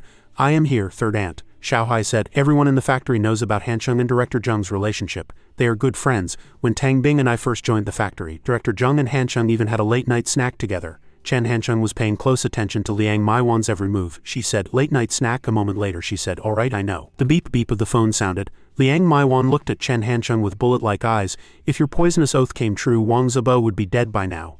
Chen Hancheng quickly raised his hand. Mom, give me one more chance. He quickly made a call. Director Zheng, we are all people of the world. It is no big deal to be pregnant, but you need a hospital certificate. Zheng Guanti pursed her lips. Will you admit it if I have a certificate? Chen Hancheng hesitated for a moment, then said decisively, yes. Liang Maiwan pulled the phone over to her side. As long as you produce a hospital certificate, Auntie will recognize this marriage. If it is not Chen Hancheng's child, how could she value it so much? Zheng Guanti said with certainty.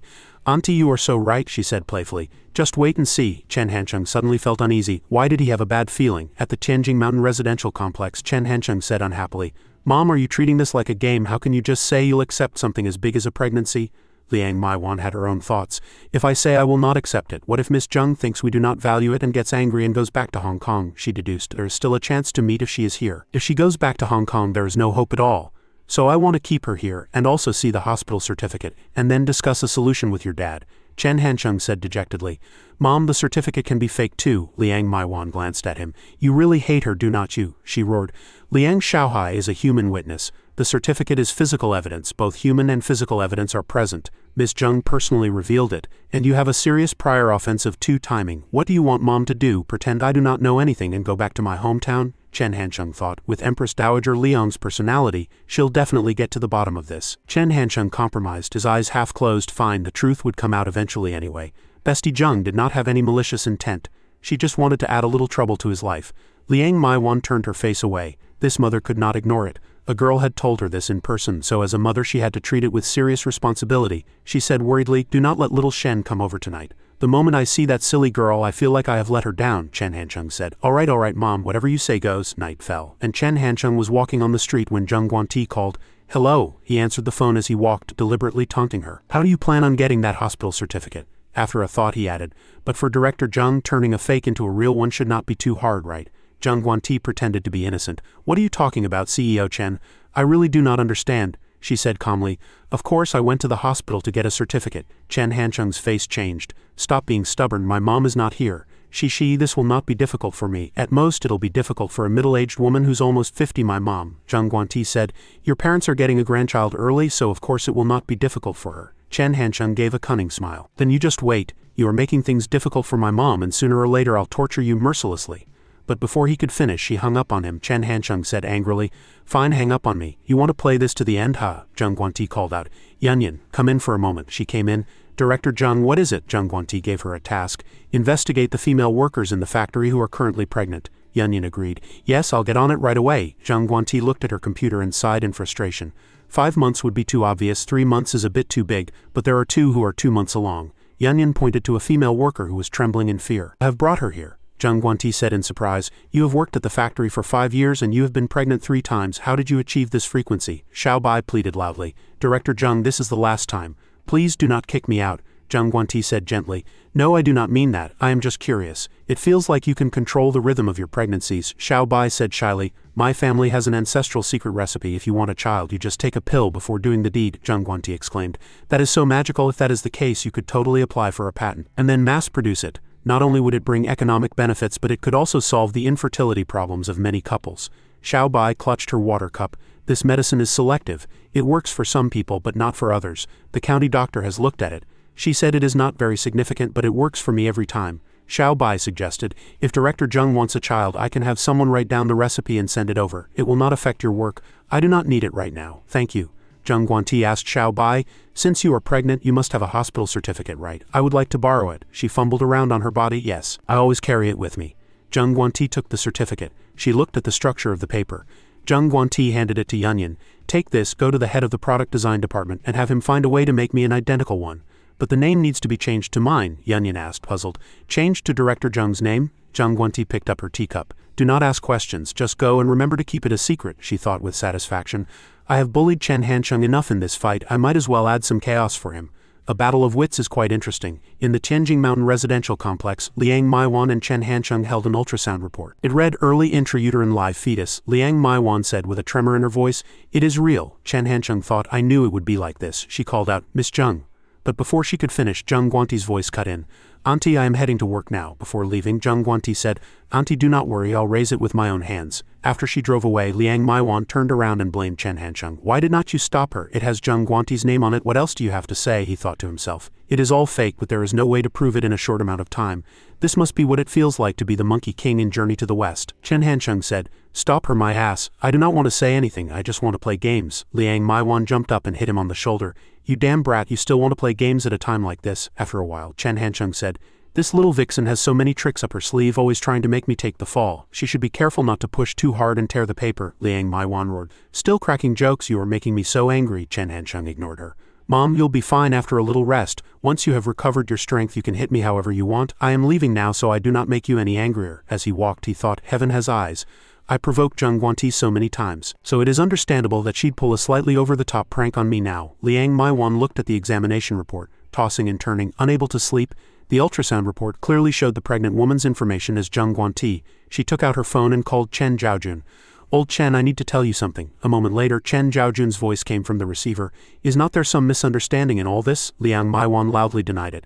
Impossible. I even asked Xiaohai. Chen Hansheng has late-night snacks with her every day. Now Chen Hansheng is denying it, but she is already pregnant and might be going back to Hong Kong, she said in a panic. Old Chen, my mind is a mess right now. You have to come to Jianye. Chen Zhaojun was stunned for a moment, then said, although Hansheng is wild, he is very measured in his actions. He analyzed, pregnancy is no small matter. Given his style, if he is firmly denying it, there must be a problem.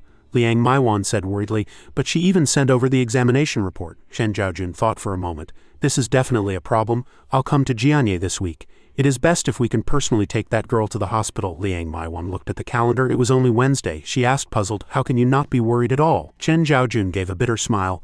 I am really not worried, Chen Zhaojun said. Even if she is pregnant, it takes 10 months. 2 or 3 days will not make a difference, she asked, puzzled. Then what should I do before you get here? Chen Zhaojun advised his wife. Do not nag Hansheng. He does not have a good temper either. Do not you two get into a fight. Liang Maiwan heard this and thought with annoyance, we already fought. Your reminder is too early. He added, also when you have time, make some nourishing soup and send it to her, whether it is real or not. Since she has taken the initiative to tell us, we need to show our attitude. Liang Maiwan quickly jotted it down in her notebook, not forgetting to praise her husband. That makes sense. Zheng Guanti found this amusing as she thought about it. The thought of that scumbag Chen's face made her feel vindicated. After a while, Zheng Guanti coughed a few times, then composed herself. But she had to focus on the factory's affairs. She thought further, Chen Hansheng's sudden betrayal has thrown all my plans into disarray and allowed Hong Xiong's power to expand even more. I need to maintain normal production while also suppressing Hong Xiong. This will require my full effort. After a while, the phone rang. Zheng Guanti stretched. Is it noon already? Yunyan poked her head in from outside the door and said, Director Zheng, security is on the phone. Yunyan reported in a low voice, Chen Hansheng's mother is here to see you. Zheng Guanti said in surprise. To see me, she frowned, puzzled. At this moment, Liang Maiwan said to the security guard, Big brother security, please tell them again I am looking for your Director Zheng. The security guard replied, I have told them. You can just wait here. Zheng Guanti stared at her computer screen, thinking, why is she looking for me? She clicked the mouse. Zheng Guanti said to Yunyan, let Auntie come in. You go to the elevator to get her. The security guard pointed the way enthusiastically. Big sister, you can go in. Director Zheng's office is in building A2. Just go straight. She nodded happily. Okay. Zheng Guanti sat in her room, tossing and turning, thinking, what does Chen Hansheng's mother want here? Did she find out the examination report is fake? Or does she want more information to know if she is having a grandson or granddaughter? Or does she want to persuade me to get an abortion? Liang Maiwan was led in by Yunyan. Zheng Guanti stood up and greeted her warmly.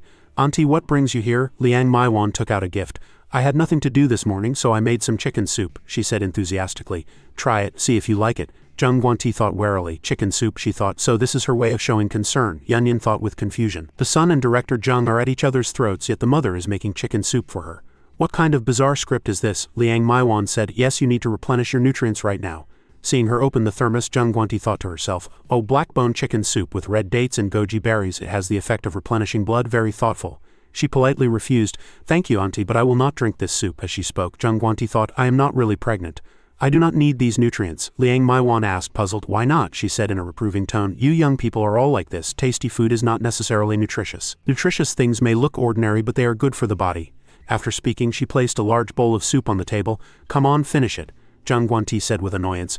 Auntie, are you like this with Chen Hansheng at home too? Liang Maiwan admitted. Yes, he is too mischievous. He cannot be managed without being strict. She extended an inviting hand. Drink up. Do you want auntie to feed you? Yunyan felt the situation was not good and found an excuse to leave.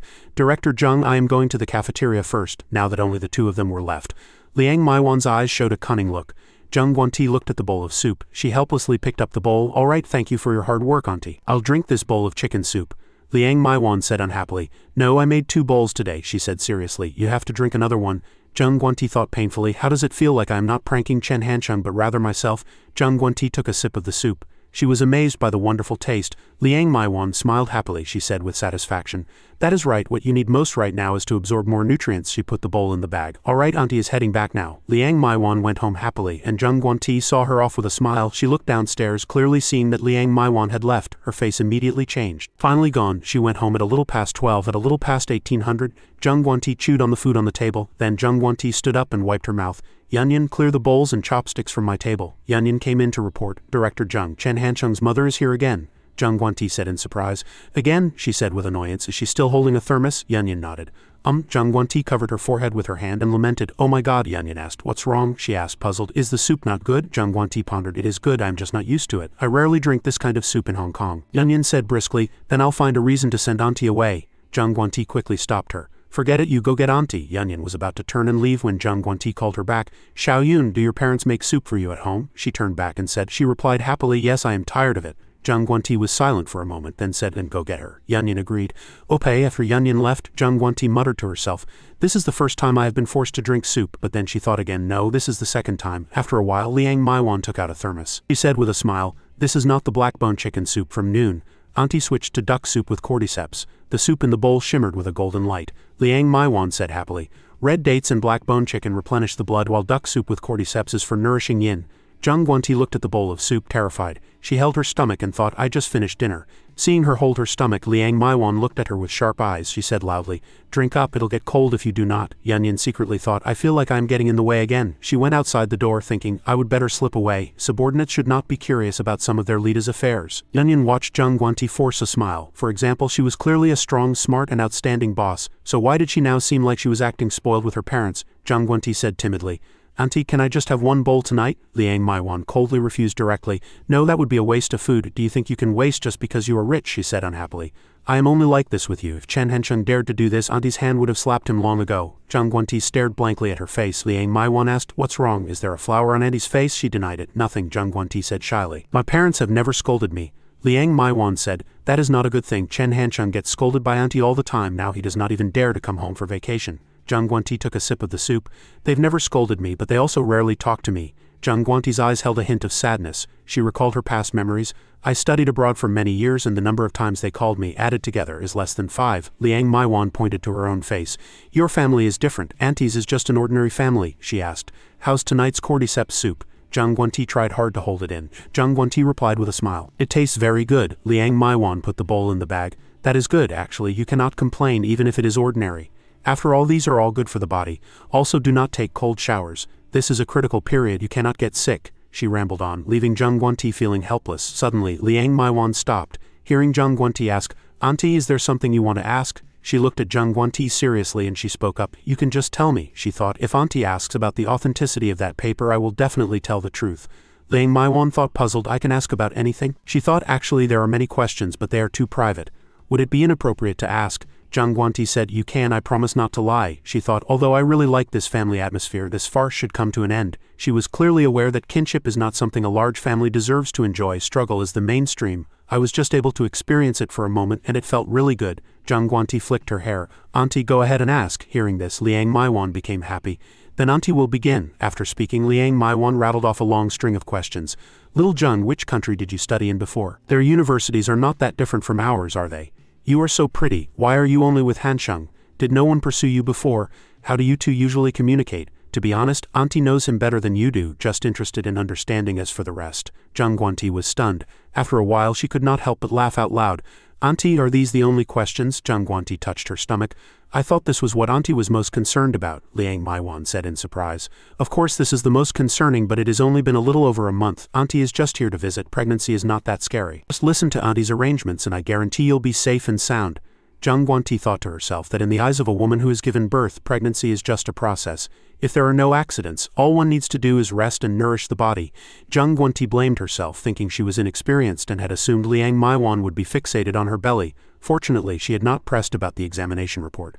Liang Maiwan waved her hand. If it is not convenient to answer, that is okay too. Zhang Guanti said it was fine. She took Liang Maiwan's hand and began, as for the matter between Chen Hansheng and me, it is more appropriate for him to tell you. She smiled and said, but I can tell you about my university days abroad and how I ruthlessly rejected all the men who pursued me back then. Unconsciously they chatted for over 2 hours. As Empress Dowager Liang had so many questions, some of which even Zhang Guanti could not answer. For example, how much is a pound of cabbage in the United States? Does anyone raise pigs at home? Do you need connections to get your child into a good school? Time slowly passed. Seeing Liang Maiwan yawn, Zhang Guanti said, all right, Auntie, I see you are sleepy too. I'll have the driver take you back today. Liang Maiwan refused. No need. I do not like riding in cars. I am not even 50 yet. My legs are still quite nimble. Zhang Guanti waved her hand. All right, be careful on your way then. She watched Liang Maiwan's retreating back. Zhang Guanti turned and called for Yunyan. She answered. Yes, Zhang Guanti said. Follow Chen Hansheng's mother and subtly tell her that I do not actually like thick northern-style soups, so she does not have to launch such a fierce assault anymore. Yunyan accepted the order. Yes, Zhang Guanti stopped her again. Wait, she instructed her carefully. Do not say I was the one who said it. Just say it was your own observation. As she spoke, she thought to herself that this matter had to be handled properly. Afterward, Yunyan caught up with Liang Maiwan. Auntie, Liang Maiwan turned around. Oh, it is you. What is it? Yunyan said cleverly. Auntie, where do you live? I just got off work. How about I walk you back? The two chatted all the way. Watching the monitor, Zhang Guanti took a sip of tea and sighed inwardly, admiring Chairman Chen from back then. A moment later, Zhang Guanti's gaze sharpened again. She looked at the document and thought, tomorrow's meeting will be another fierce debate. Both the language repeater and MP4 projects have been unreasonably blocked by Hong Xiong. I absolutely cannot lose tomorrow's meeting on the street. Yunyan slowly sidled up to her. Auntie, there is something I have been wanting to tell you, but I am afraid you'll get angry. Liang Maiwan said, just say whatever is on your mind. Besides Chen Hansheng, Auntie does not get angry that easily. Yunyan said shyly, actually, Director Zhang is not quite used to the soup you make. She is from Hong Kong and people from Hong Kong do not drink such thick soups. Liang Maiwan was surprised. Ah, but she drank quite a lot today, Yunyan stammered. That is because she smiled and gave a reason. Because you are an elder. Director Zhang was too embarrassed to refuse. Liang Maiwan thought for a moment and said, now that you mention it, I remember. She touched her chin, believing it. Director Zhang's expression while drinking the soup today did seem a bit strained. I thought she had the same bad habit as Chen Hansheng, gritting her teeth while eating. She said, all right, I understand. You can go home now. Be safe on the road. Yunyan asked tentatively. So will you still be making soup tomorrow? Liang Maiwan said. Why would I keep making it if she does not like it? That would be such a waste. Yunyan said happily. Okay, I am heading back then. Goodbye, Auntie. After she left, Liang Maiwan muttered to herself. If little Zheng does not like this soup, I will not make it. Today's university students are so strange, always asking useless questions. Just when it seemed she had given up, she secretly added another thought. But I can learn to make Hong Kong-style nourishing soup. She looked at the sign for the catch-all 24-hour internet cafe. Liang Maiwan slammed a card on the counter. Boss, get me a computer. She had made up her mind. In the information age, even a middle-aged woman from a small city knew how to look things up online. In the conference room of New Century Electronics Factory, Yunyan was giving a presentation. Following the popularization of MP3s, MP4s that can play videos have also gradually developed. New Century has sufficient technical strength to independently develop MP4s. Everyone listened attentively as she said. As for language repeaters, they are currently a necessity for junior and senior high school students. Most of them use learning English as an excuse, but they mainly buy them to listen to pop songs, she said with certainty. These product lines will be the popular trend of the future. Yunyan said confidently. MP3 is a new audio signal compression format standard, designed to compress audio signals. On this basis, MP4 adds support for features like virtual reality modeling language and digital management. Sony proposed this technology back in 2000, and the market is now very familiar with it. We are fully capable of developing it ourselves. As soon as she finished speaking, Hong Xiong spoke up. I object, he said. This will not work. First, from a management perspective, we cannot do two things at once. The MP3 is still being updated and upgraded. The MP4 might just be a transitional product. I suggest it is better to maintain the status quo. Yunyan skillfully retorted. Based on market research and forecasts, language repeaters will still have a broad market for at least the next 2 years. Production is simple. I suggest we launch it, Hong Xiong yawned and said. Who can be sure about forecasts? Maybe many other factories are thinking the same thing and will all rush in. Just think of the VCD tragedy back then. A girl next to Zheng Guanti immediately retorted. Director Hong, what business does not involve risk? Hong Xiong said with his eyes half open. Sorry, I am a man of principle. I would not even pick up money I find on the street, he thought to himself. As long as it is something Zheng Guanti agrees to, I will firmly oppose it. While everyone was fiercely debating, Zheng Guanti thought, I have prepared thoroughly for today's meeting. Both the MP4 and language repeater projects must be approved. Looking at the current situation, it seems we still have a slight advantage. It was already 12 p.m. Zheng Guanti thought if we do not get a result today, no one is eating. Yunyan's two colleagues saw her phone ringing and started discussing it. Yunyan's personal phone will not stop ringing. She is still in a meeting. The phone just kept ringing for a long time. Over here, the security guard Weilai was getting anxious. Why is not anyone answering the phone, he thought. This auntie wants to see Director Zheng, but there is no confirmation. Weilai said. Auntie, it has been half an hour and no one's answering. Weilai suggested, we cannot call Director Zheng directly. Why do not you go home first? We still need to have lunch, Liang Maiwan said with a troubled look. How can I do that? It took me so much effort to make this pot of soup. I have no idea why people from Hong Kong like abalone and chicken wing soup so much. I have not even eaten yet and my nephew is here too. Weilai exclaimed, oh, your nephew is at the factory? Tell me his name. Maybe we know him. Liang Maiwan said. Liang Xiaohai, do you know him? Weilai tried hard to recall. Liang Xiaohai, he seems to be Chen Hancheng's cousin. Liang Maiwan added, yes, Chen Hancheng is my son. Hearing this, Weilai's jaw nearly dropped. He blurted out, holy shit, you are saying Chen Hancheng is your son? What proof do you have? Liang Maiwan was confused. How do I prove he is my son? Chen Hancheng is just an ordinary university student. What's the benefit of impersonating his mother? Weilai turned away and fumbled with his phone. Auntie, please wait a moment. I'll ask my brother. Liang Maiwan saw this and asked puzzled, cannot you just call Xiaohai out with a single phone call? Weilai and Weiwu were muttering to each other. He walked over. Hello auntie, what brings you here? Liang Maiwan asked, do you know me? Weiwu said, I do, I am also from Gangcheng. I have seen you before but you have not seen me. Hancheng and I are friends. Weilai whispered. Is she really Chen Hancheng's mom? She does not have the air of one at all. I thought she was Director Zheng's nanny. Weiwu glanced at him. You are such a blockhead. Cannot you tell Auntie's Mandarin has a Gangcheng accent? It is obviously from our Subei area. It is clearly from our Subei area, Weilai said dejectedly. There are so many cities in Subei, tens of millions of people. Who knew it would be such a coincidence? Weiwu explained. Auntie, the factory leaders are all in a meeting today. It has not ended yet, and we do not know when it will. Why do not you leave the soup here and I'll deliver it to Director Zheng later? Liang Maiwan firmly refused. It will not be fresh then. Abalone is so expensive it would be a shame. Weiwu touched his chin. All right, let me think of something. He calculated that opportunities to get close to Chen Hancheng's family were rare. If he could help Liang Maiwan this time, the news would surely get back to Chen Hancheng. He smiled, but his mind was racing. Someone like Chen Hancheng would not stay in a difficult situation forever. Chen Hancheng's second venture, if he could get involved, would probably be one of the few opportunities to change his destiny. Who wants to be a security guard for life? Weiwu said to Weilai, go get Liang Xiaohai. He asked puzzled, why me? A short while later, Liang Xiaohai arrived and greeted her politely. Xiaohai introduced, this is my girlfriend. Her name is Tang Ping. Liang Maiwan was stunned, thinking, this is the little brat who cursed Hancheng to become a beggar. She just said, oh, when Tang Ping saw her, she turned and walked away angrily. HMPH, you guys chat. I am going to the cafeteria. Xiaohai looked at Liang Maiwan helplessly. He stammered, did not Hancheng come with you? Liang Maiwan said, we had a fight. He does not dare to provoke me recently. She asked again, by the way, Xiaohai, can you go and remind your Director Zheng that the soup is still hot and it is best to drink it hot? She can drink it and then continue the meeting. Xiaohai said awkwardly, third aunt, you are overestimating me. I am just a worker. With so many leaders in the meeting, how could I have the right to go in and remind them? Liang Maiwan said dejectedly, so timid. I did not ask you to join the meeting just to give a reminder. If this were up to Chen Hancheng, he probably would have solved it long ago, he said. I cannot compare to my cousin either. Xiaohai thought to himself that Hancheng used to be on good terms with Director Zheng, and now he was close with Director Hong. Such social skills that allowed him to navigate situations like a fish in water were truly enviable. Weiwu put on his hat.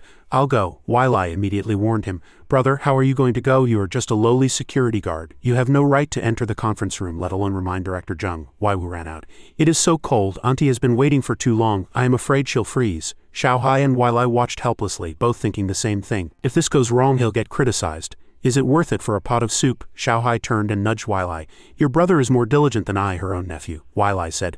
Who asked you to be unreliable? Weilai looked up at the sky. He looked at the sky now covered with dark clouds, and it seemed a storm was coming. In the conference room of New Century Electronics Factory, Zheng Guanti spoke. Director Hong, these are all constructive suggestions based on market research, she said firmly. You cannot just call it rash. The company has always operated based on data and facts, Hong Xiong said dismissively. The risk is too great. In any case, I am not doing it. As for you, Director Zheng, if you want to research any data, I'll have it prepared and sent over to you. He waved his hand. I do not think there is any point in discussing this further today. Meeting adjourned. Zheng Guanti immediately stood up and said loudly, No, we are not finished today. No one is allowed to leave. She yelled sternly, I would like to see who dares to open the door to this conference room. Suddenly, the door was opened. Zheng Guanti looked over angrily and Hong Xiong followed her gaze. Wai Wu walked in under everyone's surprised stares. He stammered, I have something important to report. Wai Wu approached Yunyan and whispered a few words. She asked, Really? He nodded. Then Yunyan walked over to Zheng Guanti and whispered something in her ear. Director Zheng. Zheng Guanti thought for a moment, then stood up and said, I am taking a 10-minute break, then we'll continue the meeting. Hong Xiong watched her leave with a look of surprise. Zheng Guanti just left like that. Hong Xiong thought, what on earth could be so important? More important than the meeting? Interesting. Yunyan followed behind Zheng Guanti, feeling very worried. Director Zheng had specifically instructed that Auntie should not come today, but she did. Is this my failure? In Director Zheng's office, Zheng Guanti saw that Liang Maiwan was already waiting in the room and walked over. Auntie, I am so sorry. I lost track of time in the meeting today. Liang Maiwan said, It is all right, you tend to your business first. I just came to bring you some soup. It is only nutritious when it is fresh. She opened the thermos. Ta-da, this is the abalone and chicken leg soup that you people from Hong Kong like. It is light yet nutritious. I woke up at 5 this morning to make it. Zheng Guanti said happily, You can even make Hong Kong-style nourishing soup. Liang Maiwan ladled the soup into a bowl. One could not before, but I can now. I went to the internet cafe yesterday and specifically looked up how to make Hong Kong-style nourishing soup. She said, Try it and see how it tastes. Zheng Guanti took the steaming bowl of soup. Auntie, for me. You even went to an internet cafe late at night? Liang Maiwan stood with her hands on her hips. I did, and now I know how expensive internet cafes are. 1 yuan and 50 fen an hour. When Chen Hansheng was in his last year of high school, he used to sneak off to internet cafes. No wonder his allowance was never enough, that rebellious son. If he has kids, I hope they are nothing like him. Footsteps sounded. The door was pushed open, and Xiaokai shouted, Director Zheng, he reported. Director Hong said that time is precious and has announced the end of the meeting. He will not be attending such meaningless meetings in the future. Hearing this, Liang Maiwan wasn't worried at all, which startled everyone around her. She calmly drank her soup. Zheng Guanti said to them, I know, you can all go back first. Do not disturb me while I am drinking my soup. Seeing this, several people thought with confusion, What, she is just sending us back? If we go back just like this project is completely dead. Xiaokai called out helplessly. Director Zheng. Zheng Guanti glanced at him. Why are you still here? She questioned. Are you trying to steal my soup? After Xiaokai and his group left, Liang Maiwan asked, Little Zheng, is everything all right? She said happily. Completely fine. Zheng Guanti finished a bowl of soup in one go. She sighed contentedly, her voice filled with pleasure. It has been a long time since I have had such delicious soup. Liang Maiwan laughed heartily. I just made it casually. Chen Hansheng complains all the time that my soup tastes bad. The chefs at your house are much better than me. Zheng Guanti said, That is different. You made this specially for me. Yunyan thought with surprise. This is the first time I have ever seen Director Zheng in this state. After a while, Zheng Guanti asked, Auntie, let us call it a day here. She asked Liang Maiwan, Are you still coming tonight? Liang Maiwan said, Definitely, she replied happily. Okay, I'll be waiting for you. Then Liang Maiwan turned back to Zheng Guanti and said, All right, no need to see me out. I can get back by myself. Zheng Guanti watched Liang Maiwan's retreating back. While I looked at their backs and could not help but sigh, Brother Hai, Chen Hansheng is amazing, and so is his mom. You are bound to be successful in the future. Xiaohai was so proud his nose was in the air. Not at all. Your brother Hai has never relied on connections to get things done. While I invited, Come on, let us have a smoke. A voice came over the broadcast. Due to the influence of the subtropical high, the Jianye and Gangcheng areas will experience continuous heavy rain and strong winds. The heavy rain will start this afternoon and continue into the night. Citizens are advised to avoid non-essential outings and should stay at home. Meanwhile, Maiwan was running in the heavy rain. Outside Zheng Guanti's office, the rain poured relentlessly. The sound of the air conditioner droned on. She called out, Xiao Yun, get me another cup of coffee. Yunyan walked in.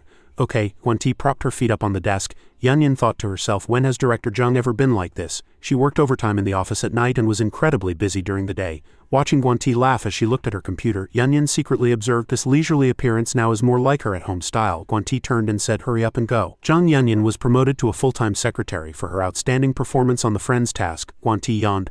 I think I'll take a break. Come knock on my door at 6. Yunyan thought to herself. She never used to take naps. She has changed a lot these past 2 days. It was almost 6 and it was still pouring rain outside. Yunyan came to knock on the door as Guanti had instructed.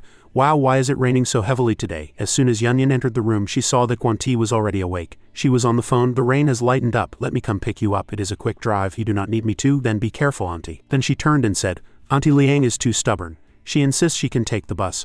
I'll go meet her at the entrance. Seeing the bad weather, several security guards could not help but complain. That bastard Zhang Weilei, it rains every time he is on shift change. He gets to be comfortable sleeping in the dorm.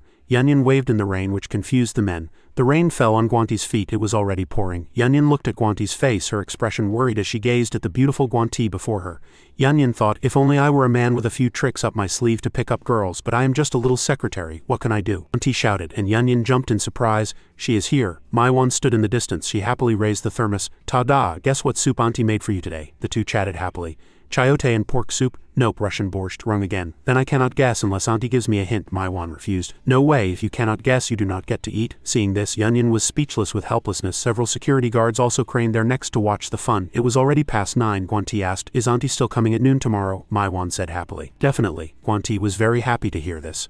Okay, I'll keep waiting for you. The next day the rain continued to fall. It was already past 11 a.m. Guanti stood by the window. Auntie, the rain is too heavy today. You do not have to come.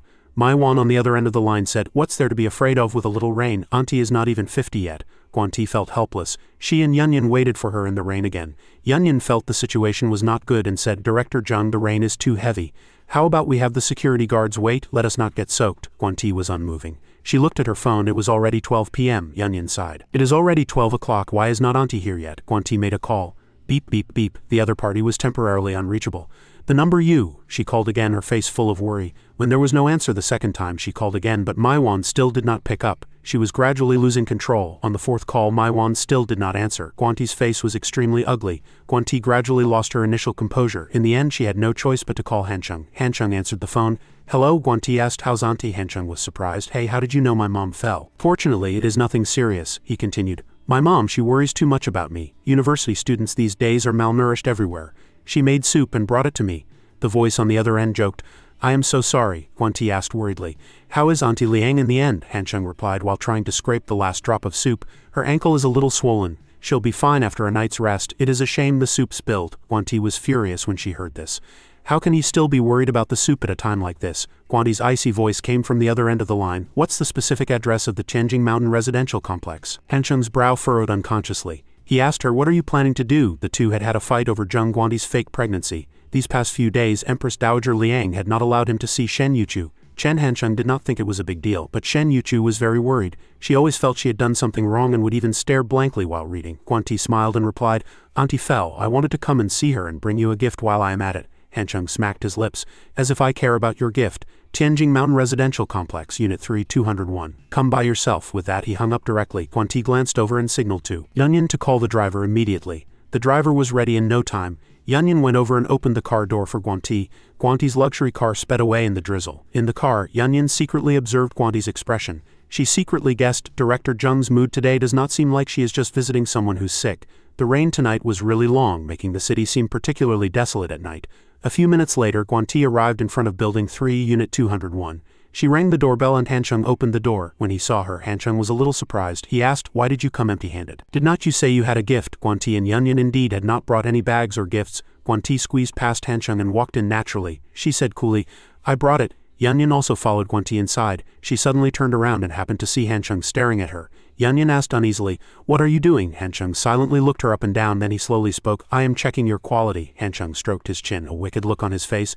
Director Zheng said she brought a gift, but she came empty-handed, so it is obvious you are the gift. Hearing this, Yunyan's face instantly turned bright red. She shouted angrily, who's a gift? Get lost, you scumbag. By this time, Guanti had already walked into Maiwan's bedroom. As soon as she saw Guanti, Maiwan struggled to sit up. Oh, little Zheng, you did not get to drink the soup at noon. My foot slipped, so I fell and delayed your work. I am sorry you had to come all the way here to see me. Guanti gently touched Maiwan's swollen foot and asked with concern, Auntie, does it hurt? Maiwan smiled kindly. It does not hurt, this is nothing. It is Chen Hancheng making a big fuss, insisting I put on some medicated oil. I wish I had not called him. She looked at Guanti with loving eyes. Tone doting, Auntie will rest for a bit and make you soup in the afternoon. Guanti's eyes were full of sadness. She gently shook her head. No need, Auntie. Maiwan suddenly sat up, her face displeased. What do you mean no need right now? Your body is not just one person. Only with enough nutrients will the baby be healthy, she gently persuaded Guanti. Did not we agree yesterday? You have to listen to Auntie about the pregnancy. Guanti suddenly became serious. Auntie, actually I am not pregnant. Guanti's words left Maiwan stunned for a moment, her lips trembling. What? Hansheng and Yunyan also happened to enter the room. Hansheng reacted quickly, immediately pushing Yunyan out, then turning to close the door. Now only Hansheng, Maiwan and Guanti were left in the room. Guanti and Maiwan looked at each other for a while, neither of them speaking. After a moment, Maiwan spoke first. Why? Guanti replied calmly. Chen Hansheng wanted to open an electronics factory, but he had no experience or resources, so he set his sights on New Century. Therefore, Zheng Guanti from the second branch started making unreasonable trouble, including Chen Hansheng's plan to use the New Century factory to achieve his own goals, thus using a series of tricks. Guanti told Maiwan the whole story. I could not do anything about Chen Hansheng, and I was angry that he was openly setting up a factory at the entrance of New Century. So when I saw you that day, Auntie, I deliberately lied and even forged the examination report to give Chen Hansheng a headache. I did not expect you to believe it so much, Auntie. The first time you brought me soup, Auntie, I was actually very reluctant. After drinking the second time, I even had Xiao Yun politely refuse you, but to be honest, I really like the atmosphere of being with you, Auntie. At this point, a hint of apology flashed in Guanti's eyes. She said sadly, I was born into a family where everyone fought for power and shares. My parents only gave me life. They have their own lives too. After graduating, I wanted to leave Hong Kong, so I chose the electronics factory in Jianye. Hansheng listened to Guanti's confession from the side and could not help but curse in his heart. Fuck, so I was being sentimental. This soup wasn't for me. Meanwhile, Guanti gritted her teeth, trying hard to suppress the resentment in her heart. She did not expect her elders to not even give her a place to live and to send people to take back that little bit of property. I still had a little hope. As long as they did not make things too ugly, I would have tried to keep the electronics factory running. We could have avoided hurting each other's feelings, but they went too far. When the meeting ended yesterday, I had already lost heart. Guanti suddenly raised her head and looked at Maiwan as if she were family. She said to her sincerely, especially compared to you, Auntie, you noticed my tastes and even went online to look things up, but those so-called relatives are completely different. Auntie, I want to thank you. Your unintentional but warm actions broke my heavy psychological chains. Maiwan suddenly grabbed Guanti's hand. She comforted her with pity. As long as you are all okay. Her sincere words made Guanti unable to stop her tears. She sobbed and said, thank you, Auntie. Maiwan held Guanti's hand and smiled kindly. As long as you are all okay, you silly girl. Do not take it to heart either. Guanti was very touched. She called out softly, Auntie, I told Chen Hansheng I brought a gift before I came today. At this point, Guanti unconsciously turned to look at him. She seriously proposed to him. Chen Hansheng, let us join forces. Hansheng looked at her silently, the corners of his mouth turning up. I have been waiting for this day for a long time, he announced excitedly. You and me, plus Zhang Yunyan. I dare not say we'll dominate the world, but dealing with small fries like Hong Xiong is a piece of cake. By then our name as the Condor Heroes will surely resound throughout the country. Yunyan stood outside, her ear pressed against the door, listening. She was filled with excitement. The Condor Heroes. Suddenly, Yunyan's little joy disappeared in an instant. She thought to herself, wait, if Chen Hansheng and Director Zhang are the heroes, then are not I the Condor? Guanti corrected Chen Hansheng. Do not get me wrong, me joining forces with you does not mean I am relying on you, Hansheng said bluntly. What do you mean? I only want a stake. I will not get involved in the management. I'll let you handle it yourself, Guanti disagreed. No, I'll help you build the factory. You either help me build a new factory or you help me take back New Century. Hansheng stroked his chin and sighed. Such great ambition. Life is short. Why work so hard? Why not just enjoy life under me? Guanti pointed at him fiercely. In your dreams, she said firmly. I am Zheng Guanti and I will never be second to anyone. Seeing Guanti's fierce reaction, Hansheng did not dare to push her. He quickly agreed. All right, I promise you. Yunyan stood outside listening to everything, admiring Guanti from the bottom of her heart. This was the director Zheng she knew. Overly excited, Yunyan decisively pushed open the door and walked into the room. She said loudly, My name is Zhang Yunyan. Before Yunyan could finish, Hansheng had already put on a fierce look. His terrifying expression made Yunyan quickly shrink her head. She said timidly, My name is Zhang Yunyan. Although I am your senior sister at school, you are my senior in my career. Please guide me in the future. The current situation can be summarized as follows. Hong Xiong's heartlessness and cruelty made Zheng Guanti lose heart.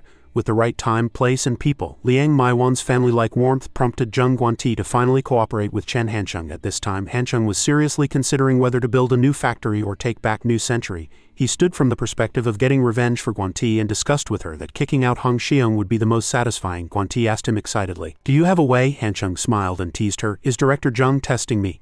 If I answer well, Director Zheng will support me more. If I answer wrong, Director Zheng will support me less. Guanti calmly turned to massage Maiwan's back while nonchalantly saying to Hansheng, You can talk first. Maiwan sat on the side listening to Guanti and Hanchung's discussion and could not help but feel suspicious. Little Zheng was talking and suddenly joined forces with Chen Hanchung as if to deal with that person surnamed Hong. Does my frivolous son have such great ability? Hanchung continued to propose a strategy to deal with Hong Xiong. After you go back you can slowly hand over the power to Hong Xiong. This is not retreating but advancing by retreating. You first help me get New Century's core channels and experience. When Hong Xiong becomes the boss he will not be trying to oppose and sabotage everything. Guanti nodded. And then, Hanchung gave a sinister smile. When he becomes the boss of course he'll find ways to develop. Otherwise, if the people below him cannot eat who will follow him? That is my chance. Whatever product he launches I'll produce the same product with better quality and a cheaper price. I'll quickly play Hong Xiong to death. I learned this from a company called Penguin in the south. Hearing this, Guanti had to admire him. Amazing, you really use every trick in the book, Hanchung smiled smugly. As long as it works by then New Century will really be a broken factory, with no other way out but to be transferred, Guanti sneered. This is a complete long-term plan. Chen Hanchung, do you spend every night figuring out how to ruin New Century? Maybe I am on your list of prey too. He heard the sarcasm in Guanti's words and chuckled, rubbing his hands together with a calculated look. Let us not talk about friendship between good friends at a time like this. It'll hurt the money. That is the long-term plan. For the short-term plan I still need some capable assistants who all seem to be under you. Guanti asked him directly, just tell me who you need. I'll personally do the thought work for that person. Hanchung squinted and whispered to her. We can put on a show. The two were still discussing when they heard Maiwan's soft snores. Hanchung then discussed the specific plan with Guanti. My mom has been bringing you soup all this time. Hong Xiong probably suspects something. If you see any talented people I'll publicly propose to fire them with Hong Xiong, which will maintain some trust. Guanti still did not understand Hanchung's intentions, so she asked him directly, then how will you recruit them? He said slowly. I cannot go public for now. Kong Jing will be the sole representative. Maybe when an influential high-end mobile phone comes out I might show my face. At this point he leaned close to Guanti's ear and whispered, also we can choose this way. Guanti's eyes lit up when she heard Hanchung's plan. Outside the rain continued to fall. In Maiwan's room she had long since fallen into a deep sleep. Hanchung gently opened the door, then turned and said softly to Guanti, the plan is all set. Anyway, you guys have not had lunch yet. I'll whip up a few dishes you can eat before you go back. Guanti followed Hanchung into the kitchen. He carried a pot of water and urged Guanti, here, help me take these vegetables over there and wash them. While cooking, Hanchung said meaningfully, this dish needs to be cooked slowly, and the enemy must also be eliminated slowly.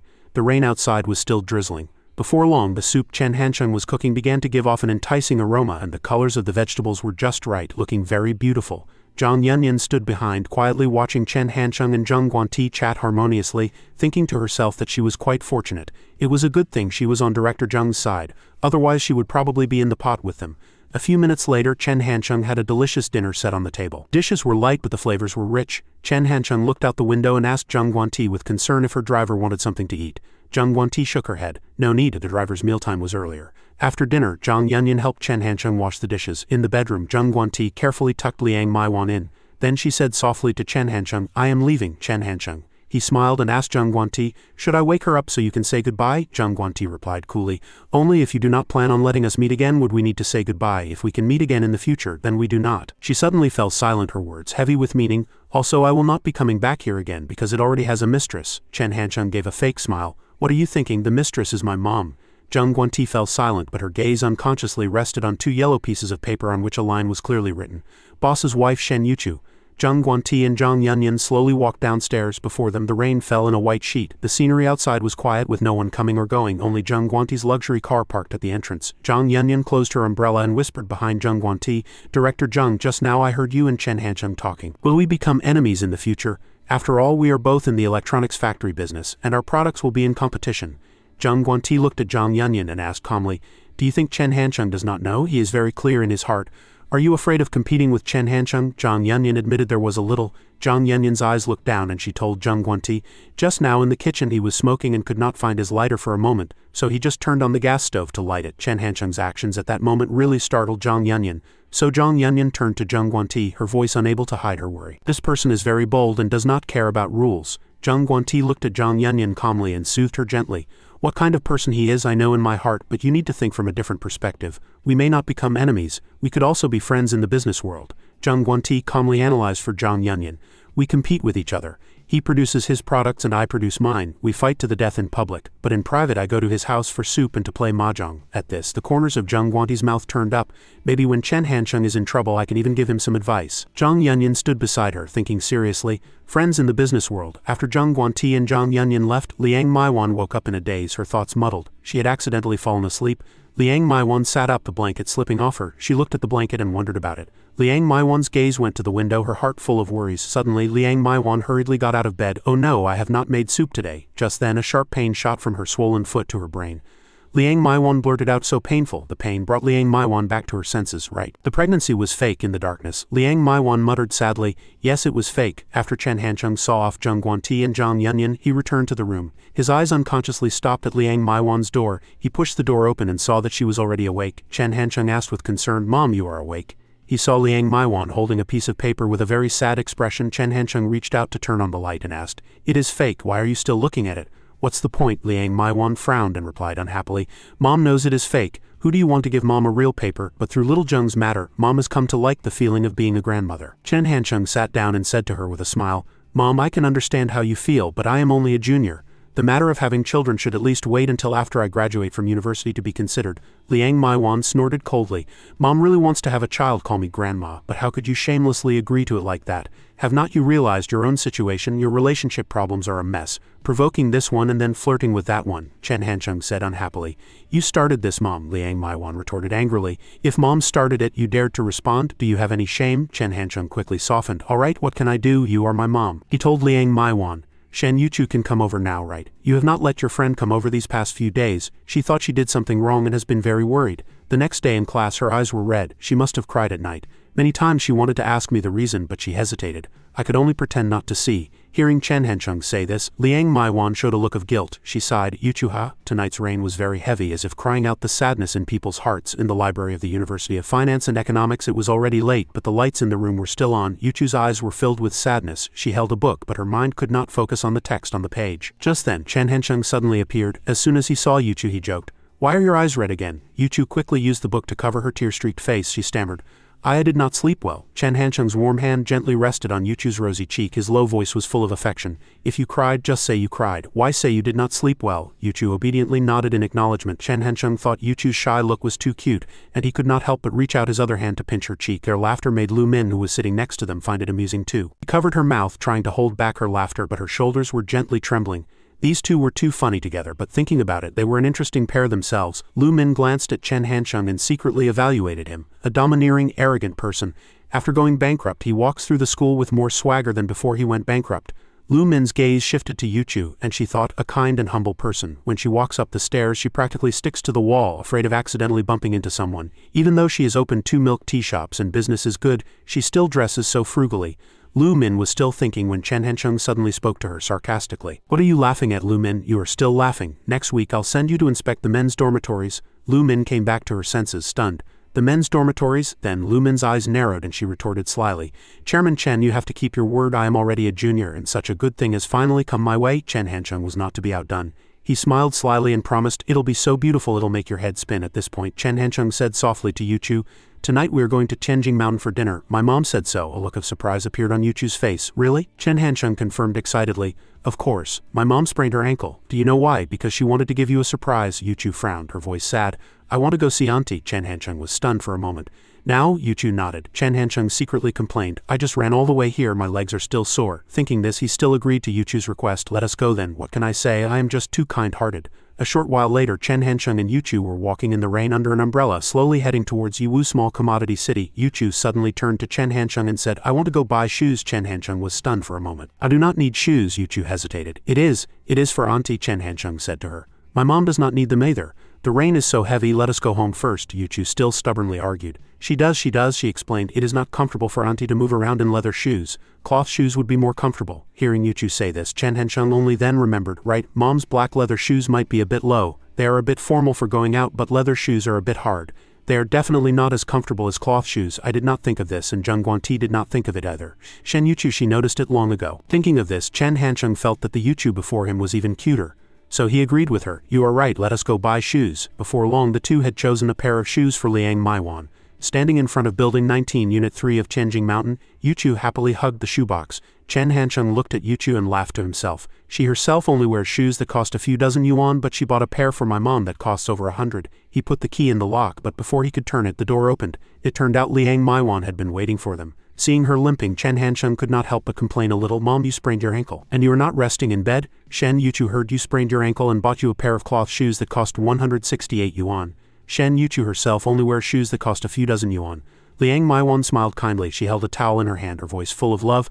Little Shen is so thoughtful. How did you get so wet? She gently helped her dry her hair. Chen Hancheng stood to the side and asked, Mom, are you cooking? Why do I hear a noise? Liang Maiwan replied proudly, Mom is making soup. At this point she turned to Chen Hancheng and emphasized, this is especially for little Shen. Chen Hancheng's eyes widened. What? Hearing the water in the pot boiling, Liang Maiwan hurriedly dragged her swollen foot step by step towards the kitchen. She said to Chen Hancheng, I have not added the cordyceps yet. I am going to the kitchen. Suddenly, Yuchu stood obediently at the kitchen door. She said to her gently, Let me, auntie. After speaking, Yuchu skillfully put on an apron. She carefully used a thick cloth to open the pot lid. After adding the cordyceps, Yuchu ladled the soup into a bowl. The steam from the soup made her cheeks flush like peach blossoms in spring, gentle and lovely like a young lady. Liang Maiwan stood behind her and said in a low voice to Chen Hancheng, Why do not we just settle on Shen Yuchu? Quietly watching Yuchu skillfully prepare the soup, Chen Hancheng said in a low voice to Liang Maiwan, It is not impossible to choose Shen Yuchu. At this point he looked at Liang Maiwan and reminded her, But what about Dad's opinion? Liang Maiwan did not know how to answer this question for a moment. Liang Maiwan's brow furrowed and she stroked her chin, thinking, Old Chen really likes Xiao Rongyu. He has also analyzed Xiao Rongyu from many angles, saying that girl is the most suitable daughter-in-law. Moreover, Old Chen and Xiao Rongyu's father have a good relationship. No matter what, Old Chen will choose Xiao Rongyu. The more Liang Maiwan thought about it, the more difficult it became. Seeing her deep in thought, Chen Hancheng spoke up. To be honest, Mom, I am fine with whatever as long as you and Dad are happy. But you two still have a disagreement, and the top priority is to solve this problem first. Hearing Chen Hancheng say this, Liang Maiwan became even more annoyed. She turned to complain to him. Sounds nice, but let me ask you, who's the real culprit behind the disagreement? Liang Maiwan suddenly remembered. Oh, he already knows about your matter and said he'll come tomorrow. If the pregnancy is fake, then I'll tell him not to come. It would be a wasted trip and the fare is over 100. As she spoke, she took out her phone to call Chen Zhaojun. While waiting for him to answer, she secretly watched Yuchu, who was intently making soup in the kitchen. A moment later, Chen Zhaojun answered the phone and Liang Maiwan told him, Old Chen, just stay at home tomorrow. It is all a misunderstanding. I'll explain it clearly when I get back. Chen Zhaojun's voice came from the other end of the line. Okay, then I will not go. He chatted with Liang Maiwan while watching TV.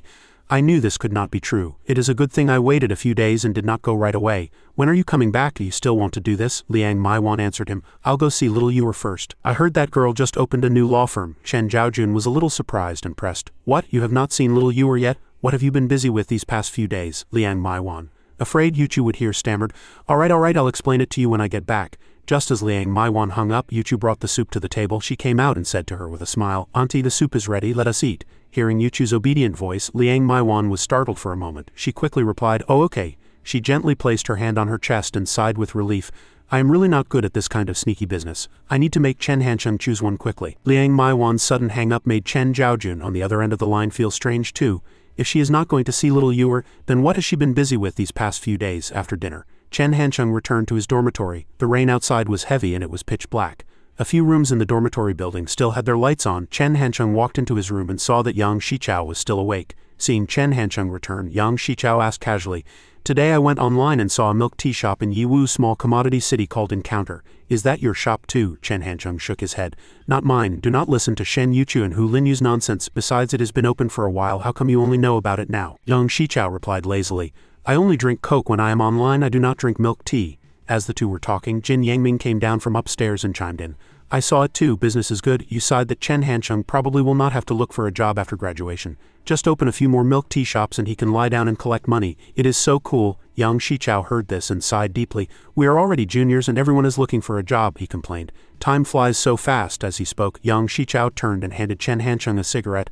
Let us go to the balcony for a smoke. On the balcony, Chen Hancheng lit a cigarette. He slowly exhaled the smoke, then turned to Yang Shichao and asked, Old Six, is there something you want to tell me? Yang Shichao looked down and hesitated. I'll just say it. Yang Shichao casually asked Chen Hancheng, Fourth, do you still remember the private inn at the foot of the mountain when we went to Wangshen? Chen Hancheng looked up, his tone full of nostalgia. I remember. The most memorable thing was the innkeeper's daughter. I think her name was Donger. Her hair was tied in a braid on one side. I remember you pretended to be the class president to show off in front of her. Yang Shichao just sighed silently when he heard this. Chen Hancheng suddenly turned to him. His face was sincere. No way, did you trick the girl? Yang Shichao smiled and told Chen Hancheng calmly. It is not tricking. Actually, after coming back from Wangshen, I have been in touch with her, sometimes writing letters, sometimes chatting on QQ. In short, she really admires this fake university class president. I used to brag to you guys that I was still single, but actually she is already my girlfriend." Chen Hancheng was also happy for him. He asked with concern, "So did she agree? Even for an online romance there should be some sense of ceremony. In the past, online romance was very popular, just adding a stranger on QQ. Starting with 'Are you a boy or a girl?' and then feelings just developed." Young Shichao answered honestly, "I have not asked that yet, but we hit it off. Her family ran into some trouble a while ago. Donger's mother got sick and used up all their savings, so Donger wants to come out and work to help support the family." Chen Hancheng pursed his lips. "So?" Yang Shichao put his hands together and pleaded, "Fourth bro, is your milk tea shop hiring? She is so innocent, it would be dangerous for her to go out and work. I was so worried at the time that I rashly promised to help her find a job in Jianye, but how could I have that kind of ability? Now she is taking it seriously and is already preparing to come to Jianye." Chen Hancheng laughed at him. "Look at you bragging to a girl, how alright, fine." Seeing Chen Hancheng agree, Yang Shichao was overjoyed and quickly said, thank you so much." Chen Hancheng said calmly, "Finding a job is not hard. Donger is quick and nimble, a hard worker and has a good personality. I even said back then that she is a simplified version of Shen Yuchu. As it happens, I have an opening here. Yuchu's grandmother and younger sister are coming to Jianye to live next year. She has to study for her master's and run the milk tea shop, so she is short a nanny at home to take care of the elderly and the child. Ask Donger if she is willing to do it." Yang Shichao said decisively, "That is definitely fine." Yang Shichao calculated in his mind that Yuchu's kindness was well known, and she would certainly not make things difficult for Donger. Seeing that Yang Shichao had agreed, Chen Hancheng said to him, "Then have Donger come over." At this point, Chen Hancheng's expression suddenly became serious. He asked Yang Shichao, "But what about you and Donger's future?" Yang Shichao asked back, puzzled. "What do you mean, what about it?" Chen Hancheng asked directly. "You are a Jianye local. Will your parents agree to you dating a nanny?" Chen Hancheng put his hand on Yang Shichao's shoulder and sincerely advised him, "Do not easily promise a girl a future. I myself still have to work very hard." After speaking, Chen Hancheng walked into the room, leaving Yang Shichao alone on the balcony, his mind filled with 1,000 thoughts. At the Rocket 101 headquarters, inside the Rocket 101 freight warehouse, Chen Hancheng stood in the middle and announced loudly, "Since everyone is here, I will announce 2 things," he said with a smile. "First, from now on, Sister Jing will be in charge of all company matters, and all employees must follow her arrangements. Second, because time is a bit tight, the company plans to have irregular overtime. Everyone must obey orders and cannot refuse. Third, from now on, Ni Xiaoyu must wear short sleeves." Hearing this, Xiaoyu's face was full of confusion. She protested unfairly, "It is so cold, why do I have to wear short sleeves?" She was secretly annoyed. "Weren't we discussing work? How did the tone suddenly change?" Chen Hancheng ignored Xiaoyu and continued, "It seems everyone has no objection to irregular overtime. Thank you all for your support. Next, Sister Jing will assign the tasks." After speaking, Chen Hancheng stood up and waved goodbye to everyone. A moment later his figure was nowhere to be seen. Xiaoyu frowned and muttered, "This unscrupulous boss to trick employees into working overtime. He actually dared to use me to attract attention." Regarding Chen Hancheng's way of doing things, Kong Jing could only laugh helplessly. Who said the style had changed? It was still the familiar Chen style. After Chen Hancheng left, Kong Jing stepped forward to the central position and began to explain the company's upcoming plans. "Other work will remain the same for now. We just need to complete the Rocket 101 matters as soon as possible. Because Xiaoyu has rotated through all the positions at New Century, in addition to being CEO Chen's secretary, she also has to help me draft some regulations, welcome new colleagues with me, and also handle financial accounting." Just listening to it made Xiaoyu feel tired. She lamented, "The workload is too heavy now. One person is responsible for so many things." Kong Jing, on the contrary, thought this was a good sign for Xiaoyu. In a state-owned enterprise, this is a very typical signal of a promotion. Comrade Ni Xiaoyu is about to be entrusted with important responsibilities. Looking at Xiaoyu's determined face, Kong Jing was secretly satisfied. This diligent and loyal little secretary had to carry the blame while accompanying Chen Hancheng in developing his career. Xiaoyu thought with difficulty she was gradually learning how to carry a bigger pot. The rain was pouring outside, and Chen Hancheng had to be especially careful while driving. Sitting next to him was Liang Maiwan. Her voice was distant. "Last night, little Shen massaged my ankle for a long time." Chen Hancheng's reply was naturally tinged with nonchalance. "It is just a massage. Mom, you gave her 10,000 yuan. If someone gave me that amount, I could massage them until they went bankrupt." Liang Maiwan could not be bothered to argue with him. She frowned at the car window and muttered in a low voice, "Your dad and I thought that with your personality you would have to be at least 35 to be mature enough to get married. I did not expect you to be involved with so many people at once now." Chen Hancheng thought back. They were truly his biological parents. Their prediction was spot on. In his previous life he wasn't married even at 35. As his mind wandered, Liang Maiwan's leisurely voice reached his ear again. "But it is quite scary to think about it. Getting married at that age, other people's children would already be old enough to run errands." Chen Hancheng turned to look at his mom and teased her with a smile. "What's there to be afraid of? Mom, your son can run errands too. Have not I been doing it for many years?" Liang Maiwan snorted coldly. "Get lost. All you do is act like a hooligan all day, never serious." Hearing this, Chen Hancheng could only mutter in a small voice, "A serious matter, huh?" He suddenly spoke up and urged Liang Maiwan, Mom, after you visit little you should go back and rest early. I have got all your activity locations figured out. You being here is really affecting your son's ability to do great things. Do not forget there is still an empty room at the hotel. Liang Maiwan cried out in surprise. Did not I tell you to cancel the room? Chen Hancheng said calmly. I cannot. What if little Ewer comes over? You should go back and keep an eye on my dad. Do not forget he has a female classmate who writes him letters. Without another word, Liang Maiwan reached out and pinched her annoying son's ear. Amidst the rain, Chen Hancheng's pained cry came from the red car. Ouch, Mom, I am driving. Soon, Chen Hancheng drove Liang Maiwan to the Shinjuku International Trade Center. While pressing the elevator button, he seized the moment to instruct Liang Maiwan. This law firm is about to open and a lot of students come over every day. Mom, you have a distinguished status. Someone will definitely come to greet you, so you have to say a few words in response. Liang Maiwan asked him with difficulty. How should I respond? I do not know those students. Chen Hancheng carefully guided her. It is simple. If they are pretty, praise them for being pretty. If they are not pretty, praise their charisma. If they have no charisma, praise their good grades. If they do not look like a good student, praise them for being tall. That means there is really nothing else to praise. Liang Maiwan nodded. Fine, you really have a lot of wily ideas. A few minutes later, the mother and son arrived at the entrance of the law firm. Sure enough, there were quite a few people here. Gao Wen was reporting to Xiao Rongyu. The renovation seems to be almost done. We should pick a time to open. Xiao Rongyu suddenly saw Chen Hancheng arrive with Liang Maiwan and exclaimed in pleasant surprise, Auntie Liang. Everyone present turned their gazes towards them in unison. Xiao Rongyu affectionately ran to Liang Maiwan's side, linked her arm, and asked with concern, Auntie, when did you arrive in Jianye? Chen Hancheng coughed lightly from the side. 2 days ago. I wanted to come right away, but my mom sprained her ankle, so we only came now. Xiao Rongyu said to him with a hint of blame. Little Chen. Then why did not you tell me? Chen Hancheng said fluently. This is a critical period for you. It is better not to be distracted. Listening to her son's nonsense, Liang Maiwan could not help but wonder, how can this brat lie without blushing? Who does he take after? Just then, Sun Biu happened to pass by and recognized her. Xiao Rongyu quickly introduced Liang Maiwan to her. Professor Sun, this is little Chen's mother. Auntie Liang, this is my mentor. Sun Biu politely greeted Liang Maiwan. She secretly sized up Chen Hancheng's mother, thinking, so this is my star student's mother-in-law. Thinking of this, Sun Biu praised Chen Hancheng a little. Chen Hancheng is very good, he is very tall. This unintentionally made Chen Hancheng stiffen. He remembered how he had just taught his mother to praise people who had no brains. Sun Biu meant well, praising Chen Hancheng a bit in front of Liang Maiwan. Chen Hancheng is not bad, he is very tall. Liang Maiwan, on the other hand, could only smile politely. Professor Sun is right, he has been tall since he was a child. At this point she glanced at Chen Hancheng, her meaning clear. Look what a good job you have done. In the eyes of a university teacher, you are just a good for nothing, so she can only use very tall to be perfunctory. Chen Hancheng, however, understood Sun Biu very well. Professor Sun Biu was very proud, and it seemed difficult to get her praise. Even if she approved in her heart, she would not say it to your face. So he could only force a smile. Alright, what's the point of discussing height? We are all over 1 meter tall anyway. With that, he turned to Liang Maiwan and said, Professor Sun has a lot to do, let us not bother her. I'll show you around. This is the center of Jianye City. The feng shui is very good. Xiao Rongyu stood by and enthusiastically agreed. My turf, I'll be the tour guide. Just then, Wang Zibo walked over from behind as soon as he saw Liang Maiwan. He bowed politely. Hello, Auntie. Liang Maiwan looked back at him and called out softly, Zibo. Then a hint of helplessness appeared on her face. Why do I feel like you are everywhere? Liang Maiwan thought, it seems wherever Chen Hancheng is, Wang Zibo is there. Even in places where you do not see Chen Hancheng, you can still see Wang Zibo. Liang Maiwan asked him directly. The girl you like is here, right? Wang Zibo's face instantly turned bright red and he waved his hands in a hurry. How could that be? How could that be? That is not it at all. You should not say such things, Liang Maiwan said with regret. If not, then forget it. Why are you reacting so strongly? Wang Zibo said in a fluster. Sorry. His gaze secretly glanced at Bian Shishi's back again. Later, Xiao Rongyu took Liang Maiwan on a tour of the company. She happily introduced the location of each room to her auntie. Auntie, this is the mediation room. This is the director's office. She pointed to a room with a very large and comfortable desk.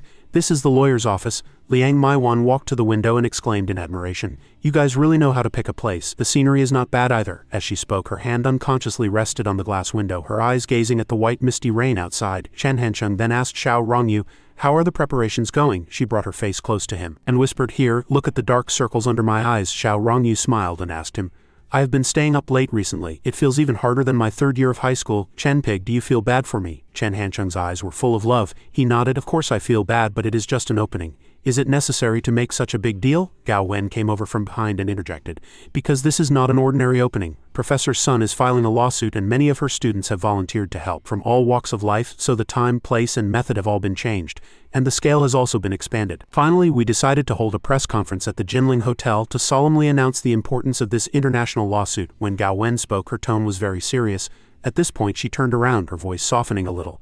As the director of the law firm, little Ewer will likely have to answer questions from reporters on site, so she has been cramming these past few days, Chen Hancheng exclaimed excitedly. Awesome, that is Professor Sun for you. What's professional? This is professional. When has the time been changed to? Xiao Rongyu's face showed hesitation. It is scheduled for December 25th, Christmas Day. Little Chen, some people think this date is not good. They say this is moral blackmail, deliberately creating a sense of opposition. Chen Hancheng pondered for a moment. On the surface, this lawsuit was about Professor Sun seeking justice for her daughter and reclaiming her property. But on a deeper level, it was about enhancing the image and dignity of Chinese women. In the United States, Christmas is like the spring festival for foreigners. Professor Sun's design for this day carried a strong sense of provocation and warning, so he decisively agreed with this idea. I think it is great. This way, the influence will be wider, making it easier for reporters to play with. Gao Wen was still hesitant. But the outside world is accusing our Rongqing law firm of moral blackmail. Chen Hancheng said calmly. Why listen to those idiots, he commented sarcastically. They think they've seen the world after a few trips to Southeast Asia and claim to have mastered the world's truth by muttering a few incomprehensible short phrases. They start with global village and end with we humans. I used to know a woman with the surname Huang. She clearly played with the feelings of several handsome guys, yet she loved to talk about world peace all day. It was disgusting, Chen Hancheng publicly announced. Do not worry, as long as we have no morals, no one can morally blackmail us. Let us set it for Christmas. Treat life and death with indifference. If you are not convinced, just fight. Xiao Rongyu was also in complete agreement with Chen Hancheng. Right, as long as we have no morals, no one can blackmail us. Gao Wen silently watched Chen Hancheng and Xiao Rongyu, thinking to herself that sometimes she should really learn from Chen Hancheng's way of doing things. Caring too much about outside noise and opinions would only leave her in a dilemma. Wang Zibo inadvertently heard Chen Hancheng mention the woman with the surname Huang, and a flash of sadness crossed his face. In the afternoon, Xiao Rongyu accompanied Liang Maiwan on a shopping trip, chattering in her ear as they walked. Auntie, there are a few decent hot pot restaurants over here. How about we go for hot pot? Liang Maiwan gently refused. Auntie's foot is still a bit uncomfortable. It is better to eat something light. Chen Hancheng and Wang Zibo walked together. He spoke up and asked, just now when I mentioned Huang Wei, your expression was a little off. Are you still thinking about her? Wang Zibo quickly shook his head. No, he stammered. I had already forgotten about her, but later.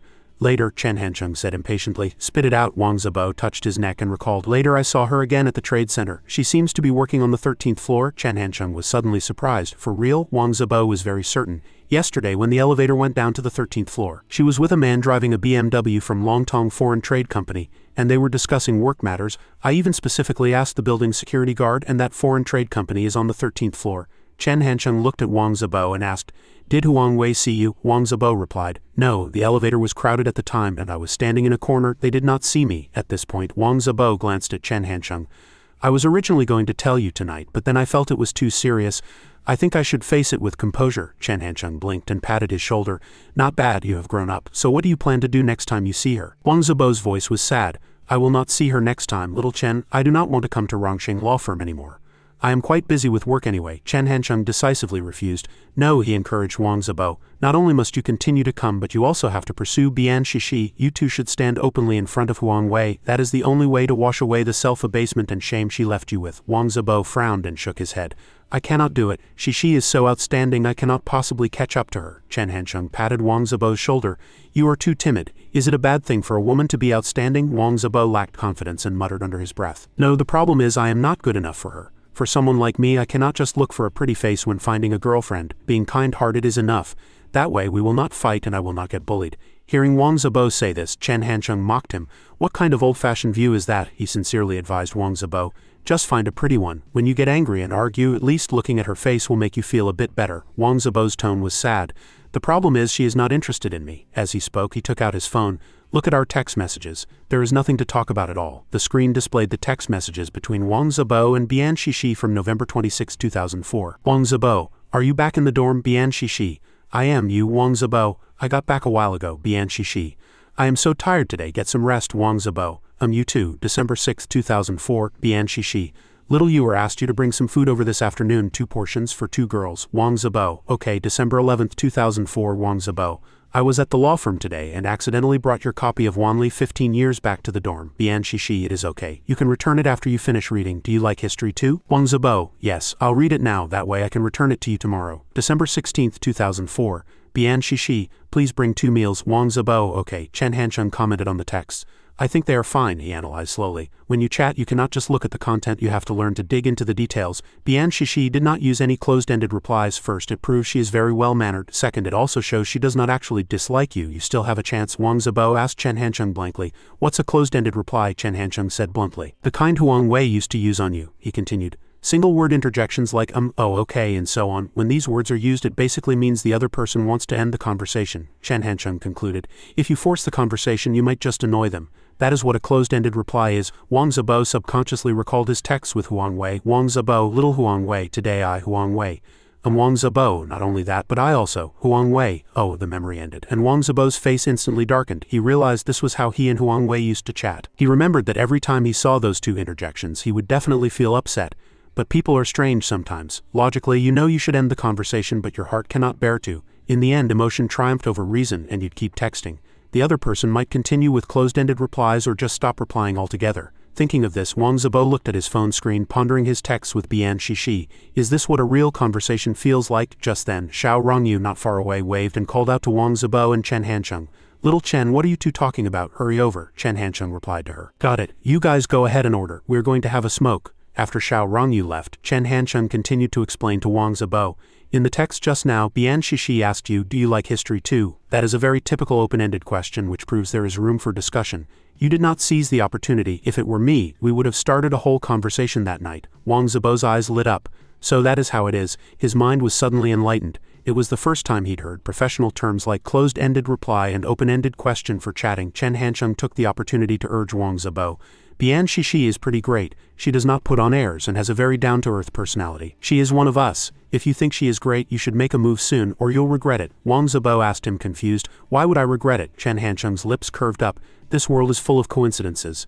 A girl is single for 3 years and you think no one is pursuing her, so you develop a crush. Wang Zibo, believe it or not, the very moment you start to fall for her, in some corner of the world, other guys are making their moves on her too, you just do not know it. The scene Chen Hancheng painted sent Wang Zibo into a momentary panic. He imagined Bian Shishi with a boyfriend, and he would have to watch her smiling happily in another man's arms. Wang Zibo would force a smile on the outside, but his heart would be breaking. Seeing Wang Zibo's face grow paler, Chen Hancheng threatened him. You always hide your feelings and refuse to confess. In the end, by the time you realize it, someone else will have won the beauty's heart, leaving you to give your reluctant blessings. Wang Zibo exclaimed. Fuck, it seems like that is exactly how fate works. Chen Hancheng comforted him. Do not say that, he said meaningfully to Wang Zibo. Friends on day 1, a little sister on day 2, and a baby on day 3. That pattern does not suit Bian Shishi. You have to express your affection subtly and reasonably. In an unintentional coincidence, Wang Zibo threw his arm around Chen Hancheng's shoulder, eagerly urging him. How do I express it subtly? Quick, teach me, Chen Hancheng laughed. That is easy, let me give you an example. Little Ewer and Bian Shishi both like desserts. Next time you can buy 2 desserts, one for Little Ewer and ask her to give the other one to Bian Shishi. That way you express your interest. This method is quite clever. You can slowly build up affection points. Wang Zibo quickly understood. I get it, this way the affection points will increase and then I can ask her to a movie and talk about history.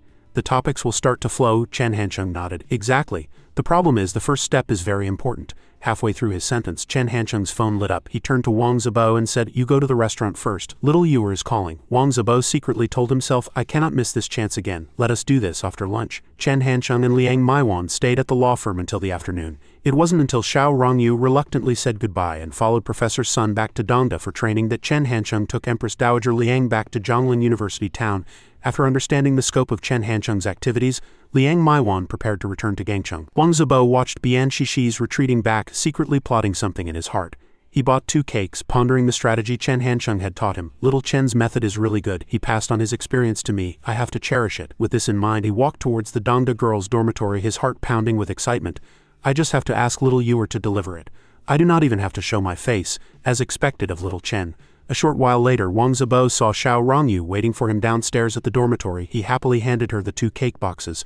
Little Ewer, I bought you a cake. Just then, Bian Shishi suddenly appeared from behind Xiao Rongyu, stunning Wang Zibo. He stammered, You are both here? His mind was in chaos. What am I supposed to do if the person herself is here? Little Chen did not teach me this part. While Wang Zibo was still flustered, Xiao Rongyu had already happily taken the cakes. She smiled at him and said, Is this for me? Wang Zibo stammered, Yes. Meanwhile, Bian Shishi kept staring at him, making him even more flustered. Wang Zibo clumsily handed the other cake box to Xiao Rongyu. One is from Little Chen and one is from me. I am heading back. Goodbye. Xiao Rongyu accepted them readily. Thank you, Zibo. After delivering the cakes, Wang Zibo hurriedly left with his head down. Bian Shishi silently watched his retreating back. On the surface, Wang Zibo was still walking calmly, but inside he was constantly blaming himself. Little Chen already gave me the answer, but I still could not get it right. He walked for a stretch, then finally could not hold back and broke into a run. Back in the dorm, Yang Shichao saw Wang Zibo and started to show off. Zibo, look at the new game I made. Have you read Wukong's biography? I made a similar game. Wang Zibo was in no mood to discuss it with him. He silently climbed into his bed and covered his head with the blanket. Under the blanket, thinking of Bian Shishi's face, Wang Zibo kept grabbing at his hair. He slapped himself several times, turning one of his cheeks red. Suddenly his phone rang. Wang Zibo hurriedly grabbed his phone. To his surprise, it was a text from Bian Shishi. She praised, "The cake is very sweet, thank you." Wang Zibo's eyes lit up. "Fuck, what's happening?" He quickly texted Bian Shishi back.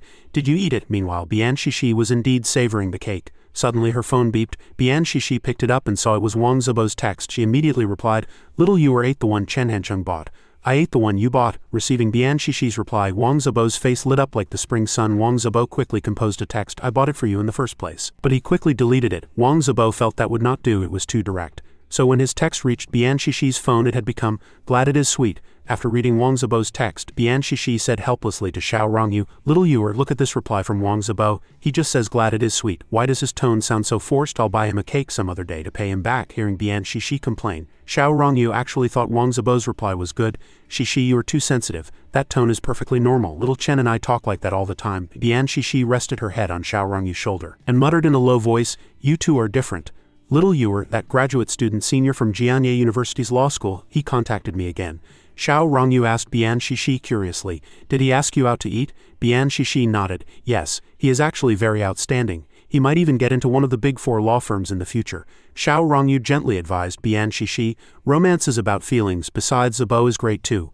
He is in a top-tier major at the University of Finance and Economics. After graduation, he can get into a state-owned enterprise, and if he is assigned overseas, his salary could even double." Bian Shishi squinted and asked Xiao Rongyu, "Little Yuer, how come every time I think about a sweet romance you bring up Wang Zibo?" Xiao Rongyu smiled playfully. "Zibo can be sweet too. Wasn't the strawberry cake he bought tonight sweet?" Bian Shishi immediately turned to Xiao Rongyu, tickling her and teasing, "Little Yuer, you have been corrupted by Chen Hancheng." After returning from Rongsheng Law Firm in Shinjuku, Liang Maiwan had basically grasped all of Chen Hancheng's activity spots in Jianye. She now had a comprehensive understanding of her son's university life. In her notebook, she had filled pages with notes about her son's life. Dormitory, a place for bragging and sleeping. Classroom, a place for sleeping and bragging. Library cannot make loud noises, so it is only for sleeping. Shen Yuchu's main focus is preparing for the postgraduate entrance exam, and her side gig is expanding the milk tea shop business from scratch. Xiao Rongyu just has to wait until Christmas for her first chance to showcase her talent. Liang Maiwan smiled warmly at Zheng Guanti. "Little Zheng, you are so busy, yet you came to see me off. How could I let you?" she urged her. "Little Zheng, do not work too hard in the future. Drink less coffee and come visit Gangcheng when you have time." She smiled gently, held her hand and said, "Auntie, take care of yourself. Next time I am craving soup, I'll sneak off to Gangcheng to find you." Liang Maiwan waved to Zheng Guanti from the car window. "Then Auntie is leaving."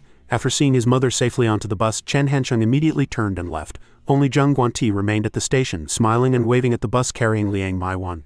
Zheng Guanti stood there quietly, waving at the blue bus as it gradually drove away. Her long brown trench coat fluttered gently in the wind. Zheng Guanti stood quietly opposite Chen Hancheng. Chen Hancheng leaned against the red sports car, hands in his pockets, and spoke, "Why does it feel like she is not my mom, but more like yours?" Zheng Guanti did not answer. Chen Hancheng seemed to sense a very unusual change in her. Suddenly he glanced down and saw a piece of paper under his seat. He picked up the paper and teased Zheng Guanti, "You still have this trick up your sleeve?" Zheng Guanti looked at the paper, then at him, but she said nothing. He continued, "You are not really trying to get pregnant, are you?" Hearing this, Zheng Guanti said as she drove, "When I was coming downstairs just now, a female worker from the factory gave it to me specially," she continued to explain. "Last time when I faked the examination report, I borrowed hers. Her hometown has a homemade folk recipe for pregnancy, said to improve the chances of conceiving. She thought I needed it." Chen Hancheng heard this and exclaimed, "That is fucking awesome." Then he asked curiously, "Is there any scientific basis for this?" Zheng Guanti replied immediately, but you could tell she was hesitant. "I do not know." She said it depends on the individual's constitution. After speaking, she turned to look at Chen Hancheng, her expression not very pleasant, mixed with many unspoken thoughts. She said sarcastically, "Chen scumbag, you seem very interested." Chen Hancheng immediately folded the paper and replied with a smile, "Me? How could I be?" As soon as he finished speaking, he tossed the paper into the back seat. "I woke up too early. Now I am going to catch up on some sleep here." He closed his eyes, ready to sleep. Did not forget to remind Zheng Guanti, "Wake me up when we get to the factory." When they arrived, Zheng Guanti woke him up. "We are here. Do you want to go up and rest?" But there was no response. As Chen Hancheng was still sound asleep, he mumbled, "Do not bother me. You go on up, I'll sleep a bit longer in the car." Hearing this, she said, "Then I'll head back to the office." remember to turn off the AC. After speaking, Zheng Guanti also closed the car door and left for her office. In the car, as soon as Zheng Guanti's figure disappeared from view, Chen Hansheng immediately shot up from his seat, looking as if the person who had been drowsily talking in his sleep just now wasn't him at all. Then he immediately turned to look at the back seat, his eyes filled with interest and excitement. His gaze fell on the piece of paper lying forlornly on the seat. Scene change. A voice came from Hong Xiong's office. "All right, let us leave it at that." He turned to Chen Hansheng and asked, "Deputy Director Chen, did not you return to Director Zheng's embrace? Why are you still coming to my office?" Chen Hansheng replied with a not-so-serious attitude. "That is a gross injustice. When did I ever run into Zheng Guanti's embrace?" Li Jiawei, standing to the side, saw this and berated him. "A few days ago, your mom brought soup to Director Zheng. We all saw it, we just could not be bothered to expose you," he replied. "My mom is my mom and I am me. It is my mom's freedom to bring soup to Zheng Guanti. It is also my freedom to not get along with Zheng Guanti. You cannot generalize." Seeing him being so unreasonable, Hong Xiong conceded. All right, you can go back. For the sake of your past contributions, I will not revoke your position as Deputy Director of the Logistics Department." Hearing this, Chen Hansheng immediately placed his hand on his chest and swore, "Director Hong, I can make a solemn vow. I am definitely Zheng Guanti's enemy." Hong Xiong said after seeing his reaction, "Making a solemn vow is useless," he said. "We are all businessmen. We do not listen to what people say, we only look at what they do." Hearing this, Chen Hansheng frowned and asked back, "So Director Hong wants me to take some real action, is that it?" He smiled slyly and then proposed his plan. "How about this? The head of the planning workshop, Cao Jiande, has always been Zheng Guanti's right-hand man. I'll suggest replacing him at the next meeting. Director Hong, remember to send people to support me." Hong Xiong thought in surprise. "Cao Jiande," he pondered, "the director of the planning workshop is an important position. I have wanted to snatch it for a long time." But he was worried about crossing Zheng Guanti's bottom line. As for Chen Hansheng, he chuckled and asked, "There is a meeting tomorrow. Want to give it a try?" Hong Xiong replied, "I can arrange for you to have a chance to speak." He answered mockingly, "Let us try it then." It was only then that Li Jiawei spoke up. Hong Xiong seemed to notice Li Jiawei's worried expression and reassured him. "It is fine," he said. "Chen Hansheng is a pawn we can use to test Zheng Guanti's resolve." After speaking, he looked down at Chen Hansheng with extreme disdain. "Whether it succeeds or not, we have nothing to lose." Hong Xiong loudly read out the negligence of Cao Jiande, the head of the workshop planning department. A motion proposed by Chen Hansheng. As soon as he finished speaking, the entire room fell silent, with only the sound of everyone's breathing remaining. Hong Xiong did not say much more and immediately stated, "Let us start the vote." Yunyin's mind was in utter chaos at this moment. What's going on? On the other side, Guanti was still calmly looking up in one direction. She thought, Chen Hansheng has his eye on Cao Jiande. The new factory needs someone with his talent. Jiande was confused as to why Chen Hansheng would suddenly target him. He fell into deep thought. He and that guy had no regular interactions, just occasionally passing each other in the stairwell. They would go their separate ways without even a nod of acknowledgement. In school, you'd also encounter this kind of situation. There were some classmates you saw all the time but never greeted, yet you knew who they were. Cao Jiande and Chen Hansheng's relationship was just like that. They had never spoken, but they both recognized each other and had secretly formed opinions. And in Chen Hansheng's mind, his opinion of Cao Jiande was very high. He had secretly observed him, in his 30s, at the peak of his strength and energy, not talkative, very responsible at work, and able to organize the electronics factory's production lines in an orderly fashion. Thinking of this, Hansheng's face grew more and more excited. He was perfect for poaching, however. In Cao Jiade's mind, Chen Hansheng was just average, even unremarkable. In the beginning, Chen Hansheng was a consultant for the electronics factory. Cao Jiande felt this person was too young. Later, Hong Xiong and Zheng Guanti went to war. Chen Hansheng switched allegiance from Zheng Guanti to Hong Xiong. This behavior made Cao Jiande very disdainful, but his temperament was relatively mild, so he did not show his emotions on his face. Besides, he had nothing to do with Chen Hansheng in the first place, so he had always maintained a cool attitude. Who would have thought that even so he could not escape Chen Hansheng's clutches? He wasn't scary, just a mere deputy director of the logistics department. What was scary was Hong Xiong's backing. He coughed a few times. Director Cao is usually quite diligent in his work, but as the ancients said, correct mistakes if you have them and guard against them if you do not. Let us all discuss it. Old Cao, do not feel pressured. We are just helping you improve your work, Hong Xiong added. During Cao Jiade's time in charge of the workshop, although there were no major mistakes, there were constant minor ones. There have been at least 3 complaints recently. Everyone rushed to speak. I agree with replacing him. I agree too. This made Jiande feel worried. These people were all Hong Xiong's cronies. Saying anything more was useless. After thinking it through, his gaze unconsciously swept over to Guanti and he prayed silently. As long as Director Zheng does not say anything, she could not help but worry. Director Zheng, what will you do now? How will you protect Cao Jiande? Guanti spoke. Thank you for your opinion, Deputy Director Chen. You truly spare no effort for the future of the electronics factory. Hansheng smiled. You are too kind. The people around commented that they had never seen such a shameless person. She snorted coldly. Since so many people have a problem with Director Cao, Guanti said without hesitation, then let us not just replace him. Let us fire him directly. Hearing this, the people in the conference room were stunned. What? They thought in astonishment. Did I hear that right? Is not Director Jung very satisfied with Sao Jiadi's work style? He fell silent. Just because of a little thing like the workshop floor not being clean, I lost my job just like that. Hong Xiong wondered what Zheng Guanti was up to. She wasn't the type to be easily manipulated, and this matter had not reached the point of dismissal. After a moment, Guanti lowered her voice slightly and said, "After old Sao leaves," she announced, "I plan to take a break for a while due to health reasons. Besides personnel and finance, normal production will be handled by Director Hong." Everyone was bewildered. "Director Zheng, are you having a change of heart? What's going on?" The so-called health reason was surely just an excuse from Zheng Guanti. Her meaning was that she wanted to retreat to a secondary role. Even if she kept the personnel and finance departments, once Hong Xiong gradually took power, these two departments would not be able to hold their ground. No one had expected that a proposal from a minor figure would not only lead to the replacement of the head of the workshop planning department, but also end the Zheng Guanti era of the electronics factory, ushering in the Hong Xiong era. Han Chung saw the situation changing and thought, a small person has changed the whole game. Hong Xiong tugged at his tie. "Since Director Zheng wants to rest for the development and future of New Century, it seems I have no choice but to step up." Guanti stood up abruptly. "There should not be anything else, right? Then let us dismiss." As she walked by, she said softly, "Old Sao, come to my office for a moment." Everyone started thanking Hong Xiong. "Congratulations, Director Hong. Director Hong will surely lead New Century to glory." "Director Hong, shall we book a few tables tonight to celebrate?" Yunyan walked over to Jiande and reported, "Director Sao, Director Zheng wants to see you in her office." He was still in a foul mood. "Little Zheng, why me?" She had witnessed the whole thing and could not help but feel guilty. Yunyan then patted Jiadi's shoulder and said, "Sorry because the boss picked you."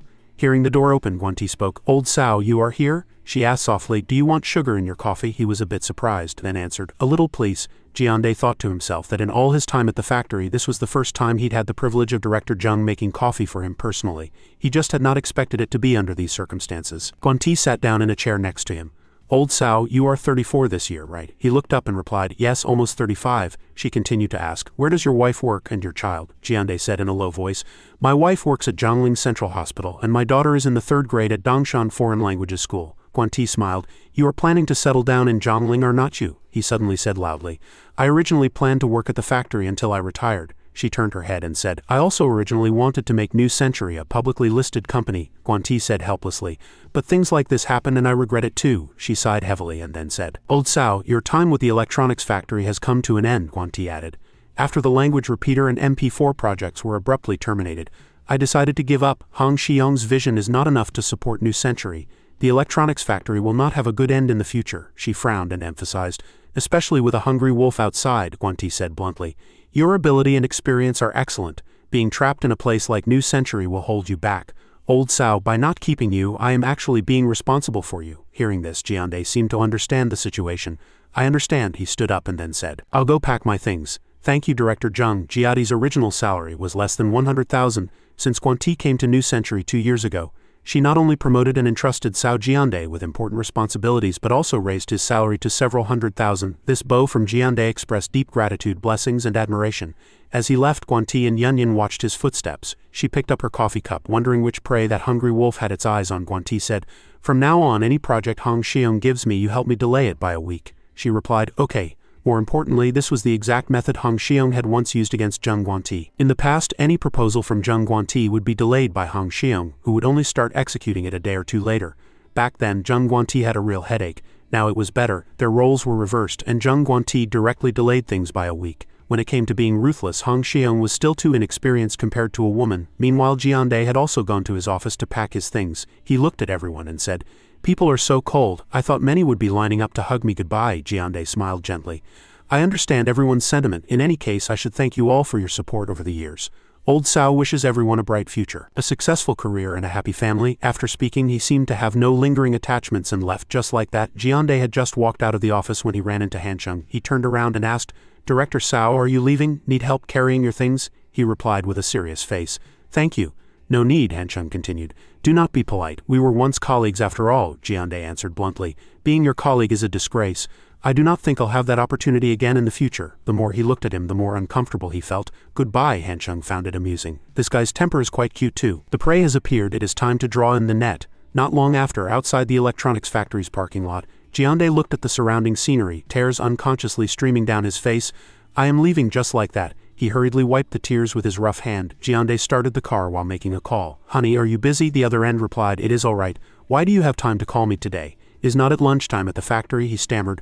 Honey, Jiande found it difficult to say. I have been fired, the other person said in surprise. What, you were fired? He said hurriedly. Honey, wait a moment. There is a Passat blocking the road ahead. I'll call you back in a bit. As soon as Jiande got out of the car, he heard Kong Jing's voice. Hello, Director Cao. She handed him a business card and said, I have been waiting for you for a long time. Jiande took the business card doubtfully. Waiting for me, he murmured. General Manager of Neutron Capital Co., Limited, Kong Jing, you blocked my car. May I ask what the matter is? Kong Jing smiled. I heard about Director Cao's situation and am very sorry, she added. I wanted to take this opportunity to have a few words with Director Cao. Jiande thought, this news travels so fast, I just left the electronics factory. And someone's already here, he asked. Now, Kong Jing replied, yes, but let us go somewhere else. Jiande wondered if they were scammers or robbers. They did not look like it. He was extra vigilant. If this woman drives to a remote place, I'll just drive home. Jiande followed the car in front of him. He was a little puzzled. Next to New Century. Why are we here? Jiande looked around and thought, it probably is not a robbery. If I shout here, the security guards at New Century might even hear me. Kong Jing asked, has Director Cao heard of the name Neutron Capital before? He replied, I really have not. Jiande added, it is probably because my information is too outdated, not because the company is not famous, she thought to herself. It is just as CEO Chen said, Cao Jiande is a very humble person. Kong Jing pointed ahead and said, we are not very famous right now, but a few days ago we acquired a 480 mu plot of corporate land and are preparing to build a new electronics factory here. She handed the documents to Jiande to see. This is the approval document from the Development and Reform Commission. You can find it on the Zhongling District Government's official website. He thought with some surprise. It really is the official seal of the Development and Reform Commission in Zhongling District, and since it can be found online, and it is not fake. Jiande looked towards New Century Electronics Factory. Building an electronics factory here is close enough to New Century, he said. Congratulations, your company has great foresight.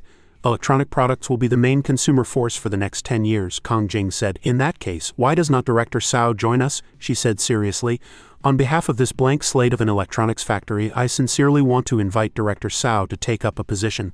The proposed position is Vice General Manager of Production, with a minimum salary on par with New Century. Jiande muttered to himself, what's going on? I wasn't even a Vice General Manager at New Century. How could I get such treatment at Neutron Capital? He said awkwardly. I would like to ask CEO Kong, why are you doing this? Kong Jing clarified. First, I am not the boss. I am just an employee. The boss is someone else, but it is not convenient for him to show his face, so I am fully in charge, she added.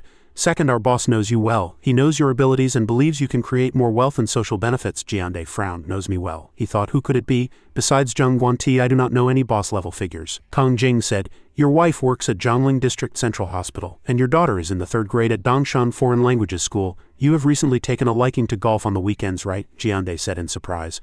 How do you know? She smiled. So, I would like to take up Director Cao's afternoon to seriously discuss the future ideas for the new factory, he said. Then please follow me back to the office. Hualon picked up the phone. You scared me to death. How did you get fired? Why were you fired for no reason? Jiande explained the situation clearly. Honey, you would not believe it if I told you, although I was just fired. I got a new job in less than 15 minutes, Kong Jing said. In short, we will focus on mobile phones in the future. But since we are just starting, we might try other products to recoup costs quickly, she said to Director Cao. The 480 mu plot of land is still a blank slate. I hope we can work together to paint a beautiful picture of high technology. Jiande was a little hesitant. Thank you, I would like to think about it again. He was very conflicted. Although the new factory's blueprint was beautiful and seemed to have great potential, and even General Manager Kong Jing's manner of speaking was very elegant, his only worry was that the real boss had never shown his face. She spoke up, this is an important decision that affects my family's development. I need to discuss it with my wife, Kong Jing said. I will confirm with you again tomorrow afternoon. If Director Cao still does not agree, we can only express our regret, he asked. So soon, he thought. Kong Jing's invitation is very sincere, but she is only giving me one night to decide. This means that although they value me, they can also give up on me at any time, she explained. Because time is tight, the boss does not want this place to still be an empty lot next year. So something must be done before the end of the year, Kong Jing smiled. I have been so focused on work. I have not introduced you to my team, Director Cao. She read out the names in order. Ni Xiaoyu, Chu Anping, Zhang Mingrong, and Wen Ling. Among them, Ni Xiaoyu is the boss's secretary, and Wen Ling is my assistant. Jiande greeted them friendly. You are all very young students, right? Kong Jing replied. Anping and Wen Ling just graduated from university. Xiaoyu is still a student, he said. I also know a university student. He seems to be near the University of Finance and Economics. I used to think he was too young. I did not expect him to teach me a lesson today, Xiaoyu asked doubtfully. The University of Finance and Economics, Mingrong asked. What's his name? Maybe we know him. He answered quickly. Chen Hancheng. She smiled and said, Chen Hancheng, I do not know him. They chatted for a while before Jiande took his leave. As soon as he got out of the car, he heard Nanan's voice. Daddy. Seeing Jiande, the little girl's face beamed with happiness. Nanan immediately rushed over to hug him. Jiande asked Nanan, what did the teacher teach you today? The little girl answered obediently. The multiplication table. I'll recite it for you. 1 times 1 is 1, 1 times 2 is 2. He asked Nanan softly. Do you like your school now? The little girl answered happily. I do. I really like Teacher Joe. Hearing this, Jiande finally felt relieved. That is good, he said. Shall we go to the market and buy some groceries? Nanan agreed. Okay. A while later, the two had finished their shopping. 2 gin of pork. 11 yuan. Forget it. Just 10 yuan. You are a regular. I'll throw in these green onions for you, the proprietress said cheerfully. Do not be polite with me. Jiande was stunned for a moment, but he quickly smiled and answered gently. Okay, I'll take them then. Just as he got back downstairs, Jiande heard someone greet him. Old Sao, you are back, he replied politely. I am back early today. Jiande thought that he had rarely noticed it before, but he seemed to have gotten used to everything here. Used to getting up early to drive to Industrial Avenue for work. He fell into a deep thought, only realizing as he was about to leave that if he moved to a new environment, he would not only need to settle down but also adapt to a new job, new neighbors, and even a new market. Thinking of this, he looked at Nanan's happy face. Jiande was a little hesitant, but he immediately decided not to think about it anymore. He dialed the number without hesitation. Hello, Director Kong, this is Sao Jiande. Thank you for thinking so highly of me. I am willing to work under your leadership, Director Kong, and contribute my humble efforts to the factory's development. Kong Jing asked, Have you discussed it with your wife? He replied. No need to discuss it, she'll definitely support me. Kong Jing smiled. That is good. Come to work tomorrow then. There is a lot of work, Factory Manager Sao, so be prepared. Jiande lowered his voice. Okay, thank you, Director Kong, and please thank the boss for me as well. Nanan asked softly. Daddy, what's wrong? He patted the little girl's shoulder. Nothing, everything is fine. After speaking, Jiande and Nanan quickly walked into the house. Honey, I am back. As soon as he walked in, he saw that Hualan was already waiting there. Kong Jing reported, Sao Jiande has accepted the invitation and will be coming to work tomorrow. Hancheng toyed with his pen. So quickly, I thought he would not agree until tomorrow, he instructed. Then arrange for him to start work as soon as possible. After all, he is an executive who came over openly from New Century. Sao Jiadi's future development will be a living example, more effective than 1,000 words from us, she said. But he seems to have a very bad impression of you. How will you meet in the future? Hancheng smiled. It is fine, he analyzed. Old Sao's biggest contribution to the new factory is the management and planning of the workshop. I can wait until he has completed his mission before I show up to meet him. Hancheng stared at the pen. By then he'll accept the fact that we are good brothers. If he does not, there is nothing I can do about it. 3 days before Christmas, on the second day, Sao Jiande arrived at the office on time as expected. He went with Kong Jing to the barren land again to discuss the design plan with the construction team, finally completing the draft. After Chen Hancheng got the draft, he revised it a bit himself. But he was still not satisfied with it from beginning to end. So he called his good friend Zheng Guanti in the middle of the night. Guanti roared, Poaching people and technical resources is one thing, but now you even want to copy the structure exactly? Are not you afraid of public opinion calling you a copycat? Hancheng smiled. How is this being a copycat? This is called resource sharing. We are in the internet age now, and the core is resource sharing. Besides, plenty of people from New Century will want to come to the new factory in the future. If it looks the same, they will not feel out of place, she thought. In the future, when Hong Xiong sees the electronics factory next door and discovers that not only is the layout the same, but even the products being produced are the same. That feeling of his, wanting to cry but having no tears. Thinking of this, Guanti immediately agreed. Fine, I'll give it to you, but the blueprints are not at the factory. They are in my Riverside apartment, Hancheng said with a grin.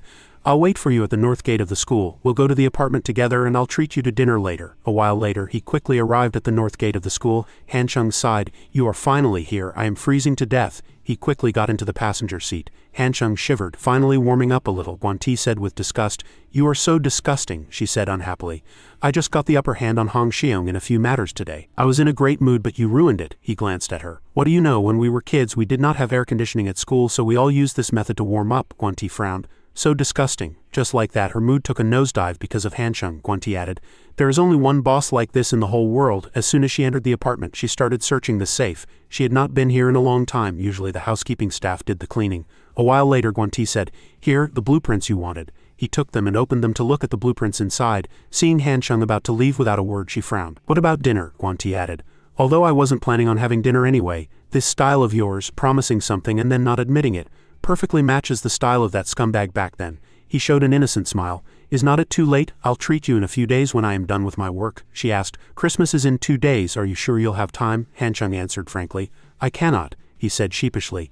I am with the girl from the University of Finance and Economics on Christmas Eve and the girl from Dongda on Christmas Day, Han Chung added. If you are jealous, I'll give you December 22nd, Army Day, and we can call it being patriotic. Guan-Ti pointed towards the door in the direction of the elevator. I'm not seeing you out, he smiled and walked forward, waving to her at the same time. I am off. I owe you a dinner. Guan-Ti thought to herself that for some reason she was very interested in Chen Hanchung's methods for balancing the two girls. The day before Christmas, December 24th, Chen Hanchung spent the entire day with Shen Yuchu, met for breakfast, went to class together, had lunch together. Hu Linyu commented, Chen Hanchung, did you do something to feel guilty about? Why are you being so thoughtful and considerate? He smiled. Is not this what I should be doing? It is a holiday after all, she shrugged. Christmas Eve considered a holiday, Hanchung cursed inwardly. Idiot Hu Linyu, you talk too much. On Christmas Eve night at a nearby restaurant, he said, look, this is a very expensive Western restaurant. It is a rare opportunity, so let us have Western food today. As soon as Yuchu entered the restaurant, she was stunned by the surroundings. Hanchung opened the menu. Waiter, 2 orders of French foie gras with red wine. The main course is beef Wellington, the soup is cream of mushroom and will also have side dishes and dessert. He was so focused on ordering that he did not notice Yuchu's state beside him. She hurriedly stopped Hanchung. That is enough, he said happily. All right, let us start with these dishes then, Hanchung smiled. It is a rare holiday, do not be so frugal, Yuchu said hesitantly. But it is too wasteful. After chatting for a while, Hanchung said, I am going to the restroom. As soon as he got to the restroom door, Hanchung quickly took out his phone. He started changing the date from the 24th to the 25th. Then sent a text saying he had another meeting today and might be busy until late at night. Wrong, you instructed. Then take care of yourself. I'll allow you to be a little late tomorrow night, but do not forget. Hanchung replied, I know, all right. Everyone's here, I am hanging up. Seeing that she completely believed him, he finally breathed a sigh of relief. Hanchung immediately turned on the faucet and wet his hands. He returned to the table and said, the Christmas atmosphere is really lively this year. Seeing Hanchung's hands were wet, Yuchu thoughtfully handed him a tissue to wipe them. Hanchung happily placed his phone on the table. He frowned and hinted, it must be a bit busy because it is Christmas Day. The waitress understood the hint and said, I am sorry, sir, for the long wait. We cooked to order and it is also Christmas Eve today, Hanchung retorted. Christmas Eve? It is clearly the 25th. She said in disbelief, how is that possible? The waitress quickly checked her phone and noticed something was wrong. She began to check. Why does my phone say it is the 24th? He said. Your phone is broken.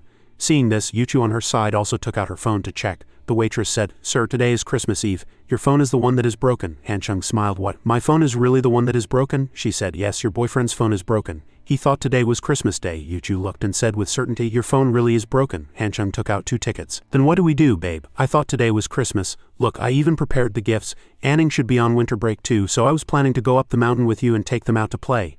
Seeing them, she could not help but be surprised. Why did not you tell me? Hanchung said helplessly. But it is a shame. Because I got the date wrong, I scheduled a business meeting for tomorrow. This is crucial for my comeback, Yuchu comforted him. It is okay, I'll go tidy up the room, he suggested. All right, let us just make today our Christmas. A while later, she was fumbling for something in her bag. Soon, Yuchu took out a bright red apple. The two of them said together, Happy Christmas Eve. A short while later, Hanchung and Yuchu went out for a walk with their apples. The other couples did not seem any different. He held her hand and said softly, Go on up.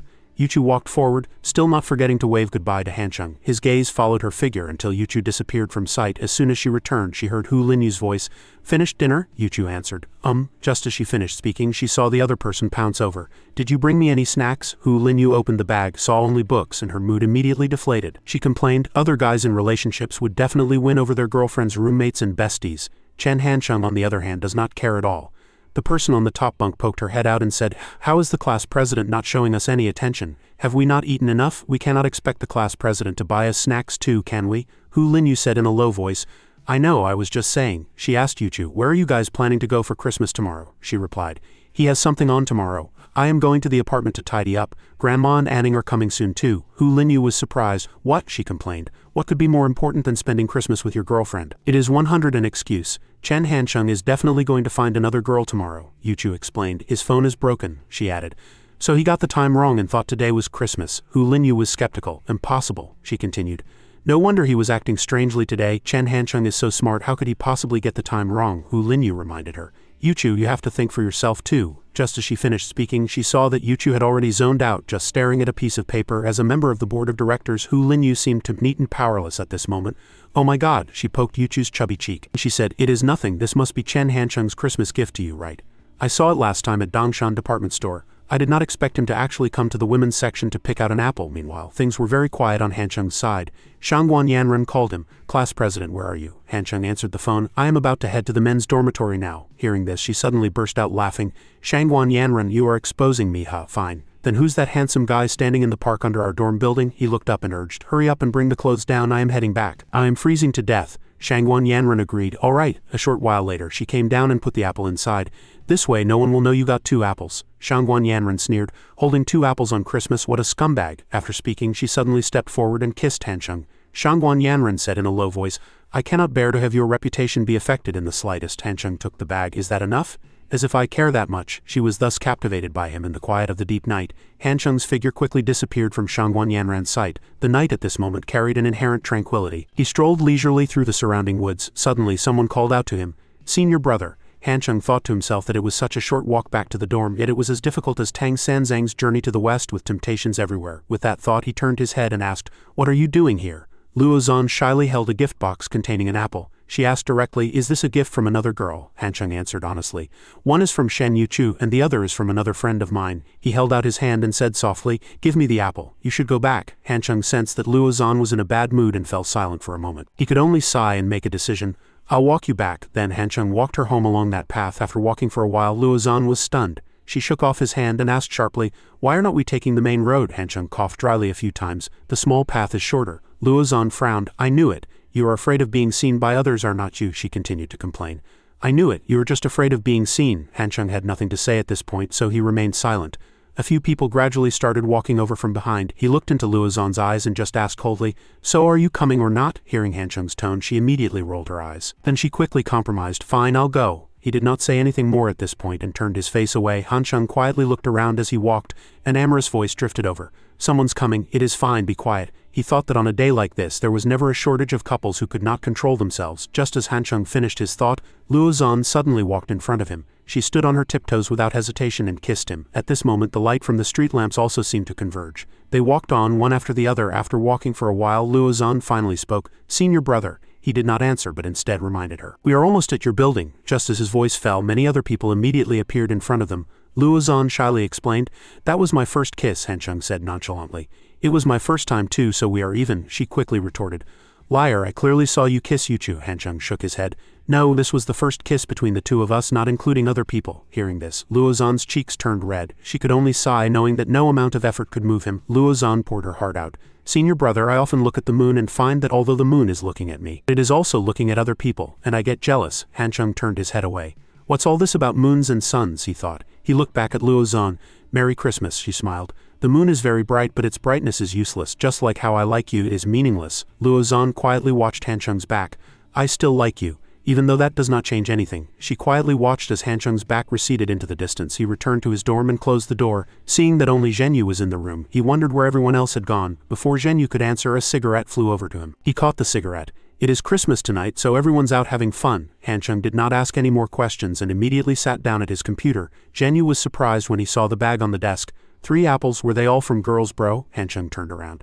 None of your business, only I can eat these apples. If anyone dares to take a bite, I'll break their teeth. Hearing this, Zhenyu quickly backed away. Got it, I will not touch them, he muttered to himself. Old Fourth is so casual about everything else, even his cigarette money. So why is he so protective of these 3 apples? However, no one was allowed to touch gifts from a girl. He turned and walked away. At this moment, Hanchung was engrossed in his computer screen. Yang Ming also noticed the bag of fruit on the desk. Hey, Old Fourth, do not tell me you got 3 gifts. Seeing him, Hanchung was surprised. Hey, Yang Ming, what was so fun tonight? How are you back at 10:30? Yang Ming said he did not know, but he was looking at his phone screen with a loving gaze. Seeing this, Zhenyu could not help but feel suspicious. Do not tell me you have a girlfriend. You have been hiding in the cafeteria all day, busy on your phone, and now you are looking at it with that kind of expression. Hanchung saw through everything with a worldly wise look. Yang Ming tried to sneak back to his room, but Hanchung spotted him.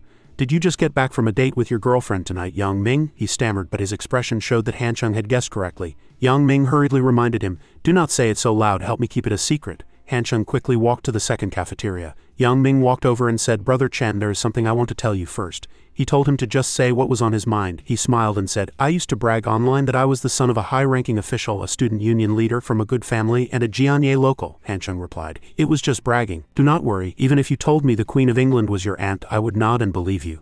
Yang Ming pursed his lips. What's the use of the Queen of England? She is too far away and has no power in China. After chatting for a while, the two walked into the cafeteria.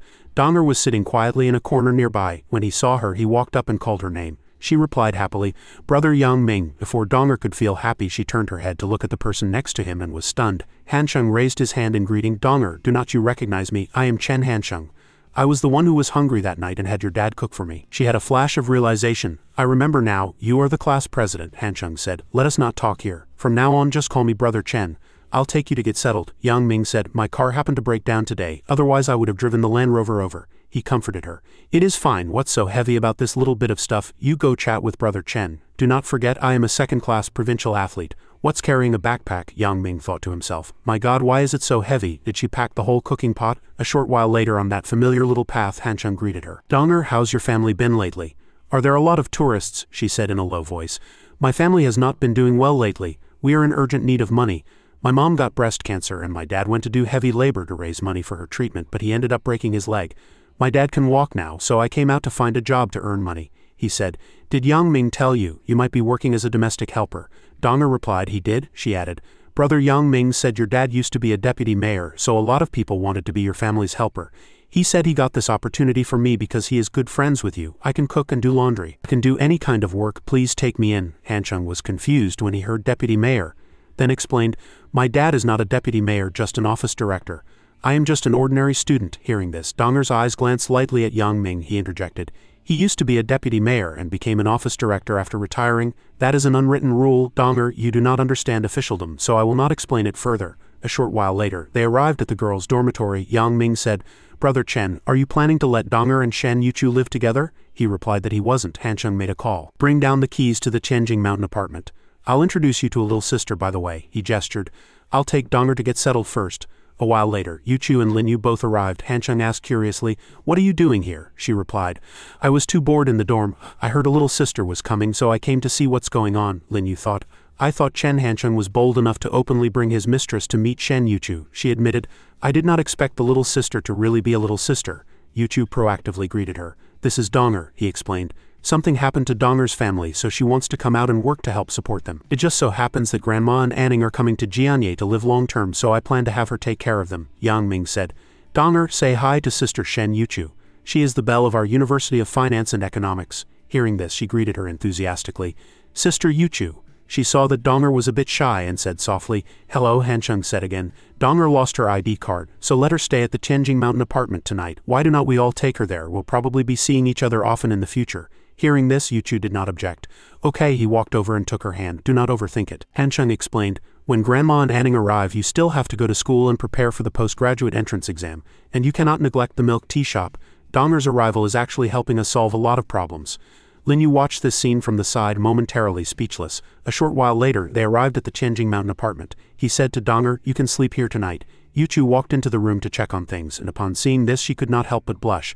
I can do it myself over here." Hansheng glanced lightly at Yang Ming, then chuckled to himself. He started looking for tape nearby, then carefully stuck it to the side of Yuchu's bedroom door. Next was Hansheng's bedroom. Finally, he taped the kitchen door. Seeing that the situation was stable, Hansheng began to test his work. He suddenly heard a sob, and the whole group paused. Hansheng walked over and asked, "What's wrong?" He replied, "Nothing." Donger is moved. "She thinks Shen Yuchu and Hu Linyu are really nice." He smiled and said, "As they should be. But it is getting late now. We should get ready to head back to school. We'll come back tomorrow morning." Yang Ming was stunned. Chen Hansheng is not leaving someone to watch over things. After all, this is Donger's first time meeting everyone. She is not very familiar with things yet.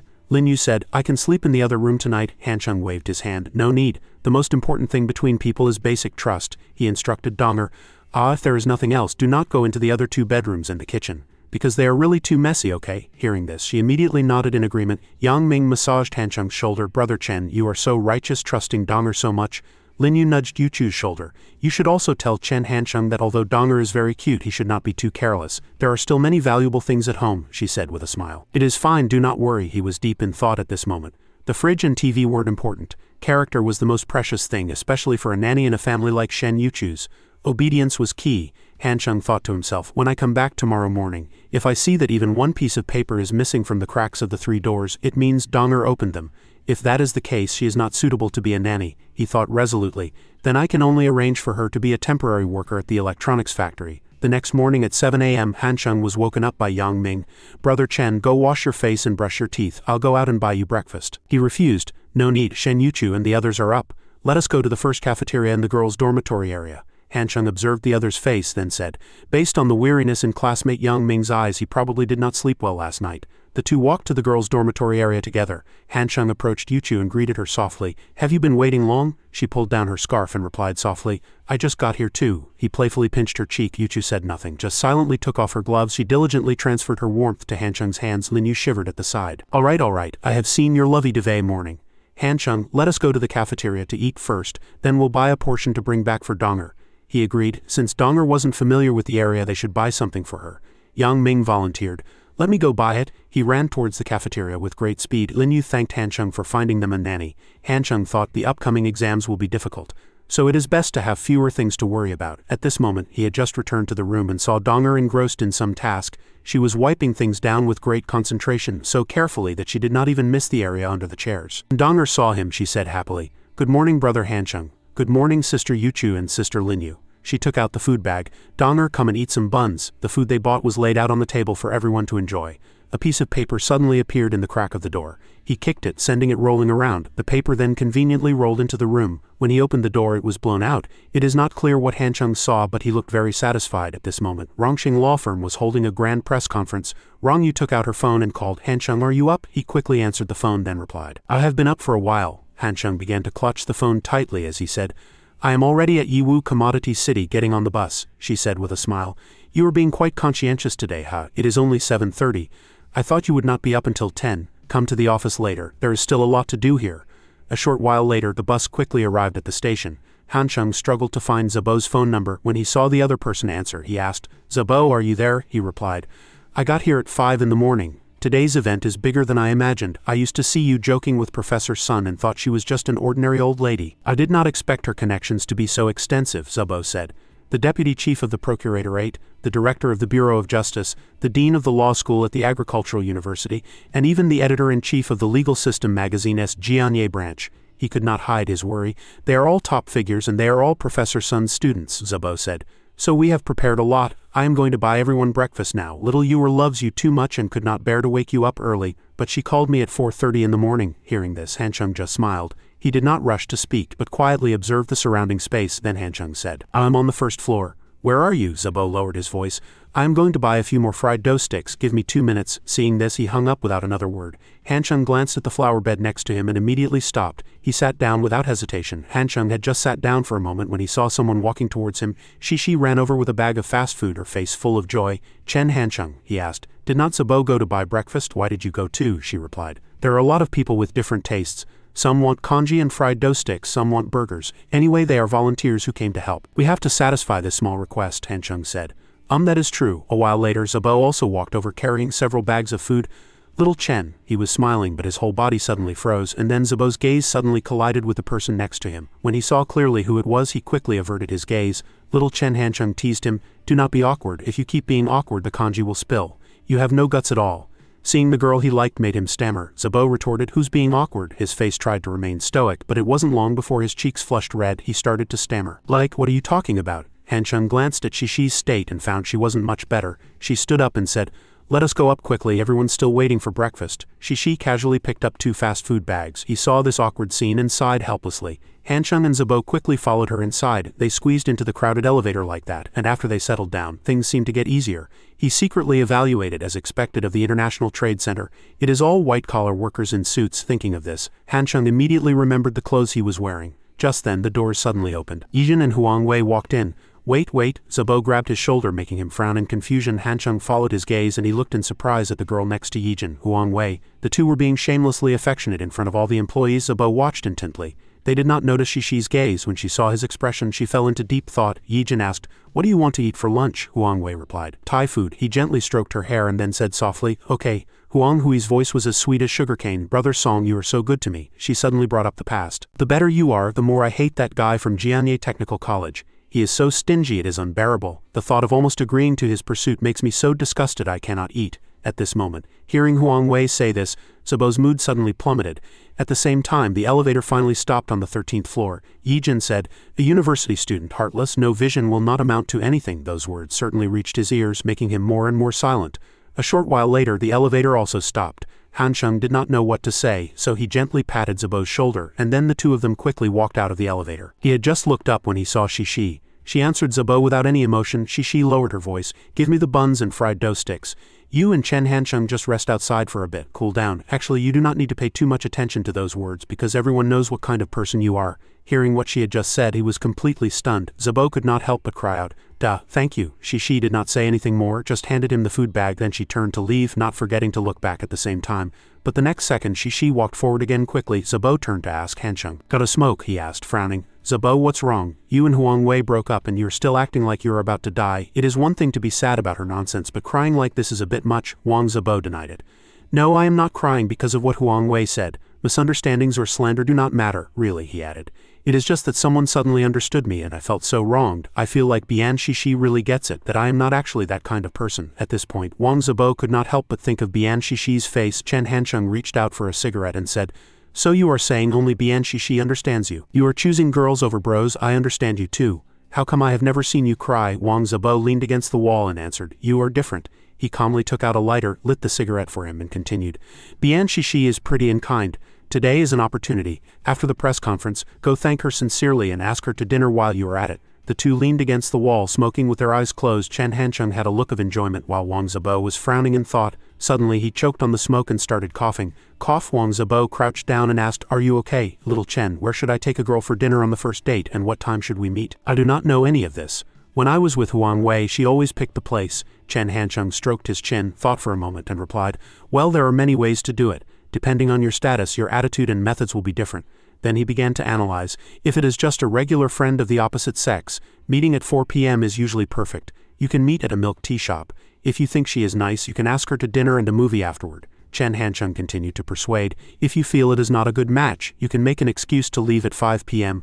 After all, it is not dinner time yet, so no one will say anything." Wang Zibo replied with his eyes closed, a little uneasy. "Bian Shishi and I are not just ordinary friends." Seeing his lovesick appearance, Chen Hansheng joked, "It does not hurt to learn a little more. What if you have to go on a date with an online girlfriend next time?" He exhaled a puff of smoke, looked at Wang Zibo and said, "Actually, for a relationship like yours and Bian Shishi's, you should bring me and little Ewer on the first date. That way it will not be awkward. In the end, little Ewer and I will find an excuse to leave, leaving you two to talk alone." Hearing this, he felt a little less worried and replied, "That is a good idea." Chen Hansheng slapped Wang Zibo on the head and guaranteed, "Of course, I'll go find little Ewer. When you really win Bian Shishi over, you'll realize Huang Wei is a piece of shit." As he left, he did not forget to wave goodbye, leaving Wang Zibo holding his just-smacked head. Seemingly still not quite believing Chen Hansheng, Wang Zibo interjected, "Do not talk bad about people behind their backs." Scene changed to a very luxurious banquet hall. Chen Hansheng walked in and started observing, thinking, "Everyone's wearing suits. This must be the dress code for the legal and financial circles, right?" Suddenly, a familiar voice sounded, making Chen Hansheng turn his head in surprise. In a corner of the banquet, Xiao Rongyu was awkwardly forcing a smile, while young Xiaoguang was talking endlessly. He started rambling, pretending to be knowledgeable. "Junior sister, today's press conference is truly a major event for the legal community of Jianye City and even the entire Sudong province. It cannot help but remind me of Wang Shiji's Orchid Pavilion preface.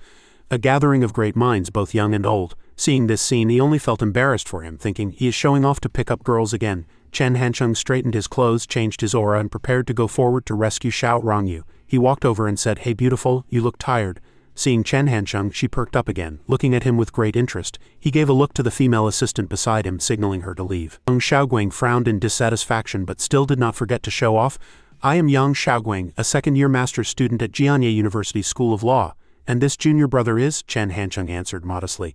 "I am an employee from the company next door, just a nobody.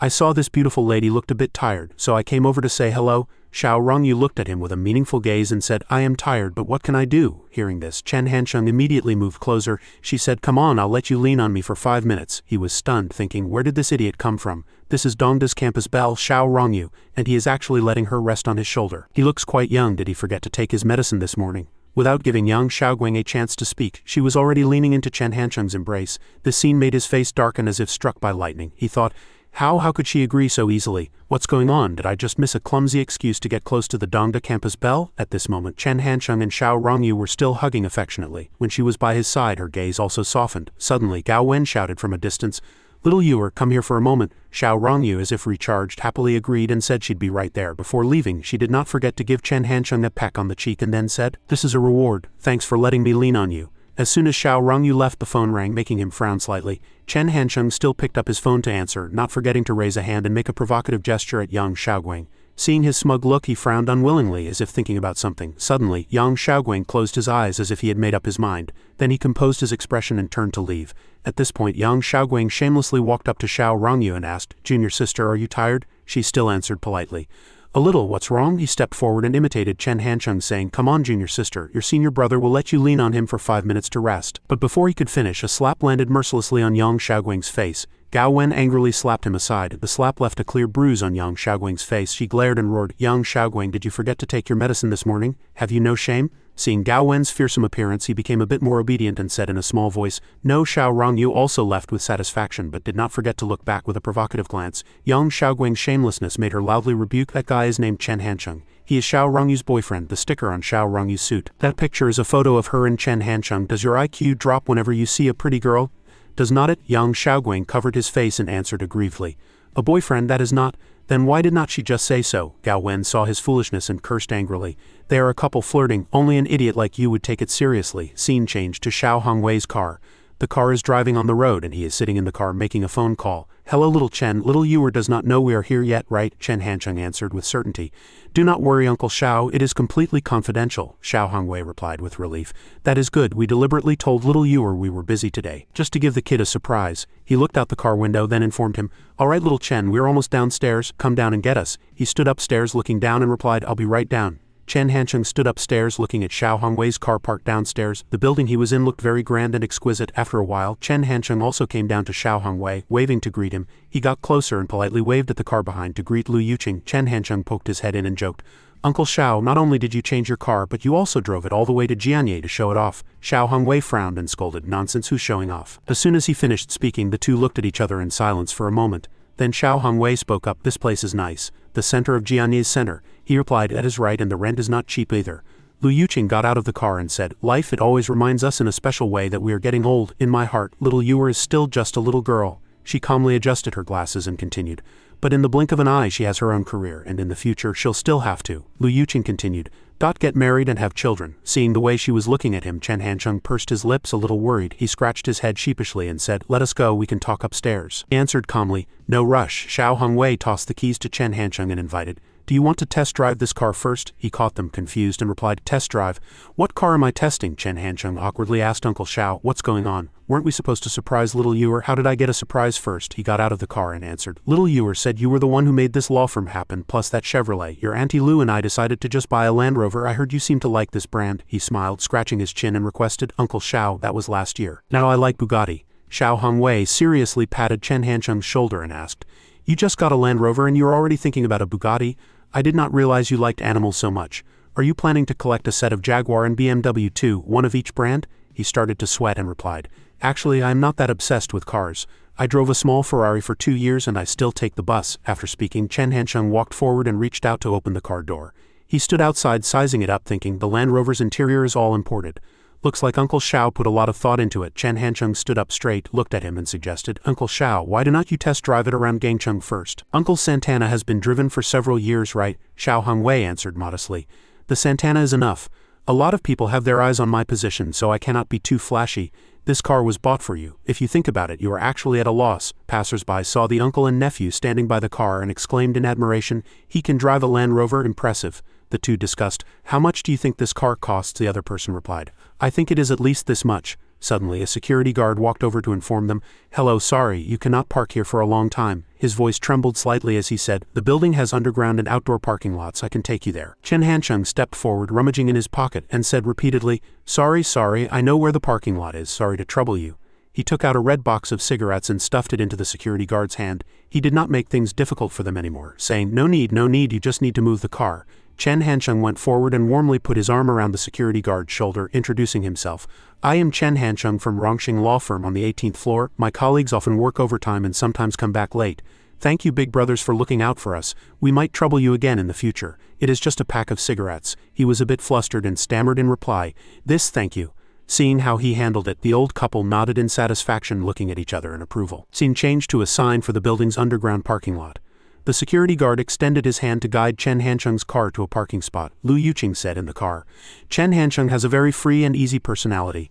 I used to think he was a bit wild and not steady enough, but on second thought at least he is generous in his actions and will not easily be taken advantage of. Xiao Hongwei turned his head in surprise to look at her and said, "People say the more a mother-in-law looks at her son-in-law, the more she likes him. It seems you are like that now." She frowned at him, trying to argue. "What else can I do? My daughter likes him, and you are satisfied. If I still openly oppose it, I am afraid I'll be isolated by the three of you later." After moving for a while, both cars reached the parking spots. Scene changed to the sign of Rongxing Law Firm. Flattering praises sounded from the crowd. "After today, is not little you are going to be the boss's wife, so pretty and capable?" Xiao Rongyu shyly tried to say, "Everyone do not tease me." Suddenly a hand reached out from behind and rested on her shoulder. Chen Hancheng leaned out from behind and asked, "Busy? My parents are here to see you." Xiao Rongyu asked back in surprise, "Uncle Chen and Auntie Liang?" She looked back a little surprised. Xiao Hongwei and Lu Yuqing appeared, making Xiao Rongyu exclaim excitedly, "Dad, Mom," she asked cheerfully. "How come you are here, Mom and Dad? Did not you say you were busy?" Then she turned and pinched Chen Hancheng, chiding him playfully. "And you, how dare you call them that?" He pointed at her mother and joked,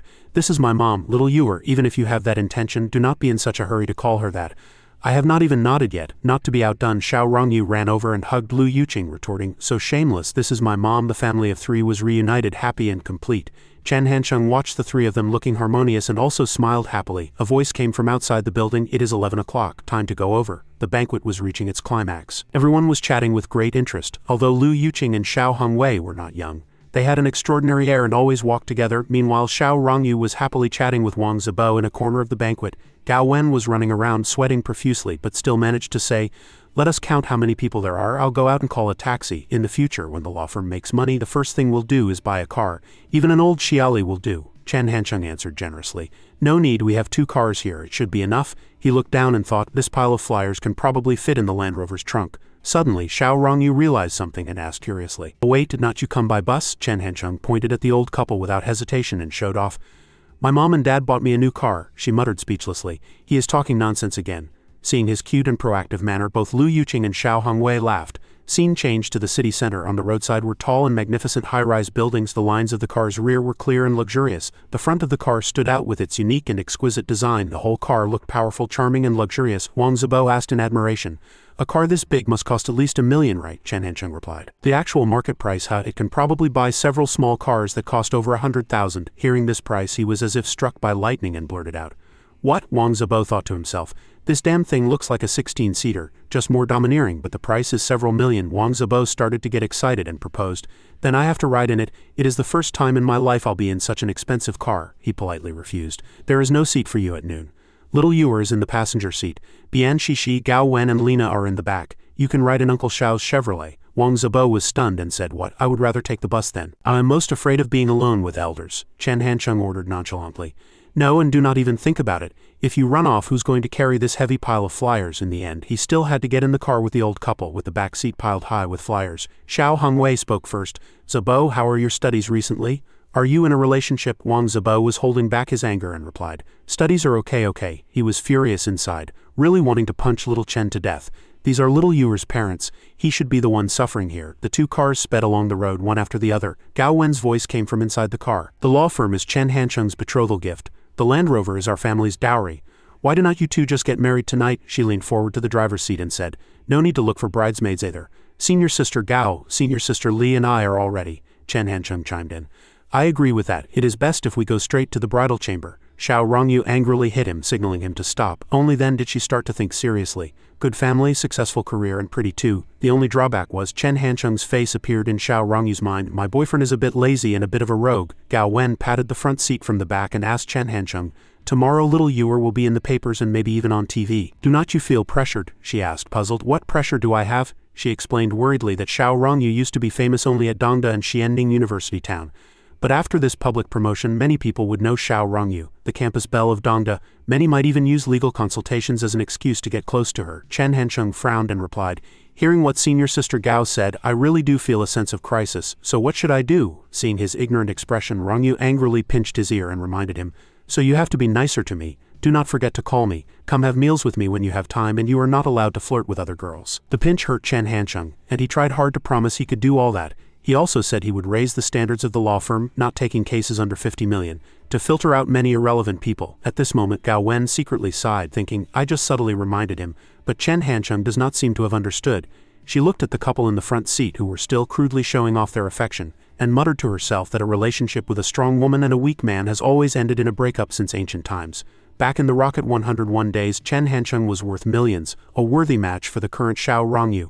Gao Wen thought worriedly that the gap between Chen Hancheng and Xiao Rongyu would only grow wider in the future, and they might really break up. After a while, both cars arrived at a tall building. Chen Hancheng pointed at Wang Zibo and said, "Zibo, take more so we do not have to go back and forth." Wang Zibo angrily shouted back, "Easier said than done, this stuff is damn heavy." Inside the building, groups of handsome men with various hair colors walked around. Rongyu was observing when suddenly someone called her name. "Yuer."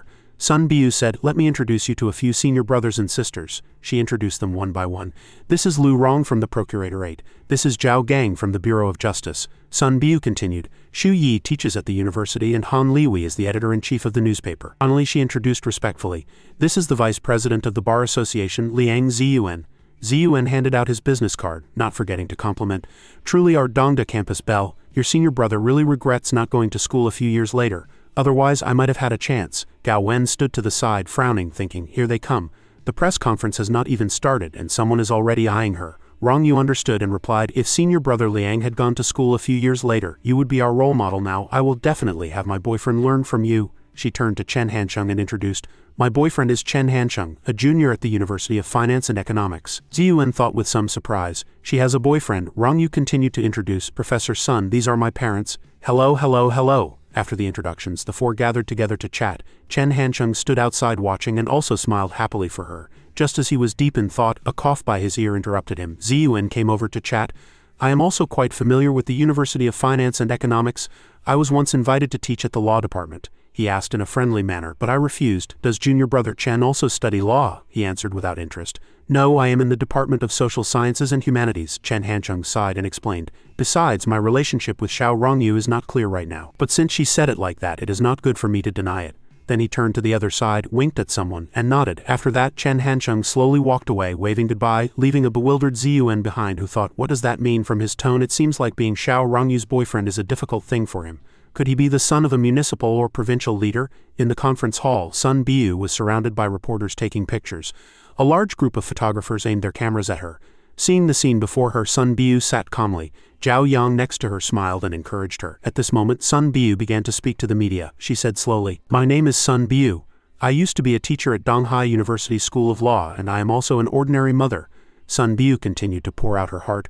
"I used to hate my daughter. Why did not she listen to her father and me? At that time we had selected many excellent marriage prospects for her, military officers, professors, businessmen, but she insisted on marrying an American. She was gone for many years," she recalled the past and continued. "When my husband passed away, she just came back to pay her respects and left immediately. Every New Year's Eve, although many students invited me to celebrate, I was always worried. What if she comes home and cannot find me?" The past Sun Biu looked sad. "I have a granddaughter, but I did not see her for the first time until she was 16. Looking at her granddaughter before her, her expression became emotional, back to the present. As Sun Biu recalled, she could not help but cry. She said in a low voice, "If she were happy it would be fine, but in the end she got divorced and left with nothing. This is truly too much." Sun Biu angrily slammed the table and shouted, "Sometimes I dream of my late husband. He just sheds tears and says nothing. I know then that he cannot rest in peace." A female reporter named Xiao Mei in the audience was moved to tears. The other reporters in the hall were all stunned after hearing her story. Rongyu gently comforted the tearful Sun Biu. Xie Feng saw this scene and raised his camera. He kept taking pictures of her and Sun Biu. In the camera her voice continued, "Regarding this lawsuit, a bridge is needed. So my student Xiao Rongyu, you can also call her Xiao Yuer." Sun Biu looked at her and smiled gently. "She will set up Rongsheng law firm with a few classmates. I will use this platform to file this transnational marriage lawsuit, and I hope everyone will give their support." After she finished speaking, Rongyu stood up and bowed politely. She smiled confidently at the camera. "Hello everyone. I am Xiao Rongyu." Rongyu said, "I am just an ordinary university student. I am very lucky to have the opportunity to learn from Professor Sun. It is just that my experience is still insufficient. I hope everyone can offer valuable suggestions to help Rongsheng law firm continuously improve, and while winning this transnational lawsuit also become a top domestic legal consulting team." Next is the QA session. Opposite, her parents and Chen Hancheng were all smiling with pride. Suddenly, Wei Kong spoke up. "Hello, Miss Xiao. The laws in every state in the United States are different. So how will you deal with that? What is your expected outcome? Is it an apology or do you want to get the property back?" Rongyu replied calmly. "The laws of each state are different, but our team is based on." Hearing this, Yuqing looked worried. Contrary to her worries, Rongyu answered the questions calmly. Yuqing leaned on Hong Wei and sobbed, "Old Xiao, seeing her like this, my heart aches," she choked up. My heart aches for my baby. We could have supported her for a lifetime. I do not want her to work outside. It is really too hard. He heard this and also started crying excitedly by her side. Then Hong Wei sighed. Our daughter has grown up. She has her own ideals. We cannot tie her to our side. We must respect Yuer's decision. Chen Hancheng watched the couple from the side, not knowing what to say. He thought today's press conference is like a speech about a mother's love. Yuqing looked at him and instructed, Hancheng, you have to be better to Yuer in the future. Do not make her cry all the time. On her birthday this year, she thought you weren't coming and cried so sadly at home, he answered awkwardly. I know, Auntie Lu. Chen Hancheng smiled sincerely. I will definitely take good care of her. Hong Wei was relieved. Trust Yuer, trust Hancheng. Next to him, Xiao Tao suddenly stood up. Miss Xiao, I would like to ask, does the name Rongxing Law Firm have any special meaning? Because I noticed your name also has the character Rong. Chen Hancheng heard this and broke into a cold sweat, thinking this is not good. Up front, Rong Yu smiled and replied, You are very observant.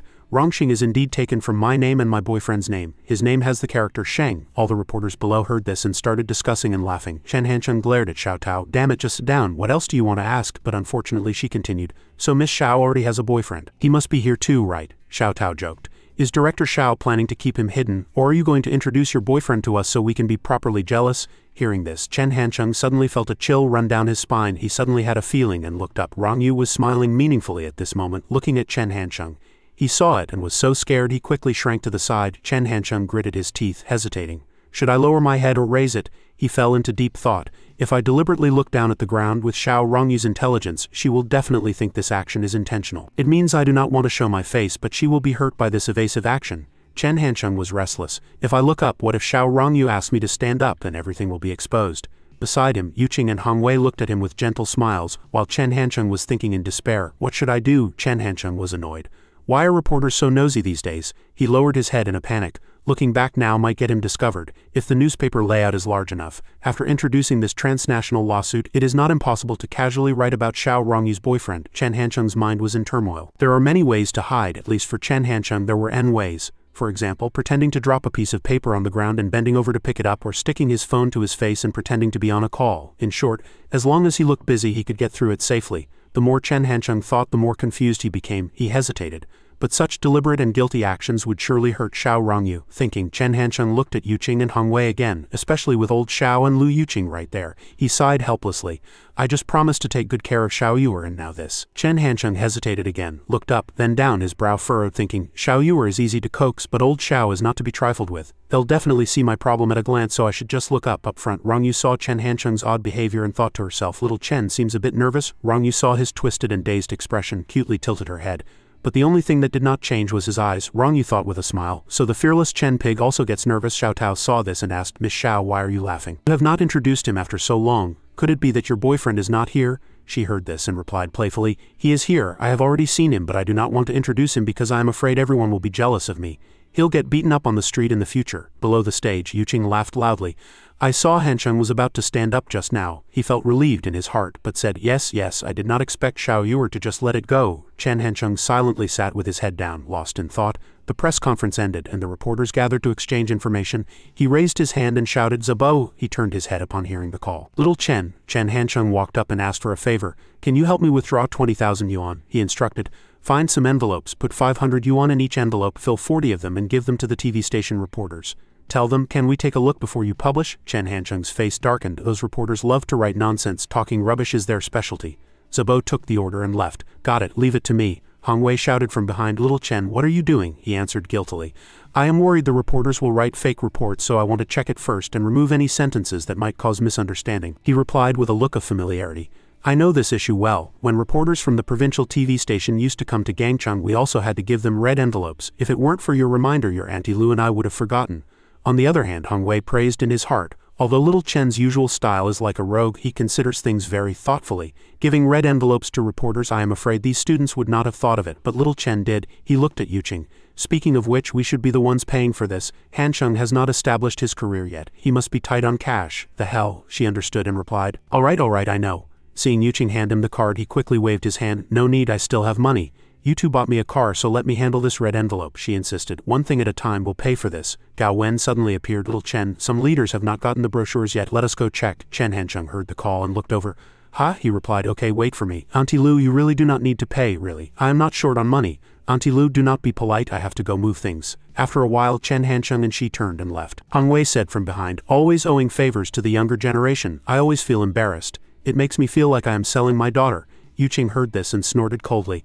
I would sell you before I sell my daughter. What nonsense are you talking about? The reporters around were still gathered and had not left. Gao Wen said to Chen Hansheng, let us see who else has not gotten one. He quickly replied, okay.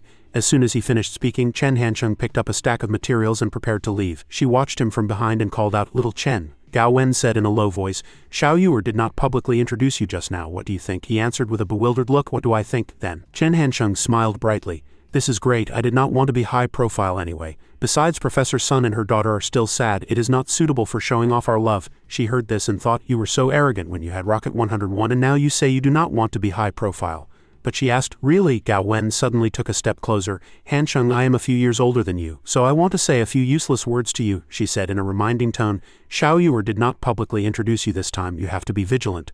Just now when Uncle Xiao gave you money, it was a good thing you did not take it, a true man. How can one bend for a pittance? The more he listened, the more question marks appeared above his head. Chen Hansheng looked at Gao Wen's serious face opposite him. After she finished speaking, she decisively turned and left. Gao Wen's figure slowly disappeared from his sight. Chen Hansheng remained motionless behind, a bewildered look on his face. He thought to himself, wait a minute, Gao Wen's meaning could not be. Chen Hansheng's expression was sluggish. She actually thought I was preparing to be a kept man? He stood there awkwardly scratching his head. A kept man, is not that just another way of praising me for being handsome? In the quiet of the night, Yuqing sighed, it is finally over. He looked at Rong Yu and instructed, Xiao Yuer, you used to just go to school and I was worried about your safety, so I did not let you drive.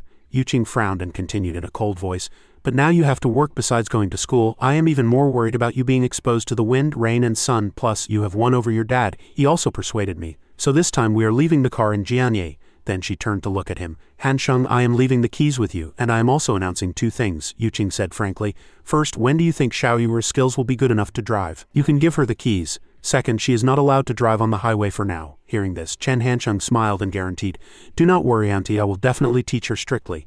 A short while later, the bus arrived where everyone was standing. At this moment, Xiao Rongyu reluctantly waved goodbye to her parents.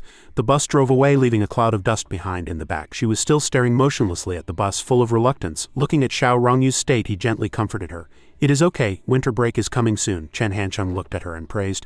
And you gave a great speech today. You'll be a big star in the future. He reached out and patted Xiao Rongyu's head, and she nodded in response. Suddenly, Xiao Rongyu took the hand Chen Hansheng was using to pat her head. She held his hand, frowned, and said, actually, I am very happy today. Xiao Rongyu smiled happily. Besides the press conference ending perfectly, there is also the fact that you did not try to hide back then. Chen Hansheng answered naturally, why would I hide? I was itching to go. Hearing this, she blushed and said in a small voice, such a braggart. He drove Xiao Rongyu home and the car gradually melted into the night. The next day, the morning was quiet with birds chirping. A small bird on a telephone pole spread its wings and flew towards the blue sky below. Everyone was gathered around a car, discussing it animatedly. Jin Yangming exclaimed, holy shit, it is a Land Rover. He leaned in, trying to see through the car window. I wonder whose car this is. As he was observing, the hand suddenly grabbed Jin Yangming's shoulder. Chen Hansheng said with a grin, stop guessing, it is mine, he replied with a look of disbelief. Brother Chen, you've got to be kidding, right? Hearing this, he took out a key and smiled arrogantly. Chen Hansheng pressed the key and the car immediately lit up and beeped. The people around and Jin Yangming all shouted in surprise. Holy shit, he said nonstop. Brother Chen, I know the milk tea shop makes money. I just did not expect it to make this much money. Did Shen Yuchu buy you this Land Rover? Hearing this, he was stunned, thinking, what kind of logic is that? Do you know a Land Rover could buy several milk tea shops? Yang Shichao interjected with a grim face. Old Fourth, you are so lucky. It is one thing for your girlfriend to be pretty, but she even earns money to buy you a car. Guo Zhenyu next to him also chimed in.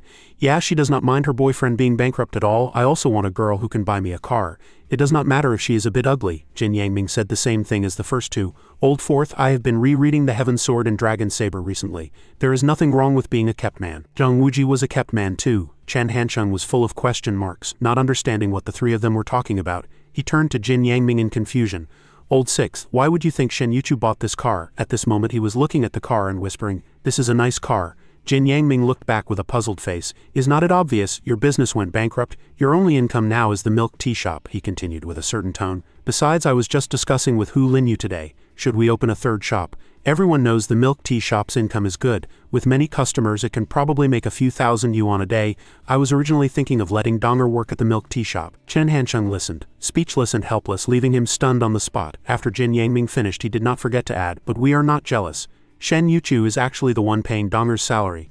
I know all about it, Chen Hansheng thought to himself. Has this idiot not considered the initial capital for the milk tea shop? But he just went along with it and replied, yeah. A while later, the 9 o'clock bell rang. In the cafeteria, he calmly got his food amidst the crowded room. Chen Hancheng answered the phone in a low voice, and Kang Jing's surprised voice came from the other end. What's wrong? Why is there a rumor that Shen Yuchu bought you a car and some people are saying you are a kept man? He thought with a dazed and powerless look. Wait, it seems Kang Jing also thinks I am a kept man. Chen Hancheng was speechless. With a net worth of over 50 million, how had he become the campus belle's kept man? He replied to Kang Jing, Director Liu, you believe this nonsense too? That car is a Land Rover SUV. How can the small income from a milk tea shop possibly afford it? His tone was cold. Of course I do not believe it. That is why I called to ask. Many students think so. Kang Jing looked at the computer in front of her as Xiaogan said, there were posts discussing it on the BBS earlier today. On the screen countless messages appeared. First, Chen Hancheng is already bankrupt and currently has no source of income. Second, in a previous interview, Chen Hancheng said he started from scratch and always emphasized he was from an ordinary family. Finally, he came across the very successful milk tea shop, not just at school but also in Yiwu's small commodity city. He gently summarized, so it is not just Jin Yangming and the others who think this way.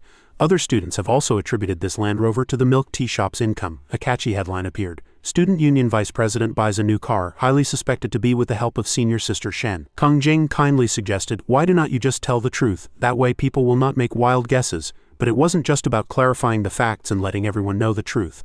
By saying this, Director Liu had her own selfish motives. Once Chen Hancheng publicly announced he wasn't bankrupt, this entrepreneurial university student with a net worth of over 50 million would attract media attention, which would help the University of Finance and Economics maintain its popularity and improve the college's ranking. Fortunately, Chen Hancheng wasn't muddled. It wasn't suitable to let too many people know just yet. He disagreed, answering perfunctorily, no, let us just leave it like this. The call ended and Chen Hancheng stared at his phone. Suddenly he turned his head to look at the seat next to him. Shen Yuchu had suddenly appeared, eating while looking at Chen Hancheng. He looked at her and thought with amusement that when he went bankrupt he had joked about wanting to be a kept man. Who knew that because of a Land Rover this wish had come true? Shen Yuchu did not say anything, turned her head to look at her plate, picked up some food, then looked at Chen Hancheng and asked tentatively, do you want some? Hearing this he froze, his whole body as stiff as a leaf. Chen Hancheng pinched Shen Yuchu's cheek, sighing in his heart. A big rogue like me is actually being kept by this silly darling, but he replied calmly, no afterwards. The two sat motionless, looking at each other without saying a word. Chen Hancheng spoke up and asked, did you write back to tell Grandma we'll go back to the mountains to pick her up? Shen Yuchu replied while eating, I wrote it, sent it yesterday. He clasped his hands together and pleaded earnestly, the exams are coming up, can you help me highlight some key points? She smiled and replied, I have sorted them out and even made them into a booklet for you. Chen Hancheng continued, I do not have a down jacket to wear this winter, Shen Yuchu said gently. It is already sewn, I'll get it for you later. He did not stop. For the afternoon class I lost my textbook, she replied quickly without hesitation. It is okay, I'll give you my book, I have notes. The two fell silent. Chen Hancheng looked at Shen Yuchu, speechless, not knowing what else to say. Chen Hancheng looked annoyed, forced a smile, and replied in a strained voice. He got angry, went forward and pinched Shen Yuchu's cheek. Why is it so hard to find a reason to bully you? Hearing this, she lowered her head in thought, shyly resting her chin on her hand. Suddenly, Shen Yuchu looked up and discovered her. Hu Lin Yu? Chen Hancheng frowned in annoyance. Little Hu, even if you do not speak, I am not saying you are mute. He stood up abruptly and said coolly, if you have time, just go look at the BBS and you'll understand. Finally, Chen Hancheng turned and left. I am done eating. She and Hu Lin Yu watched his retreating back with confusion. On the BBS, Chen Hancheng's name was everywhere, making a catchy headline. Hot topic, Student Union Vice President Chen Hancheng buys a new car, highly suspected to be with the help of senior sister Shen. Hu Lin Yu finished reading and asked Shen Yuchu in disbelief, what is this? They carefully read every comment. This car is a Land Rover. I heard it is at least 600,000 yuan. I really did not expect senior sister Shen to be willing to buy such an expensive car for Chairman Chen, which proves the milk tea shop business is very good. I have been there several times and there were no seats, so I could only buy a cup and go to the library. This is just one shop at school. There is another one in Yiwu small commodity city. Does Chairman Chen's action count as being a kept man? Hu Lin Yu fell silent. That car is actually that expensive. I saw it but did not think it was that expensive. Shen Yuchu said with confusion from the side, I thought he rented it. She heard this and shook her head. It is not rented. This morning, Jin Yangming and the others said it was Chen Hancheng's car. Hu Lin Yu looked at Shen Yuchu. That is not important anymore. Let us help Chen Hancheng clarify things first. As soon as she finished speaking, she posted on the BBS, I am Hu Lin Yu from Public Administration class of O2 Grade 2. Shen Yuchu is sitting right next to me. We jointly declare that Chen Hancheng bought the car himself. He did not use the milk tea shop's money. With a ding, Hu Lin Yu got excited. Someone had replied. She read every word carefully. Yes, I am Shen Yuchu and I can prove that Hu Lin Yu posted this. I am the keyboard and I testify that senior sister Hu just typed on me. I am the mouse and I testify that senior sister Hu just clicked me. Hu Lin Yu's face twisted, very angry. Senior sister Hu, if you were threatened by Chairman Chen with a knife to post this, then type a 1, that way we can call 110 to save you. The school security has also been bought off by Chairman Chen. Contacting security is useless. 1. She was furious, her fingers flying across the keyboard to reply. Hu Linyu got more and more worked up as she typed. If you have the guts, say it to Chen Hancheng's face. Why post on the internet? Want to be a keyboard warrior? The people on the BBS kept refuting. Is senior sister Hu overestimating us? At the University of Finance and Economics, how many people dare to be arrogant in front of Chairman Chen? Seeing the tense situation, Shen Yuchu said, let us go, there is no way to explain. The more we explain, the more they'll go on. Let us see how Chen Hancheng deals with it. Night fell, and every room in the apartment was brightly lit. At this moment, Chen Hancheng was eating with Shen Yuchu and Hu Linyu. Donger stood by, shyly speaking up. Is the food okay today? He thought with a cold face. Seeing Donger reminds me of that idiot Jin Yangming. Chen Hancheng smiled sinisterly. Although the post on the BBS was definitely not his doing, this kid's opinion was exactly the same as those sourpusses, so he would tease Donger. Then he pretended to be serious. The food overall is okay, but there is a big problem. Hearing this, she asked fearfully, what problem? Opposite them, Shen Yuchu and Hu Linyu also looked over curiously. Chen Hancheng slowly spoke. The problem is, he laughed. You should have cooked for us sooner. Donger heard this and breathed a sigh of relief. Brother Xiaochen, I am very timid. Chen Hancheng's face darkened as he said, if you had cooked for us sooner, I might not have hired you. This sentence startled her, and she started to cry, looking at him fearfully. Hu Linyu at the side could not take it anymore and shouted, Chen Hancheng, stop talking nonsense. This tastes much better than the cafeteria. He smiled and replied, I did not say it tastes bad. If I had eaten it earlier, I might not have been able to afford to hire you. Because this is the culinary skill of a 5-star hotel. Hearing Chen Hancheng say this, Donger cried even harder from happiness. The two people next to him, however, looked at him with reproachful eyes. Seeing the atmosphere was not right, Chen Hancheng said with a fake smile, Eat. After dinner, Hu Linyu suddenly called him. Chen Hancheng, she asked with a curious look, how do you plan to face those rumors at school? Hu Linyu asked Chen Hancheng, how do you plan to face those rumors at school? He heard and replied, face my ass. This afternoon a few classmates called me and asked if it was really Shen Yuchu who bought the car. At first I explained, but then I found it too troublesome and could not be bothered to explain. She looked unsurprised. This was Chen Hancheng's personality. Chen Hancheng continued, not only did I not explain, but I also shamelessly admitted it. Hu Linyu was helpless upon hearing this. He suddenly smiled happily. So I plan to fund you to open a third milk tea shop right on Jianye's most prosperous Shizichao food street.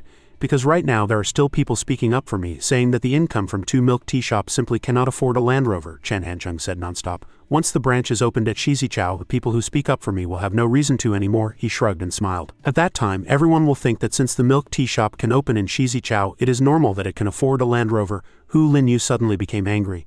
Chen Hancheng, you do not have the potential to be a kept man, yet you insist on being one. She asked Chen Hancheng curiously. But Shizichao is so prosperous, the rent must be much more expensive than Yiwu City. How do you plan to fund our third shop? Hu Linyu was puzzled. Also, I heard that Land Rover costs several $100,000. Chen Hancheng, are not you bankrupt? Where did you get the money to buy it? Hearing this question, he hesitated for a moment, fell silent, and avoided answering. Chen Hancheng looked at the people at the table, not knowing what to say. His voice was hesitant. It is true I went bankrupt, but that was a few months ago. Cannot I do some other small business? It is not too mature at the moment, but it can make a little money. Hu Linyu looked skeptical. Really, you're idle all day. I have never seen you busy with proper business. Chen Hancheng smiled and replied, your logic is flawed. You see me when I am idle, but what about when you do not see me? She was shaken upon hearing this, thinking it seemed to make sense. Hu Linyu recalled and said, in my hometown's town there seems to be this kind of person too. He has no proper job and is dressed slickly all day. He'd just leave with a small bag under his arm. She continued slowly. Actually, he spends most of his time at massage parlors and foot washing centers, and he often plays mahjong and gambles. He knows all sorts of people from all walks of life. Is this it? Hu Linyu was puzzled. Logically, he should be very poor, but he is not poor at all. For the weddings and funerals of neighbors in the town, he actively participates and gives gift money, she commented. His wife does not have a job either, but their child is not short of money for school, and the clothes they wear are not old. Hu Linyu remembered that man's appearance. Every time I go home for vacation, he also greets me with a smile. Actually, I have never understood how he survives. She turned and asked Shen Yuchu and Donger, do you have this kind of person in your hometowns? The two shook their heads after hearing. Chen Hancheng looked like an expert. They definitely have not seen this kind of person. Shen Yuchu and Donger are both from the mountains where transportation is inconvenient. This kind of person must live in a lively place to have room to survive. Everyone has their own way of survival. Why care so much? Hu Linyu rested her chin on her hand. Is that so? I think I get it. Then she asked again. But I still do not understand, Chen Hancheng. Why do you have to be a kept man? He heard, crossed his arms and replied, at first I did not. I wanted to explain properly, but no one believed me. It seems that if they admit I am being kept by Shen Yuchu, they'll feel very comfortable. So fine, I'll help you open a branch in a place like Shizichao and just solidify this matter. Chen Hancheng's tone was indifferent. Shen Yuchu is pretty obedient, has good grades and a milk tea shop, yet she only earns money for a guy like me. They'll be smiling on the surface but crying on the inside. The two were helpless after hearing this. Really, at this moment, Hu Linyu thought happily to herself, but speaking of the branch, hello everyone, I am General Manager Hu. Good morning, Director Hu, Chen Hancheng said. Hu Linyu smiled as she cleared the dishes. Although you are only doing this out of spite, I'll still support it. Opening a milk tea branch in Shizichao would have a different level of influence.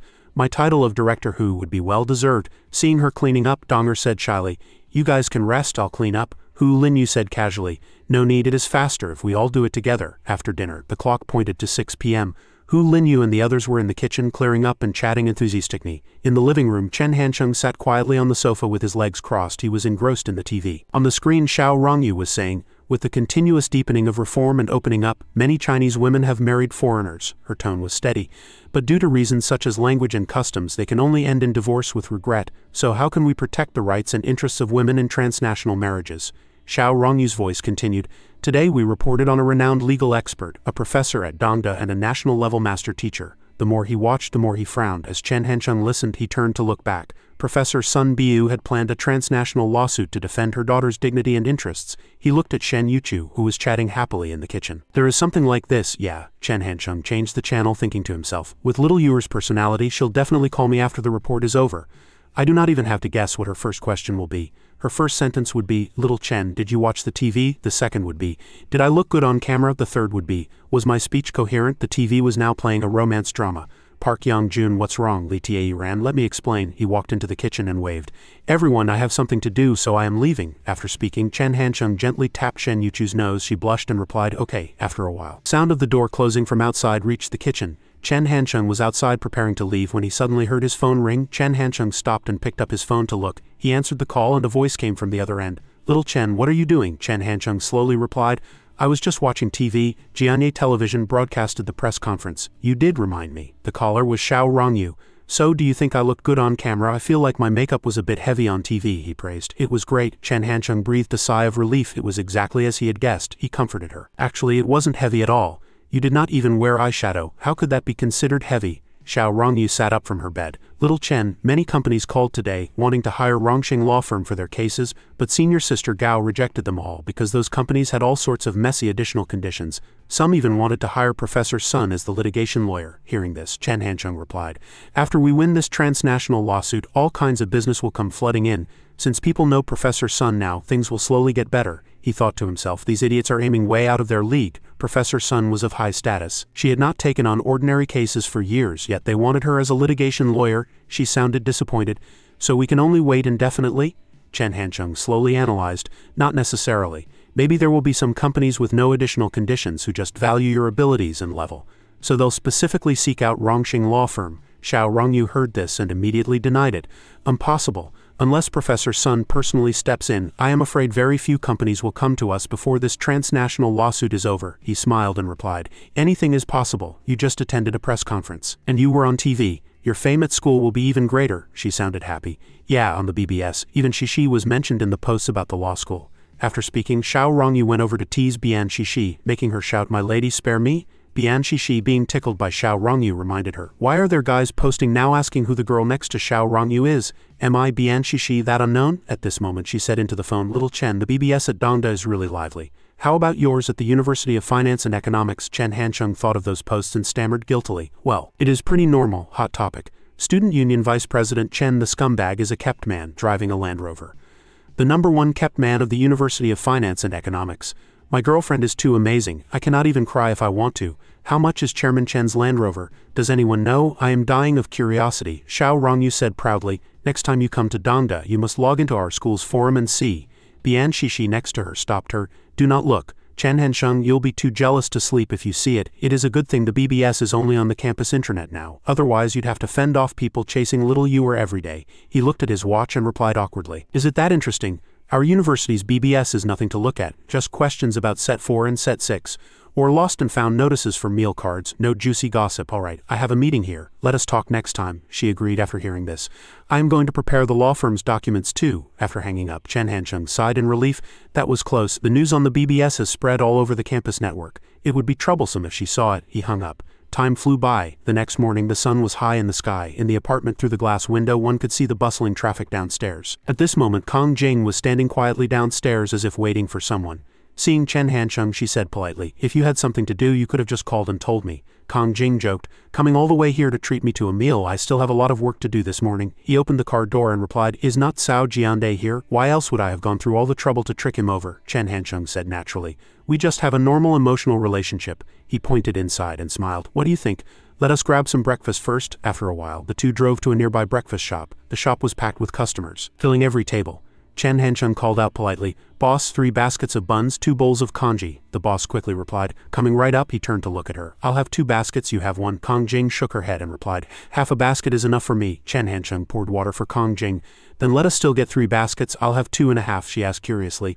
"I heard from Xiao Yu that the Land Rover caused a huge sensation at the university," he answered quickly and without hiding anything. "Yeah, everyone thinks a bankrupt student does not deserve to buy a luxury car," Chen Hansheng said with a dark face, "so I threw my weight around. Being a kept man is a skill too. Why look down on kept men like us who are living well?" Kong Jing was speechless after hearing this. "So disgusting." Suddenly the boss's voice interrupted the conversation. "The buns are here." He changed the subject. "You told me before that we need to decide on a name for the electronics factory soon, but I really do not like the options you sent." She wasn't angry and asked, "Are they not good? Huicheng Electronics, Lingya Electronics, Zhao Electronics, Runjing Electronics, they do not sound bad." Chen Hansheng thought back to the future when he would meet those big shots. One would say he was Bill something, another would say he was Elon Music. He frowned and thought, "It cannot be that when it is my turn I say, 'Hello everyone, I am Chen Hansheng from Runjing.' Can it?" It wasn't that it sounded bad, but it did not feel as impressive as those online celebrities. Chen Hansheng thought again, if it is really called Runjing, why not call it Runchi and ride the coattails of a popular brand? Although his mind was in chaos, he still asked calmly, "Well, what about Colonel?" Kong Jing asked back. "Colonel Electronics Factory," Chen Hansheng gently explained. "No factory. When you go to the Administration for Industry and Commerce to register, the official full name will be Colonel Electronic Technology Company Limited, short for Colonel Electronics. In the future our business cards and the electronics factory will all be called Colonel Electronics." She squinted and said sarcastically, "That is a weird name. I have noticed a pattern with the names you pick. They are either flashy like Rocket 101, plant-based like Seed Capital, or now Colonel Electronics," he replied nonchalantly. "Plant-based is great. It conveys a corporate culture of being close to nature." Chen Hansheng thought of the many famous internet companies in China in the future, like Mi Do, Wan Ying Lu, all plant-based. Kong Jing was puzzled. "So what about when we produce mobile phones in the future? Will they be called Colonel phones?" Chen Hansheng said spiritedly. "Sure, why not? Our goal in producing mobile phones, to put it dramatically, is to start an industrial revolution in the domestic electronics market. To put it simply, while we are making money, we'll also bring down the price of domestic mobile phones," he slowly proposed.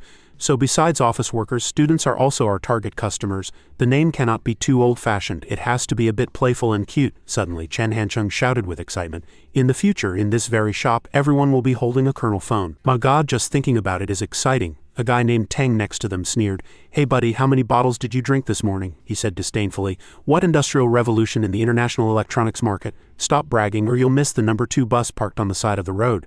Teng's words made all the customers in the shop laugh. He got angry and slammed the table. "How can a sparrow understand a swan's ambition?" Unable to hold back, Chen Hansheng raised his voice to argue with the group. Chen Hansheng whispered to the person behind him, "Sister Jing, can you pay for breakfast later? I was in a hurry and forgot my wallet." His words made the people around laugh even louder. Kong Jing looked embarrassed and quickly took out her wallet. She quickly took out enough money and placed it on the table. Kong Jing urged, pulling Chen Hansheng along. "Let us go." He replied, puzzled, "Hey, I have not finished my buns." He was dragged out by her. This scene made everyone behind them laugh. Ji Yan's muttering voice sounded, "There are so many braggarts these days, talking about this and that, right? In the future, everyone will have a Colonel phone in their hands." After saying that, he laughed out loud, looking pleased with himself. As he was laughing to himself, Chen Hansheng's car appeared from somewhere. The car slowly decelerated and stopped next to Ji Yan. He rolled down the window and shouted out. Chen Hansheng looked out provocatively. "Buddy, I drive a Land Rover, I do not need to take the bus." After speaking, he waved his hand and said bye-bye. Chen Hansheng stepped on the gas and drove off, leaving Ji Yan frozen on the spot. He looked as if he had been struck by lightning, muttering to himself, "Colonel Electronics." After a while, his voice came from Zheng Guanti's phone. "So it is Colonel Electronics from now on? What do you think?" she replied. "I cannot say what's good or bad about it, but it is more meaningful than New Century. I personally like it too." Zheng Guanti said, "If New Century were to change its name in the future, I might consider something in this direction too." Hearing this, Chen Hansheng replied, "Thanks for the compliment." Despite this, he said with certainty, "Actually, even if you thought it sounded bad, I would not have changed it. Your opinion is useless." She opened the window to look outside and asked, "Director Chen, do you know what Hong Xiong has been busy with recently?" Chen Hansheng replied politely, "Please enlighten me, Director Zheng." Zheng Guanti's gaze went down, locking onto Han Xiong, and she began to speak. First, he has been trying his best to kill me with his eyes because all his decisions have been delayed by me, so he can only work in anxiety. Second, he seems very interested in the electronics factory next door and is now taking people over there to find trouble. She continued, if you can catch up, you might be able to see a good show. Hearing this, he started to answer in a flurry. Fuck, why did not you say so earlier? After speaking, Chen Hansheng decisively slammed on the accelerator. The car sped off, heading straight for Zheng Guanti's building. After driving for a while, Chen Hansheng arrived, but he did not get out. Instead, he observed Han Xiong. Chen Hansheng poked his head out, looking at him nervously as if looking for the right opportunity. Suddenly, he called out, Director Hong, what are you up to? Han Xiong turned around to answer, but his eyes were already sizing up Chen Hansheng's car. Deputy Director Chen, you bought a new car. Nothing much, just the electronics factory next door. But in his mind, he was secretly evaluating a Land Rover. You do not see many of these, even in Hong Kong. Zhao Zhang, who was next to him, added, a new electronics factory has been built next to our new century. That is fine, whoever has money can invest.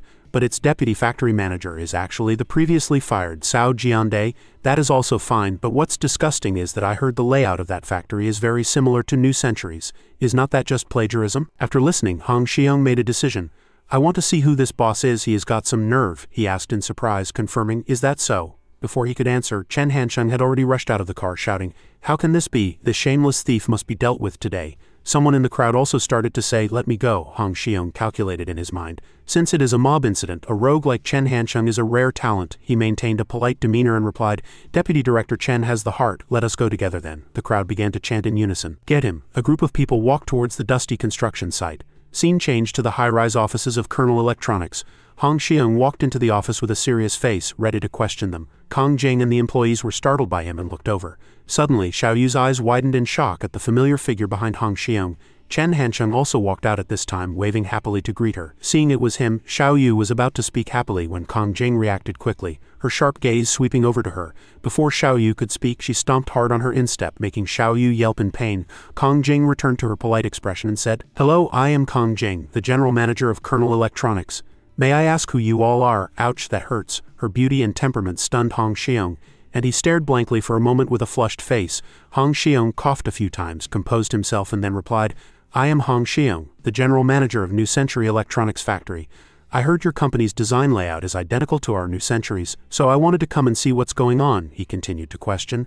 I just took a look and I found that whether it is the dormitory buildings or the factory buildings, the positions are almost the same as New Century's. So I want to see your design plans to see if you have plagiarized New Century. Xiao Yu and Wen Ling saw that Han Xiong was not here with good intentions, so they both frowned and looked at him in silence. Seeing that his words carried no weight, Han Xiong began to panic, thinking to himself that they weren't scared at all. Only then did Kong Jing speak up. I am sorry, Director Hong.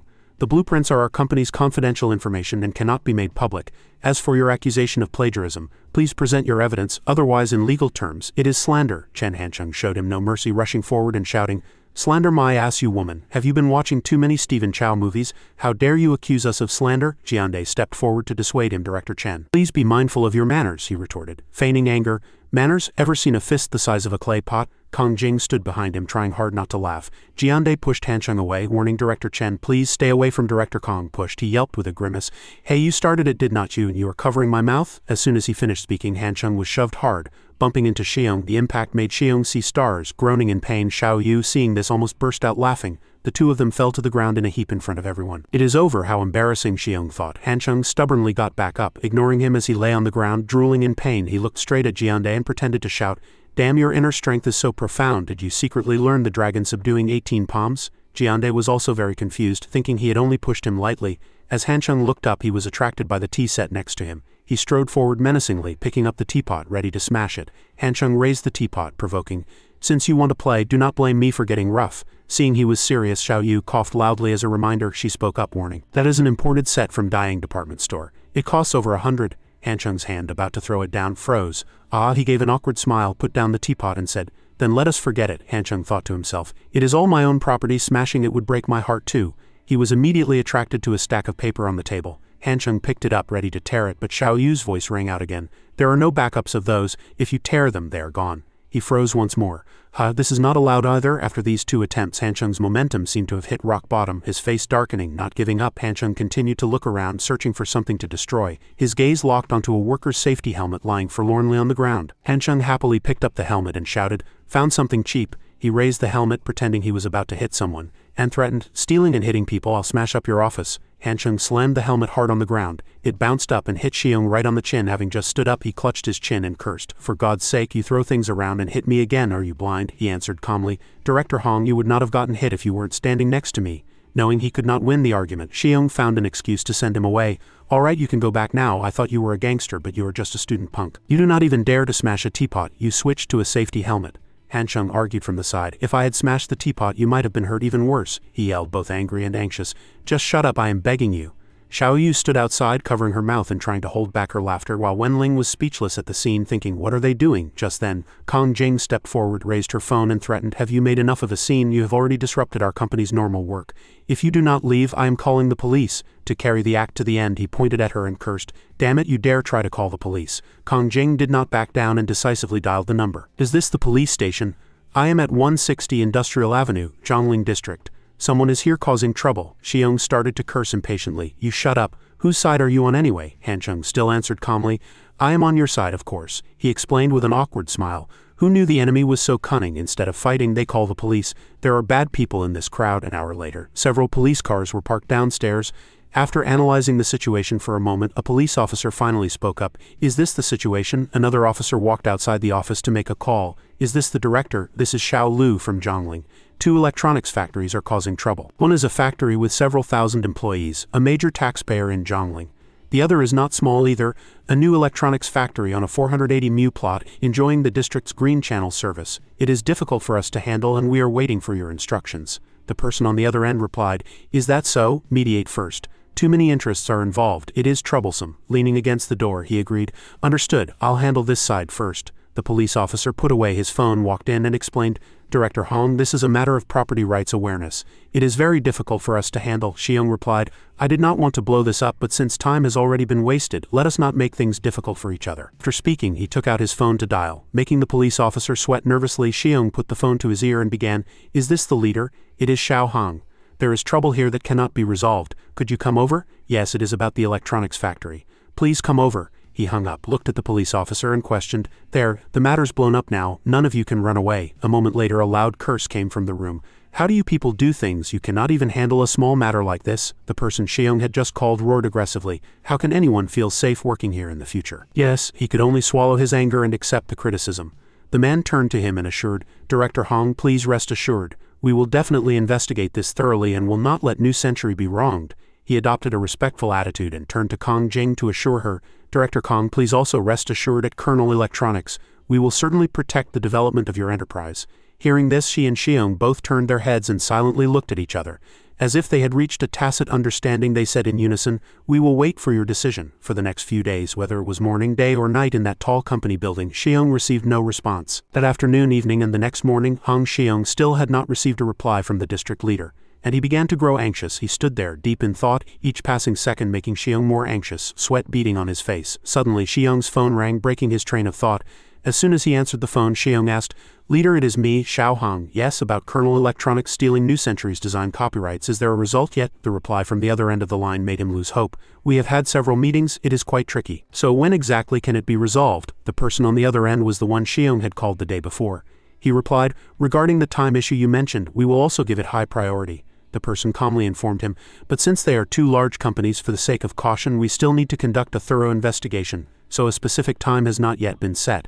"Director Hong, please understand," he answered disappointedly. "Is that so? It is okay, then please carry on." After hanging up, Xiong tried dialing another number several times in a row. He roared angrily, "Are you kidding me? I have called several times, there is no progress at all. What's going on?" Just then, a well-dressed man on the other end of the line said, "There is nothing we can do. If it were any other company, it would have been resolved by noon yesterday.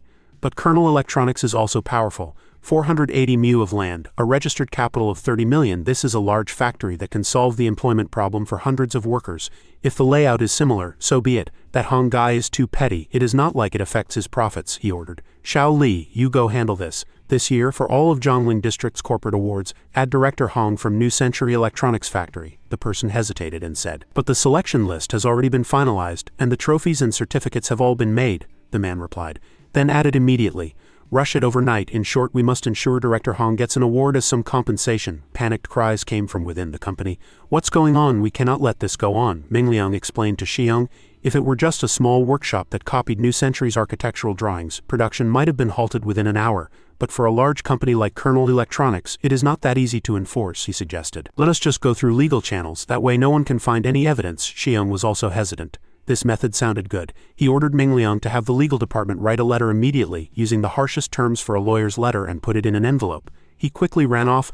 I'll get on it right away. At dusk, a panicked voice called out.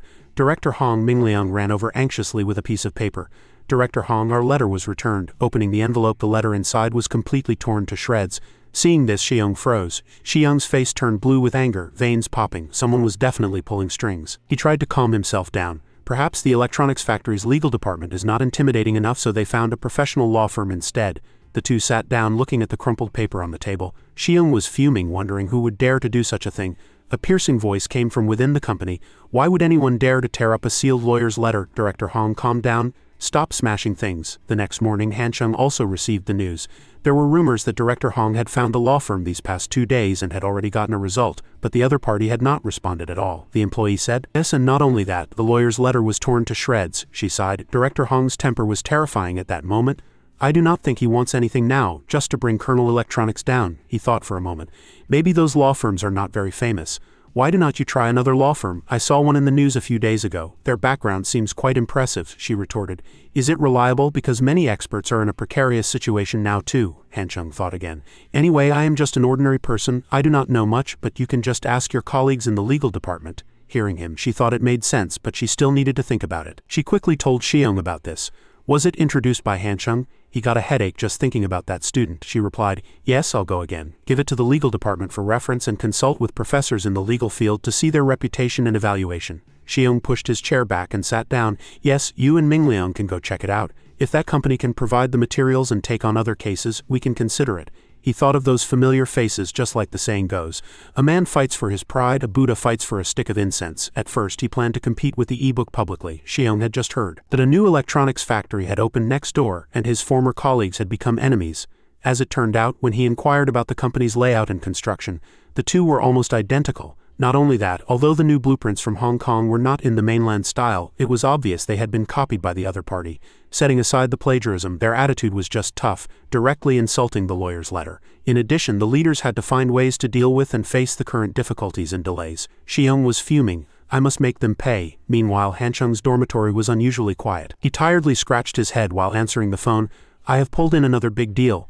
They should be at your place soon. Han Chung chuckled foolishly. Rong Yu on the other end of the line was ecstatic. Really? She gave him a kiss over the phone as a reward. Suddenly, a book fell onto the table with a thud.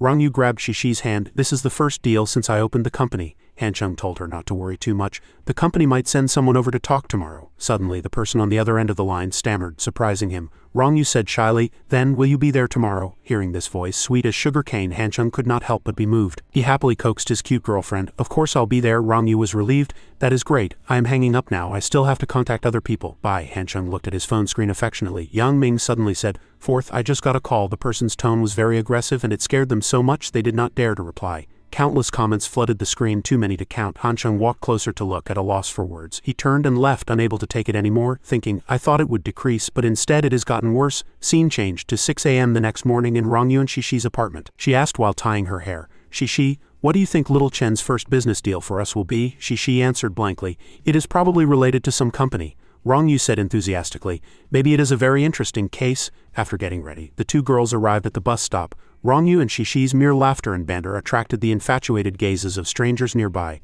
When she smiled, the atmosphere around her seemed to become charming. The two people waiting for the bus with them also seemed captivated by her beauty. That looks like the campus belle of Dongda, does not it? So beautiful, it is a pity she already has a boyfriend. A few tens of minutes passed and the bus the two were waiting for finally arrived. The bus stopped at the station, opening its doors for passengers to board.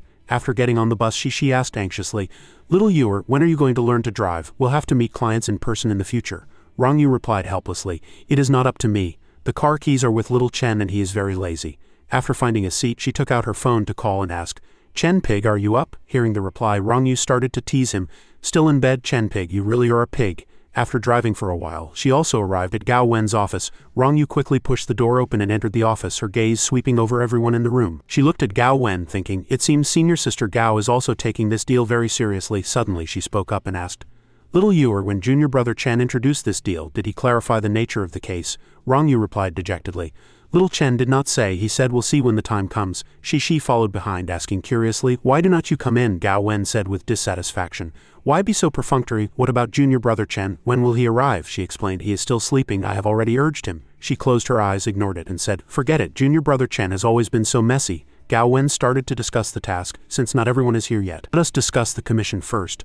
Let us not set it too high. After all, it is the first deal. Let us just take it as a good omen. The time on the clock ticked by second along with the discussion in the office. After waiting for a while, the clock had already pointed to 9:30. Rong Yu started to get anxious. It is 9:30. Let us call him again. Taking out her phone, she began to dial Han Cheng's number.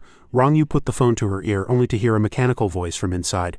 Sorry, the number you have dialed is temporarily unavailable. She gritted her teeth in anger. This damn Chen pig daring to hang up on me. Just you wait. Gao Wen was annoyed just watching, thinking, is this Chen Hancheng reliable or not? Suddenly a voice came from outside the door. We are here. This is Rongsheng Law Firm. She immediately stood up, recognizing Chen Hancheng's voice. Before he could come in, the people in the room opened the door themselves. Rong Yu happily pulled Shi out to find Hancheng. He was introducing someone at this moment and stopped when he saw her. A law firm founded by. Hancheng turned to introduce another person. This is Shen Mingliang, the secretary to the general manager of New Century Electronics Factory, highly valued by Old Hong. Mingliang shyly waved and said, hello everyone. He turned to Rong Yu and said, this is Director Xiao Rong Yu of the law firm, and this is Bian Shi. He walked into the office and Chen Hancheng continued his introductions. This is Gao Wen, and this is Li Na. Shen Mingliang blushed, thinking that when he arrived he had expected to see 4 female lawyers with thick 800-degree glasses, but he had not imagined they would all be so beautiful. He greeted them excitedly. Hello everyone. Chen Hancheng walked up, patted him on the back, and reminded him, Senior brother Shen, be natural. Let us talk business first. Startled, Shen Mingliang remembered. Right, business first. Seeing his overreaction, Chen Hancheng reminded him, all right buddy. Everyone sat down together. Shen Mingliang spoke first. It is mainly about the new electronics factory next door. After chatting for a while, Chen Hancheng started to feel bored, his hand restlessly fidgeting with a lighter. He continued, our factory was designed by a Hong Kong designer. Chen Hancheng seemed uninterested, constantly tossing the lighter in his hand. Suddenly, Chen Hancheng's hand slipped and the lighter went flying. It flew towards Xiao Rongyu, who was already very unhappy with his attitude. She immediately snatched the lighter, giving Chen Hancheng no chance to keep playing with it. Xiao Rongyu pushed a cup towards him and said, if you are bored, drink some water. Shen Mingliang continued, anyway, that is the general situation. Colonel Electronics is a very domineering company. They made a mistake but will not let others criticize them, and the district leaders do not want to get involved. He began to state their demands. Our director Hong has 3 requirements. First, Colonel Electronics must change its architectural plans and not plagiarize. Shen Mingliang continued. Second, someone from Colonel Electronics must come forward and apologize. Finally, he said with certainty. Third, Colonel Electronics must pay for emotional distress. The money is not important. The main things are the first 2 points. Bian Shi frowned and asked with confusion, is it that difficult? After listening, Gao Wen began to think, junior brother Chen is becoming more and more unreliable. With our law firm's current strength, can we even get involved in this case? He tried to break the atmosphere. We understand this dispute is quite difficult. To save time, you should send a lawyer's letter first, Shen Mingliang said. If there is any progress, we can talk again. Xiao Rongyu thought to herself that his meaning was if Colonel Electronics tore up Rongsheng Law Firm's letter again, there would be no need to continue the discussion. At this point, Gao Wen spoke up, Secretary Shen, we need to discuss this. 15 minutes at most, he replied understandingly. No problem. You can all call me Senior Brother Shen. My wife and I both graduated from Jianye Normal University. Bian Shi and the others stood up at the same time and walked out of the office. Everyone had left, leaving only Chen Hancheng and Shen Mingliang in the room. He looked at Chen Hancheng, who was playing around out of boredom. Chen Hancheng leaned back, put his feet up on a chair, and looked completely at ease. He pulled out a cigarette from somewhere, preparing to relax. Shen Mingliang spoke up and asked, Director Chen, is that Director Xiao your girlfriend? Chen Hancheng replied, Old Shen, you are really gossipy, he said shrewdly. It is not gossip. I saw you two sharing the same cup. It seems only couples are that intimate. He still pretended not to care and replied, I judge people by their talent, not their relationships. Chen Hancheng shifted his position and continued, I have great faith in Rongsheng Law Firm. After all, they have Professor Sun Biyu's backing. He stood up, stretched, and said with certainty, As for personal feelings, that is not my concern. Chen Hancheng looked at Shen Mingliang and said, I'll go see how their discussion is going. He found the room where everyone was having a meeting and pushed the door open a crack. Chen Hancheng poked his head in from outside and asked, How's it going, everyone? The atmosphere in the room was as tense as a violin string. Seeing him, Gao Wen sighed wearily. Then she announced, Junior Brother Chen, I am afraid Rongxing Law Firm's first deal is going to fail. The office door was ajar, and Gao Wen announced grimly, It looks like our firm's first business deal is going to fail. Chen Hancheng asked back, puzzled. Why will it fail? She analyzed. This case is too difficult. It is a dispute between two large corporations. Even if it goes to court, it will drag on for a long time. Besides, even if we get a result with Colonel Electronics' stubborn style, it is questionable whether they'll even comply. After hearing this, he asked directly, So is everyone planning to just give up? Xiao Rongyu replied, We are not giving up, she proposed. We still plan to send a lawyer's letter. If they really tear it up, we'll figure something else out. Chen Hancheng became happy again and said, Then hurry up and do it. He thought to himself, Shen Mingliang has been waiting for a long time. A lawyer's letter should not take much time, right? After hearing this, Xiao Rongyu and Gao Wen looked at each other in silence, a bit at a loss. Gao Wen said, Then I'll write this letter. Scene changed to Gao Wen's computer with its screen lit up. Her fingers flew across the keyboard as she raced to finish the letter. After writing it, Gao Wen sent it to the printer and waited for the letter to print out. After reading it, Bian Shishi said, It is all checked, no mistakes. Little Ewer, you can sign and stamp it. Xiao Rongyu said no more and immediately signed the letter, finally stamping her seal over her signature, ready to send it out. Xiao Rongyu looked at the letter one last time, a worried look on her face. She suddenly turned her head and asked, Little Chen, do you think it will be torn up again this time? Chen Hancheng thought for a moment and replied, I do not think so. Li Na asked worriedly, Why are you so sure? What if it gets torn up again? He replied jokingly. Because this letter is too fragrant. If I were the boss of Colonel Electronics, I would not be able to bring myself to tear it up either. Xiao Rongyu angrily chased after Chen Hancheng, trying to hit him. Gao Wen's suspicion and worry grew deeper and deeper. Where had the once spirited entrepreneurial star Chen Hancheng gone? How had he become such a libertine? Scene changed to the previous office where Shen Mingliang's voice sounded. We have already drafted the lawyer's letter. He stood up, satisfied, and said, Thank you, everyone. I'll head back first. I'll contact you again after I see Colonel Electronics' reaction to the letter. Shen Mingliang gently opened the door and slowly walked away. He opened the letter and read it again, thinking, if Colonel Electronics tears up the lawyer's letter just like before, showing New Century no respect at all, then Director Hong might really declare war. Scene changed to Hong Xiong's company at night. 6:30 p.m. New Century Electronics Factory. His voice rang out, What is it? Is it a reply from Colonel Electronics? Okay, you keep working. I'll take it to Director Hong later. Shen Mingliang thought worriedly. The reply came so fast this time, and the envelope is still intact. The paper inside feels different from the last 2 times too. He muttered to himself, Is that so? Did the lawyer's letter work this time? Shen Mingliang opened the door and walked into Hong Xiong's office, announcing loudly, Director Hong, Colonel Electronics did not tear up our letter this time. He held out his hand and continued, And they even included a reply. Surprised, Hong Xiong reached out to take it and asked, You mean it worked this time? Hong Xiong opened the envelope, his expression growing more serious as he looked inside. He read the letter word for word. Our company's boss has great respect for Professor Sun Biu and is willing to negotiate a settlement. After reading, Hong Xiong said, A man needs face. A tree needs bark. A national-level expert indeed. If we had hired Rongxing Law Firm from the start, we would not have had so much trouble. He stuffed the stack of documents into Shen Mingliang's hands and ordered, Shen Mingliang, you will continue to negotiate with Chen Hancheng tomorrow. Hong Xiong listed, I only have 2 requests. First, Colonel Electronics must revise its design plans. Second, they must send someone to apologize in person. As for compensation for emotional distress, that is not important. He asked back, puzzled, Boss, how much should we report for our service fee? Hong Xiong guaranteed, You get what you pay for. They do not even give the district leader's face, but they backed down as soon as they heard Professor Sun Biu's name. I guess the fee will not be small. Let them make the first offer as long as we do not seem too petty. The next morning at Rongxing Law Firm, Xiao Rongyu exclaimed happily. This is great, she celebrated. Our first business deal is a success. I did not expect it to go so smoothly. Gao Wen was also excited but did not forget to ask, All right, this is just the first step. There is still a long way to go. New Century is coming to continue the talks today. I wonder if Senior Brother Shen will think a 6,000 yuan fee is too much? Bian Shishi suggested, Let us just quote that. The breakdown is 2,000 yuan for little Ewer and 1,000 for each of us. Chen Hancheng introduced the case, so he gets 1,000 too. Xiao Rongyu shyly suggested from the side, If Senior Brother Shen thinks it is too high, we can lower it to 5,000. Little Chen and I will each take 1,000. The office door opened and Shen Mingliang's happy voice came from outside. He walked into the office cheerfully and said, Your law firm is really impressive. Just Professor Sun's reputation alone is enough to make a rogue company like Colonel Electronics back down. Gao Wen asked back curiously. A rogue? Shen Mingliang confirmed. Director Hong said so, he continued to explain. He said you can tell a lot from small details, even though Colonel Electronics has not built its production line yet. Judging by how they handled this matter, the boss of Colonel Electronics is a lawless rogue. In the future, not only will New Century have a headache, but the entire domestic electronic components manufacturing industry will too. Xiao Rongyu asked, a little scared. Is it that serious? She turned to Chen Hancheng and scolded, Little Chen, do not you dare open that kind of rogue company in the future. He looked bewildered. Me, Chen Hancheng helplessly raised his hands and said, I am not that kind of person. It is everyone's responsibility to resist rogues. I surrender. Everyone sat down at the conference table again. Shen Mingliang continued.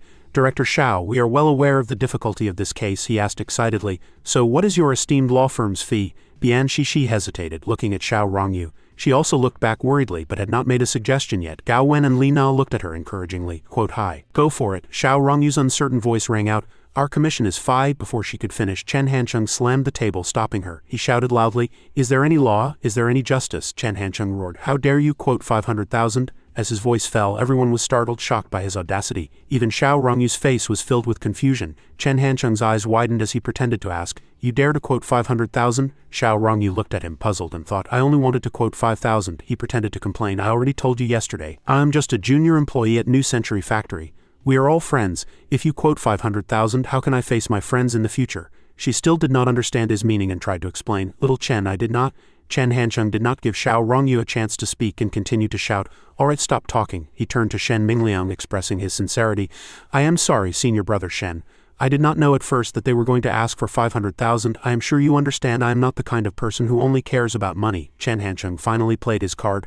I'll make the decision. The commission is 100,000 with half paid up front. Gao Wen looked at his recent actions, her face full of confusion. She tried to explain, senior brother Shen, actually our company. But of course, Chen Hancheng gave no one a chance, shouting loudly, what now, do you want to raise the price? He pointed at Gao Wen, playing his part, and criticized, senior sister Gao, are you a Leo? Why else would you ask for such a high price? Seeing Chen Hancheng's resolute attitude, Shen Mingliang had to step in to mediate. All right, he calculated in his mind. 500,000 is indeed high, but 100,000 is acceptable. But I still need to tell Director Hong. Shen Mingliang stood up to leave.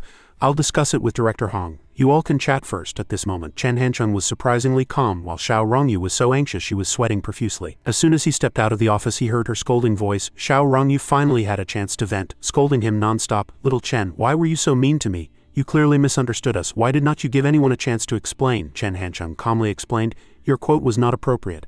Who asks for 500,000 for just writing one lawyer's letter? She pushed her chair closer, hitting him as she yelled. I did not. Who asked for 500,000? A moment later, Shen Mingliang returned. He spoke up. Sorry to keep you all waiting. Gao Wen worriedly tried to understand Chen Hancheng's actions. What on earth is little Chen trying to do? Why did he have to make things so complicated? Shen Mingliang stepped forward to shake hands and said, our boss has agreed. I hope we can have a pleasant cooperation. Hearing this, she was drinking water and sprayed it all out. Gao Wen coughed and said, I am sorry, Li Na. I did not mean it. After calming down, she tried hard to process Chen Hancheng's line of thinking. A commission of 100,000 was exactly 20 times the original amount. She looked at Chen Hancheng thinking, why did New Century agree to a price that Chen Hancheng just pulled out of thin air? Meanwhile, Chen Hancheng was smugly taking credit. See, lucky you had me right. He thought, is their boss's last name Spender? Full name, the God of Generosity. Explanation, Sankai Tongzi, or Boy of Scattered Wealth, refers to a man who spends money extravagantly. Bian Shishi had not reacted yet and was still thinking. He agreed.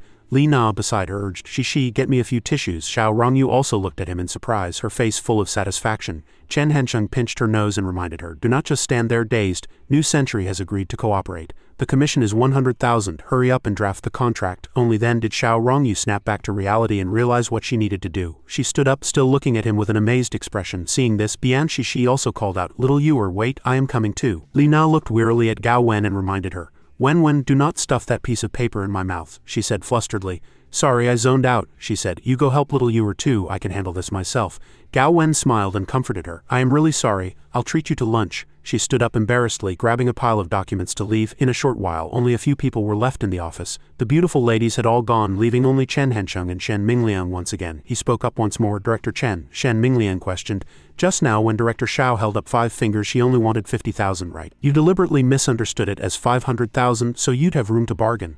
Seeing his trick exposed, he was not only unbothered but also expressed his admiration for him. He patted Shen Mingliang's shoulder with satisfaction and said with a smile, as long as you understand. A moment later, Shao Rongyu returned with the drafted contract. She respectfully handed it to Shen Mingliang and said, Senior brother Shen, please take a look. He replied, I do not understand it. I'll take it to my colleagues in the legal department for reference now. Give me your company's public account. If there are no issues with the contract, we'll transfer 50,000 over. Shao Rongyu smiled and waved goodbye. Okay, take care, senior brother Shen. A short while later, Chen Hancheng saw Shen Mingliang back to his company. Shen Mingliang bid a polite farewell. I'll take the contract up first. You go on with your business. He silently watched his figure walk into the company. Chen Hancheng did not leave right away, but took out his phone to call Shao Rongyu. He began, little Ewer. She answered from the other end, little Chen. Xiao Rongyu excitedly recounted. Little Chen, let me tell you, we originally only planned to quote 5,000, but it ended up being 100,000. No one can believe it. Shishi even checked the contract several times. Li Na and Shishi are chatting next to me. What should we have for lunch? Should we order a pizza to celebrate? Hearing this, she loudly defended herself. I did not. It was senior sister Gao who held up her hand and pointed at each number. She was afraid of leaving out a zero. Chen Hancheng asked, that is because your previous quote was too low. What do you plan to do with the 50,000? Xiao Rongyu was at a loss for how to answer. What to do with it? Gao Wen interjected. Do not worry, Chen Hancheng, you deserve the most credit for this project. I absolutely support you taking half. He did not care about the credit and continued to ask. It is not important whether I take it or not. Has everyone thought about Shen Minglang's share? Xiao Rongyu was confused and had not thought of it, asking back, Senior Brother Shen. We have to give him money too, Chen Hancheng said with certainty.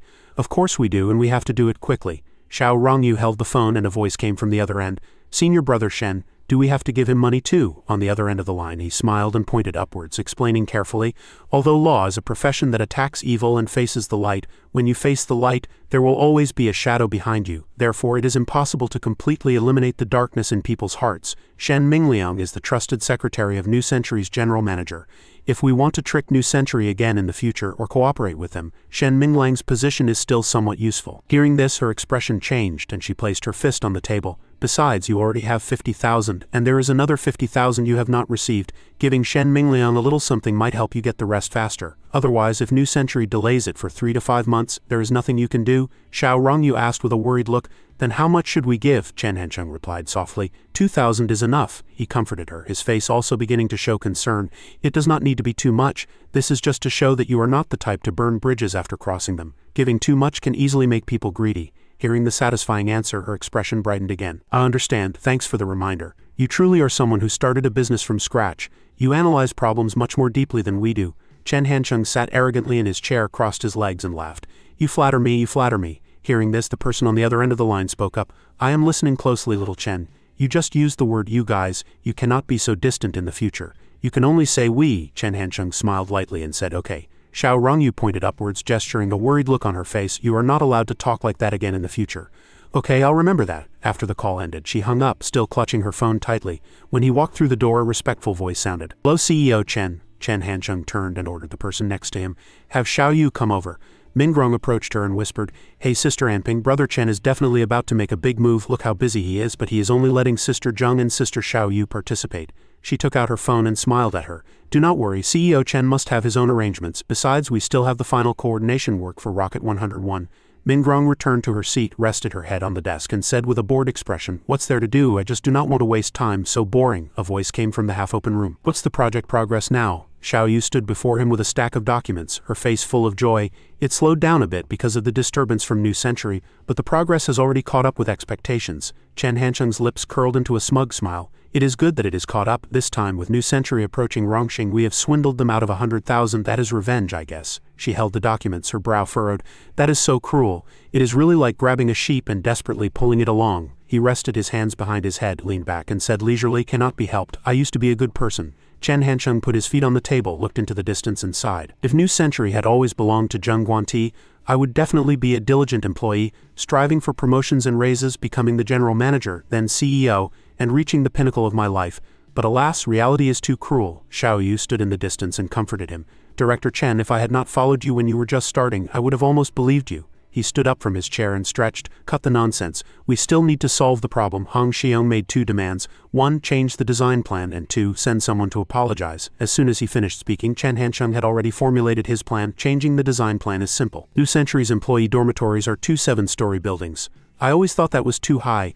Let us just change them to 4 5-story buildings. That way, climbing the stairs will not be too tiring. Also, the cafeteria should not be too close to the administrative building. Employees can take a walk after their meals. Shrink the garage by half. New Century's garage is too big. She listened attentively, her hand still writing non-stop on the document. Shrink the garage by half. New Century's garage is too big. It seems Director Chen has actually been observing and thinking. New Century's design layout is not without its flaws. A relaxed smile appeared on Xiao Yu's face. Phew, I have noted it all down. She looked across and pointed upwards, suggesting, The whole design is perfect. It would be even more perfect if you were the one to apologize. Chen Hancheng immediately rejected Xiao Yu's suggestion. Who said I am going to apologize? He said confidently, his lips curling into a smile full of momentum. Hong Xiong dares to ask the boss of Colonel to apologize. What? who should be sent to apologize. Sensing something was wrong, Xiao Yu's expression changed. She raised her hand and immediately stopped him. Director Chen, do not look at me. I am just a little secretary. I am not qualified at all. Chen Hancheng did not care and ignored her excuses. This is a task assigned to you by the organization. If you do not go, there is really no one else. He picked up his phone and threatened Xiao Yu. Or I could call Sister Zheng and tell her Xiao Yu wants her to go apologize, she quickly explained fearfully. I did not. Holding up his phone, Chen Hancheng glanced over with his hands in his pockets. So you'll go this afternoon anyway, just treat it as a visit. Remember not to eat their food. Give the revised plans to Hong Xiong and this matter will be over. Xiao Yu looked away and began to calculate.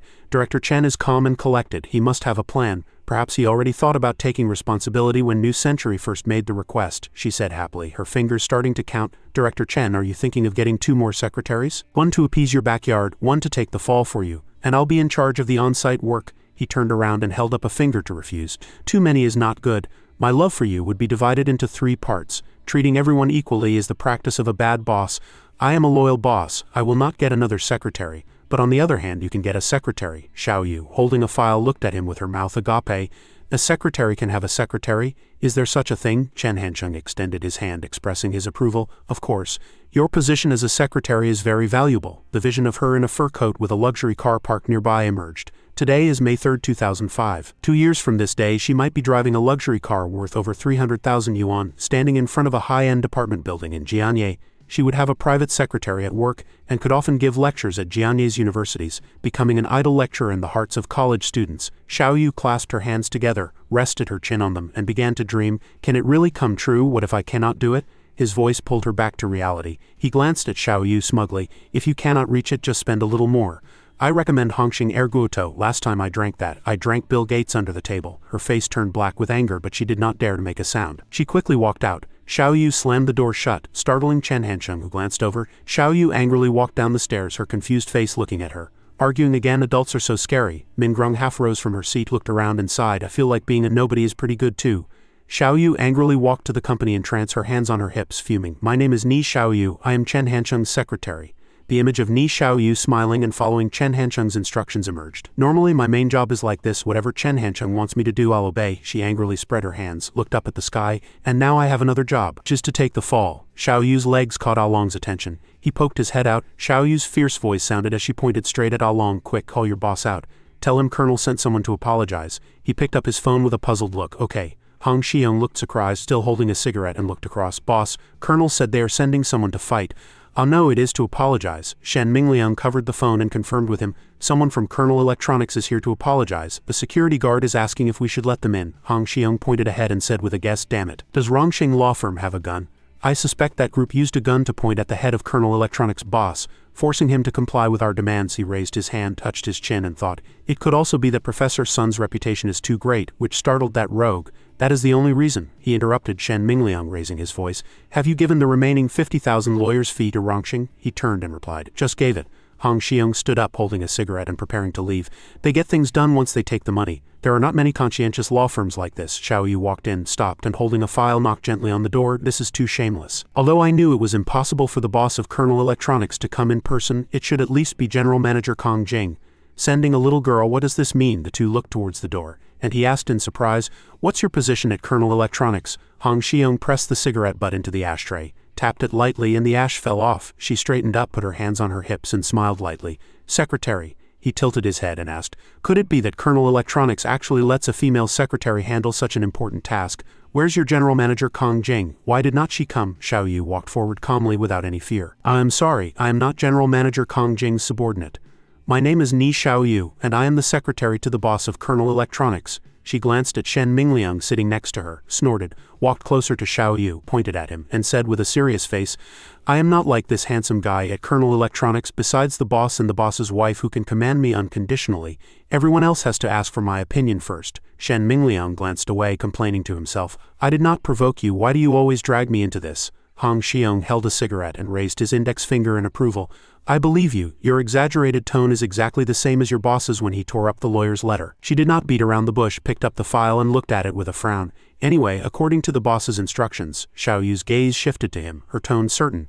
I will report to Director Hong about the revised design plan by Colonel Electronics. First is the adjustment of the employee dormitories. We have 2 7-story buildings. We plan to change them to 4 5-story buildings. In addition, the cafeteria, parking lot, and administrative building will also be adjusted. She stepped forward and gently placed the file on the table. The specific details are written in this document. He picked it up and opened it to look. This plan of yours.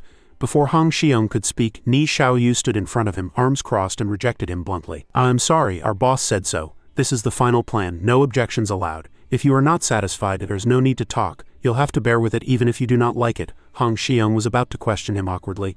I am clearly the winner, but looking at this momentum, how does it feel like Colonel Electronics won? Before he could finish, she had already stood up straight, bowed respectfully, looked up at Hong Xiong, and tears were already welling up in Xiaoyu's eyes, ready to fall at any moment. Hong Xiong changed his wording and adjusted his suit. Also a hot-tempered person but able to command a subordinate to apologize. That boss is quite impressive too. He turned to Shen Mingliang and ordered, Shen Mingliang, go make some tea. Hong Xiong smiled and invited her to sit down.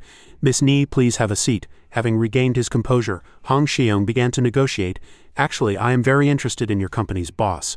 Is it convenient for you to tell me about him? Xiaoyu sat opposite him and smugly agreed to his request. No problem.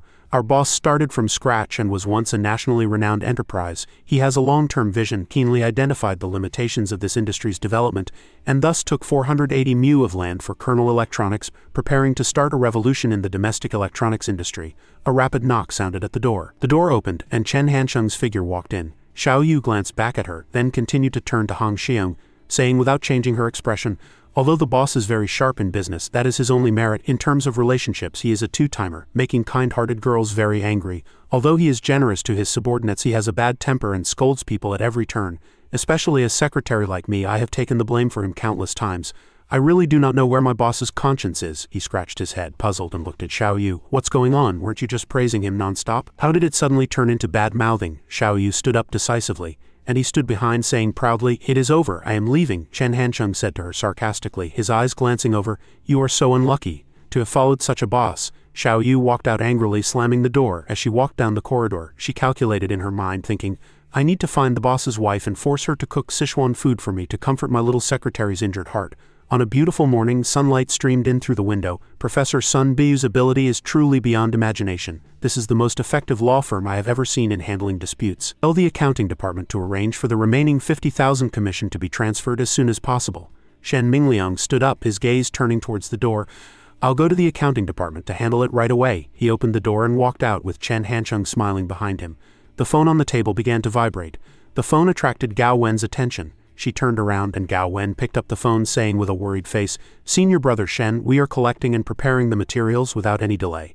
Shen Mingliang on the other end of the line said sarcastically, Still collecting? The work attitude of Rongqing law firm has really opened my eyes.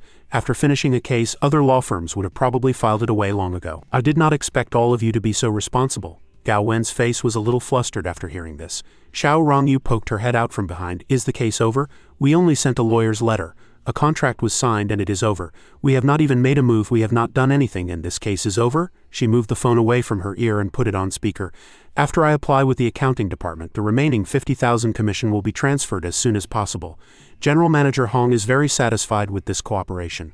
We hope New Century will not have any more lawsuits or disputes. If it is really unavoidable, Rongqing Law Firm will be New Century's first choice. Gao Wen listened attentively, her expression softening a bit. She replied, a little worried, The New Century side said the case is over, but we clearly have not made a move. I do not even know which direction Colonel Electronics' main gate faces. Bian Shishi appeared from nowhere and put her hand on her shoulder. Little Yuer, your family's Chen Hansheng seems to be very familiar with New Century. Ask him. Hearing this, Xiao Rongyu turned and agreed. That is right. She picked up the phone and listened, her face worried. Little Chen, just now Shen Mingliang said this case is over, but we have not made a move and he is preparing to transfer the money. He sat on the chair, legs crossed, and said calmly, Colonel Electronics went to New Century to apologize this afternoon, and they also proposed a plan to revise the blueprints. Is not this all thanks to everyone's hard work behind the scenes? After hearing Chen Hansheng's words, Xiao Rongyu was still not at ease. No, we have not contacted Colonel Electronics yet. After all, it is an unreasonable rogue company, so we wanted to be more prepared. He listened, his voice low, without speaking. Chen Hansheng explained, it is probably because Professor Sun's reputation is too great and Colonel Electronics does not want to get entangled. Rogues in society also have to give face to old experts. Also, after you get the money, put 50,000 into the common fund as development funds for the office. The rest can be divided as bonuses and salaries. He calmly reassured her. Anyway, the new year is almost here. We cannot forget Shen Minglang's share. Once he gets the money tonight, the rest of the commission will be in our account by tomorrow. She was still worried, but the other two, having heard the whole conversation, glanced at each other. All right, Professor Sun's reputation is an intangible asset, so do not overthink it. Since the case is over, let us just call it a lucky coincidence. It is a great start to your legal careers. You might not get this lucky next time. Gao Wen looked at her and commented, it is strange. I feel like this whole thing has been moving at a strange rhythm. First the exorbitant quote of 100,000 and then the case inexplicably ended. It is as if an invisible force was secretly helping us. Hearing this, Shishi hugged her arms in fear. Senior Sister Gao, you are being so mysterious, you are giving me goosebumps. Maybe it is just as Chen Hansheng said, it is all a coincidence. Let us give Shen Mingliang his share first. Chen Hansheng can give it directly to senior brother Shen. At dusk inside Rongxing law firm, the setting sun cast an orange-red glow on the buildings. Rong Yu handed over the envelope with both hands, a worried look on her face. This 2,000 is for senior brother Shen. And this 20,000 is for you. Although senior sister Gao said you should take half, I think that is too much. This feels more appropriate. What do you think? Little Chen Hansheng took the two envelopes, a look of delight on his face. I support whatever you decide. Rong Yu smiled, watching his retreating back with a light heart. Shishi peeked out from behind. Is Chen Hansheng gone? He is gone. Did you give him the money? She asked, her face unreadable. He is gone. She walked closer to Rong Yu and linked her arm. Did you tell him? No, why would I? Rong Yu looked up, her eyes relaxed. If I told little Chen, he might not be so happy, and that would make me unhappy. If little Chen does not know the truth, he'll be happy, and so will I. That is the best outcome. Shishi tilted her head, sighing with envy. Do couples really think about each other that much? The two figures walked away. Of course, I am sure little Chen has silently done a lot for me too, he just has not told me. She leaned on Rong Yu's shoulder with an envious expression. This is what sweet love looks like. I wonder when it will be my turn. Outside, an envelope was handed to Mingliang. Rongxing law firm asked me to give this to you. They said it is to thank you for your hard work and asked me to thank you on their behalf. He said, a little embarrassed, is this for me? You are all too kind. As he walked away, Hansheng waved back at Mingliang. I'll be counting on you for more business in the future. Okay, message delivered. The moon was high in the sky and the high-rise building opposite was brightly lit. Xiao Yu sat in her chair, cupping her face in her hands. What's wrong? He stood beside her, smiling appeasingly. Sister Xiao Yu has quite a temper. Hansheng took out a stack of money, surprising her. You have worked hard. This 5,000 yuan is a little compensation. Xiao Yu shyly reached out her hand. Her face was tinged with shame. Director Chen, I said a lot of bad things about you tonight. She turned around, poking her index fingers together and said, how about I go to the Tianjing Mountain apartment and help you? In front of Yuchu. As Hansheng spoke, instead of pulling his hand back, he took away some of the money with a look of generosity. It is fine, she will not hear it. By the way, keep this 5 yuan for some snacks like spicy strips or a Coke. Seeing the smaller amount of money, she was so regretful that tears welled up. Wait, wasn't it 5,000 just now? He slapped a thick wad of cash on the table. Just kidding, it is all yours. With tears in her eyes, Xiao Yu held the wad of cash with both hands. Director Chen, the dormitory door was ajar. In dorm 602, a card game was in full swing. 3 of a kind, you are dead for sure this round. Old Yang shouted. 2, 3, 5. Lying on his bed reading a book, Zhen Yu sighed. How could Yu Lingshan leave her senior brother? He was so good to her. Yang Ming sat in front of the screen watching a horror movie, a chill running down his spine. Seeing him return, Shi Chao poked his head out and asked, Old Fourth, did you bring any snacks today? Hansheng leaned against the door, taking off his shoes as he explained, I was busy with real business today. I did not have time to buy you snacks. He held up his cards, inviting him to join. Old Fourth, want to play some fried golden flower later? It is more fun with 3 people. He walked into the room, refusing while chiding, You two, you have already lost over 100 breakfasts to me playing cards. Hansheng's gaze swept over the screen he was watching. Little Jin, cannot you watch something that is not a horror movie? He recounted his own fear. After I watched this movie as a kid, I was too scared to even go to the bathroom. I peed in a Coke bottle at night and got beaten half to death by my mom in the morning. Yang Ming turned around and said, I used to be like that too, but sometimes people are just gluttons for punishment. You know the movie is terrifying, but you still want to click on it again, especially when others are around. Hansheng pulled him up by the hand and walked over to his friends. Stop watching, let us play cards. Come on, let us play Shengji. Old Yang, you guys stop playing fried golden flower. 4 of us can play Shengji. The 4 of them sat around a table. He turned to Guo Zhenyu. Anan, your hometown is in Yudong and your girlfriend is in Yangzhou. What are your plans after graduation? With a red headband on, his eyes were still focused on his book. I do not know. I'll see where my internship takes me first. Shi Chao, still holding his card, said to Guo Zhenyu. Do not overthink it. Just find a job in Jianye after graduation. You have worked part-time at Rocket 101 for a few years, so you should have some savings. Borrow a little more from your parents and buy a small apartment. Then you two are set. When you get married, remember to invite us. He closed his book and walked closer. It is not that easy, it is full of challenges. Yang Shichao played a card, not as worried as Guo Zhenyu. take it slow. The one I am least worried about is Old Fourth. I feel like even if everyone in the university starved he'd still be fine. It is just that Shen Yuchu is going on to graduate school, so there will be an academic gap between you two. Hancheng drew a card and said, that is not a given. Maybe one day I'll go to grad school too. I do not think it is that hard. It just depends on whether I feel like it. Hearing him brag, Yangming could not help but say, Old Fourth, just keep boasting. I'll bet you 100,000 yuan. With your grades, if you can get into grad school, I'll give you 100,000. He turned to where he was sitting. Or should I eat a mouthful of shit again? Otherwise I would not feel right taking this 100,000. Shi Chao rested his chin on his hand and smiled sweetly. Zhen Yu, watching the fun from his bed, chimed in. Old Fourth, do not eat it. You really cannot swallow it. Yangming gave him a look. Hancheng saw this and watched, puzzled. The two looked at each other and burst into laughter. He sat there silently. But before class the next day, everyone in public administration class 2 knew that Dai Zhenyu had eaten shit before. Lin Yu walked up to him, pointing behind her, and asked worriedly, Chen Hancheng, is what Jin Yangming said true? He said he saw Dai Zhenyu walk into the bathroom with a pair of chopsticks. Hancheng calmly denied all the rumors. That is crazy. It is definitely fake, he explained with some impatience. Old Dai just went to fix the water heater and needed to tie something with chopsticks and a wire. Hearing this, she scratched her head, still skeptical. I do not know about that. Hancheng's pocket vibrated and he took out his phone. Hancheng quickly stepped outside to answer the call. The moment he picked up, he spoke with a hint of mockery. Bestie Zheng, what is it now? Something happened today that changed my opinion of Hong Xiong. On the other end, Guan Ti got straight to the point. I always thought Hong Xiong was an idiot, but he actually has some brains. When I was preparing to launch the MP4 and language repeater projects, he tried everything to block me. A vision of Hong Xiong standing before a crowd laying out his plan appeared. Now that his power has stabilized, he is preparing to take on the project himself. The head of an LCD screen manufacturing company has already come for a meeting. Hancheng listened intently, while pondering. New Century already had the technical foundation to produce its own MP4 chips. The main issue is that the LCD screens need to be custom-made. For Hong Xiong to be holding a hasty meeting now, besides wanting to follow his own blueprint, it is obvious he is preparing for a big push next spring and summer. His voice replied over the phone, Colonel Electronics will not be able to get its production line ready until after the Spring Festival. Guan Ti frowned, displeased. Then you need to hurry up. Do not underestimate him. Hancheng walked to the window, resting his hand lightly on the sill. How about we have Li Shaokai come over? That could slow Hong Xiong down. I'll go talk to that LCD screen manufacturer and see if they can supply Colonel Electronics too. We have to try to catch up. He looked ahead with a worried expression. The MP4 would be the first showdown between Colonel Electronics and New Century next year. After hanging up, Hancheng gazed into the distance out the window, his heart filled with mixed feelings. Outside, the wind howled and snow fell, blanketing the trees in white and creating a scene of bitter cold. After the Spring Festival during the next semester, Xiao Rongyu and Professor Sun would be going to the United States to conduct on-site research into the laws of the region where Wu Minmin and her ex-husband lived, preparing for the transnational lawsuit. Hancheng stared thoughtfully at the phone on the table. Seeing this, Rongyu turned and asked, Little Chen, why are you spacing out? Hancheng picked up his phone and turned to her with a smile. It was a call from a friend. He stood up, phone in hand. I cannot have dinner with you tonight. I might have a business engagement. She looked at him, her cheeks slightly flushed, and brought the phone closer. Then I'll eat with Shishi. It is cold, so do not drink. I'll call you tonight. You have to answer right away, otherwise I'll worry. Grabbing his jacket, Hancheng waved goodbye to Rongyu. I know. Shishi watched his retreating back and asked, Little Yuer, what has your CEO Chen been busy with lately? Her gaze still followed him as she asked her friend doubtfully. He seems to have a lot of meetings or business dinners these days. Rongyu clenched her fist, a little worried. I'm not sure, but he has had a meeting every few days recently. It must be his own business venture, Shishi thought. With Rongsheng law firm off to a flying start, Chen Hancheng was probably feeling some pressure. He could not just live off his wife after all. He had been a star student entrepreneur once. Rongyu replied, I think things are pretty good right now. She handed a pen to Shishi, a look of satisfaction on her face. In the case between New Century and Colonel Electronics, little Chen helped us navigate a lot of pitfalls.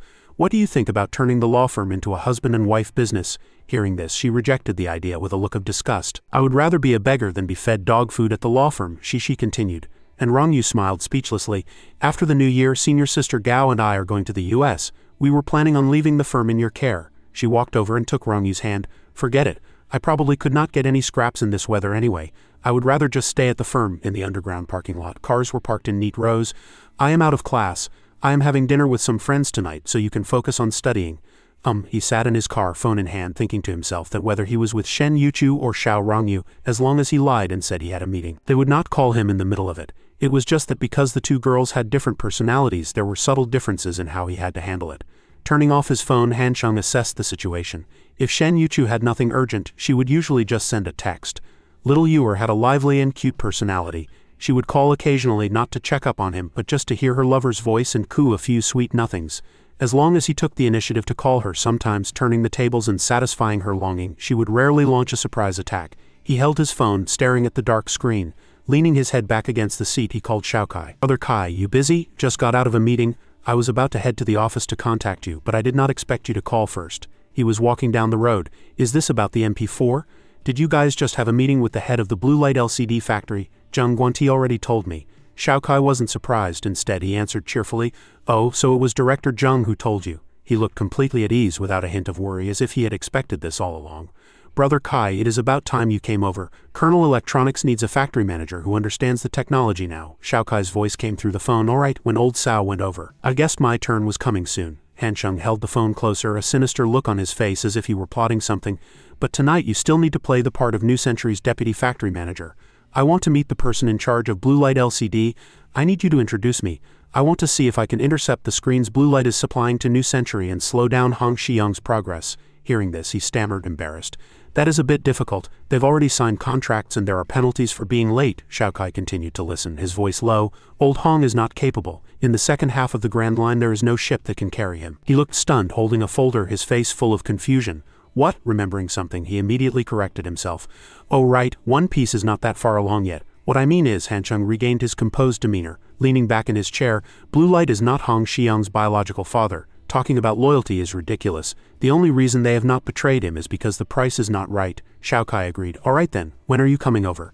"They are at a hotel here in Zhongling." Looking at his phone, the light illuminating his face, he made a call. Peeking out the window, Hansheng tilted his head and chuckled. "Zabo, I want to take a few friends to the city center tonight. But I just got back to Zhongling from Dongda.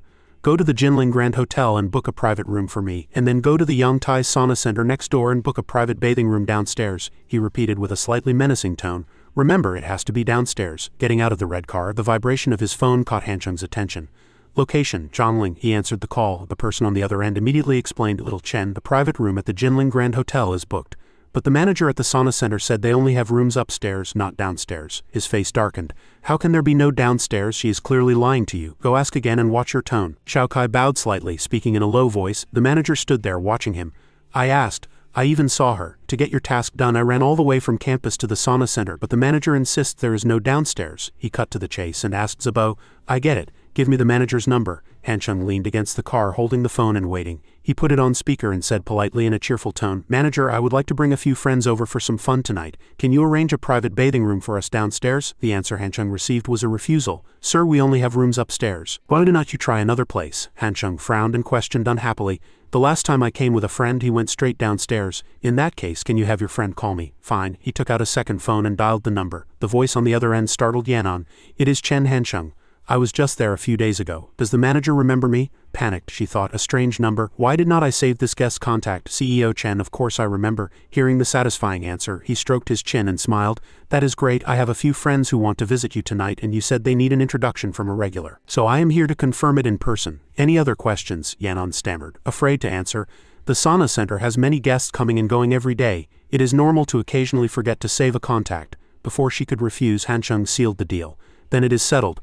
Those people tonight are all rich. You will not be short of tips." He excitedly hung up the second phone. Hansheng pretended he had just finished a call and dialed Yanon again.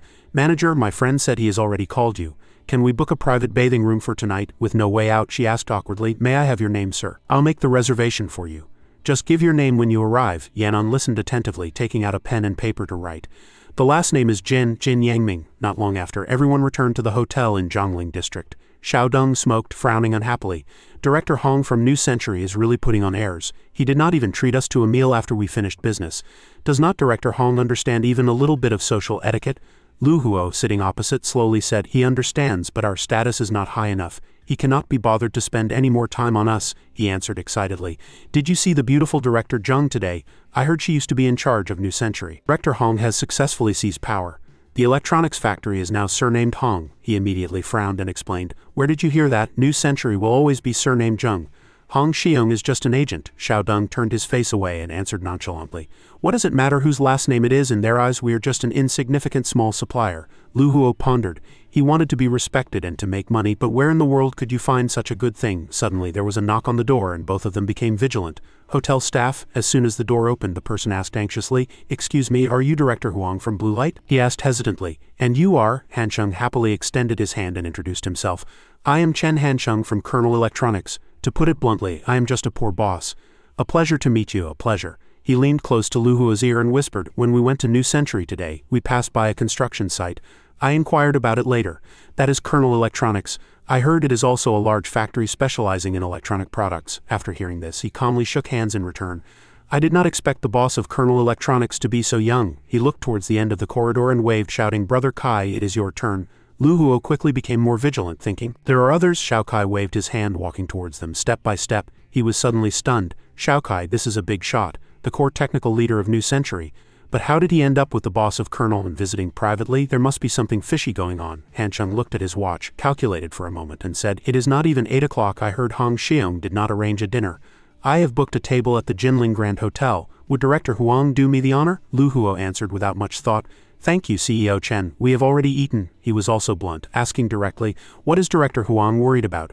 "I just want to order a batch of LCD screens from Blue Light. If there is business to be had, why would not you want to do it?" Looking at the two smiling men in front of him, he narrowed his eyes slightly, skeptical. "So that is how it is." Instantly, Lu Huo put on an enthusiastic expression and replied, "Thank you very much then." On the highway, a red car sped by. Xiao Deng, sitting in the back seat, turned his phone screen towards him, signaling him to look at the message. He was surprised to find that Lu Huo's car was very expensive. Lu Huo messaged back in confusion, "Xiao Deng, what do you think their purpose is?" Xiao Deng replied naively.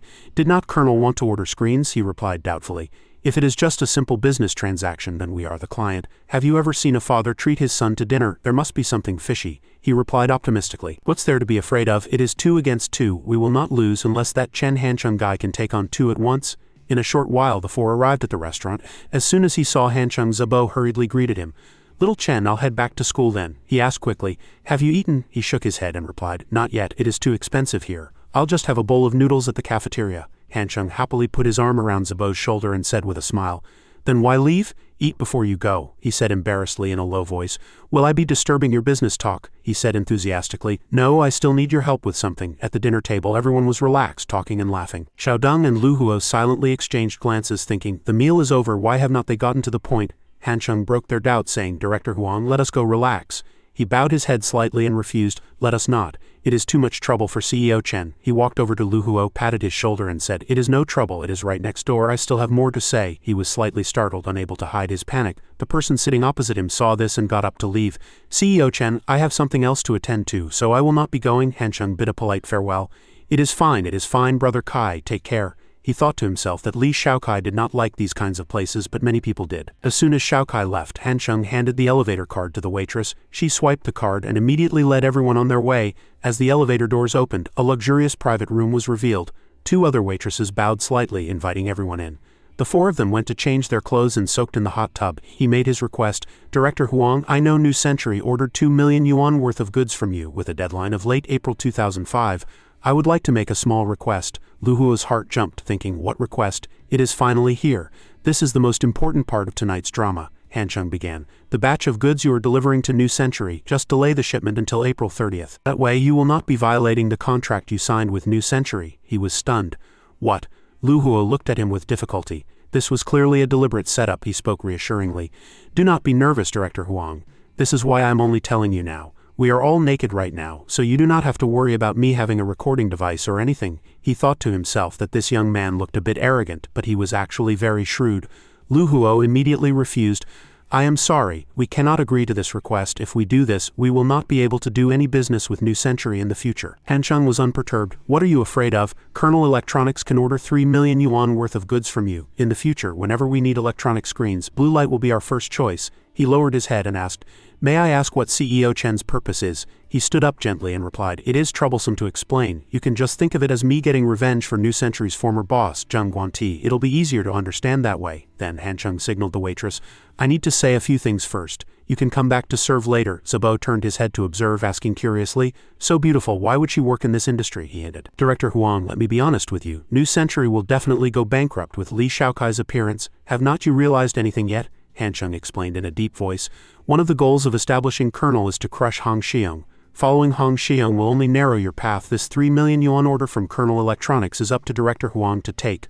Lu Huo lowered his head and said in a small voice, I feel like I would be letting down Director Hong's trust by doing this. He smiled. Do not overthink it. You have lost old Hong, but you still have us, Director Huang. You still have us. Give time some time. Let the past be the past. Let the beginning begin. The path under your feet, the choice is in your hands. Han Chung stood up confidently. If you agree, I'll transfer 3 million to you before the new year. If you do not agree, I'll just treat Director Huang to a meal and a sauna and we'll just be friends. As soon as his voice fell, he quickly wrapped a towel around himself and left.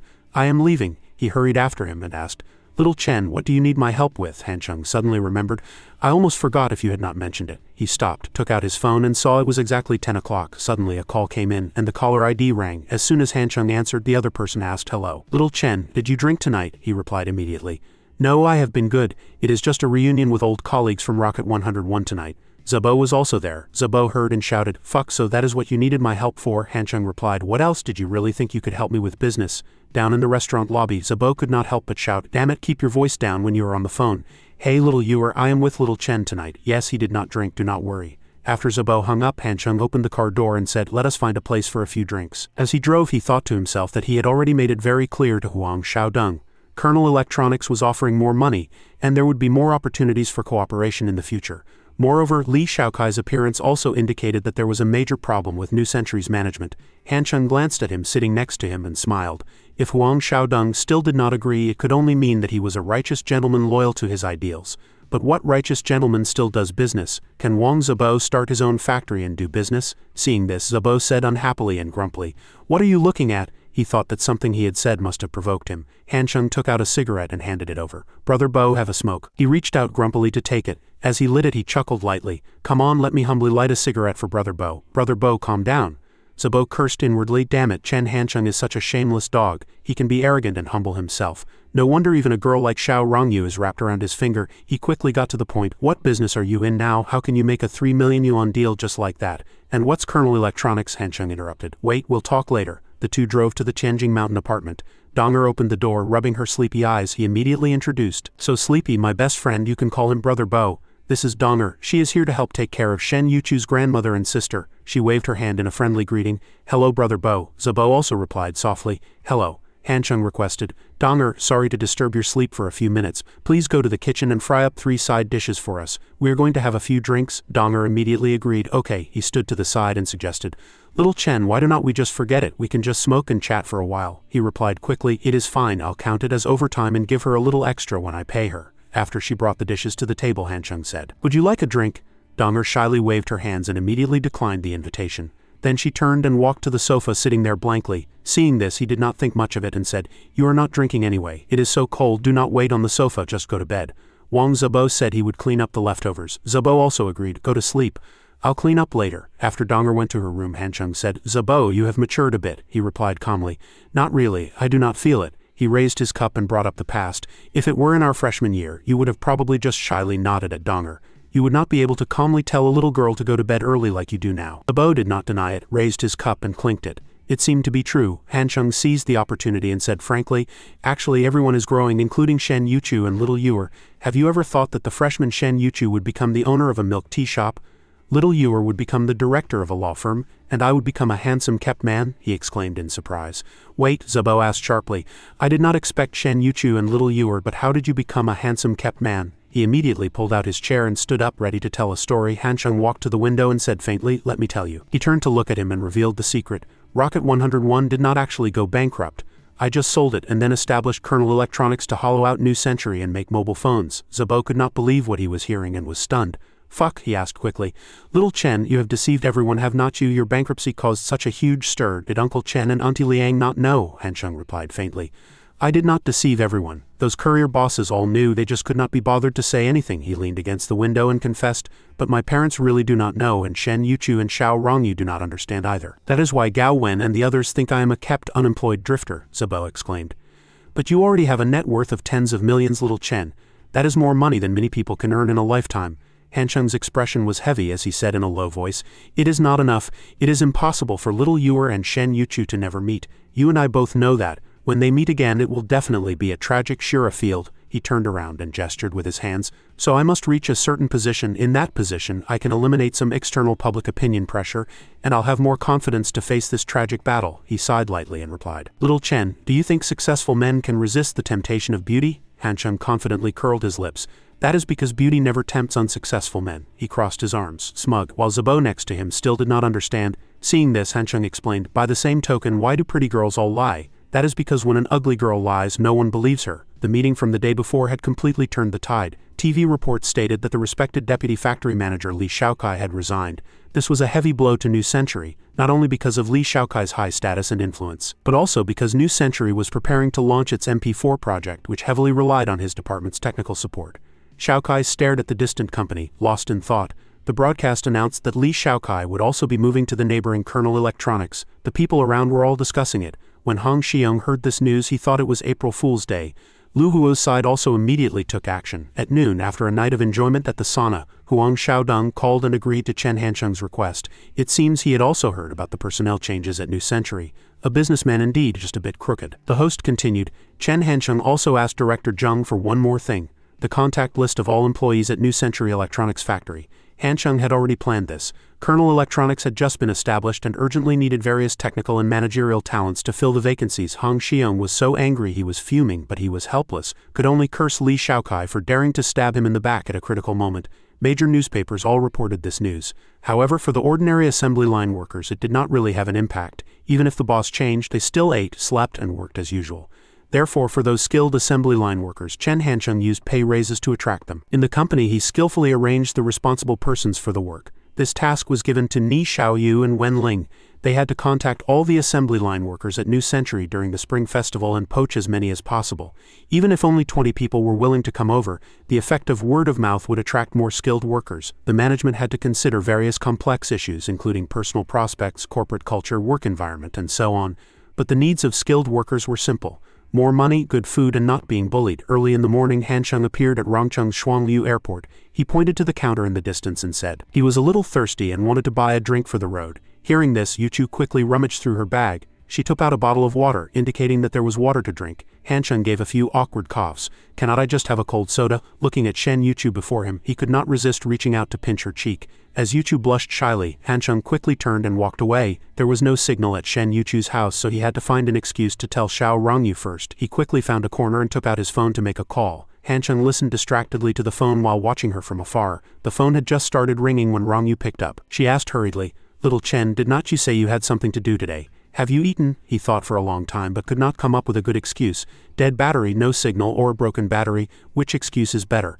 Yuchu was secretly watching from the side. Before he could answer, Rongyu pressed on. What did you have for lunch? Was it good? Hancheng could only give a vague, she complained. Dissatisfied, Little Chen, you are being so perfunctory. Rongyu sighed wearily. You should have answered what you ate for lunch, how it tasted, or said that it was delicious and you hope to go eat there together next time instead of just brushing me off with a Hancheng looked bewildered, not knowing how to respond. He watched her from afar with an uneasy mind, thinking, I do not have time for this nonsense. Seeing that Yuchu was still waiting patiently, Hancheng breathed a sigh of relief. It was a good thing Yuchu was as naive as a child. Suddenly, an idea flashed in his mind and he could not help but feel pleased. Hancheng could not resist covering his mouth to stifle a laugh. He cleared his throat and said, I got it. Ask me again. Rongyu happily asked, Okay, Little Chen. Did you have lunch? Was it good? Hancheng shrugged and replied nonchalantly. I am on a hunger strike from now on. Do not bother me with these boring questions in the future. Do not ask. If you ask, the answer is I am on a hunger strike. His reply stunned her. Rongyu slammed the table angrily and shouted, I just wanted to talk to you a little more. If you do not like it, I just will not say it next time, he replied flippantly. Then do not. It is best if you do not talk today either. Do not contact me tonight if you dare. Whoever contacts the other first is a puppy. She could not take it anymore and hung up immediately. Then do not contact me tomorrow either. Goodbye. Rongyu secretly wiped away her tears, aggrieved. She saw the whole thing. She walked over gently, put her arm on her shoulder and comforted her. What's wrong, sweetie? She said sadly. I had a fight with Little Chen. He said he will not contact me today, and I decided not to contact him tomorrow either. She did not answer and just got up and left. Rongyu asked in surprise. She, why are you leaving? She said grumpily. It is nothing. I just had a mental breakdown. If you two are going to fight again in the future, I suggest you just break up. Is not talking for a day or two even a big deal? She complained aggrievedly. I, this old auntie, have not had a man contact me in over 20 years. I hate seeing couples like you who are still showing off your love even when you are fighting. Just as Hancheng and Yuchu arrived, a little girl ran up to greet them. Enning happily ran over shouting, Brother, sister. She threw herself into Yuchu's arms, giggling. Yuchu gently reminded her, "Slow down, be careful not to fall." Anning had grown up. As Hanchung opened his arms to catch Anning, he thought, "Really? Let me hold you and see. Yuchu must be exhausted after walking so far." The little girl shouted happily.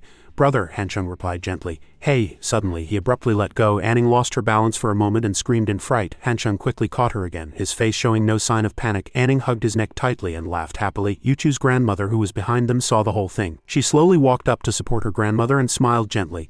"Grandma." The three of them went into the house to rest.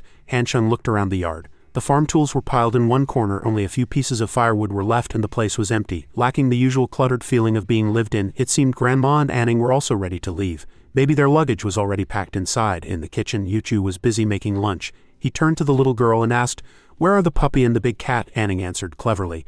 "At Great Uncle's house. Grandma said after we leave, the puppy will stay with Great Uncle." Hanchung let out a regretful He had wanted to tease that mutt. The little girl said slyly, "Do you want to see him? I can call him back."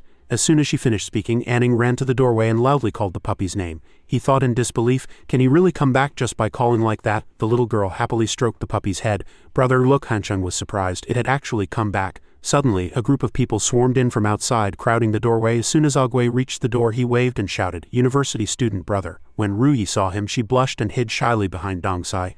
Hanchung deftly pulled out a cigarette and handed it to him. Dongsai said in surprise, offering a cigarette. After saying that, he tucked the cigarette behind his ear. "I cannot bear to smoke this one."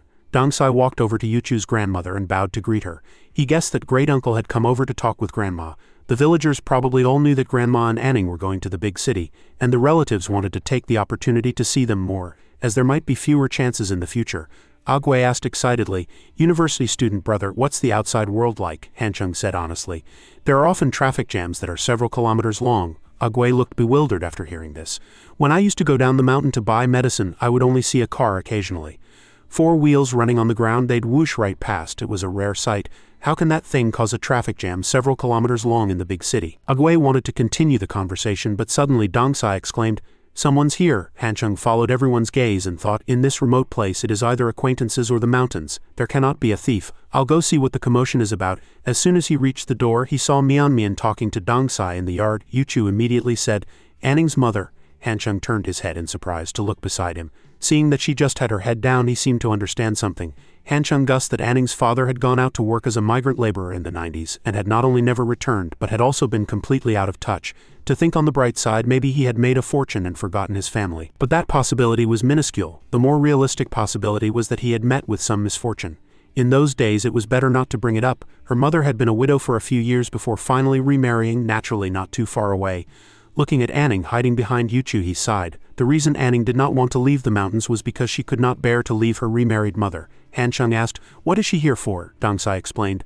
"The little girl was shouting just now. She thought Anning was leaving and wanted to come see her off secretly." He pursed his lips and said bluntly, "Then just come in and see her. Why hide? It'll be hard to see her in the future. Just come in tonight and have a good talk with Anning." Dongsai immediately stopped him. "Wait, she is already remarried. Anning has no relation to her anymore." Hanchung looked helplessly at the grandmother for her opinion. "Grandma?" Yuchu's grandmother did not answer, just watched quietly. He was stunned for a moment. In that instant, Chen Hanchung suddenly understood many things. Hanchung started to connect the dots. Why did Shen Yuchu always wait for him to finish eating before she dared to pick up her chopsticks?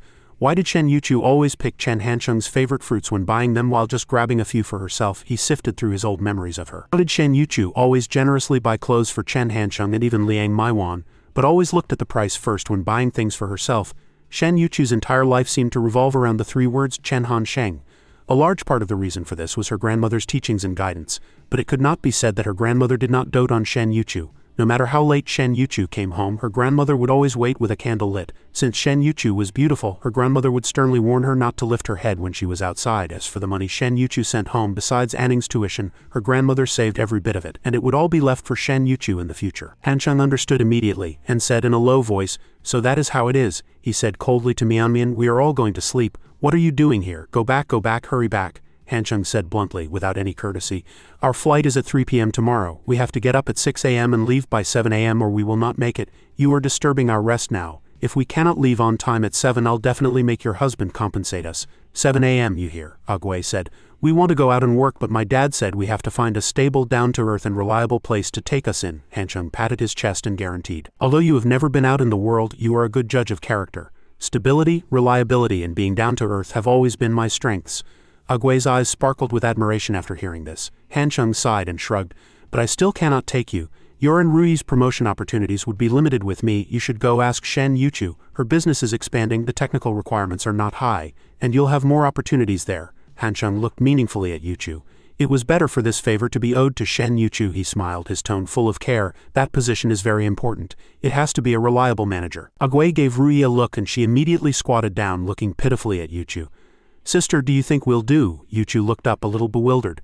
Seeing Han Chung smiling and nodding, she also nodded in agreement. Then come after the new year, the two quickly thanked them. Thank you, university student brother. Thank you, sister. So the decision to come to Jianye was completely correct. There was a 24-hour hot shower and a live-in nanny. Anning would not have to walk such a long mountain path to school either. His tone was gentle. You can also focus on preparing for the postgraduate entrance exam and managing the milk tea shop. Just then, Anning poked her little head in through the doorway. He noticed the little girl was acting shy and asked, "Why are you here?" Yuchu pulled Anning in and the little girl called out with a sad face, "Brother," Anning said earnestly, "can you not be so fierce to Mom in the future?" He stroked the little girl's head and comforted her. "I wasn't fierce to her. I just secretly told your mom to come and see you off at 7 in the morning." Hearing this, Anning immediately thanked him happily. "Thank you, brother." Han Chung looked at the little girl and asked, "Anning, do you see your mom often?" The little girl hesitated, not knowing what to say. Seeing this, he changed the subject. "Is your mom good to you now?" Anning heard this and said excitedly, "Yes, Mom often buys me raisins. They are very sweet. That uncle your mom married, what kind of person is he? His right leg is bad so he cannot walk, but he is very good to Mom." Han Chung was lying in bed, awakened by the sound of voices outside. In his past life he saw Dongsai through the window, telling Yuchu's grandmother to take care of her health. Han Chung walked out and bumped into Yuchu. She said with a worried face, "Anning refuses to eat breakfast," he suggested. "I'll go take a look." Han Chung saw Anning curled up in a corner. He walked over, picked the little girl up and held her in his arms, comforting her. "Mom will not appear now." Han Chung looked at the sobbing little girl and comforted her. "There are too many people here. Mom is probably waiting for you on the road." He smiled and asked, "Do you want to see Mom sooner?" Anning answered decisively, "Yes." Han Chung made a request. "Then eat first. After you finish eating, we'll see Mom when we leave." The little girl obediently agreed. At 7 a.m. he and she said goodbye to everyone. The two of them carried Anning over to a woman. The little girl ran over with tears streaming down her face, crying out for her mom. It turned out the woman was Mian. Her face was haggard and her body was trembling. The two of them hugged each other tightly, sobbing uncontrollably. "I'm sorry, Anning. It is all Mom's fault. Mom is so sorry." Then Mian took a piece of clothing out of a box. "Anning, Mom knitted a few sweaters for you. This one is for when you are 8 and this one is for when you are 9. She could not help but cry. "Anning, this is the cotton padded jacket Mom just finished sewing last night. You can wear it for the new year this year. Anning is so pretty, you'll definitely look even better in it. Mom is sorry I could not make you more cotton padded jackets. Anning, you must come back when you are 10. Mom will definitely save up cotton secretly. These are the raisins Mom bought for you, your favorite." Han Chung held Yuchu, watching the mother and daughter reunion. Suddenly he realized something was wrong.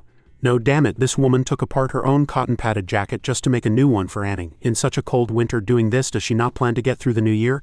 Han Chung looked at Yuchu and asked, "Do not you have 2 down jackets? Give one to me."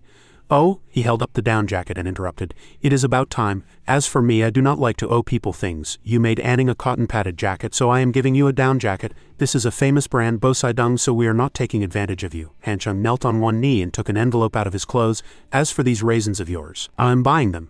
Do not say it is not enough, this is all I have." Then he held up a thick wad of cash. When Mian saw it, she quickly refused. "No," Han Chung explained. "I heard your husband is pretty good to you, otherwise I would not be giving you this. Just live your own life well. Do not worry about Anning." Then he took Anning from Mian's arms. "Let us go." The little girl cried out sadly, "Mom." Mian could not hold back either. "Anning," at some point Anning's face was already covered in tears. "Mom, whenever I miss you, a snowflake falls from the sky. Mom, I miss you so much." Suddenly, something startled Han Chung. He looked up at the falling snowflakes. It was snowing. Agwe, Dongsai, Rui and Yuchu's grandmother also came to see her and Han Chung off. She wiped the tears from the corner of Anning's eyes and urged, "Anning, you have to be good. Big sister will come to see you next year." Dongsai instructed, "You must take good care of grandma." She smiled and replied, "I know." Dongsai licked his fingers, took something white out of his clothes. It turned out to be a hand-rolled cigarette.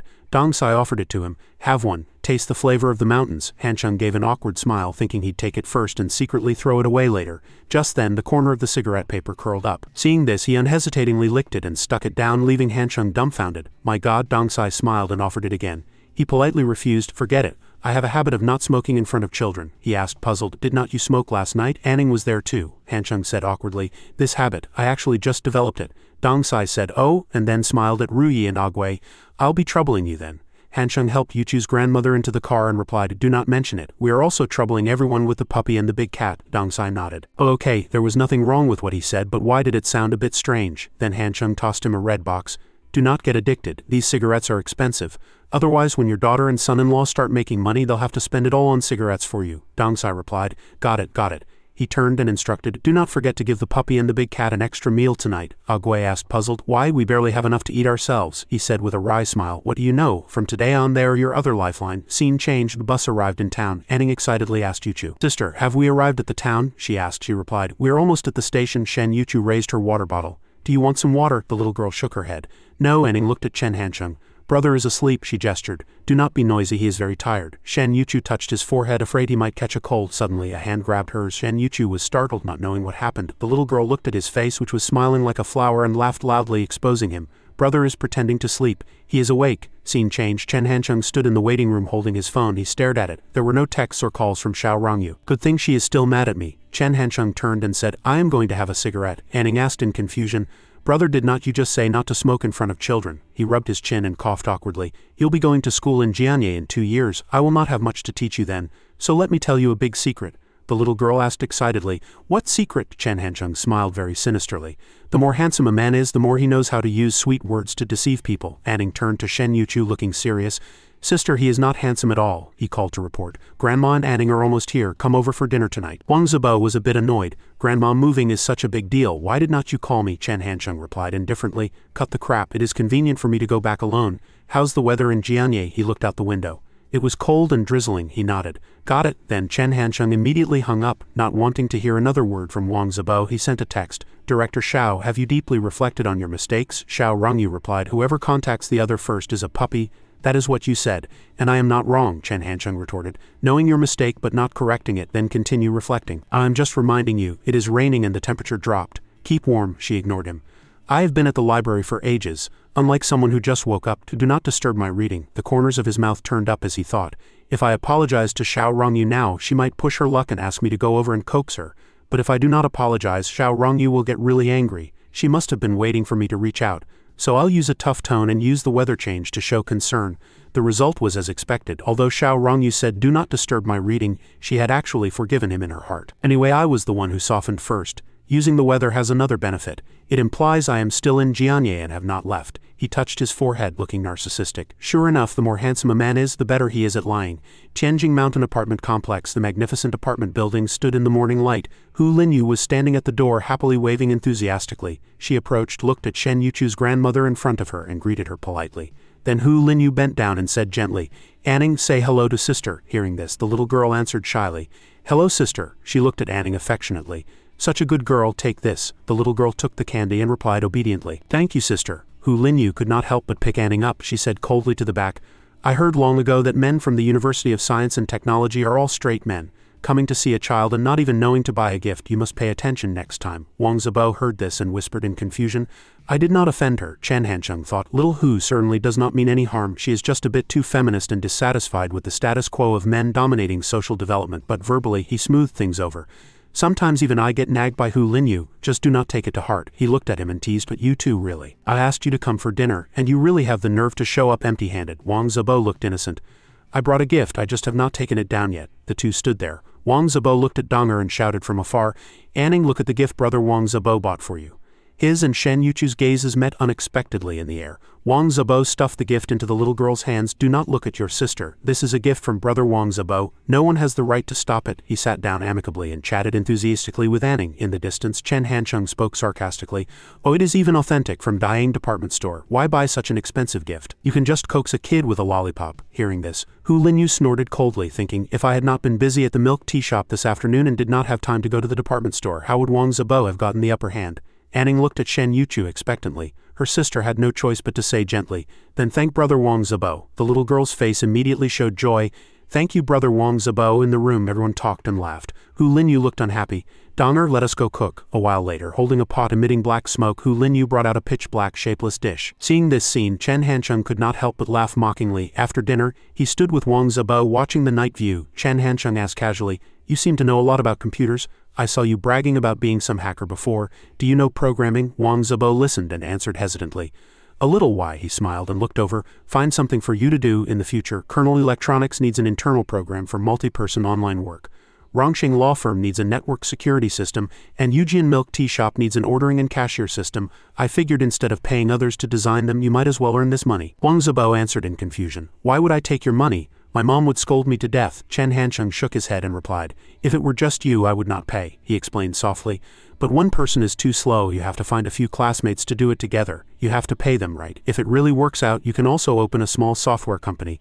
Maybe Bian Shishi will be easier to pursue then. Chen Hansheng patted Wang Zibo's shoulder gently. You do not need many employees, 10 or so is enough. Any more and you will not be able to manage them with your ability, he asked back doubtfully.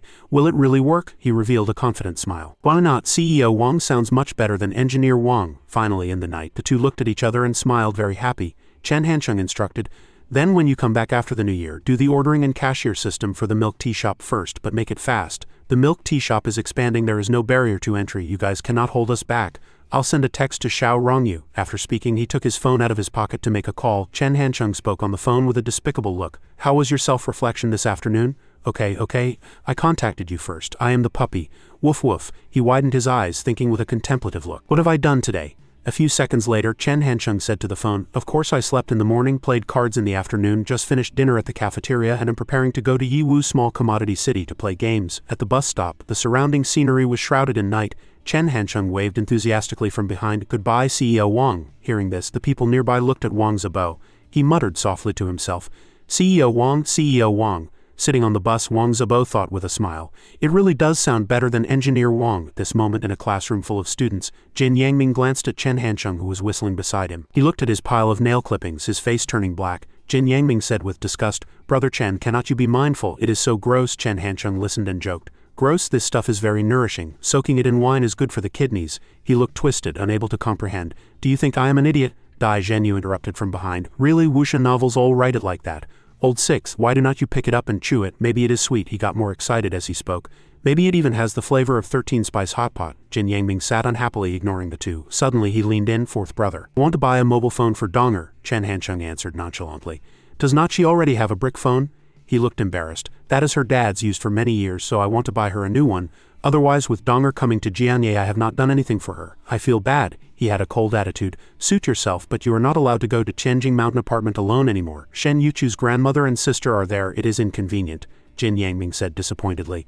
I have never gone alone without your permission. Who dares to go? Chen Hansheng suggested. That is good. Actually, Donger goes out to buy groceries every day.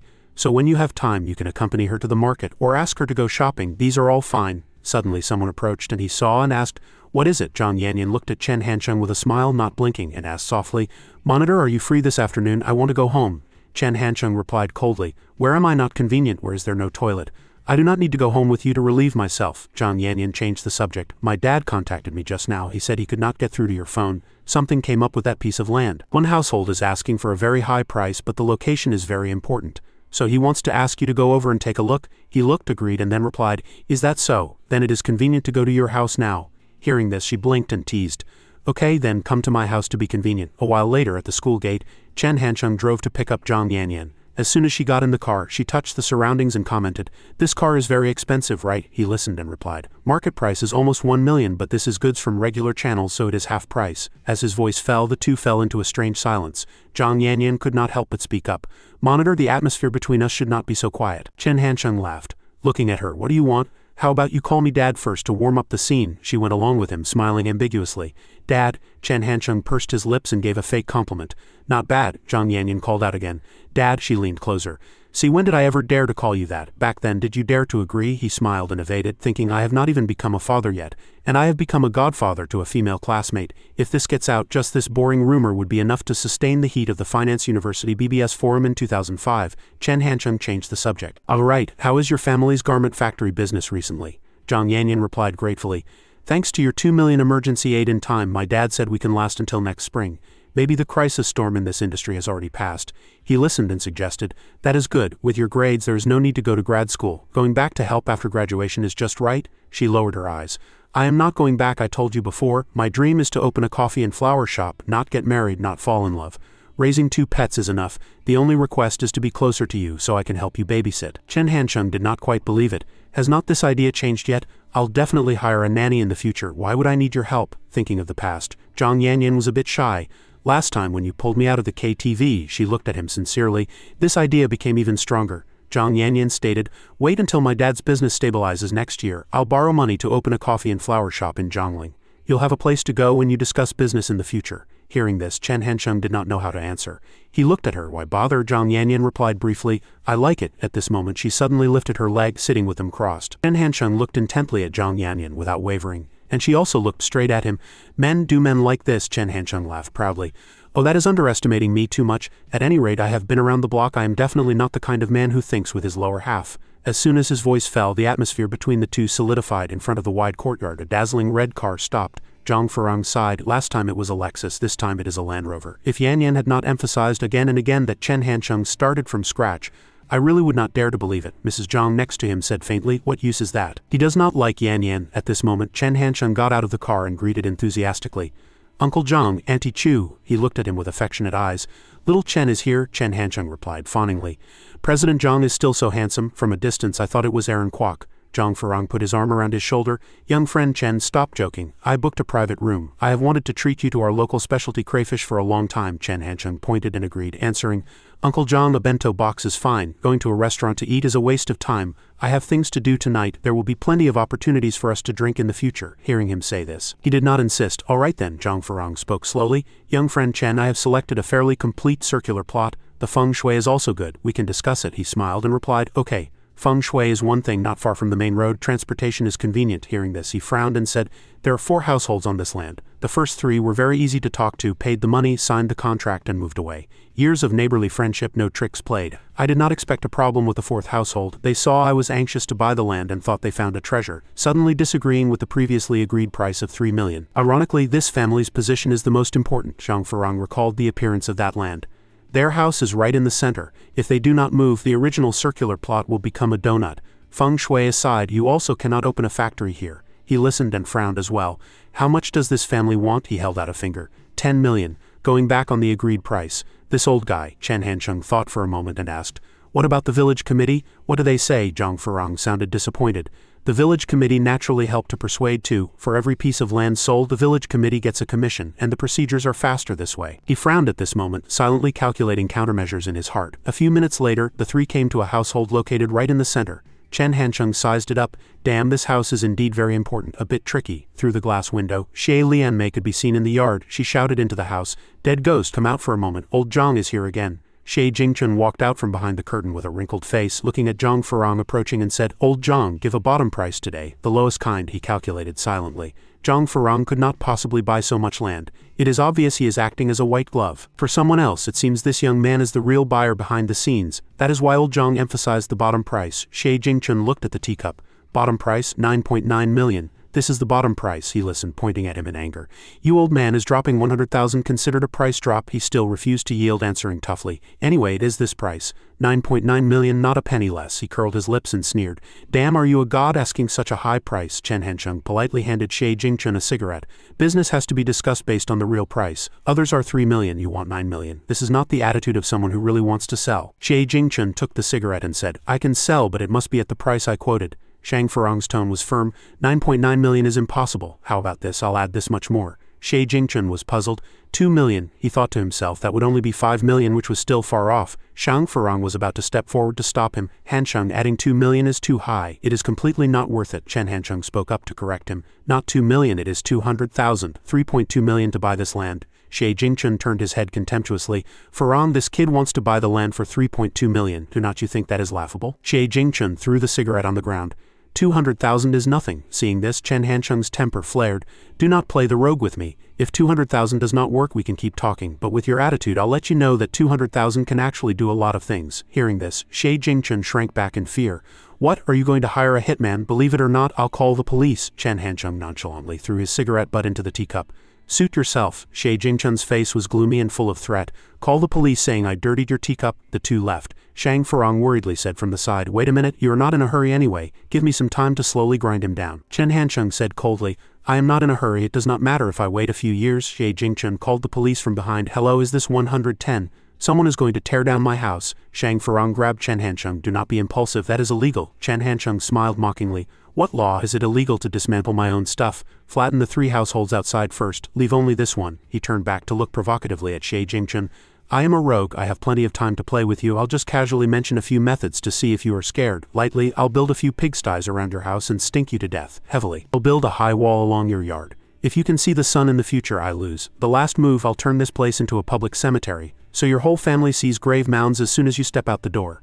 Finally, Chen Hancheng's face became gloomy. Playing the rogue with me, are you qualified? After a while, the police finally arrived. The police officer straightened his uniform and got out of the car. He looked at Shang Furong. What happened? Shang Furong revealed a socially practiced smile. Just a small misunderstanding, he pointed at Xie Jingchen. Here's the thing, I recently bought a piece of land from old Xie. The price was already agreed upon. But when we were ready to trade, he suddenly sat on the floor and raised the price by 3 times, with no integrity at all. Xie Jingchen grinned. What? Why would not I have the right? My house, my land, however much money, I raise it if I want. This is my decision. Do the police manage this too? The police officer looked at him with an unhappy face. Xie Jingchen, first of all, stay away from me. You are spitting all over my face. Indeed, we cannot manage buying and selling, but what is there to call the police about? Xie Jingchen held the teacup and pointed to the opposite side. That kid, he threatened to flatten my house. Xie Jingchen pointed straight at Chen Hancheng. The police officer slowly walked towards Chen Hancheng. Is that so? Please show your ID. Shang Furong stepped forward, trying to smooth things over for Chen Hancheng. This young man is my daughter's university classmate. He is also here accompanying me to inspect this land. The police officer returned the ID to Chen Hancheng. Talking business. It is inevitable to have arguments, but do not be too ruthless. Harmony brings wealth. The two shook hands and Chen Hancheng said, all right, thank you for your cooperation, officer. The police officer looked him up and down, secretly evaluating. Looking at this confident appearance, it would not be strange for this young man to own a piece of land. Xie Jingchen could not help but point at his own teacup. You are just letting him go like that. That kid just threw a cigarette butt into my teacup. He held up the teacup containing the cigarette butt as evidence. The police officer was speechless. The way I see it, you can change to a new cup. If you call the police for such a small matter, that is wasting public resources, and I can also summon you to the station. Xie Jingchen was at a loss, scratching his head awkwardly. Is it that serious? Anyway, we pay the taxes for your salaries. The police officer returned to the front of the police car. He turned back and saw something unknown, appearing very surprised. Xie Jingchen pointed at several bulldozers. Look clearly, the bulldozers are here. How can I talk nicely with that kid? The police officer turned to ask Chen Hancheng. Are those bulldozers yours? Chen Hancheng honestly admitted. That is right. The police officer's face turned pale, secretly clicking his tongue, not expecting the person before him to really dare to go this far. The driver could not help but urge, Boss, the captain told us to come work. Chen Hancheng waved his hand, signaling, I am your boss. Look at these houses, I want to flatten them all. The police officer and Xie Jingchen spoke in unison. Flatten them all? The police officer stepped forward to ask him, Young man, what do you want to do? You have to know the consequence of impulsiveness is that you might go to prison. Xie Jingchen thought he would not dare, and the two could still discuss it. Hearing this joke, the corners of Chen Hancheng's mouth turned up. Such a cute request, it is really a bit hard to refuse, he pointed to the back. But rest assured you two, I will not touch Xie Jingchen's land. It is just that these surrounding houses now already belong to me and I have the right to freely dispose of them. May I ask, officer, is this reasonable? The police officer could not refute because this was completely legal. He asked Chen Hancheng if there were documents to prove what he just said. Suddenly, a figure ran near in the distance, and the police officer quickly recognized it was the village chief. The village chief handed the documents to the police officer. These are copies of legal land sale contracts. You can check, all the terms inside are clear, violating no laws. After speaking, the village chief turned to Chen Hancheng and revealed a happy smile. The two shook hands as if the transaction was already completed. Leaving the police officer helpless, Chen Hancheng turned to signal the hired crowd, do not dawdle, everyone get started. Hearing there was work to do, everyone got excited. Xie Jingchen rushed out at this moment. You dare dig if you have the guts, step over my dead body. Chen Hancheng quickly grabbed his collar. You old thing. Seeing his father being bullied, his son rushed out of the house holding a stick. Do not hurt my dad. Chen Hancheng quickly looked at him. He took off his jacket and threw it to Shang Yanyan. Chen Hancheng's face was gloomy, and his powerful threatening words made the other party feel oppressed. If you do not want to go to the hospital, get lost. In a moment, the sturdy houses were razed to the ground by the bulldozers. Xie Jingchen's son was so scared his hands and feet went soft, having no strength at all. Shang Yanyan kept praising from behind. Sure enough, her eye for men was good. She walked to his side. Squad leader, you are the best man I have ever seen. More handsome than in the movies. Usually, real men never look back at explosions. I did not expect you to dare stand in the center. But immediately after, Chen Hancheng raised his hand to block his face. What is this stuff? Why is there so much dust? Quick, change places, I am going to be choked to death. At this moment, Xie Jingchen looked at his own house with a face full of grief. The worker smiled ingratiatingly. "Boss, the work is done, 200 yuan in total." Chen Hancheng listened and smiled treacherously. "It is not over yet." He pointed to the back and said, "Those walls have to be demolished too." Seeing this, Xie Lianmei rushed forward shouting, "You cannot demolish them. If you demolish more, it will not look like a home anymore." Police officer reminded from the side, "Young man, you bought the 3 houses in front. You can do whatever you want. No one cares. But if you infringe on the personal and property safety of others, we have to intervene," Chen Hancheng calmly explained. "Officer, when we bought these pieces of land, we measured them all. Of Xie Jingchen's yard's 3 walls, 2 of them are built on my land." Hearing him say this, Xie Jingchen opened his mouth wide, staring in disbelief. The police officer listened and turned back to ask his colleague if it was true. After getting an affirmative answer, he fell into deep thought. This was difficult to handle. The police officer looked at Chen Hancheng. Legally, Chen Hancheng was in the right. The corner of the wall was indeed built on his land. Then he looked at the Xie Jingchen couple. Emotionally speaking, Xie Jingchen's family looked very pitiful. If the 2 walls were really demolished, this would be a modern version of a broken family. Many people around clamored, shouting, "Young man, forgive people when possible. Look how pitiful old Xia's family is, why not just let it go?" Seeing this situation, Chen Hancheng pointed to an uncle, then pointed to a young man nearby. Finally, Chen Hancheng pointed to the person in orange clothes in front of him. "How about you do it?" he spoke slowly. "Officer, will you make up that 6 million for me?" The police officer listened and broke into a cold sweat. "Where would I get that much money?" Chen Hancheng said coldly. "Then that is it, I will not make things difficult for you either. We'll leave after demolishing the 2 walls. After speaking, he turned to urge the workers to work. Get to work. A huge excavator slowly approached the wall. Xie Lianmei stood horizontally in the middle shouting, "If you dare flatten the wall, run over me first." Seeing this, the police officer said with a dark face to remind him, "CEO Chen, it would not be good if a life was really lost." Hearing him say this, Chen Hancheng just raised the corner of his mouth slightly without answering. At this moment he walked toward Xie Jingchen. "Old Xie, did not you look down on 200,000 just now? But I only spent 200 yuan to push your wife to this state. Is it cool?" Chen Hancheng looked straight at him, the corners of his mouth hooked into a provocative smile, the expression on his face revealing treachery, making Xie Jingchen feel afraid. Chen Hancheng turned around and shouted loudly, "Do not stop. Do not you want to get off work?" The excavator driver wrinkled his face. "Boss, someone is blocking the way." Chen Hancheng took out a stack of money. "She cannot clone herself. At most she can only block 1 vehicle. Whoever flattens a wall first, this 200 yuan is the labor fee." Hearing these words, the surrounding workers all became excited. In front, Xie Lianmei was still persisting in blocking the wall, but she could not block all the excavators. Xie Lianmei slumped on the ground wailing, "You bunch of bad eggs, you are all bad people." Chen Hancheng called out to Shang Furong, "Uncle Shang, it is your turn to step up and be the good guy," he asked in confusion. "What?" Chen Hancheng looked back and smiled. "If both walls are demolished, Xie II will completely treat me as an irreconcilable enemy, and will hate you too, by the way. It will be even harder to continue talking later. Now you step up to stop it, be a good guy, and also leave some room for this deal. After all, this is just business." Shang Furong suddenly realized upon hearing this. A university student, yet his mind could still be so clear at this time. Demolishing 1 wall is to establish authority. He narrowed his eyes at Chen Hancheng. Leaving 1 wall is actually leaving room for reconciliation. This kid is really not simple. Just then, Shang Furong stepped forward to stop them. "Stop, stop." Chen Hancheng shouted loudly from behind in coordination, "What are you doing, Uncle Shang? Why are you blocking the front? Your acting is truly godlike." Hancheng, "Old Xie and I have known each other for many years. Although he loves to take small advantages, his nature is not bad. As for the remaining wall, I think let us just forget it." Chen Hancheng acted very angry. "No, damn it, he pitted me for 6 million. I must demolish it today, no matter what. I have to vent this bad breath." Shang Furong answered smoothly, "Hancheng, cannot you give me some face? Do I have to lie on the ground and beg you?" Chen Hancheng pretended to be in a difficult position.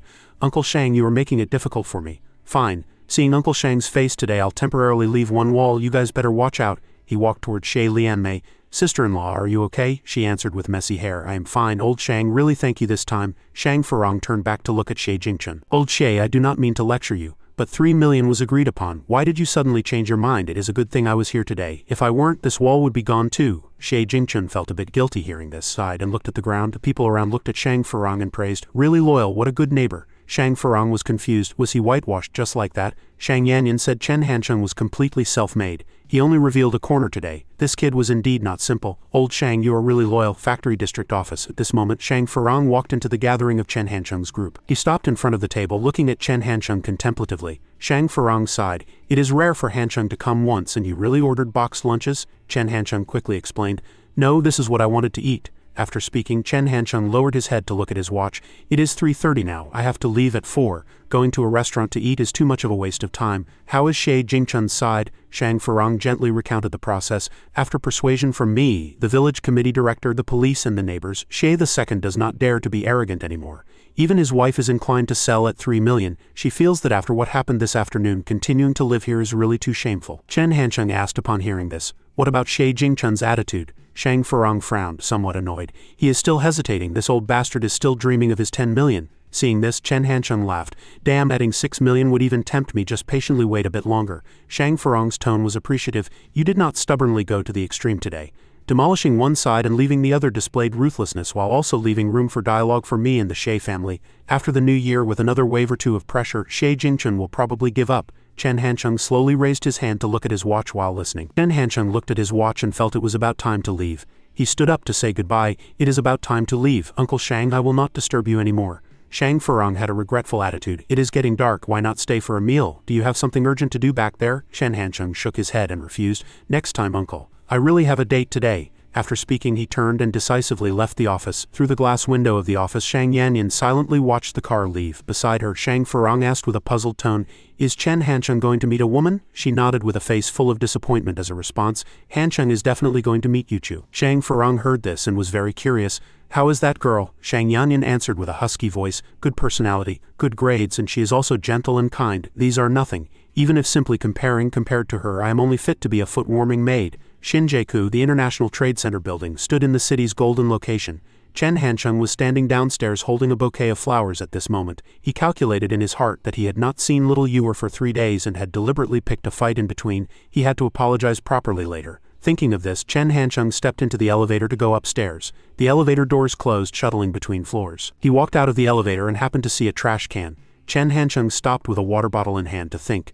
Suddenly he held the water bottle high, aiming at the trash can. A second later, Chen Hancheng threw the water bottle towards the trash can. Watching the water bottle fall outside, he secretly cursed with a depressed face. With no choice, Chen Hancheng had to walk over and pick up the water bottle from the ground. He walked close to the trash can and forcefully threw the water bottle in. Then Chen Hancheng smiled narcissistically.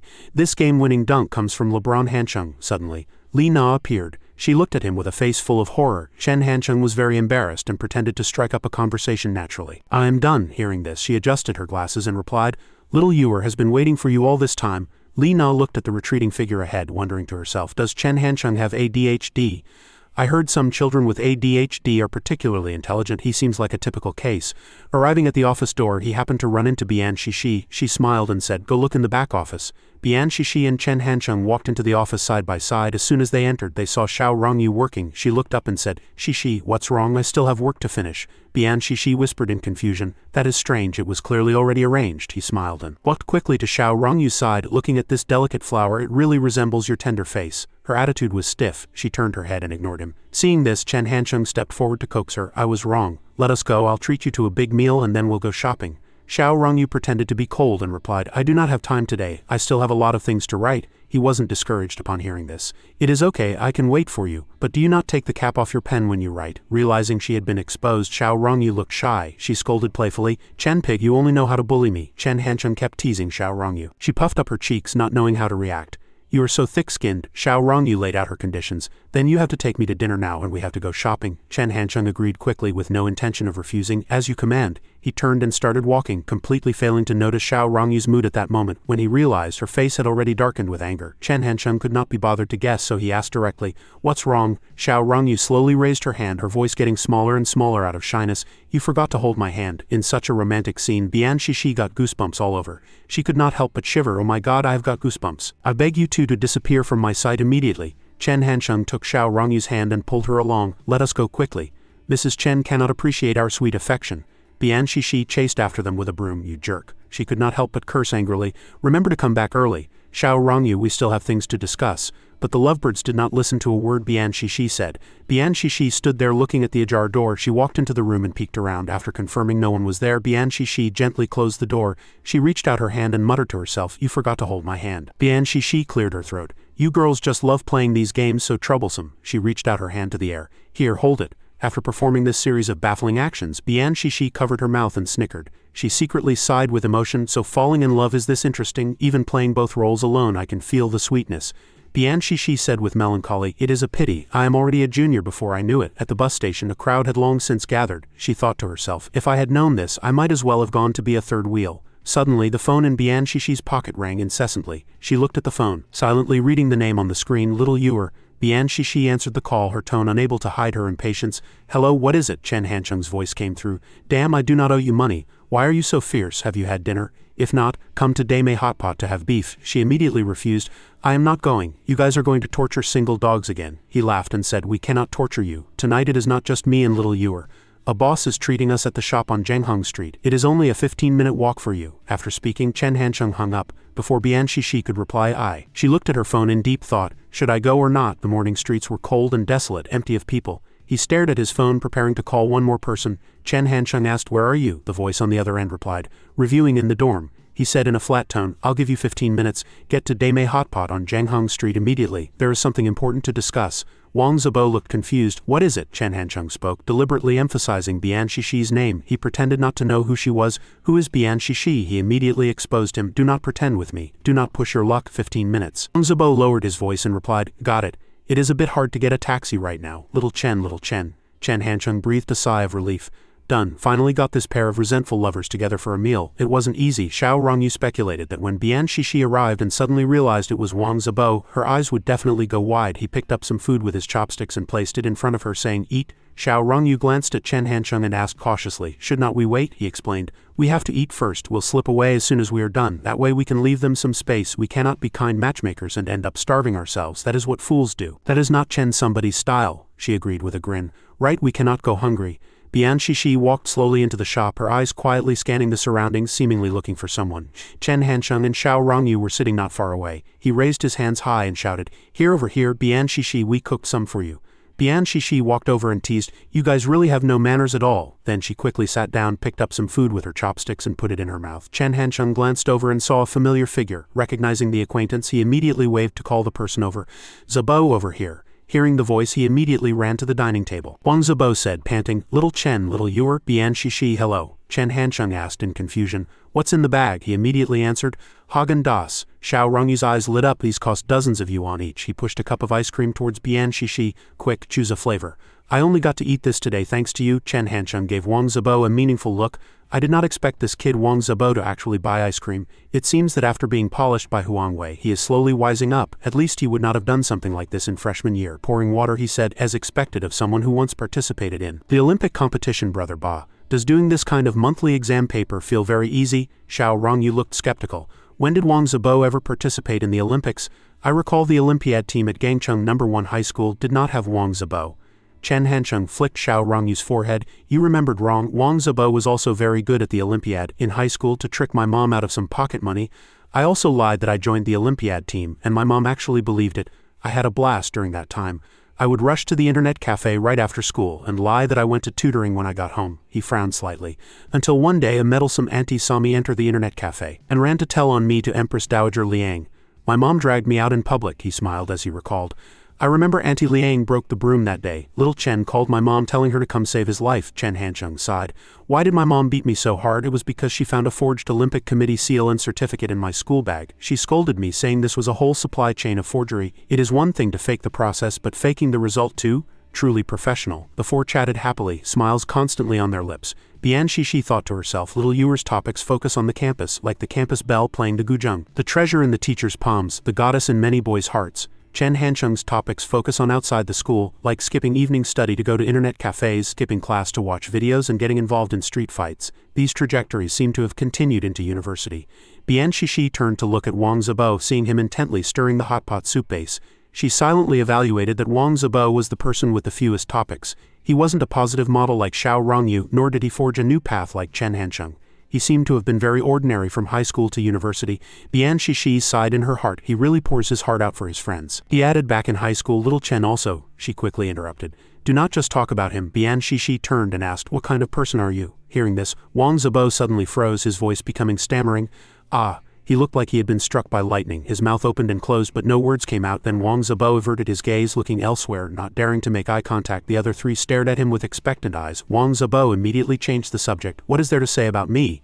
Let us talk about little Chen Hancheng sneered. Hurry up and speak, you have exposed all my secrets. If you guys do not mind anyway, I do not care, I can show it right here. Hearing this, Xiao Rongyu immediately pushed Chen Hancheng away. Go away, who wants to see your underwear? Xiao Rongyu turned and said, Wang Zibo, talk about yourself too, we all know you, but Shishi does not. His voice stammered, unable to speak a complete sentence. The three of them stared at Wang Zibo again, their eyes shining with curiosity. He lowered his head. Actually, sometimes I do not understand myself either. Wang Zibo revealed his true feelings. The one who serves tea and water to elders at home is me, but after leaving home, the one who finds them annoying is also me. The one who wants to go out and see the world like little Chen is me, and the one who wants to stay in bed and be lazy is also me, he continued firmly. Sometimes I am very generous, sometimes I would rather walk 2 extra stops to save 1 yuan on bus fare. Most of the time I think being myself is pretty good. Wang Zibo lowered his eyes sadly.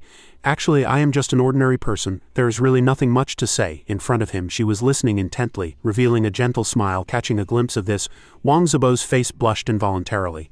Being too shy, he hurriedly picked up the cup of water in front of him. Seeing Wang Zibo drink it, Bian Shishi shouted in panic, "Wait, that is vinegar!" He held a mouthful of vinegar, not daring to spit it out, feeling like vomiting. Wang Zibo immediately rubbed his chest, trying hard to suppress it. After a while he successfully swallowed that mouthful of vinegar. He handed over a handkerchief. "Why did not you go to the bathroom to spit it out?" Wang Zibo wiped his mouth and replied, "Too much trouble and it looks a bit bad. Thank you." Bian Shishi fell into deep thought. Wang Zibo and Chen Hancheng were indeed 2 completely different personalities. If it were Chen Hancheng in this situation, he would probably spit it directly into the cup without hesitation. Wang Zibo would rather suffer himself than ruin the atmosphere. Looking at his uneasy state, she thought to herself, what a fool. Meanwhile, in the bustling shopping center, in a corner, Xiao Rongyu held Chen Hancheng's arm. Smiling happily, she looked up and asked him, "Little Chen, what do you think will happen with him tonight?" Chen Hancheng replied gently, "Take it slow. Bian Shishi does not hate Wang Zibo, which means there is a chance. It mainly depends on Wang Zibo's development and luck." Xiao Rongyu seemed to understand but not fully and subconsciously replied, "Oh?" She turned to look at the paved square ahead. Suddenly Xiao Rongyu slowly lifted her foot and hopped a few steps on the square tiles. She hopped with great interest while Chen Hancheng stood behind watching her. He smiled and approached. "For this kind of hopscotch I can jump 5 squares." Hearing this, she puffed out her cheeks, frowned and replied, "What's so great about that? I can do it too." Chen Hancheng's tone was full of doting teasing. "You are bluffing. If you cannot do it, you have to kiss me." Xiao Rongyu smiled with crescent eyes and announced shyly, "Just you wait." As soon as she finished speaking, she got into position. He stood above, looking down and evaluating. Such beautiful long legs, she does not even need to bend down. She turned back to ask Chen Hancheng for help. "Help me up." He obediently walked forward and supported Xiao Rongyu to stand firmly. Suddenly she held Chen Hancheng's face and kissed him lightly on the cheek. Xiao Rongyu stepped back, blushing, and whispered, "I can do it, but I also wanted to kiss you." On the other hand, by the roadside in the city center, Bian Shishi and Wang Zibo walked side by side. She stopped and looked into the distance. "There is a bus stop over there. Let us go there to catch a bus." Hearing this from behind, he replied blankly, "Okay." Bian Shishi walked in front and Wang Zibo followed, looking at her nervously. Wang Zibo silently stared at Bian Shishi's back in front of him. She turned back to look at him. There happened to be 2 bus lines. Route 46 goes to Dongda and Route 05 goes to Jianye Institute of Technology. What a coincidence. Hearing this, Wang Zibo turned his head, blushing, and replied, "Quite a coincidence." At this moment his mind was a mess. Should I escort Bian Shishi back? But there happen to be 2 bus lines here. If I go out of my way to escort her back, the intention would be too obvious, right? Bian Shishi pointed behind and reminded him, "Your Route 05 is here." Wang Zibo stared blankly at the bus. Why did Route 05 come first? The bus to Jianye Institute of Technology actually arrived first. What should I do? He still had not gotten on. Finally the bus drove past the 2 of them. Wang Zibo stammered, "I'll escort." Then he shut his mouth in fear, saying in his heart, "Let me escort you back first." She tilted her head and looked over in confusion. "Why did not you queue up?" Wang Zibo looked disappointed, scratched his head and replied awkwardly, "Then I'll go back first." Seeing him get on the bus, Bian Shishi waved goodbye from below. Inside the carriage, Wang Zibo saw this and waved back at her through the glass window. As the bus drove a distance away, he clutched his head in despair, thinking, "Why am I so stupid?" Wang Zibo hunched over, sulking. "I should have waited for the Route 46 bus with Bian Shishi, escorted her back to Dongda, and then returned to my school. Such a simple thing. Why did I mess it up?" A few minutes later, he returned to his dormitory. Wang Zibo walked to his bed, sighed wearily, and lay down. He held up his phone to type and clicked send. "Have you arrived at school?" "I am sorry." Then Wang Zibo lay there motionless, hugging his phone. Just then the phone suddenly beeped with a text message notification. Wang Zibo read Bian Shishi's message. "I am at the dorm. Thanks for your concern. Why are you apologizing?" Wang Zibo remembered the past, how he used to send many messages to Huang Wei every day, but she ignored them. He thought with tears flowing. "Because Huang Wei often did not reply to my messages, I also deliberately replied slowly, but she did not care at all," he typed a reply. "Because I did not escort you back to the dorm, so I am very sorry," she replied nonchalantly. "It is okay. Route 05 came first after all. If you feel guilty, treat me to a carton of Haagen-Dazs when you have time." Wang Zibo read it and replied immediately, 10 cartons, 100 cartons, all fine, thank you." After sending the text, he jumped off the bed and looked out from the balcony. Standing on the balcony, Wang Zibo let the wind blow to calm his mood. After standing for a while, he picked up his phone and called Chen Hancheng. The call connected and his voice came through. "Looks like you are making good progress," Wang Zibo said shyly. "How did you know?" Chen Hancheng laughed. "If you messed up, you'd be worried about getting scolded and would not have called me so soon." Hearing this, Wang Zibo laughed along. "Damn it, little Chen, you are too smart. Actually, there is not much progress. It is just that now I feel." He looked up at the sky and continued with a husky voice. "It turns out there are still many good girls in the world. There was still over a week left until the final exams. In the dormitory, lights in every room were on until late at night." Chen Hancheng frowned and looked at Yang Shichao. "Are not you going to review?" Yang Shichao replied with an indifferent look. "Review what? Anyway, I have you, the student union vice president, to be at the bottom." He then asked Jin Yangming, "How many makeup exams do you plan to take this semester?" He looked over and answered, "One less than you is enough." Chen Hancheng continued asking, "What about old Dai?" Dai Zhenyu answered with overflowing confidence, "My grades have always been stable, no need for you to worry." Chen Hancheng sneered, "Stable my ass. Being second to last in the dorm is called stable." The next day at school, Kong Jing handed over a stack of papers. "This is a batch of logos designed by the design company according to your requirements. Take a look." He took it and fell into deep thought. Last time when naming the company, the names Kong Jing selected, like Huichang Electronics, Runjing Electronics and Yangjia Electronics, all leaned towards being concise with a touch of classical flavor. But he wanted to use the pinyin K, retaining the letter K but designing the E into the shape of a nutshell. Chen Hancheng pointed at one of the drawings and said, "This one is not bad. Sister Jing, what do you think?" She tilted her head and looked. "It has a sense of mystery. Young people should like it." He thought for a moment and said, "Go ask Xiao Yu and the others for their feelings too. If there are no major issues, just refine the details." Kong Jing continued in a flat tone, "One more thing, you will not be attending the year-end summary and the Weiya banquet, right?" Chen Hancheng nodded, confirming, "I will not attend. If Hong Xiong discovers I am eating at the same table as the traitor Li Shaokai, it will make poaching harder. There will be plenty of chances to eat together in the future." She did not ask more, only replying, "All right then." That afternoon, Zheng Guanti called them for a meeting to discuss and study the situation. A while later, on a street corner, Chen Hancheng stood lost in thought with a cigarette in his mouth. On this 480 plot of land that was originally a wasteland, the skeletons of the employee dormitories and production workshops had already risen from the ground. Just as he was thinking, he heard a horn from a car across the way. Dao Ling saw Chen Hancheng and greeted him. "Chen Hancheng, what are you doing here?" He replied with a cold tone, "Cannot you see I am smoking?" She looked at Chen Hancheng and reminded him, "Smoking is fine, but do not lean on someone else's car. This car is very expensive. I heard it cost nearly $1 million. The corners of his mouth turned up. He thought, if I were still the small boss of Rocket 101, Dao Ling would definitely say, "Chen Hancheng, you changed cars again." But verbally, Chen Hancheng perfunctorily said, "Ah, it is that expensive. I really could not tell that this tractor-like car costs $1 million. She listened and comforted him softly. "Do not be scared, just be careful the owner does not see you." Chen Hancheng looked at Dao Ling and asked in confusion, "What are you guys doing here?" She smiled proudly and replied, "Interviewing.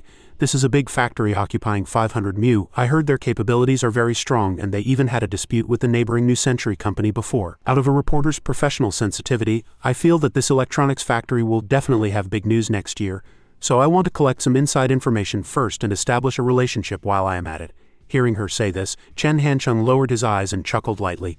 "Pretty professional," Dao Ling said with a troubled look, "but there is one thing that is hard to handle. Colonel Electronics' shareholder is a company called Seed Capital, but no one knows who the boss of Seed Capital is. If only we could talk directly to their big boss." At this, he laughed out loud and replied with an arrogant look, "What's hard about that?" Chen Hancheng pretended to be cool, raising his hand and saying, "We are already talking. I am the boss." She did not believe it at all and smiled as she said goodbye. "Stop joking. I am going to work now. Let us eat together when you are free."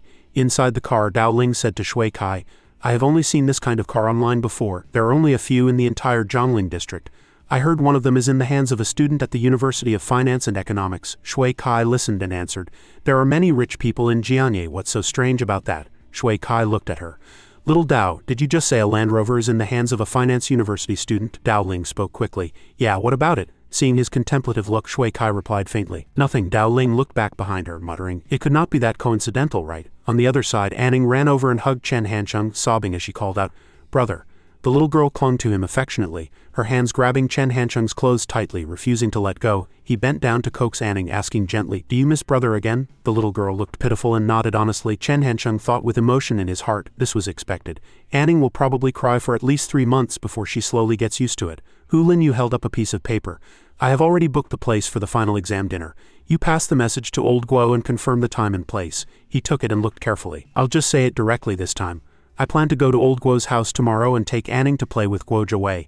The two little girls are about the same age, maybe they'll have a common language." She listened and suggested, "Really? Then Yuchu and I are going too. You do not know how to take care of Anning." At this moment, Hu Linyu stood in front of Chen Hansheng's car preparing to get in. She held Anning and muttered, "Sister will hold you in the front seat so you do not get carsick," he interjected with a teasing tone. "Secretary Hu, I have a rule. Females over 18 sitting in my passenger seat must either be my friend or pay 10,000 yuan. She was shocked upon hearing this and blurted out, "You clearly know I do not have 10,000 yuan. He replied, looking like Zhu Liang, "I know.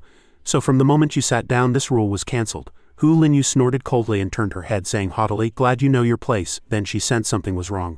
"Chen Hansheng, I feel like you are insulting me," Chen Hansheng explained calmly. "Why would I lie to you? We are good friends. I never target anyone." His calmness attracted her attention. Hu Linyu turned to look out the car window, pointing outside and whispering, "This is the big bridge. The river water below is very deep. Children cannot get too close." She glanced at Anning and continued, "That was a police car just now. If Anning gets lost, seeing this kind of car means safety." While teaching the child, she suddenly shouted as if she discovered something. "That thing in the distance is called a billboard. Wait, this is a female lingerie ad. Anning, cover your eyes quickly. Do not look." Seeing this, Chen Hansheng smiled gently from the side.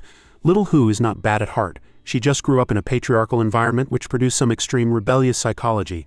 Arriving at the destination, the car stopped steadily by the roadside. He held Shen Yuchu's hand and the four of them crossed the road together. "In the future, we can also buy a house nearby to make it convenient for Anning to go to school." Hu Linyu looked elsewhere, a trace of sadness on her face. "Houses here are very expensive. Zhongling Experimental Primary School is actually quite good too." She watched the three of them continuing to walk hand in hand.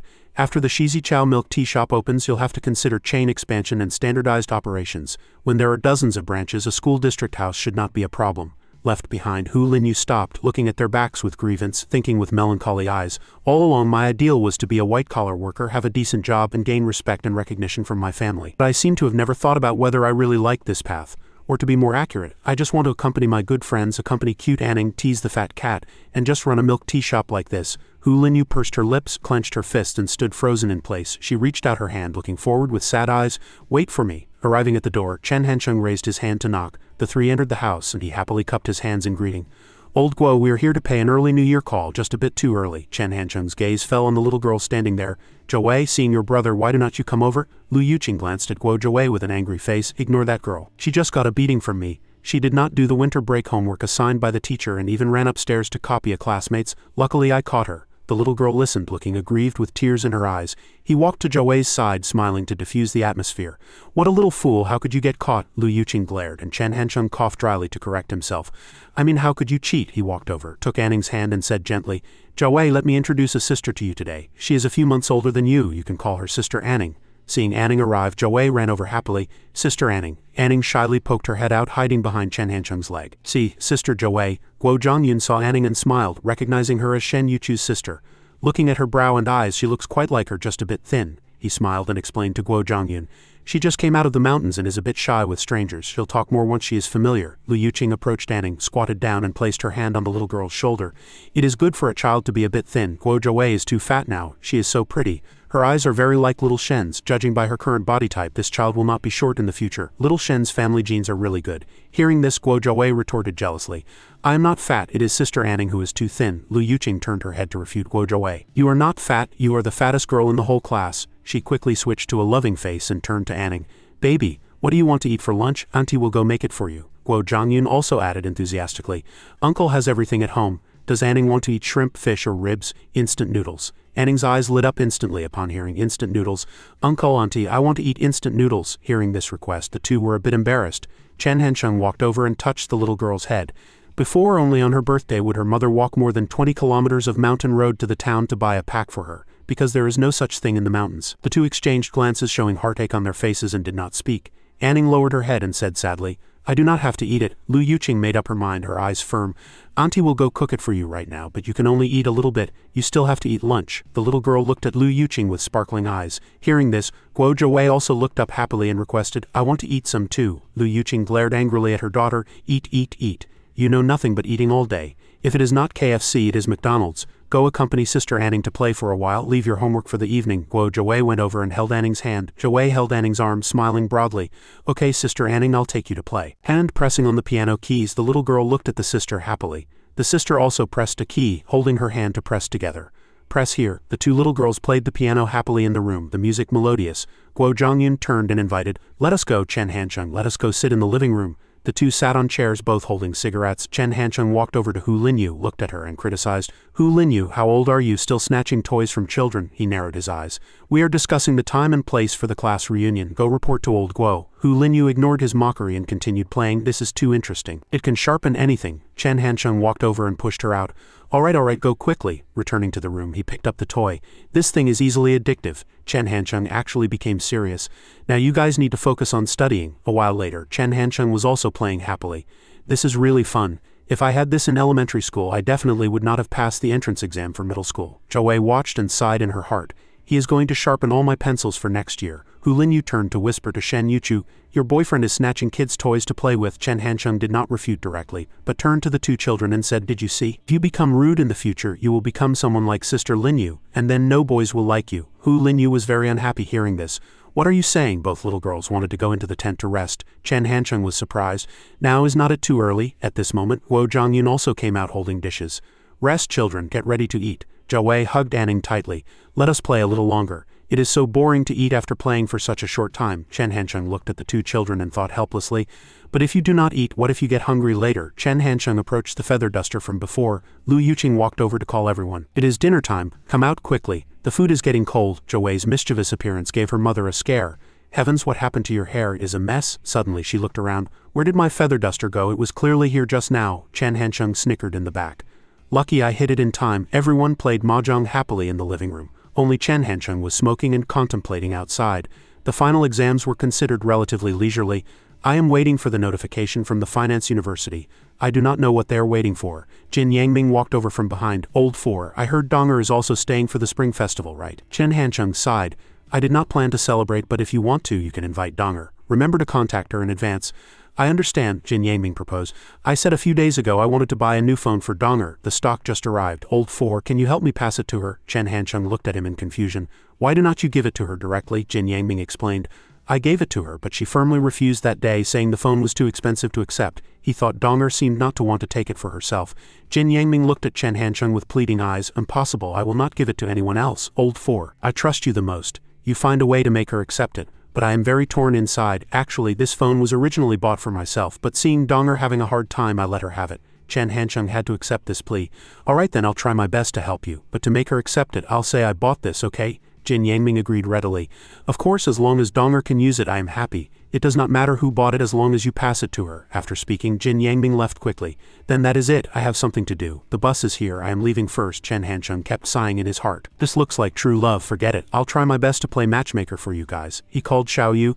Xiao Yu, lend me 5,000 yuan. Help me buy a new phone for Jin Yangming. He is walking towards the west gate. Xiao Yu quickly contacted Jin Yangming. Jin Yangming, are you at the west gate? I have something for you. He listened with surprise. What did she want to do? Before he could answer, Xiao Yu hung up. This puzzled him. He and Xiao Yu weren't that familiar usually. Jin Yangming actually became narcissistic. Could it be that Xiao Yu wants to give me a love letter? Heavens, I really did not expect my romantic luck to be this prosperous. Seeing Xiao Yu running over panting, Jin Yangming comforted her. Why are you in such a rush? Calm down, I am not running away. Xiao Yu took out a bag. Good thing you are still here, this letter is for you. Jin Yangming narcissistically thought in his heart, this envelope is 100% a love letter. He calmly rejected it. Sorry, I cannot accept these words. This made Xiao Yu endlessly confused. Why? Jin Yangming answered confidently. Because there is already another girl in my heart. This answer stunned Xiao Yu. Her goal was completely the opposite. Seeing the other party was hopeless, Xiao Yu stuffed the item into Jin Yangming's hand. She quickly turned to leave. No matter what, you have to accept it. Goodbye. Jin Yangming was startled by this crisp action and did not react in time. He slowly opened it to check the contents. Jin Yangming was shocked by the money inside. He quickly called Xiao Yu and shouted, you have to know that money cannot buy everything. Feelings are not something that work with money. Xiao Yu became more confused as she listened. What? I am not asking for feelings. Hanging up, Jin Yangming hung up the phone dejectedly. But leaving now would mean missing the bus. Forget it, I'll return it next semester. The corners of his mouth suddenly turned up as if he was smug about something. Jin Yangming could not help but feel secretly delighted. He wondered if all outstanding guys had to deal with this kind of situation.